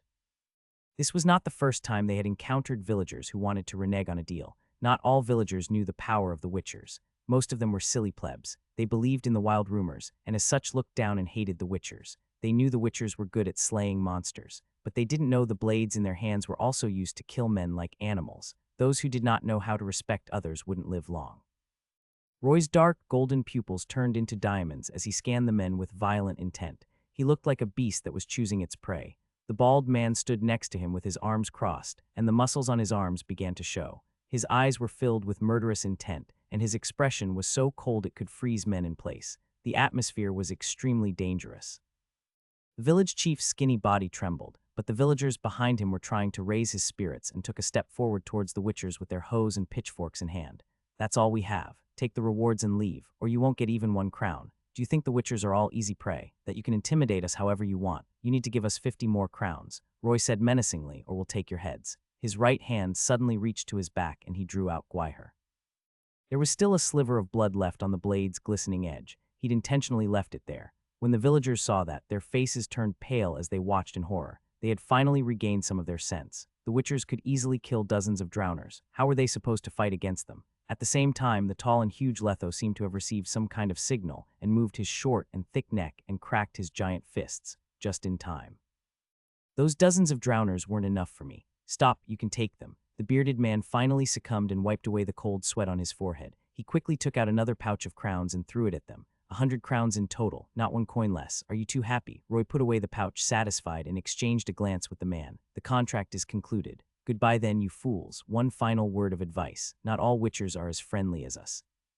If you try to renege on a deal, next time, every single person in your village might end up dead." Once they left the village far enough as they took their horses with them, Roy asked curiously, if the villagers didn't want to pay up, were you going to attack? Once they've been beaten up and have some sores, they will naturally know the importance of trust and give up the money. The Witcher's voice suddenly stopped as his expression turned cold. But if they dare to use their weapons? Roy understood. The bald man must have killed plenty of people in his long life. If they were to attack the villagers, that meant they would have to kill every single one of them. If any one of them survived, the Witcher would become a wanted criminal. There were several examples in history. Roy knew several himself, but he didn't think too much about whether he should kill or not. His reflexes would make the choice for him. We will never know if the person who issues the contract is someone trustworthy or someone who will renege on the deal. But there is one thing we can be sure of. 99% of the villagers had not mastered the ability to kill Geralt by poking him at his waist, the divine hunter. Gallop, gallop, hooves stirred up the dirt on the road as a black horse and a brown horse galloped through the forest. The leading rider was obviously much better in skill. His two hands were holding the reins with just the right amount of strength as his long and strong legs tightly hugged the horse. His athletic figure was slightly bent forward, and he would keep moving forward as the horse galloped at its own rhythm. His entire being seemed to have become one with the horse, and he found it easy to ride it. He even had the energy to turn around and look at the rider who had fallen behind him. The rider behind him performed far worse as he had his entire body on the horse's back, and he was somewhat stiff as well. After a moment, they had left the forest and had entered an open plain. It was afternoon and many people who were hungry had returned home. There were few people on the streets. Rows upon rows of houses with straw roofing in the village had smoke rising from them. In the middle of the rows of houses was a building built with bricks. In front of its wide courtyard stood the signpost of a tavern. Nay. Roy, who was wearing leather armor and a cloak behind him, pulled on his reins with all his might. Afterward, he jumped down the horse hastily. Cold sweat was all over his face as they hurried along in their journey. However, he was very gentle with the one that started all of this. He gently patted the horse's mane and whispered as he slowly walked forward with the reins in his hand. "Wilt, oh Wilt, you have to be gentler next time. I feel like I'm losing half my life every time I ride you." Letho could only shake his head as he walked in front with his horse. His wide cloak had covered his well-developed muscles. There were straps and buckles fastened around his chest and waist, and there was a row of throwing knives and a small potion belt. He was surrounded by an aura warning others to not provoke him. During this time, he kept seeing him speak to his horse. The Witcher was beginning to doubt he was psychologically well. Could the horse even understand him? The two of them led their horses on the street and towards the tavern. The server greeted them and then received the reins from their hands. "Feed them some soybeans, peas, and corn. Give them some clean water as well," Roy told him. "No need to worry about money. Horses used for traveling need to be fed with the good stuff. Don't use something spoiled or covered with mold to deceive us, understood? Don't worry, sir. Please, come in," the server said as he looked at the young and handsome face under the hood. Strange what's wrong with his eyes, he thought to himself. He then glanced at the large man who was like a small hill. He didn't recognize either of them, and it was obvious from their accent that they were foreigners. However, Vizima was not a friendly city. "I hope they won't start a brawl," the young man prayed silently. "The boss just finished the renovations last week. If they have another brawl, the boss will have no more money to hire me." Roy looked behind him and sensed someone watching him with such intensity that it prickled his skin. His eyes saw a dirty male beggar covered in filth staring right at them in an alley to the right of the tavern. Even beggars looked down on the Witchers now, huh? The tavern keeper raised his head and looked at the newcomers. The strangers were still wearing their cloaks and stood stiffly in front of the bar. They were without expression and without words. "What can I serve you both?" "Beer, Vizima's specialty stout." The tone of the bald man's voice finally had some life in it once he spoke about beer. "Yes, make it too." The tavern keeper wiped his hand on the cloth apron and then filled 2 chipped clay mugs with a golden and flavorful beer. The two of them sat in front of the bar and removed their cloak. Everyone in the tavern noticed they both had swords. It was normal for everyone to have swords. In Vizima, almost every man of age would carry a weapon with them, but no one would have a sword on their backs as if they were carrying a crossbow. The two strangers didn't find a table like the other customers. Instead, they stood still in front of the bar. The younger man with a sword behind him stared at the tavern keeper who was staring at them with unfriendly eyes. And so, after sipping a mouthful of the sweet beer, he said, "We need 2 rooms. For a night. I'm sorry, but we don't have any more available," the tavern keeper said unhappily as he glanced at their boots. They were quite filthy, covered with dirt and dust. "Go to the temple quarter. The faithful of Lebioda will be more than happy to receive you." "But what if we want to stay here?" Roy insisted. He then felt the Witcher pull his hand. "No need for lodging. We'll have some food and rest for the afternoon, and then we will leave immediately." "We can't stay even if we pay," Roy asked persistently. He wanted to see these people's bottom line. "We're full." The tavern keeper looked at his dark, golden eyes and didn't budge. The atmosphere became choking. At this time, a short man whose face was covered with acne scars approached them with his 2 peculiar followers. "Do you understand what he's saying?" A sharp voice came out from the throat of the man with acne scars. "Vizima is the heart of Temeria. It's a great city and we don't welcome freaks and mutants like you. If I remember correctly, this is the outskirts. Even if it's the outskirts, it's still a part of Vizima, and we are proud Vizimans." The young Witcher's expression became frigid as he lowered his head, and his arms slowly reached behind his back. He was thinking about whether he should start slapping the man's face right side first or left side first. But the man kept on pressing him, saying, "I'm giving you 2 choices right now. You either leave this place in Vizima, or I'll send you off myself." Facing the men's yelling and humiliation, Letho suddenly downed his entire mug of beer and slammed the cup on the bar with a huge bang. Everyone present was taken aback. But before the man with the acne scars could even react, a man suddenly rushed inside. It was the server who was helping them with the horses just now. He then jabbered with nervousness, "Sirs, you're your horse, someone had freed one of them." "What? Who did that?" Roy suddenly rushed forward, and nobody knew if it was intentional, but he immediately hit the shoulder of the man with acne scars. He was hit with twice the strength of a normal man. The man in the back could only feel his body become lighter, as if he were rammed by an enraged rhino directly from the front, and he couldn't help but be thrown far to the back. The moment he successfully landed on the ground, he could feel that his buttocks had been broken, and his entire skeleton cracked into pieces. His 2 legs flattened, and he immediately lost consciousness. When both Roy and Letho rushed out of the tavern door, one of the horses was already gone. It was the black, old horse owned by Letho. "Good boy, Wilt, you didn't disappoint me." Meanwhile, Roy's steed, which was that brown horse, was still staying in the stable calmly. It even nodded when it saw its master. The server then approached them as he shuddered and said, "I was preparing the feed for your horses, and I looked away for one moment, but it should be that old and ugly beggar who was begging next to the tavern who stole your horse." "Right, we understand." Roy's golden pupils contracted. In the stable, multiple ribbons of different colors appeared in the air and extended outward. He locked onto the one with the most brilliant color. For original chapters, go to N0V3L, FIRTAP.net. We were in the tavern for less than 10 minutes. He can't outrun us. Let's see what gave him this much confidence.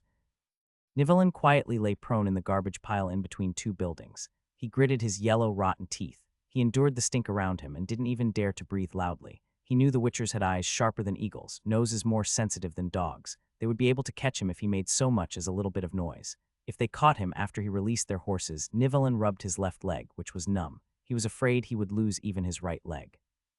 "Witchers, it's all your fault I ended up like this today." He began to replay the memories in his mind again. He remembered countless times the lavish lifestyle he once had. Once upon a time, he was wearing clothes made from the best of linen and eating the most exotic of foods. He was even accompanied by beautiful women and possessed a body much stronger than that of a mere man's. However, because of a Witcher who put his nose into someone else's business, he lost everything. "I must have fallen under a Witcher's spell to have believed his words in the first place. They must all pay." Thud, thud, thud. Suddenly, the sound of footsteps rang from afar. Nivellen quickly held his breath as his body tightened, and he didn't even dare to move. "Get away, get away, get away now." He kept on roaring in his heart. However, it were as if the gods had heard his prayers. The sounds of the footsteps were becoming lighter and lighter, further and further, and they completely disappeared. He sighed in relief as he finally calmed his heart. Next time, I will teach them a lesson again." Just as he had that thought, he suddenly felt his back was getting lighter. There were some skittering sounds, and the garbage on his back was suddenly thrown away. The cold wind swept through his clothes that were filled with holes. It was like someone had poured a bucket full of iced water on him in the middle of June. He instantly felt the icy cold from head to toe as his body became stiffer and stiffer. "I'm found out, I'm done for." As he was consumed by despair, Nivellen simply buried his face deeper into the slimy and smelly garbage. At this time, a demonic chuckle came from behind him, and he felt a sharp object slide on his back. His skin seemed to have been pierced through, and he could feel some slight pain. The 2 Witchers seemed to be crueler than he first thought. "You want to kill me, right?" When he knew he could finally free himself from his terrible life, he closed his eyes and turned around, and then pressed the left side of his chest and said with a hoarse voice, "Come on. Give this heart of mine one final pierce. I beg you to do it quickly and make it clean. Show this beggar one last mercy." "Are you crazy?" Roy looked at the beggar in surprise, who had the expression of someone finally being freed from his torment, as if he were going to die for a just cause. The bald Witcher also looked at him, confused. "Who wants to kill you? We have nothing to do with you. Why did you release our horses, you fool, the divine hunter?" Roy let go of Gwaiher. The beggar simply snorted, as if he were unafraid of anything because he was going to die anyway. "Do you think I can't do anything to you if you don't say anything?" Roy looked at the beggar, and his eyes turned dark, his iris slowly moving upward as he slowly lost consciousness. Nivellen Vizima, outskirts a robber's manor. How did he end up like this, to the point where he was worse off than a normal man? He entered another Witcher's story. Nivellen. "You know me, Witcher? Not only do I know you, but I also know a white-haired Witcher, Geralt of Rivia." The moment the beggar heard his name, he immediately stood up straight from the ground. "What? Bring me to him now. That white-haired bastard took my happy life away from me. I looked for him for 9 whole years." The beggar said as he ground his teeth, as if Geralt were a sworn enemy of his. "Then you have to tell me the reason you freed our horses and the source of your hatred." "If I remember correctly, Geralt had helped you." Roy was referring to a story from many years ago called A Grain of Truth. "Help." Nivellen's wrinkled face had a bitter smile on it. He was only around the age of 37, but he had the face of a 50, 60 years old. The agony of life had left too many blemishes on him. I thought so too at first, and then as for why I freed your horses, it's simple. I hate that white-haired man, and so I hate all the witchers. I can see the confusion in your eyes. You too want to know the truth just like that man. I can fulfill your thirst for knowledge, but please bring me to him. Find Geralt of Rivera. If it's all right, tell me your story. Roy already knew what his history was, but Letho was still in the dark. The beggar cleared his throat and couldn't wait to begin telling his story. Perhaps, deep in his heart, he had always been waiting for someone to listen to it. He had kept it deep within him for a very long time. But almost everyone thought that he was simply making up the story. They would at most listen to the beginning, but witchers were no doubt all listeners with great patience. Do you want to listen to the short or detailed one? If you want to listen to the latter, then I must start from the very beginning. Nivellen looked at the two witchers who were ready to listen. He then had his back against the heap of garbage and began to explain. 16 years ago, my grandfather, father, and I lived in a lavish manor in the northern outskirts of Vizima. Our family never had anyone famous, and we weren't aristocrats. Our family became rich through robbing others. My elders would always stop the merchants and rob them blind. We would also sometimes bring the gang to the villages to extort them for some protection money. We lived a good life, and we had gathered a vast amount of health. Unfortunately, I've been sickly since I was little. I coughed a lot, always had runny noses, and because of my shyness, I would always be harassed by the servants in the manor. When father was still around, they wouldn't go overboard. But after my father was killed by a swordsman when he tried to rob a carriage, the servants began to harass me even more. As for my grandfather, his head had been hit by a morning star when he was younger, so he couldn't protect me either. Nevelyn's voice stopped. One day the gang brought me to Mert in Redania, where we robbed a temple. Afterward, the white-haired man told me the temple was used to worship the Koram Ogtera, the lion-headed spider. They kidnapped a priestess and coerced me to use her to lose my virginity. And that was how I became a man. Just when I was still becoming a man, the priestess spat at me and used foul language to curse me. She cursed at me, saying I was a man in a monster's skin, and I would soon become a monster in a monster's skin. A short while later, she killed herself out of shame and anger. I ran, and on the second day I reached home and I realized the priestess's curse had become a reality. I became a beast with a powerful body, a horrendous head, and a mouthful of sharp fangs. Overtaken by fear and anger, I was dominated by my instincts. I butchered the entire manor. Everyone died. Nivellen let out a satisfied laugh. However, the faces of the witchers darkened. They remembered Alan, the captain of the sea scorpion troop that they had encountered not long ago. Both Alan and Nivellen had been cursed by the priests of the cult of the lion-headed spider. Then how were you restored to your human form? Letho asked. That happened later. Please be patient. Perhaps he was enjoying himself. There was somewhat less hatred in his voice. I stayed alone in the huge manor and lost myself for a long time.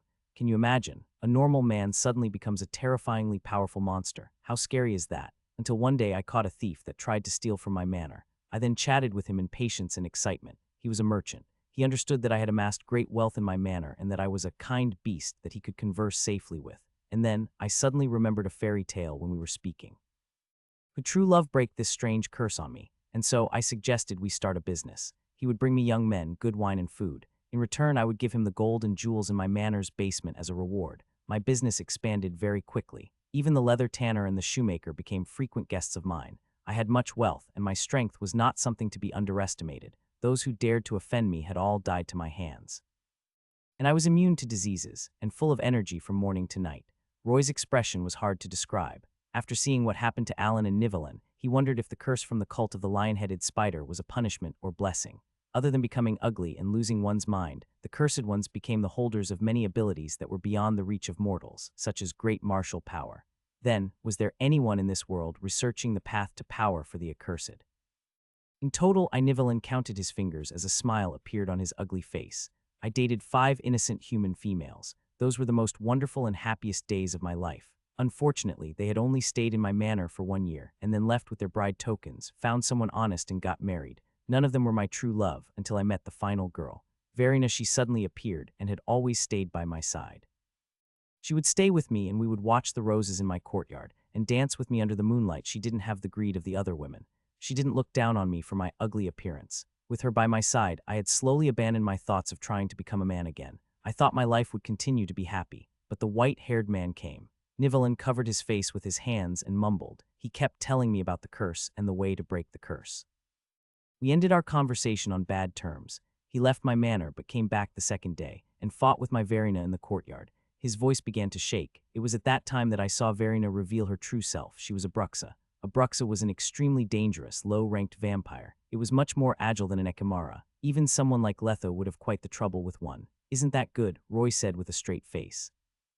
Bruxa and a human in monsters' skin you're made for each other, right? But I was terror-struck. Nivellen held his head in regret.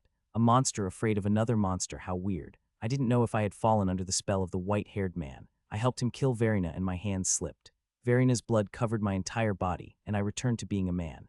It was at that moment that I finally realized she loved me, but the mistake had already been made.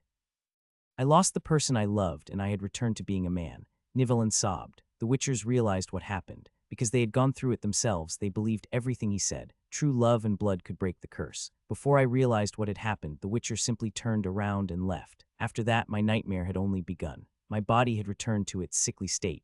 I no longer had the power to protect the wealth in my manor. Very quickly, another gang arrived and took over my manor and wealth. I was forced to escape and became a vagrant.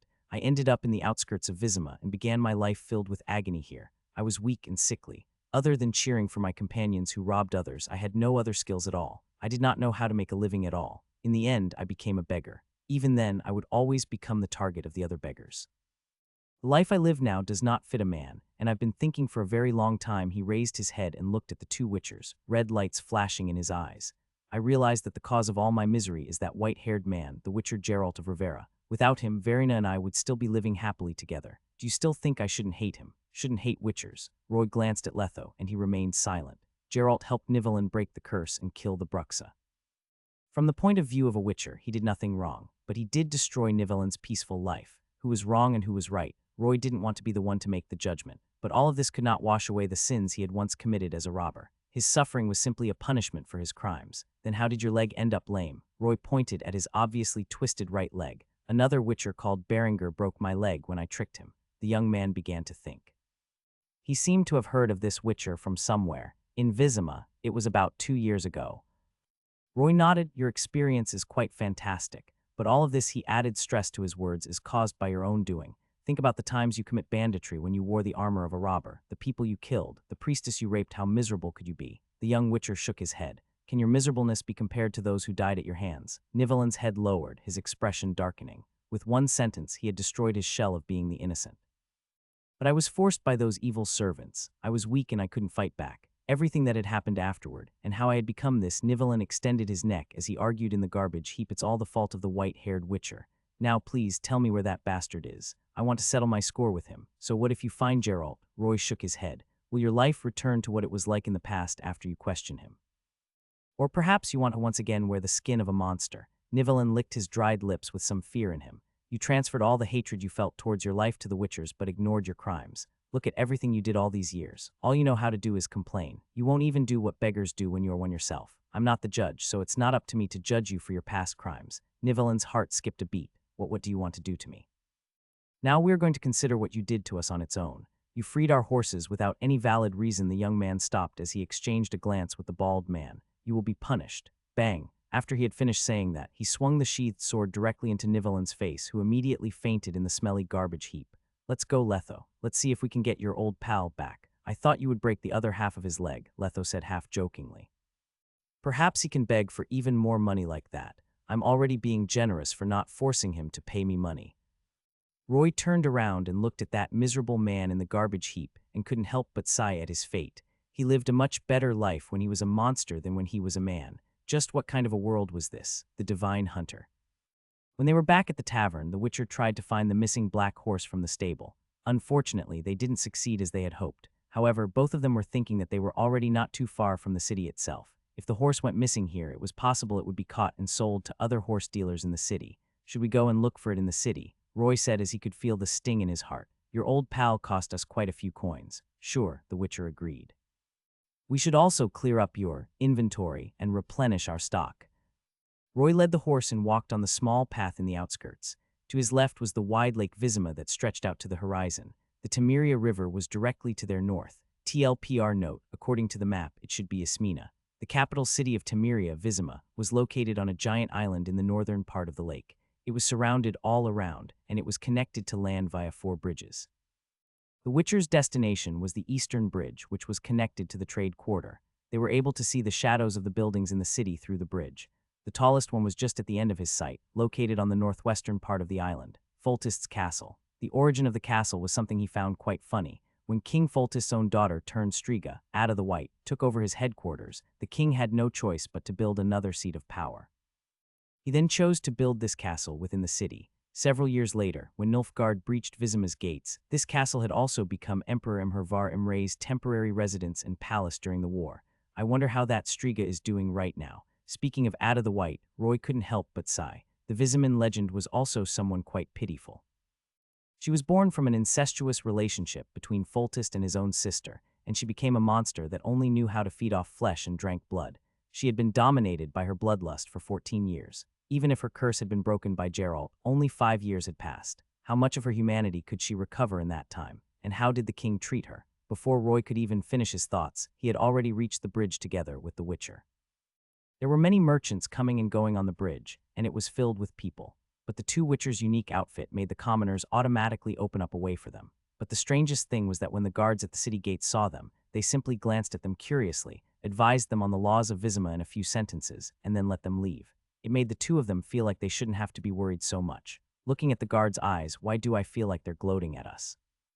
Letho shuddered. No need to be worried about them. Let's leave as soon as we're done. The long and narrow streets after the gate were rows of brick buildings tightly arranged together. Multicolored flowers were placed right in front of the windows of the buildings.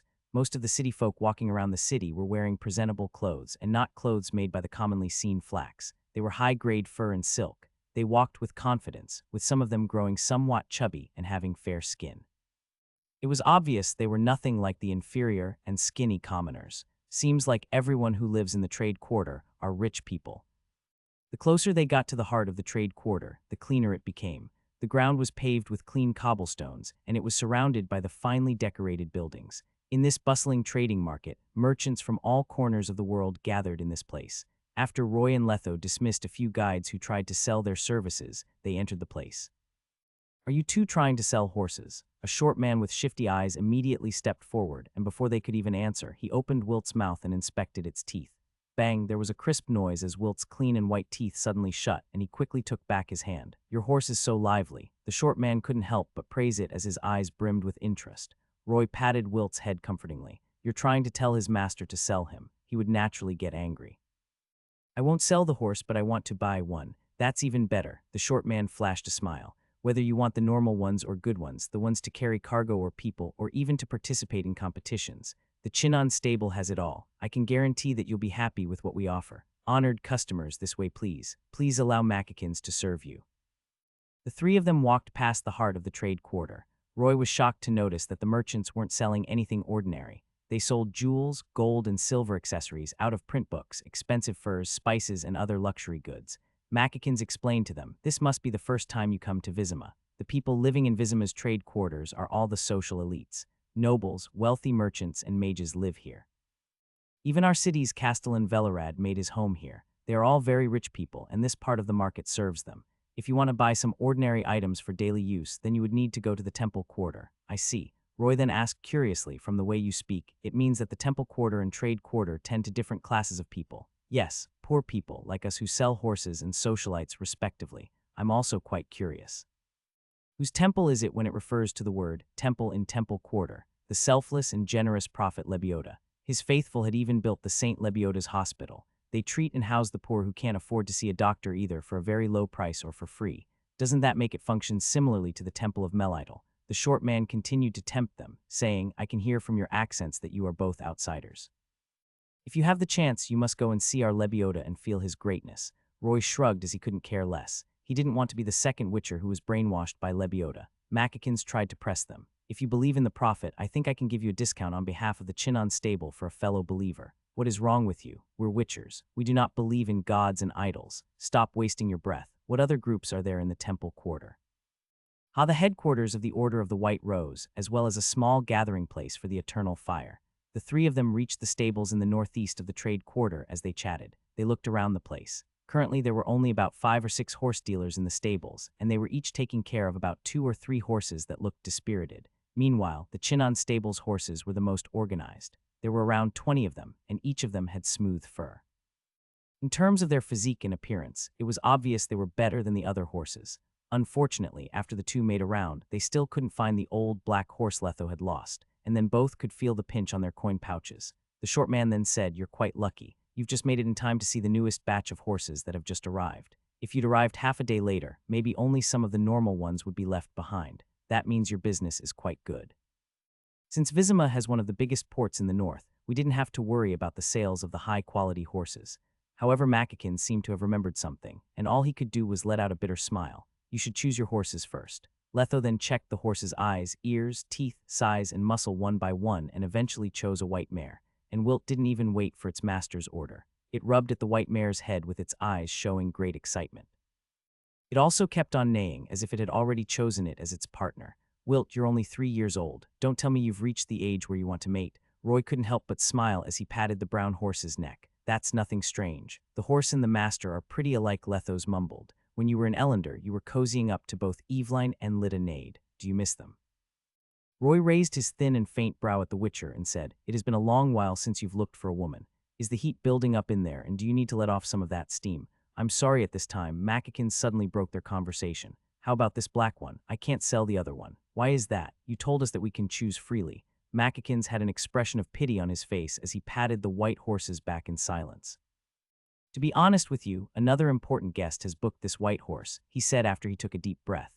"While both of you are foreigners, you must have heard a little about the story of Vizima's King Foltest's daughter, correct?" Roy asked in realization. "Princess Ada. She's the important guest you said, correct? The princess that the king deeply loved would take a white horse from our stable once every month, and according to the norms, the horse will be provided by the Chinon family."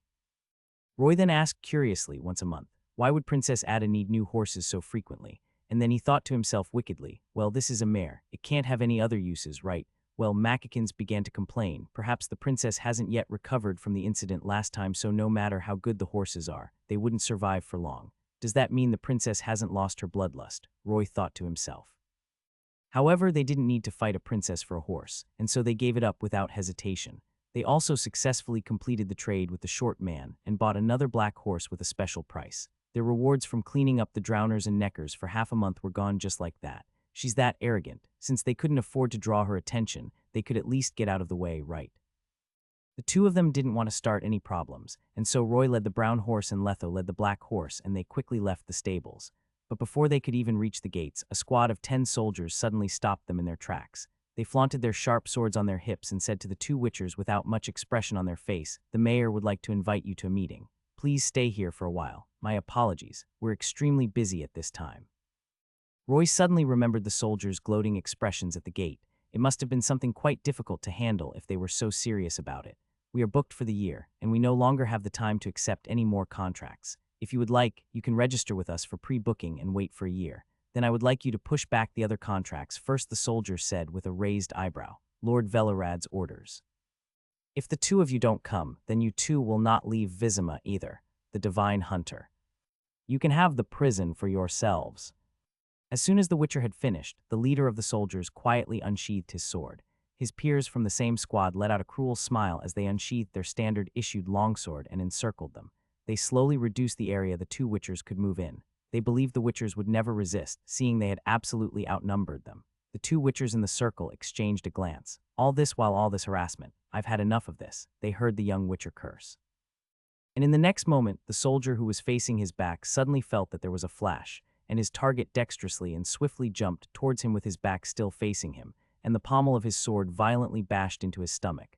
There was a stinging pain, but the soldier couldn't even react before he fell to the ground. The soldiers next to him brandished their blades at him after he did that, but he easily dodged. And then he spun around, and his sheathed sword slammed into the soldiers' faces. "He's too fast," that was the last thought he had in his mind as the second soldier fell to the ground. The entire street was instantly thrown into chaos. Someone let out a sharp scream, and those walking on the street quickly escaped the scene of the battle. The source of smallcapis content is NVI.net. The soldiers looked at their peers who dropped on the ground with fear as their bodies tightened. They held their swords and quickly stabbed right at the center of their targets. Next, Gwyer slashed through the air as it let out a joyful hum. As the blade of the sword refracted the light, even the sun lost its brilliance. The two Witchers didn't make any flowery actions. They simply jumped and weaved like phantoms among the soldiers. The sheaths and pummels danced in their hands without order. In 5 seconds, the group of soldiers scattered like ants being splashed with boiling hot water. 6 of them were already laying on the ground. Some of them pressed on parts of their bodies as they screamed in pain, while others had completely fallen, only their slightly heaving chests still signaling that they were alive. Seeing that the soldiers had retreated, the 2 witchers didn't attack anymore, but they were still on high alert as they remained prudent, back to back, guarding their side of the fight. The 2 of them held their swords with both hands and would nimbly wave their blades a few times, creating a scintillating screen before them. No soldiers dared to approach them. Instead, each of them slowly took steps back as fear filled their faces. They seemed to hear the demons speak. Do you understand now? Never ever threaten witchers, especially when there are more than one of them. The leader of the soldiers gulped. The difficult and heavy sound when he did so could be heard clearly by all, but don't worry. No one bled and no one died. With that, the 2 witchers put their swords back into the sheaths on their backs. This is just a lesson for you, soldiers, Roy said as he stared at the terrified soldiers, the anger in his chest somewhat subsiding. Now bring us to the mayor. Oh, of course. The castellan and mayor of Vizima scanned the 2 witchers standing in his office opposite of him. His eyes stayed on the bald man much longer. His previous experiences made him understand that despite the witchers' weird appearances, they were more trustworthy than normal people at times. He looked at the viper-shaped amulet around their neck. It's unfortunate you're not from my old friend's school of the wolf, but at least you're not from the school of the cat.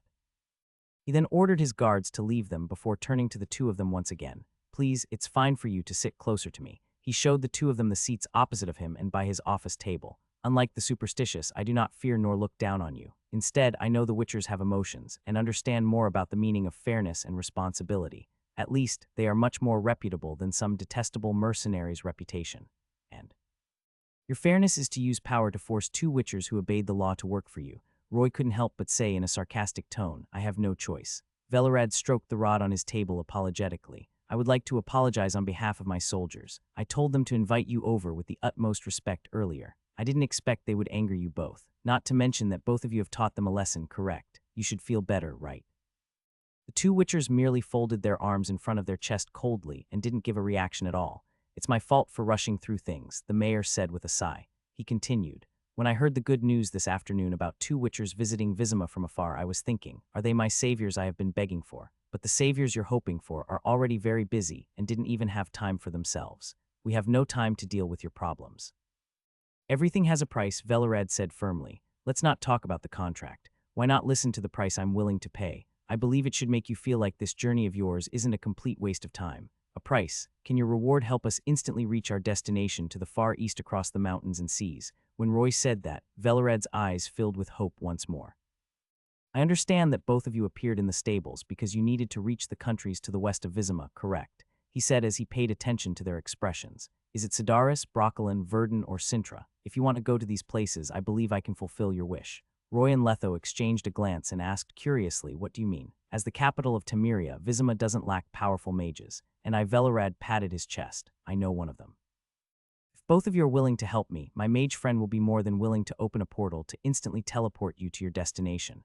Roy became interested. How could I forget about this? Mages can easily open up portals. It would be very easy for them to teleport Letho and me to Sintra. No, we have to add another horse too. He could summon his horse over at any time, but not Letho's. Letho then asked with vigilance, what's the name of your friend? Azar javed. A mage living in Vizima permanently. Letho then mumbled, this name is quite unique. From his name, it doesn't sound like he's from the north or the south. Correct. He came here to learn about magic from a country called Zerrikania across the Blue Mountains. As the 2 of them chatted, Roy was shocked beyond belief. Azar javed, isn't he one of the bosses leading Salamandra in the future? It was this mage and another person called the Professor, who led the Salamandra gang to invade Kaer Morhen to steal the Witcher's secrets. He's already permanently residing in Vizima. Then is Salamandra already formed? While Roy's thoughts went wild, Letho had already become swayed, especially since they had just lost a large amount of money. I concede. Your reward is very tempting. Then Lord Mayor, what is your request? Good. Looks like we've reached consensus for the first item. Velard paced happily. My request is very simple. I would like both of you to protect the Princess of Temeria, Princess Ada, for a while. What? Someone is trying to hurt the princess. Velard stroked his nose with frustration on his face. If someone wanted to harm her, it might be something easier to deal with. However, the truth of the matter is that Princess Ada would willingly attract dangers. It has been 5 years since she regained her human body.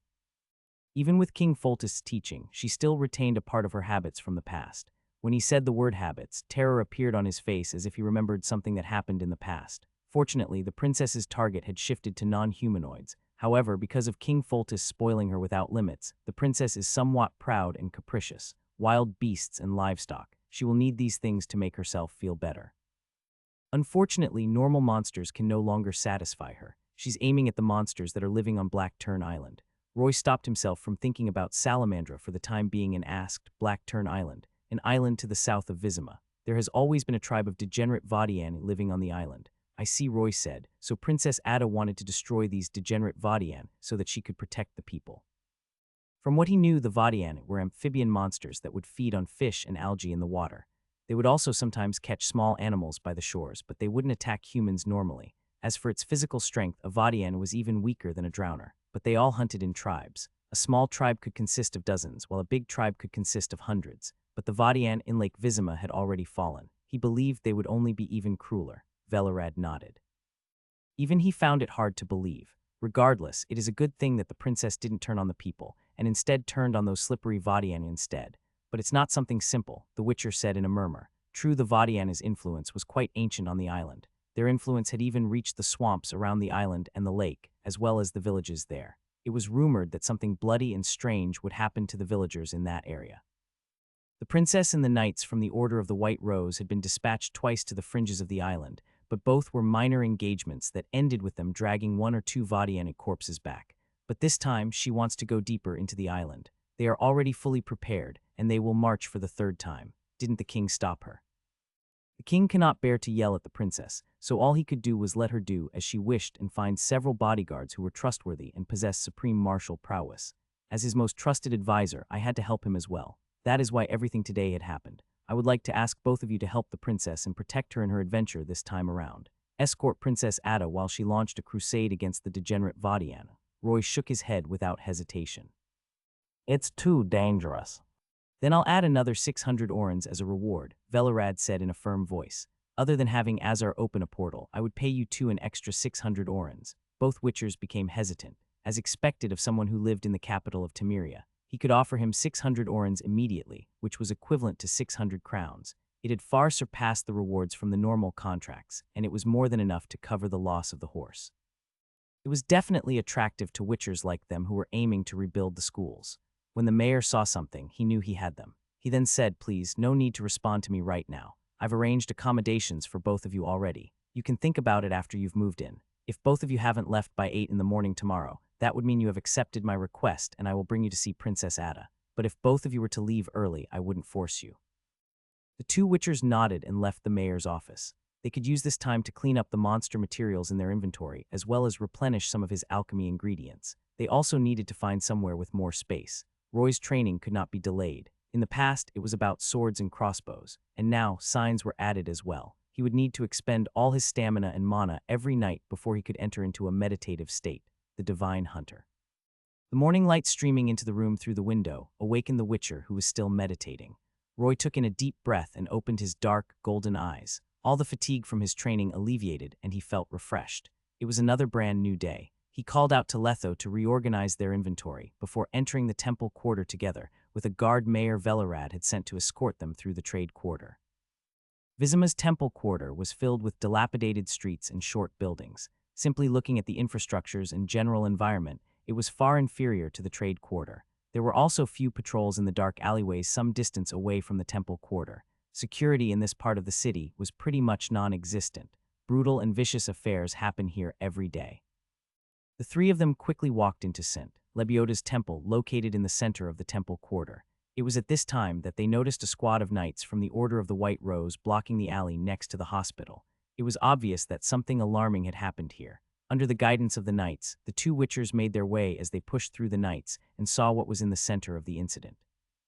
A lithe woman with white hair reaching her shoulders was crouching on the ground with her back against them, investigating the breathless corpse on the ground. Roy stared at her back with his eyes focused. Ada the White.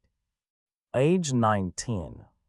Identity: Princess Ada the White is born of King Foltest of Temeria and Ada of Temeria. On the surface, she is the king's only daughter. Striga 5 years ago, she was still a monster that fed on flesh and blood. She would hunt Vizima's citizens as food every week. Afterward, Geralt of Rivera broke her curse and returned her to her human form, but some of her old habits and inherited attributes remained. There was a possibility that the curse would return.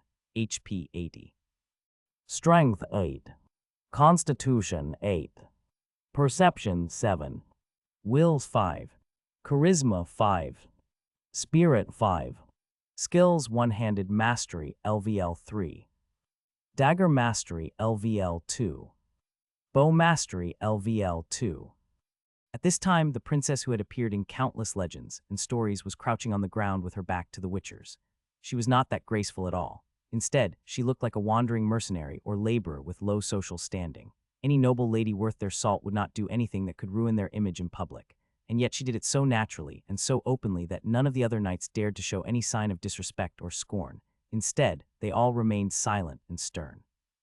Seems like Princess Ada is not a weak and helpless woman, but is it really all right for a princess to interfere in the security of the slums? The Witcher then turned around and looked at the surrounding knights. He noticed a familiar face among them, Cleveland. After the captain of the Order of the White Rose from Ellender had been forced back to Vizima, he had become a mere follower of a royal. The difference in responsibility made him look somewhat tired. Suddenly, as if she had noticed the burning eyes looking from behind her, Princess Ada turned around and showed her face. She's gorgeous.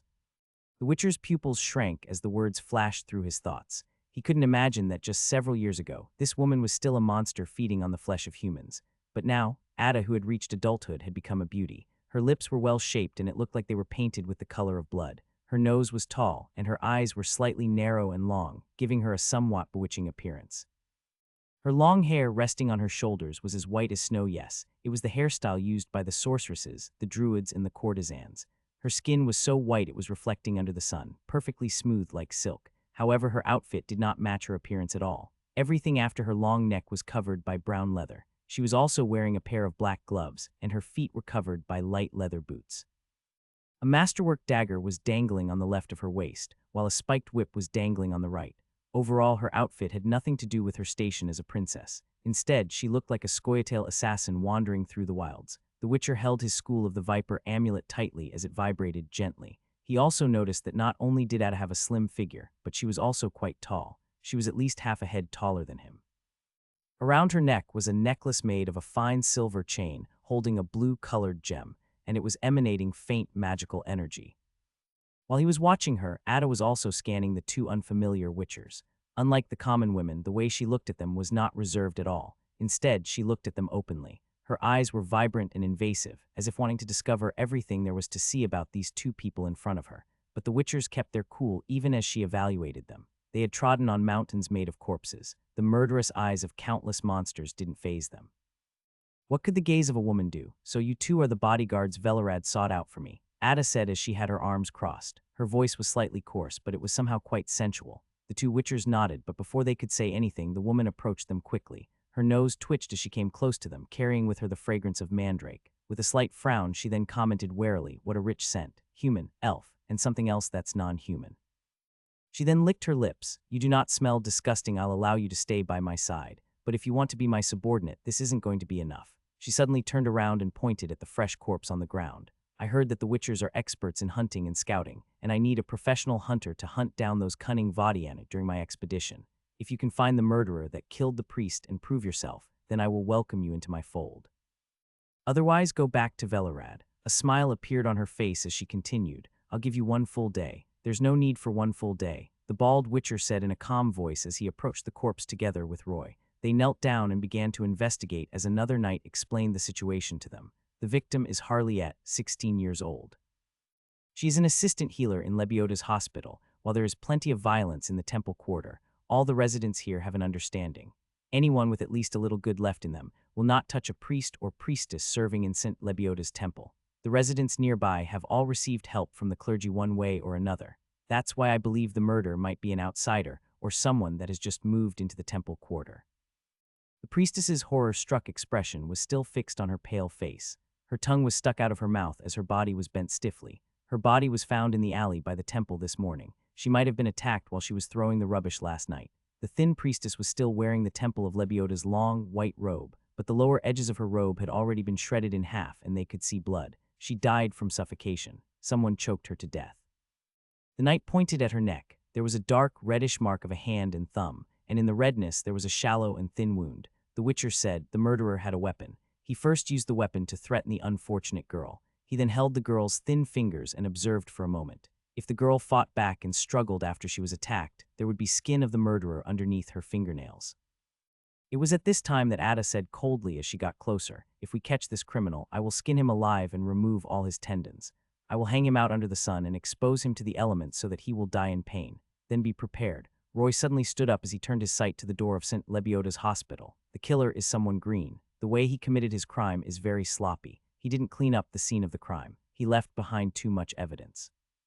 Then in the Witcher's senses, an obvious but faint yellow ribbon formed by a sharp smell and footprints began to reveal itself.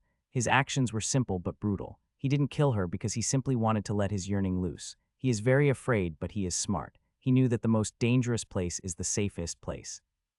The Witchers walked towards the hospital's main gate, and the knights and Princess Ada followed suit. In the hall, several female nurses were standing in front of the door worryingly. Patients who were asleep and cleanly bandaged were resting on the available beds. Roy and Letho both walked unflinchingly towards the hall's northwestern corner. "Does this mean that the murderer hides within the hospital?" Ada asked in surprise as she raised an eyebrow, but the Witchers didn't respond to her question.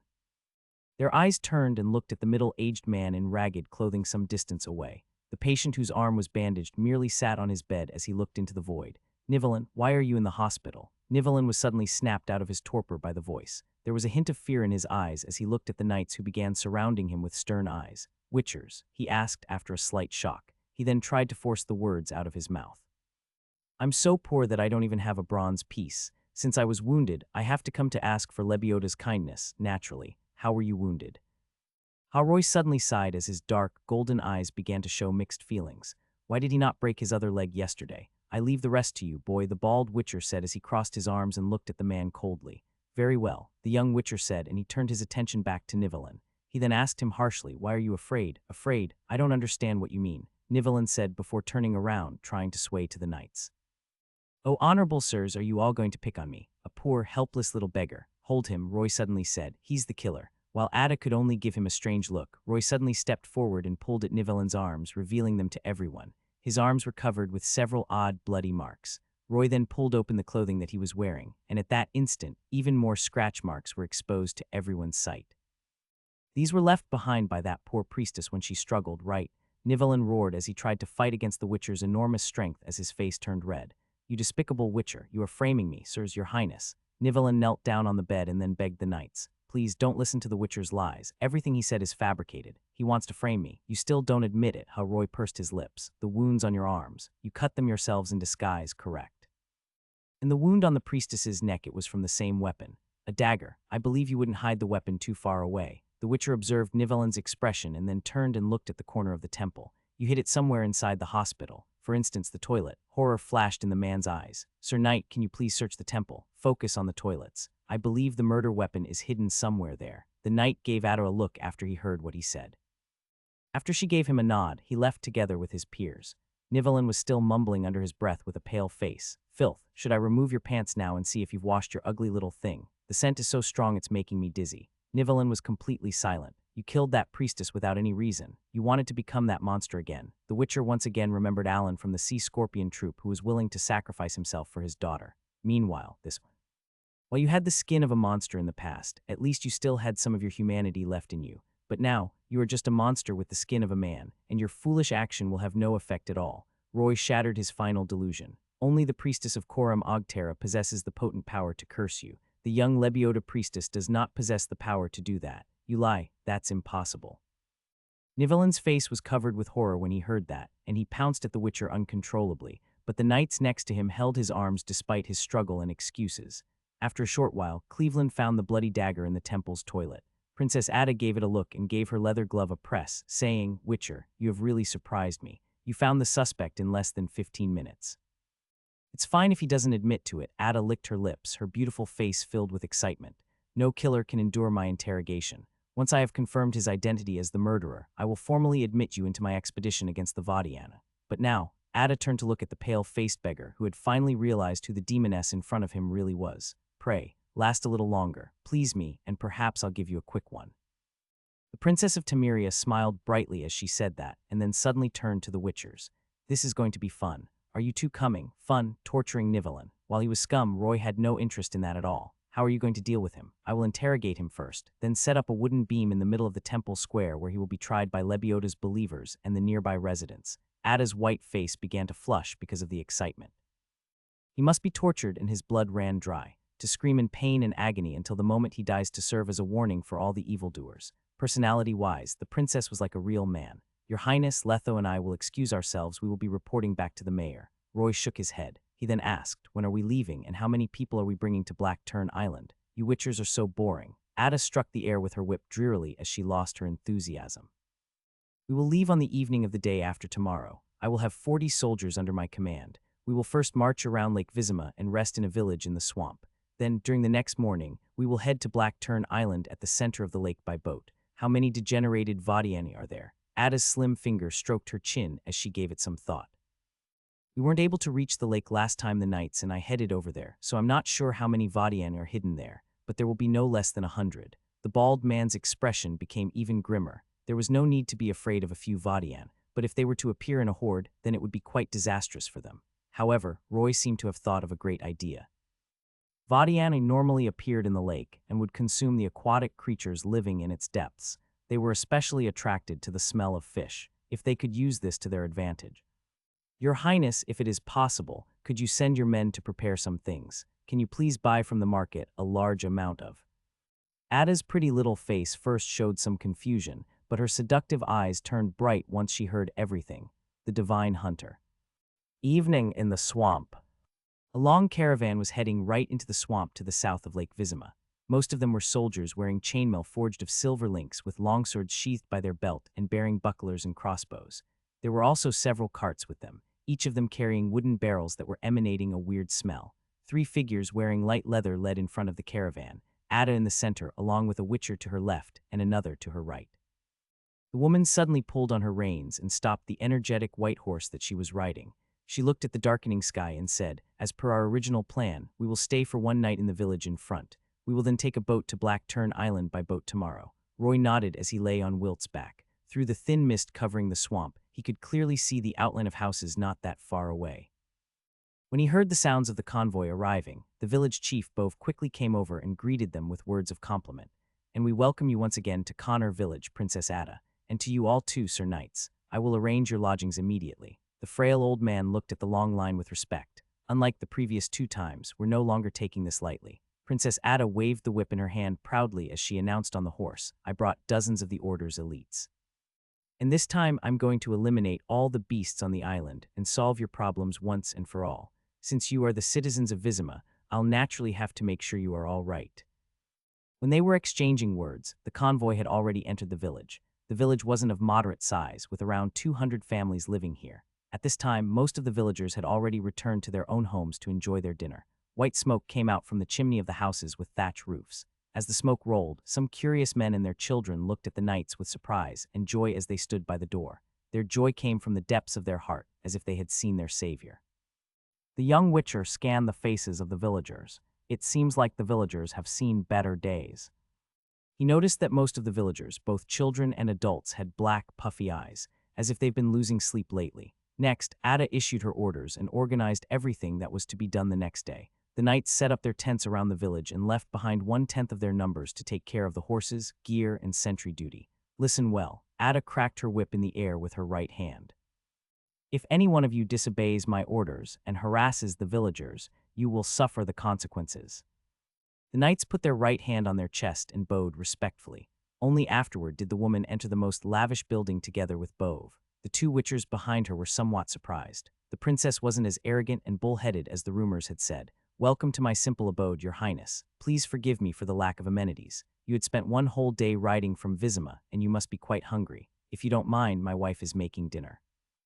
No need. Ada sat in the rattan chair and made herself comfortable with her arms on the armrests. Her 2 long legs folded on one another as her beautiful face showed some sign of fatigue. I've already eaten some rations. If there's nothing important, you may leave. And these 2, the village chief glanced at the tall and muscular Letho. These 2 are professional monster killers. Letho and Roy, witchers from the Viper School. Ada gave the 2 of them a glance. They recently reached Vizima, so they still aren't familiar with their surroundings. Bove, would you be so kind as to be their guide? Seeing that Ada had shown how tired she was, the village chief led the 2 witchers out of the room. Sirs, how much do you know about the degenerated Vadian? The two Witchers exchanged a glance. While Roy knew most of the monsters from the Witcher world, he only knew the basics about the degenerated Vadian. After giving it some thought, Letho said, the Vadian are amphibians and live near locations where there are bodies of water, and they survive on algae and fish. They also have the same weaknesses that most amphibians have. They are particularly fearful of flames and bright light. Since the Vadianu from Lake Vizima have the prefix degenerated, that means they must be somewhat different from normal Vadianu. The expression on Bove's wrinkly face darkened. It's just as you say. The degenerated Vadian are even more brutal. Ever since they appeared, they had attacked the fishing boats that were on the lake. Everyone was worried they would be attacked and become scared of going deeper into the lake to fish. Our catch has since at least halved, and everyone's living quite frugally. Bove stopped. There was horror in his eyes. Sometimes there would be a degenerate Vadian venturing onto land and hunting for small animals by the beach, and using the flesh and blood of the animals, for there was horror from his cloudy eyes. A sacrifice. Many years ago, a fisherman by the name of Noel accidentally landed on Black Tern Island and saw a structure that looked like a cooktop, although it's more accurately described as an altar. The degenerated Vadian would offer sacrifices in the form of flesh and blood of living creatures to a terrifying monster.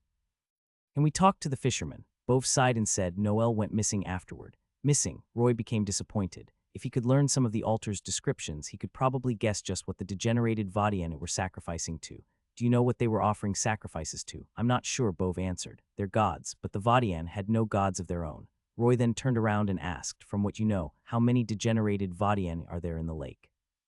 The village chief shook his head and said, I'm not sure about the number, but there are definitely more than 200 of them. Roy gave it a thought. A fully equipped knight or soldier should be able to deal with 2 degenerated Vadian at the same time, and Ada brought 40 of them, which means that the knights are going to be stretched to their limits. Even with the 2 Witchers, now they had to put their hope on Roy's plan, hoping that it would work. According to your description, since there are degenerated Vadian, then there must be normal Vadian around as well. Bove nodded as he began to reminisce. About 10 years ago, none of the Vadian here worshipped that evil altar. They are still quite docile, and they live in peace with the residents living by the lake. They had never troubled the fishermen. There was an old woman from Connor village who passed away 2 years ago who had been saved by a Vadiana after she fell into the lake by accident. At the time, there was peace and harmony between man and animal, but now, the degenerated Vadianu dominate this area. The normal Vadiana's living space is becoming smaller and smaller. The situation they face right now is not unlike the black fish from the lake. They are going extinct. The 2 castes of Vadian stand opposed. Is there any way we can interact with the normal Vadian? Roy believed they could become useful allies they couldn't ignore. Bove's eyes brightened. Even Princess Ada didn't think of that. I have heard that even now, one can see the normal Vadian make an appearance to the east of the lake. They don't have the bloodlust and wicked aura surrounding a degenerated Vadian, and there are no black spots on their skin. They will also not attack humans without being provoked. They can be differentiated quite easily. But even if you can find those that have not become degenerated, normal people can't communicate with them. Boy, you are no druid. This won't work, Letho commented. Hee. Roy smiled without saying another word. Princess Ada has brought a large number of soldiers, aiming to attack the degenerated Vadiana's nest and destroy the altar on Black Tern Island. As the chief of Connor village, do you think that this is something that works? The princess isn't here, so speak freely. Bove was somewhat doubtful as he said, forgive me for being straightforward. While the knights are all quite skilled, Black Tern Island is still the degenerated Vadiana's home. If you were to head to Black Tern Island in such a large group, you would no doubt alert them to your presence. They will ambush your boats before you reach the island without question, and this would cause some losses. Then when the remaining survivors reach the island, they would suffer a pincer attack from the front and back. It's not going to be easy. Roy looked at the old man with surprise. He didn't expect that the chief of a small village would have that kind of insight. He scanned the person one more time, confirming that he was just someone normal. I also have the same worry, but Princess Ada has already decided and will not listen to our advice. All we can do is make the necessary preparations and put this in the hands of fate. The village chief sighed. I pray that Princess Ada's endeavor will be a smooth one, and that you will remove those evil creatures once and for all, so that the village may go back to fish soon. We'll do our best. Roy then looked at the black bags under his eyes and couldn't help but ask, why do I feel like the villagers from the village are quite exhausted? Bove gulped. But when he looked at the 2 men staring at him curiously, he couldn't help but give his white beard under his chin a stroke. That is another matter completely. For the past year or so, all the villagers in Connor village have had the same dream, and everyone's sleep was pretty much disturbed. Everyone would use herbs or look to the physicians for help, but none of them could figure out what was happening. Some of them even investigated the food and water that we consume, but there was no problem at all. Masters, do you think that something evil has descended upon our village? I'm not sure. I'll only know more after I investigate. The Witcher shook his head as his dark, golden eyes showed doubt. Could it be that there were other monsters in the swamp other than the degenerated Vadiana? Then I will be in your debt, Bove continued. Connor village wasn't the worst affected. There was another village. Was something wrong? Roy asked. Bove's cloudy eyes looked northwest through the window. There was a village by the lake that was known for mining for clay and making their own bricks for a living. Sint village, a portion of the villagers had been killed by the crazed, degenerated Vadiana, and the remaining survivors didn't want to leave. Their mental well-being had extremely deteriorated. The frequency of nightmares they had was far beyond that of Connor village. I went over to take a look about 2 weeks ago, and I noticed that out of the 300 families, a fraction of them weren't able to concentrate at all, while another fraction of them was unconscious. They would either act strangely or mutter some language that no one understood under their breaths like some kind of weird chant. Less than 1/3 of the villagers there were normal. The two witchers suddenly fell silent. What kind of dreams? Can you describe them to me? Bove frowned for a very long time as he tried to remember. My apologies, I only remember that there was a blurry shadow in my dream. I couldn't really tell what it was. It kept on whispering something hard to distinguish in my ears. I'm sure that it's not common speech, but it doesn't sound like it's a language branch from the old tongue. I don't understand a word it said. And that was why I kept on losing sleep. The other villagers were also experiencing something similar. Other than the nightmares and mumbling, was there anything else? I haven't seen any other. Bove asked worriedly as he stroked his beard. Does this mean things will become even worse? No need to worry for now. It's just a guess. We'll speak of this again once we're back from Black Turn Island, of course. Then on behalf of the entire Connor village, I would like to wish you all a glorious victory. After Bove left worryingly, the two witchers began to exchange their thoughts with one another. The ability to intrude upon the dreams of the villagers and make strange whispers in their dreams. Roy's expression became grim. Is this the ability of a him or godling? No demon or Tao possesses that kind of power. They cannot affect hundreds of people at the same time, Letho said. But this is not a coincidence, food and drinks. But they had already investigated that. Could it be that altar, the thing that the degenerated Vadiana were worshipping? It's possible, Letho nodded. The altar might be worshipping a powerful mutant, for example, a unique Vadiana. Just like the ancient Leshen, it might possess some powers that are beyond ordinary, such as the ability to manipulate dreams. Regardless, we are going to have a very difficult battle tomorrow. Now check your alchemical bombs, potions, and everything else in your bag. We must make full preparations.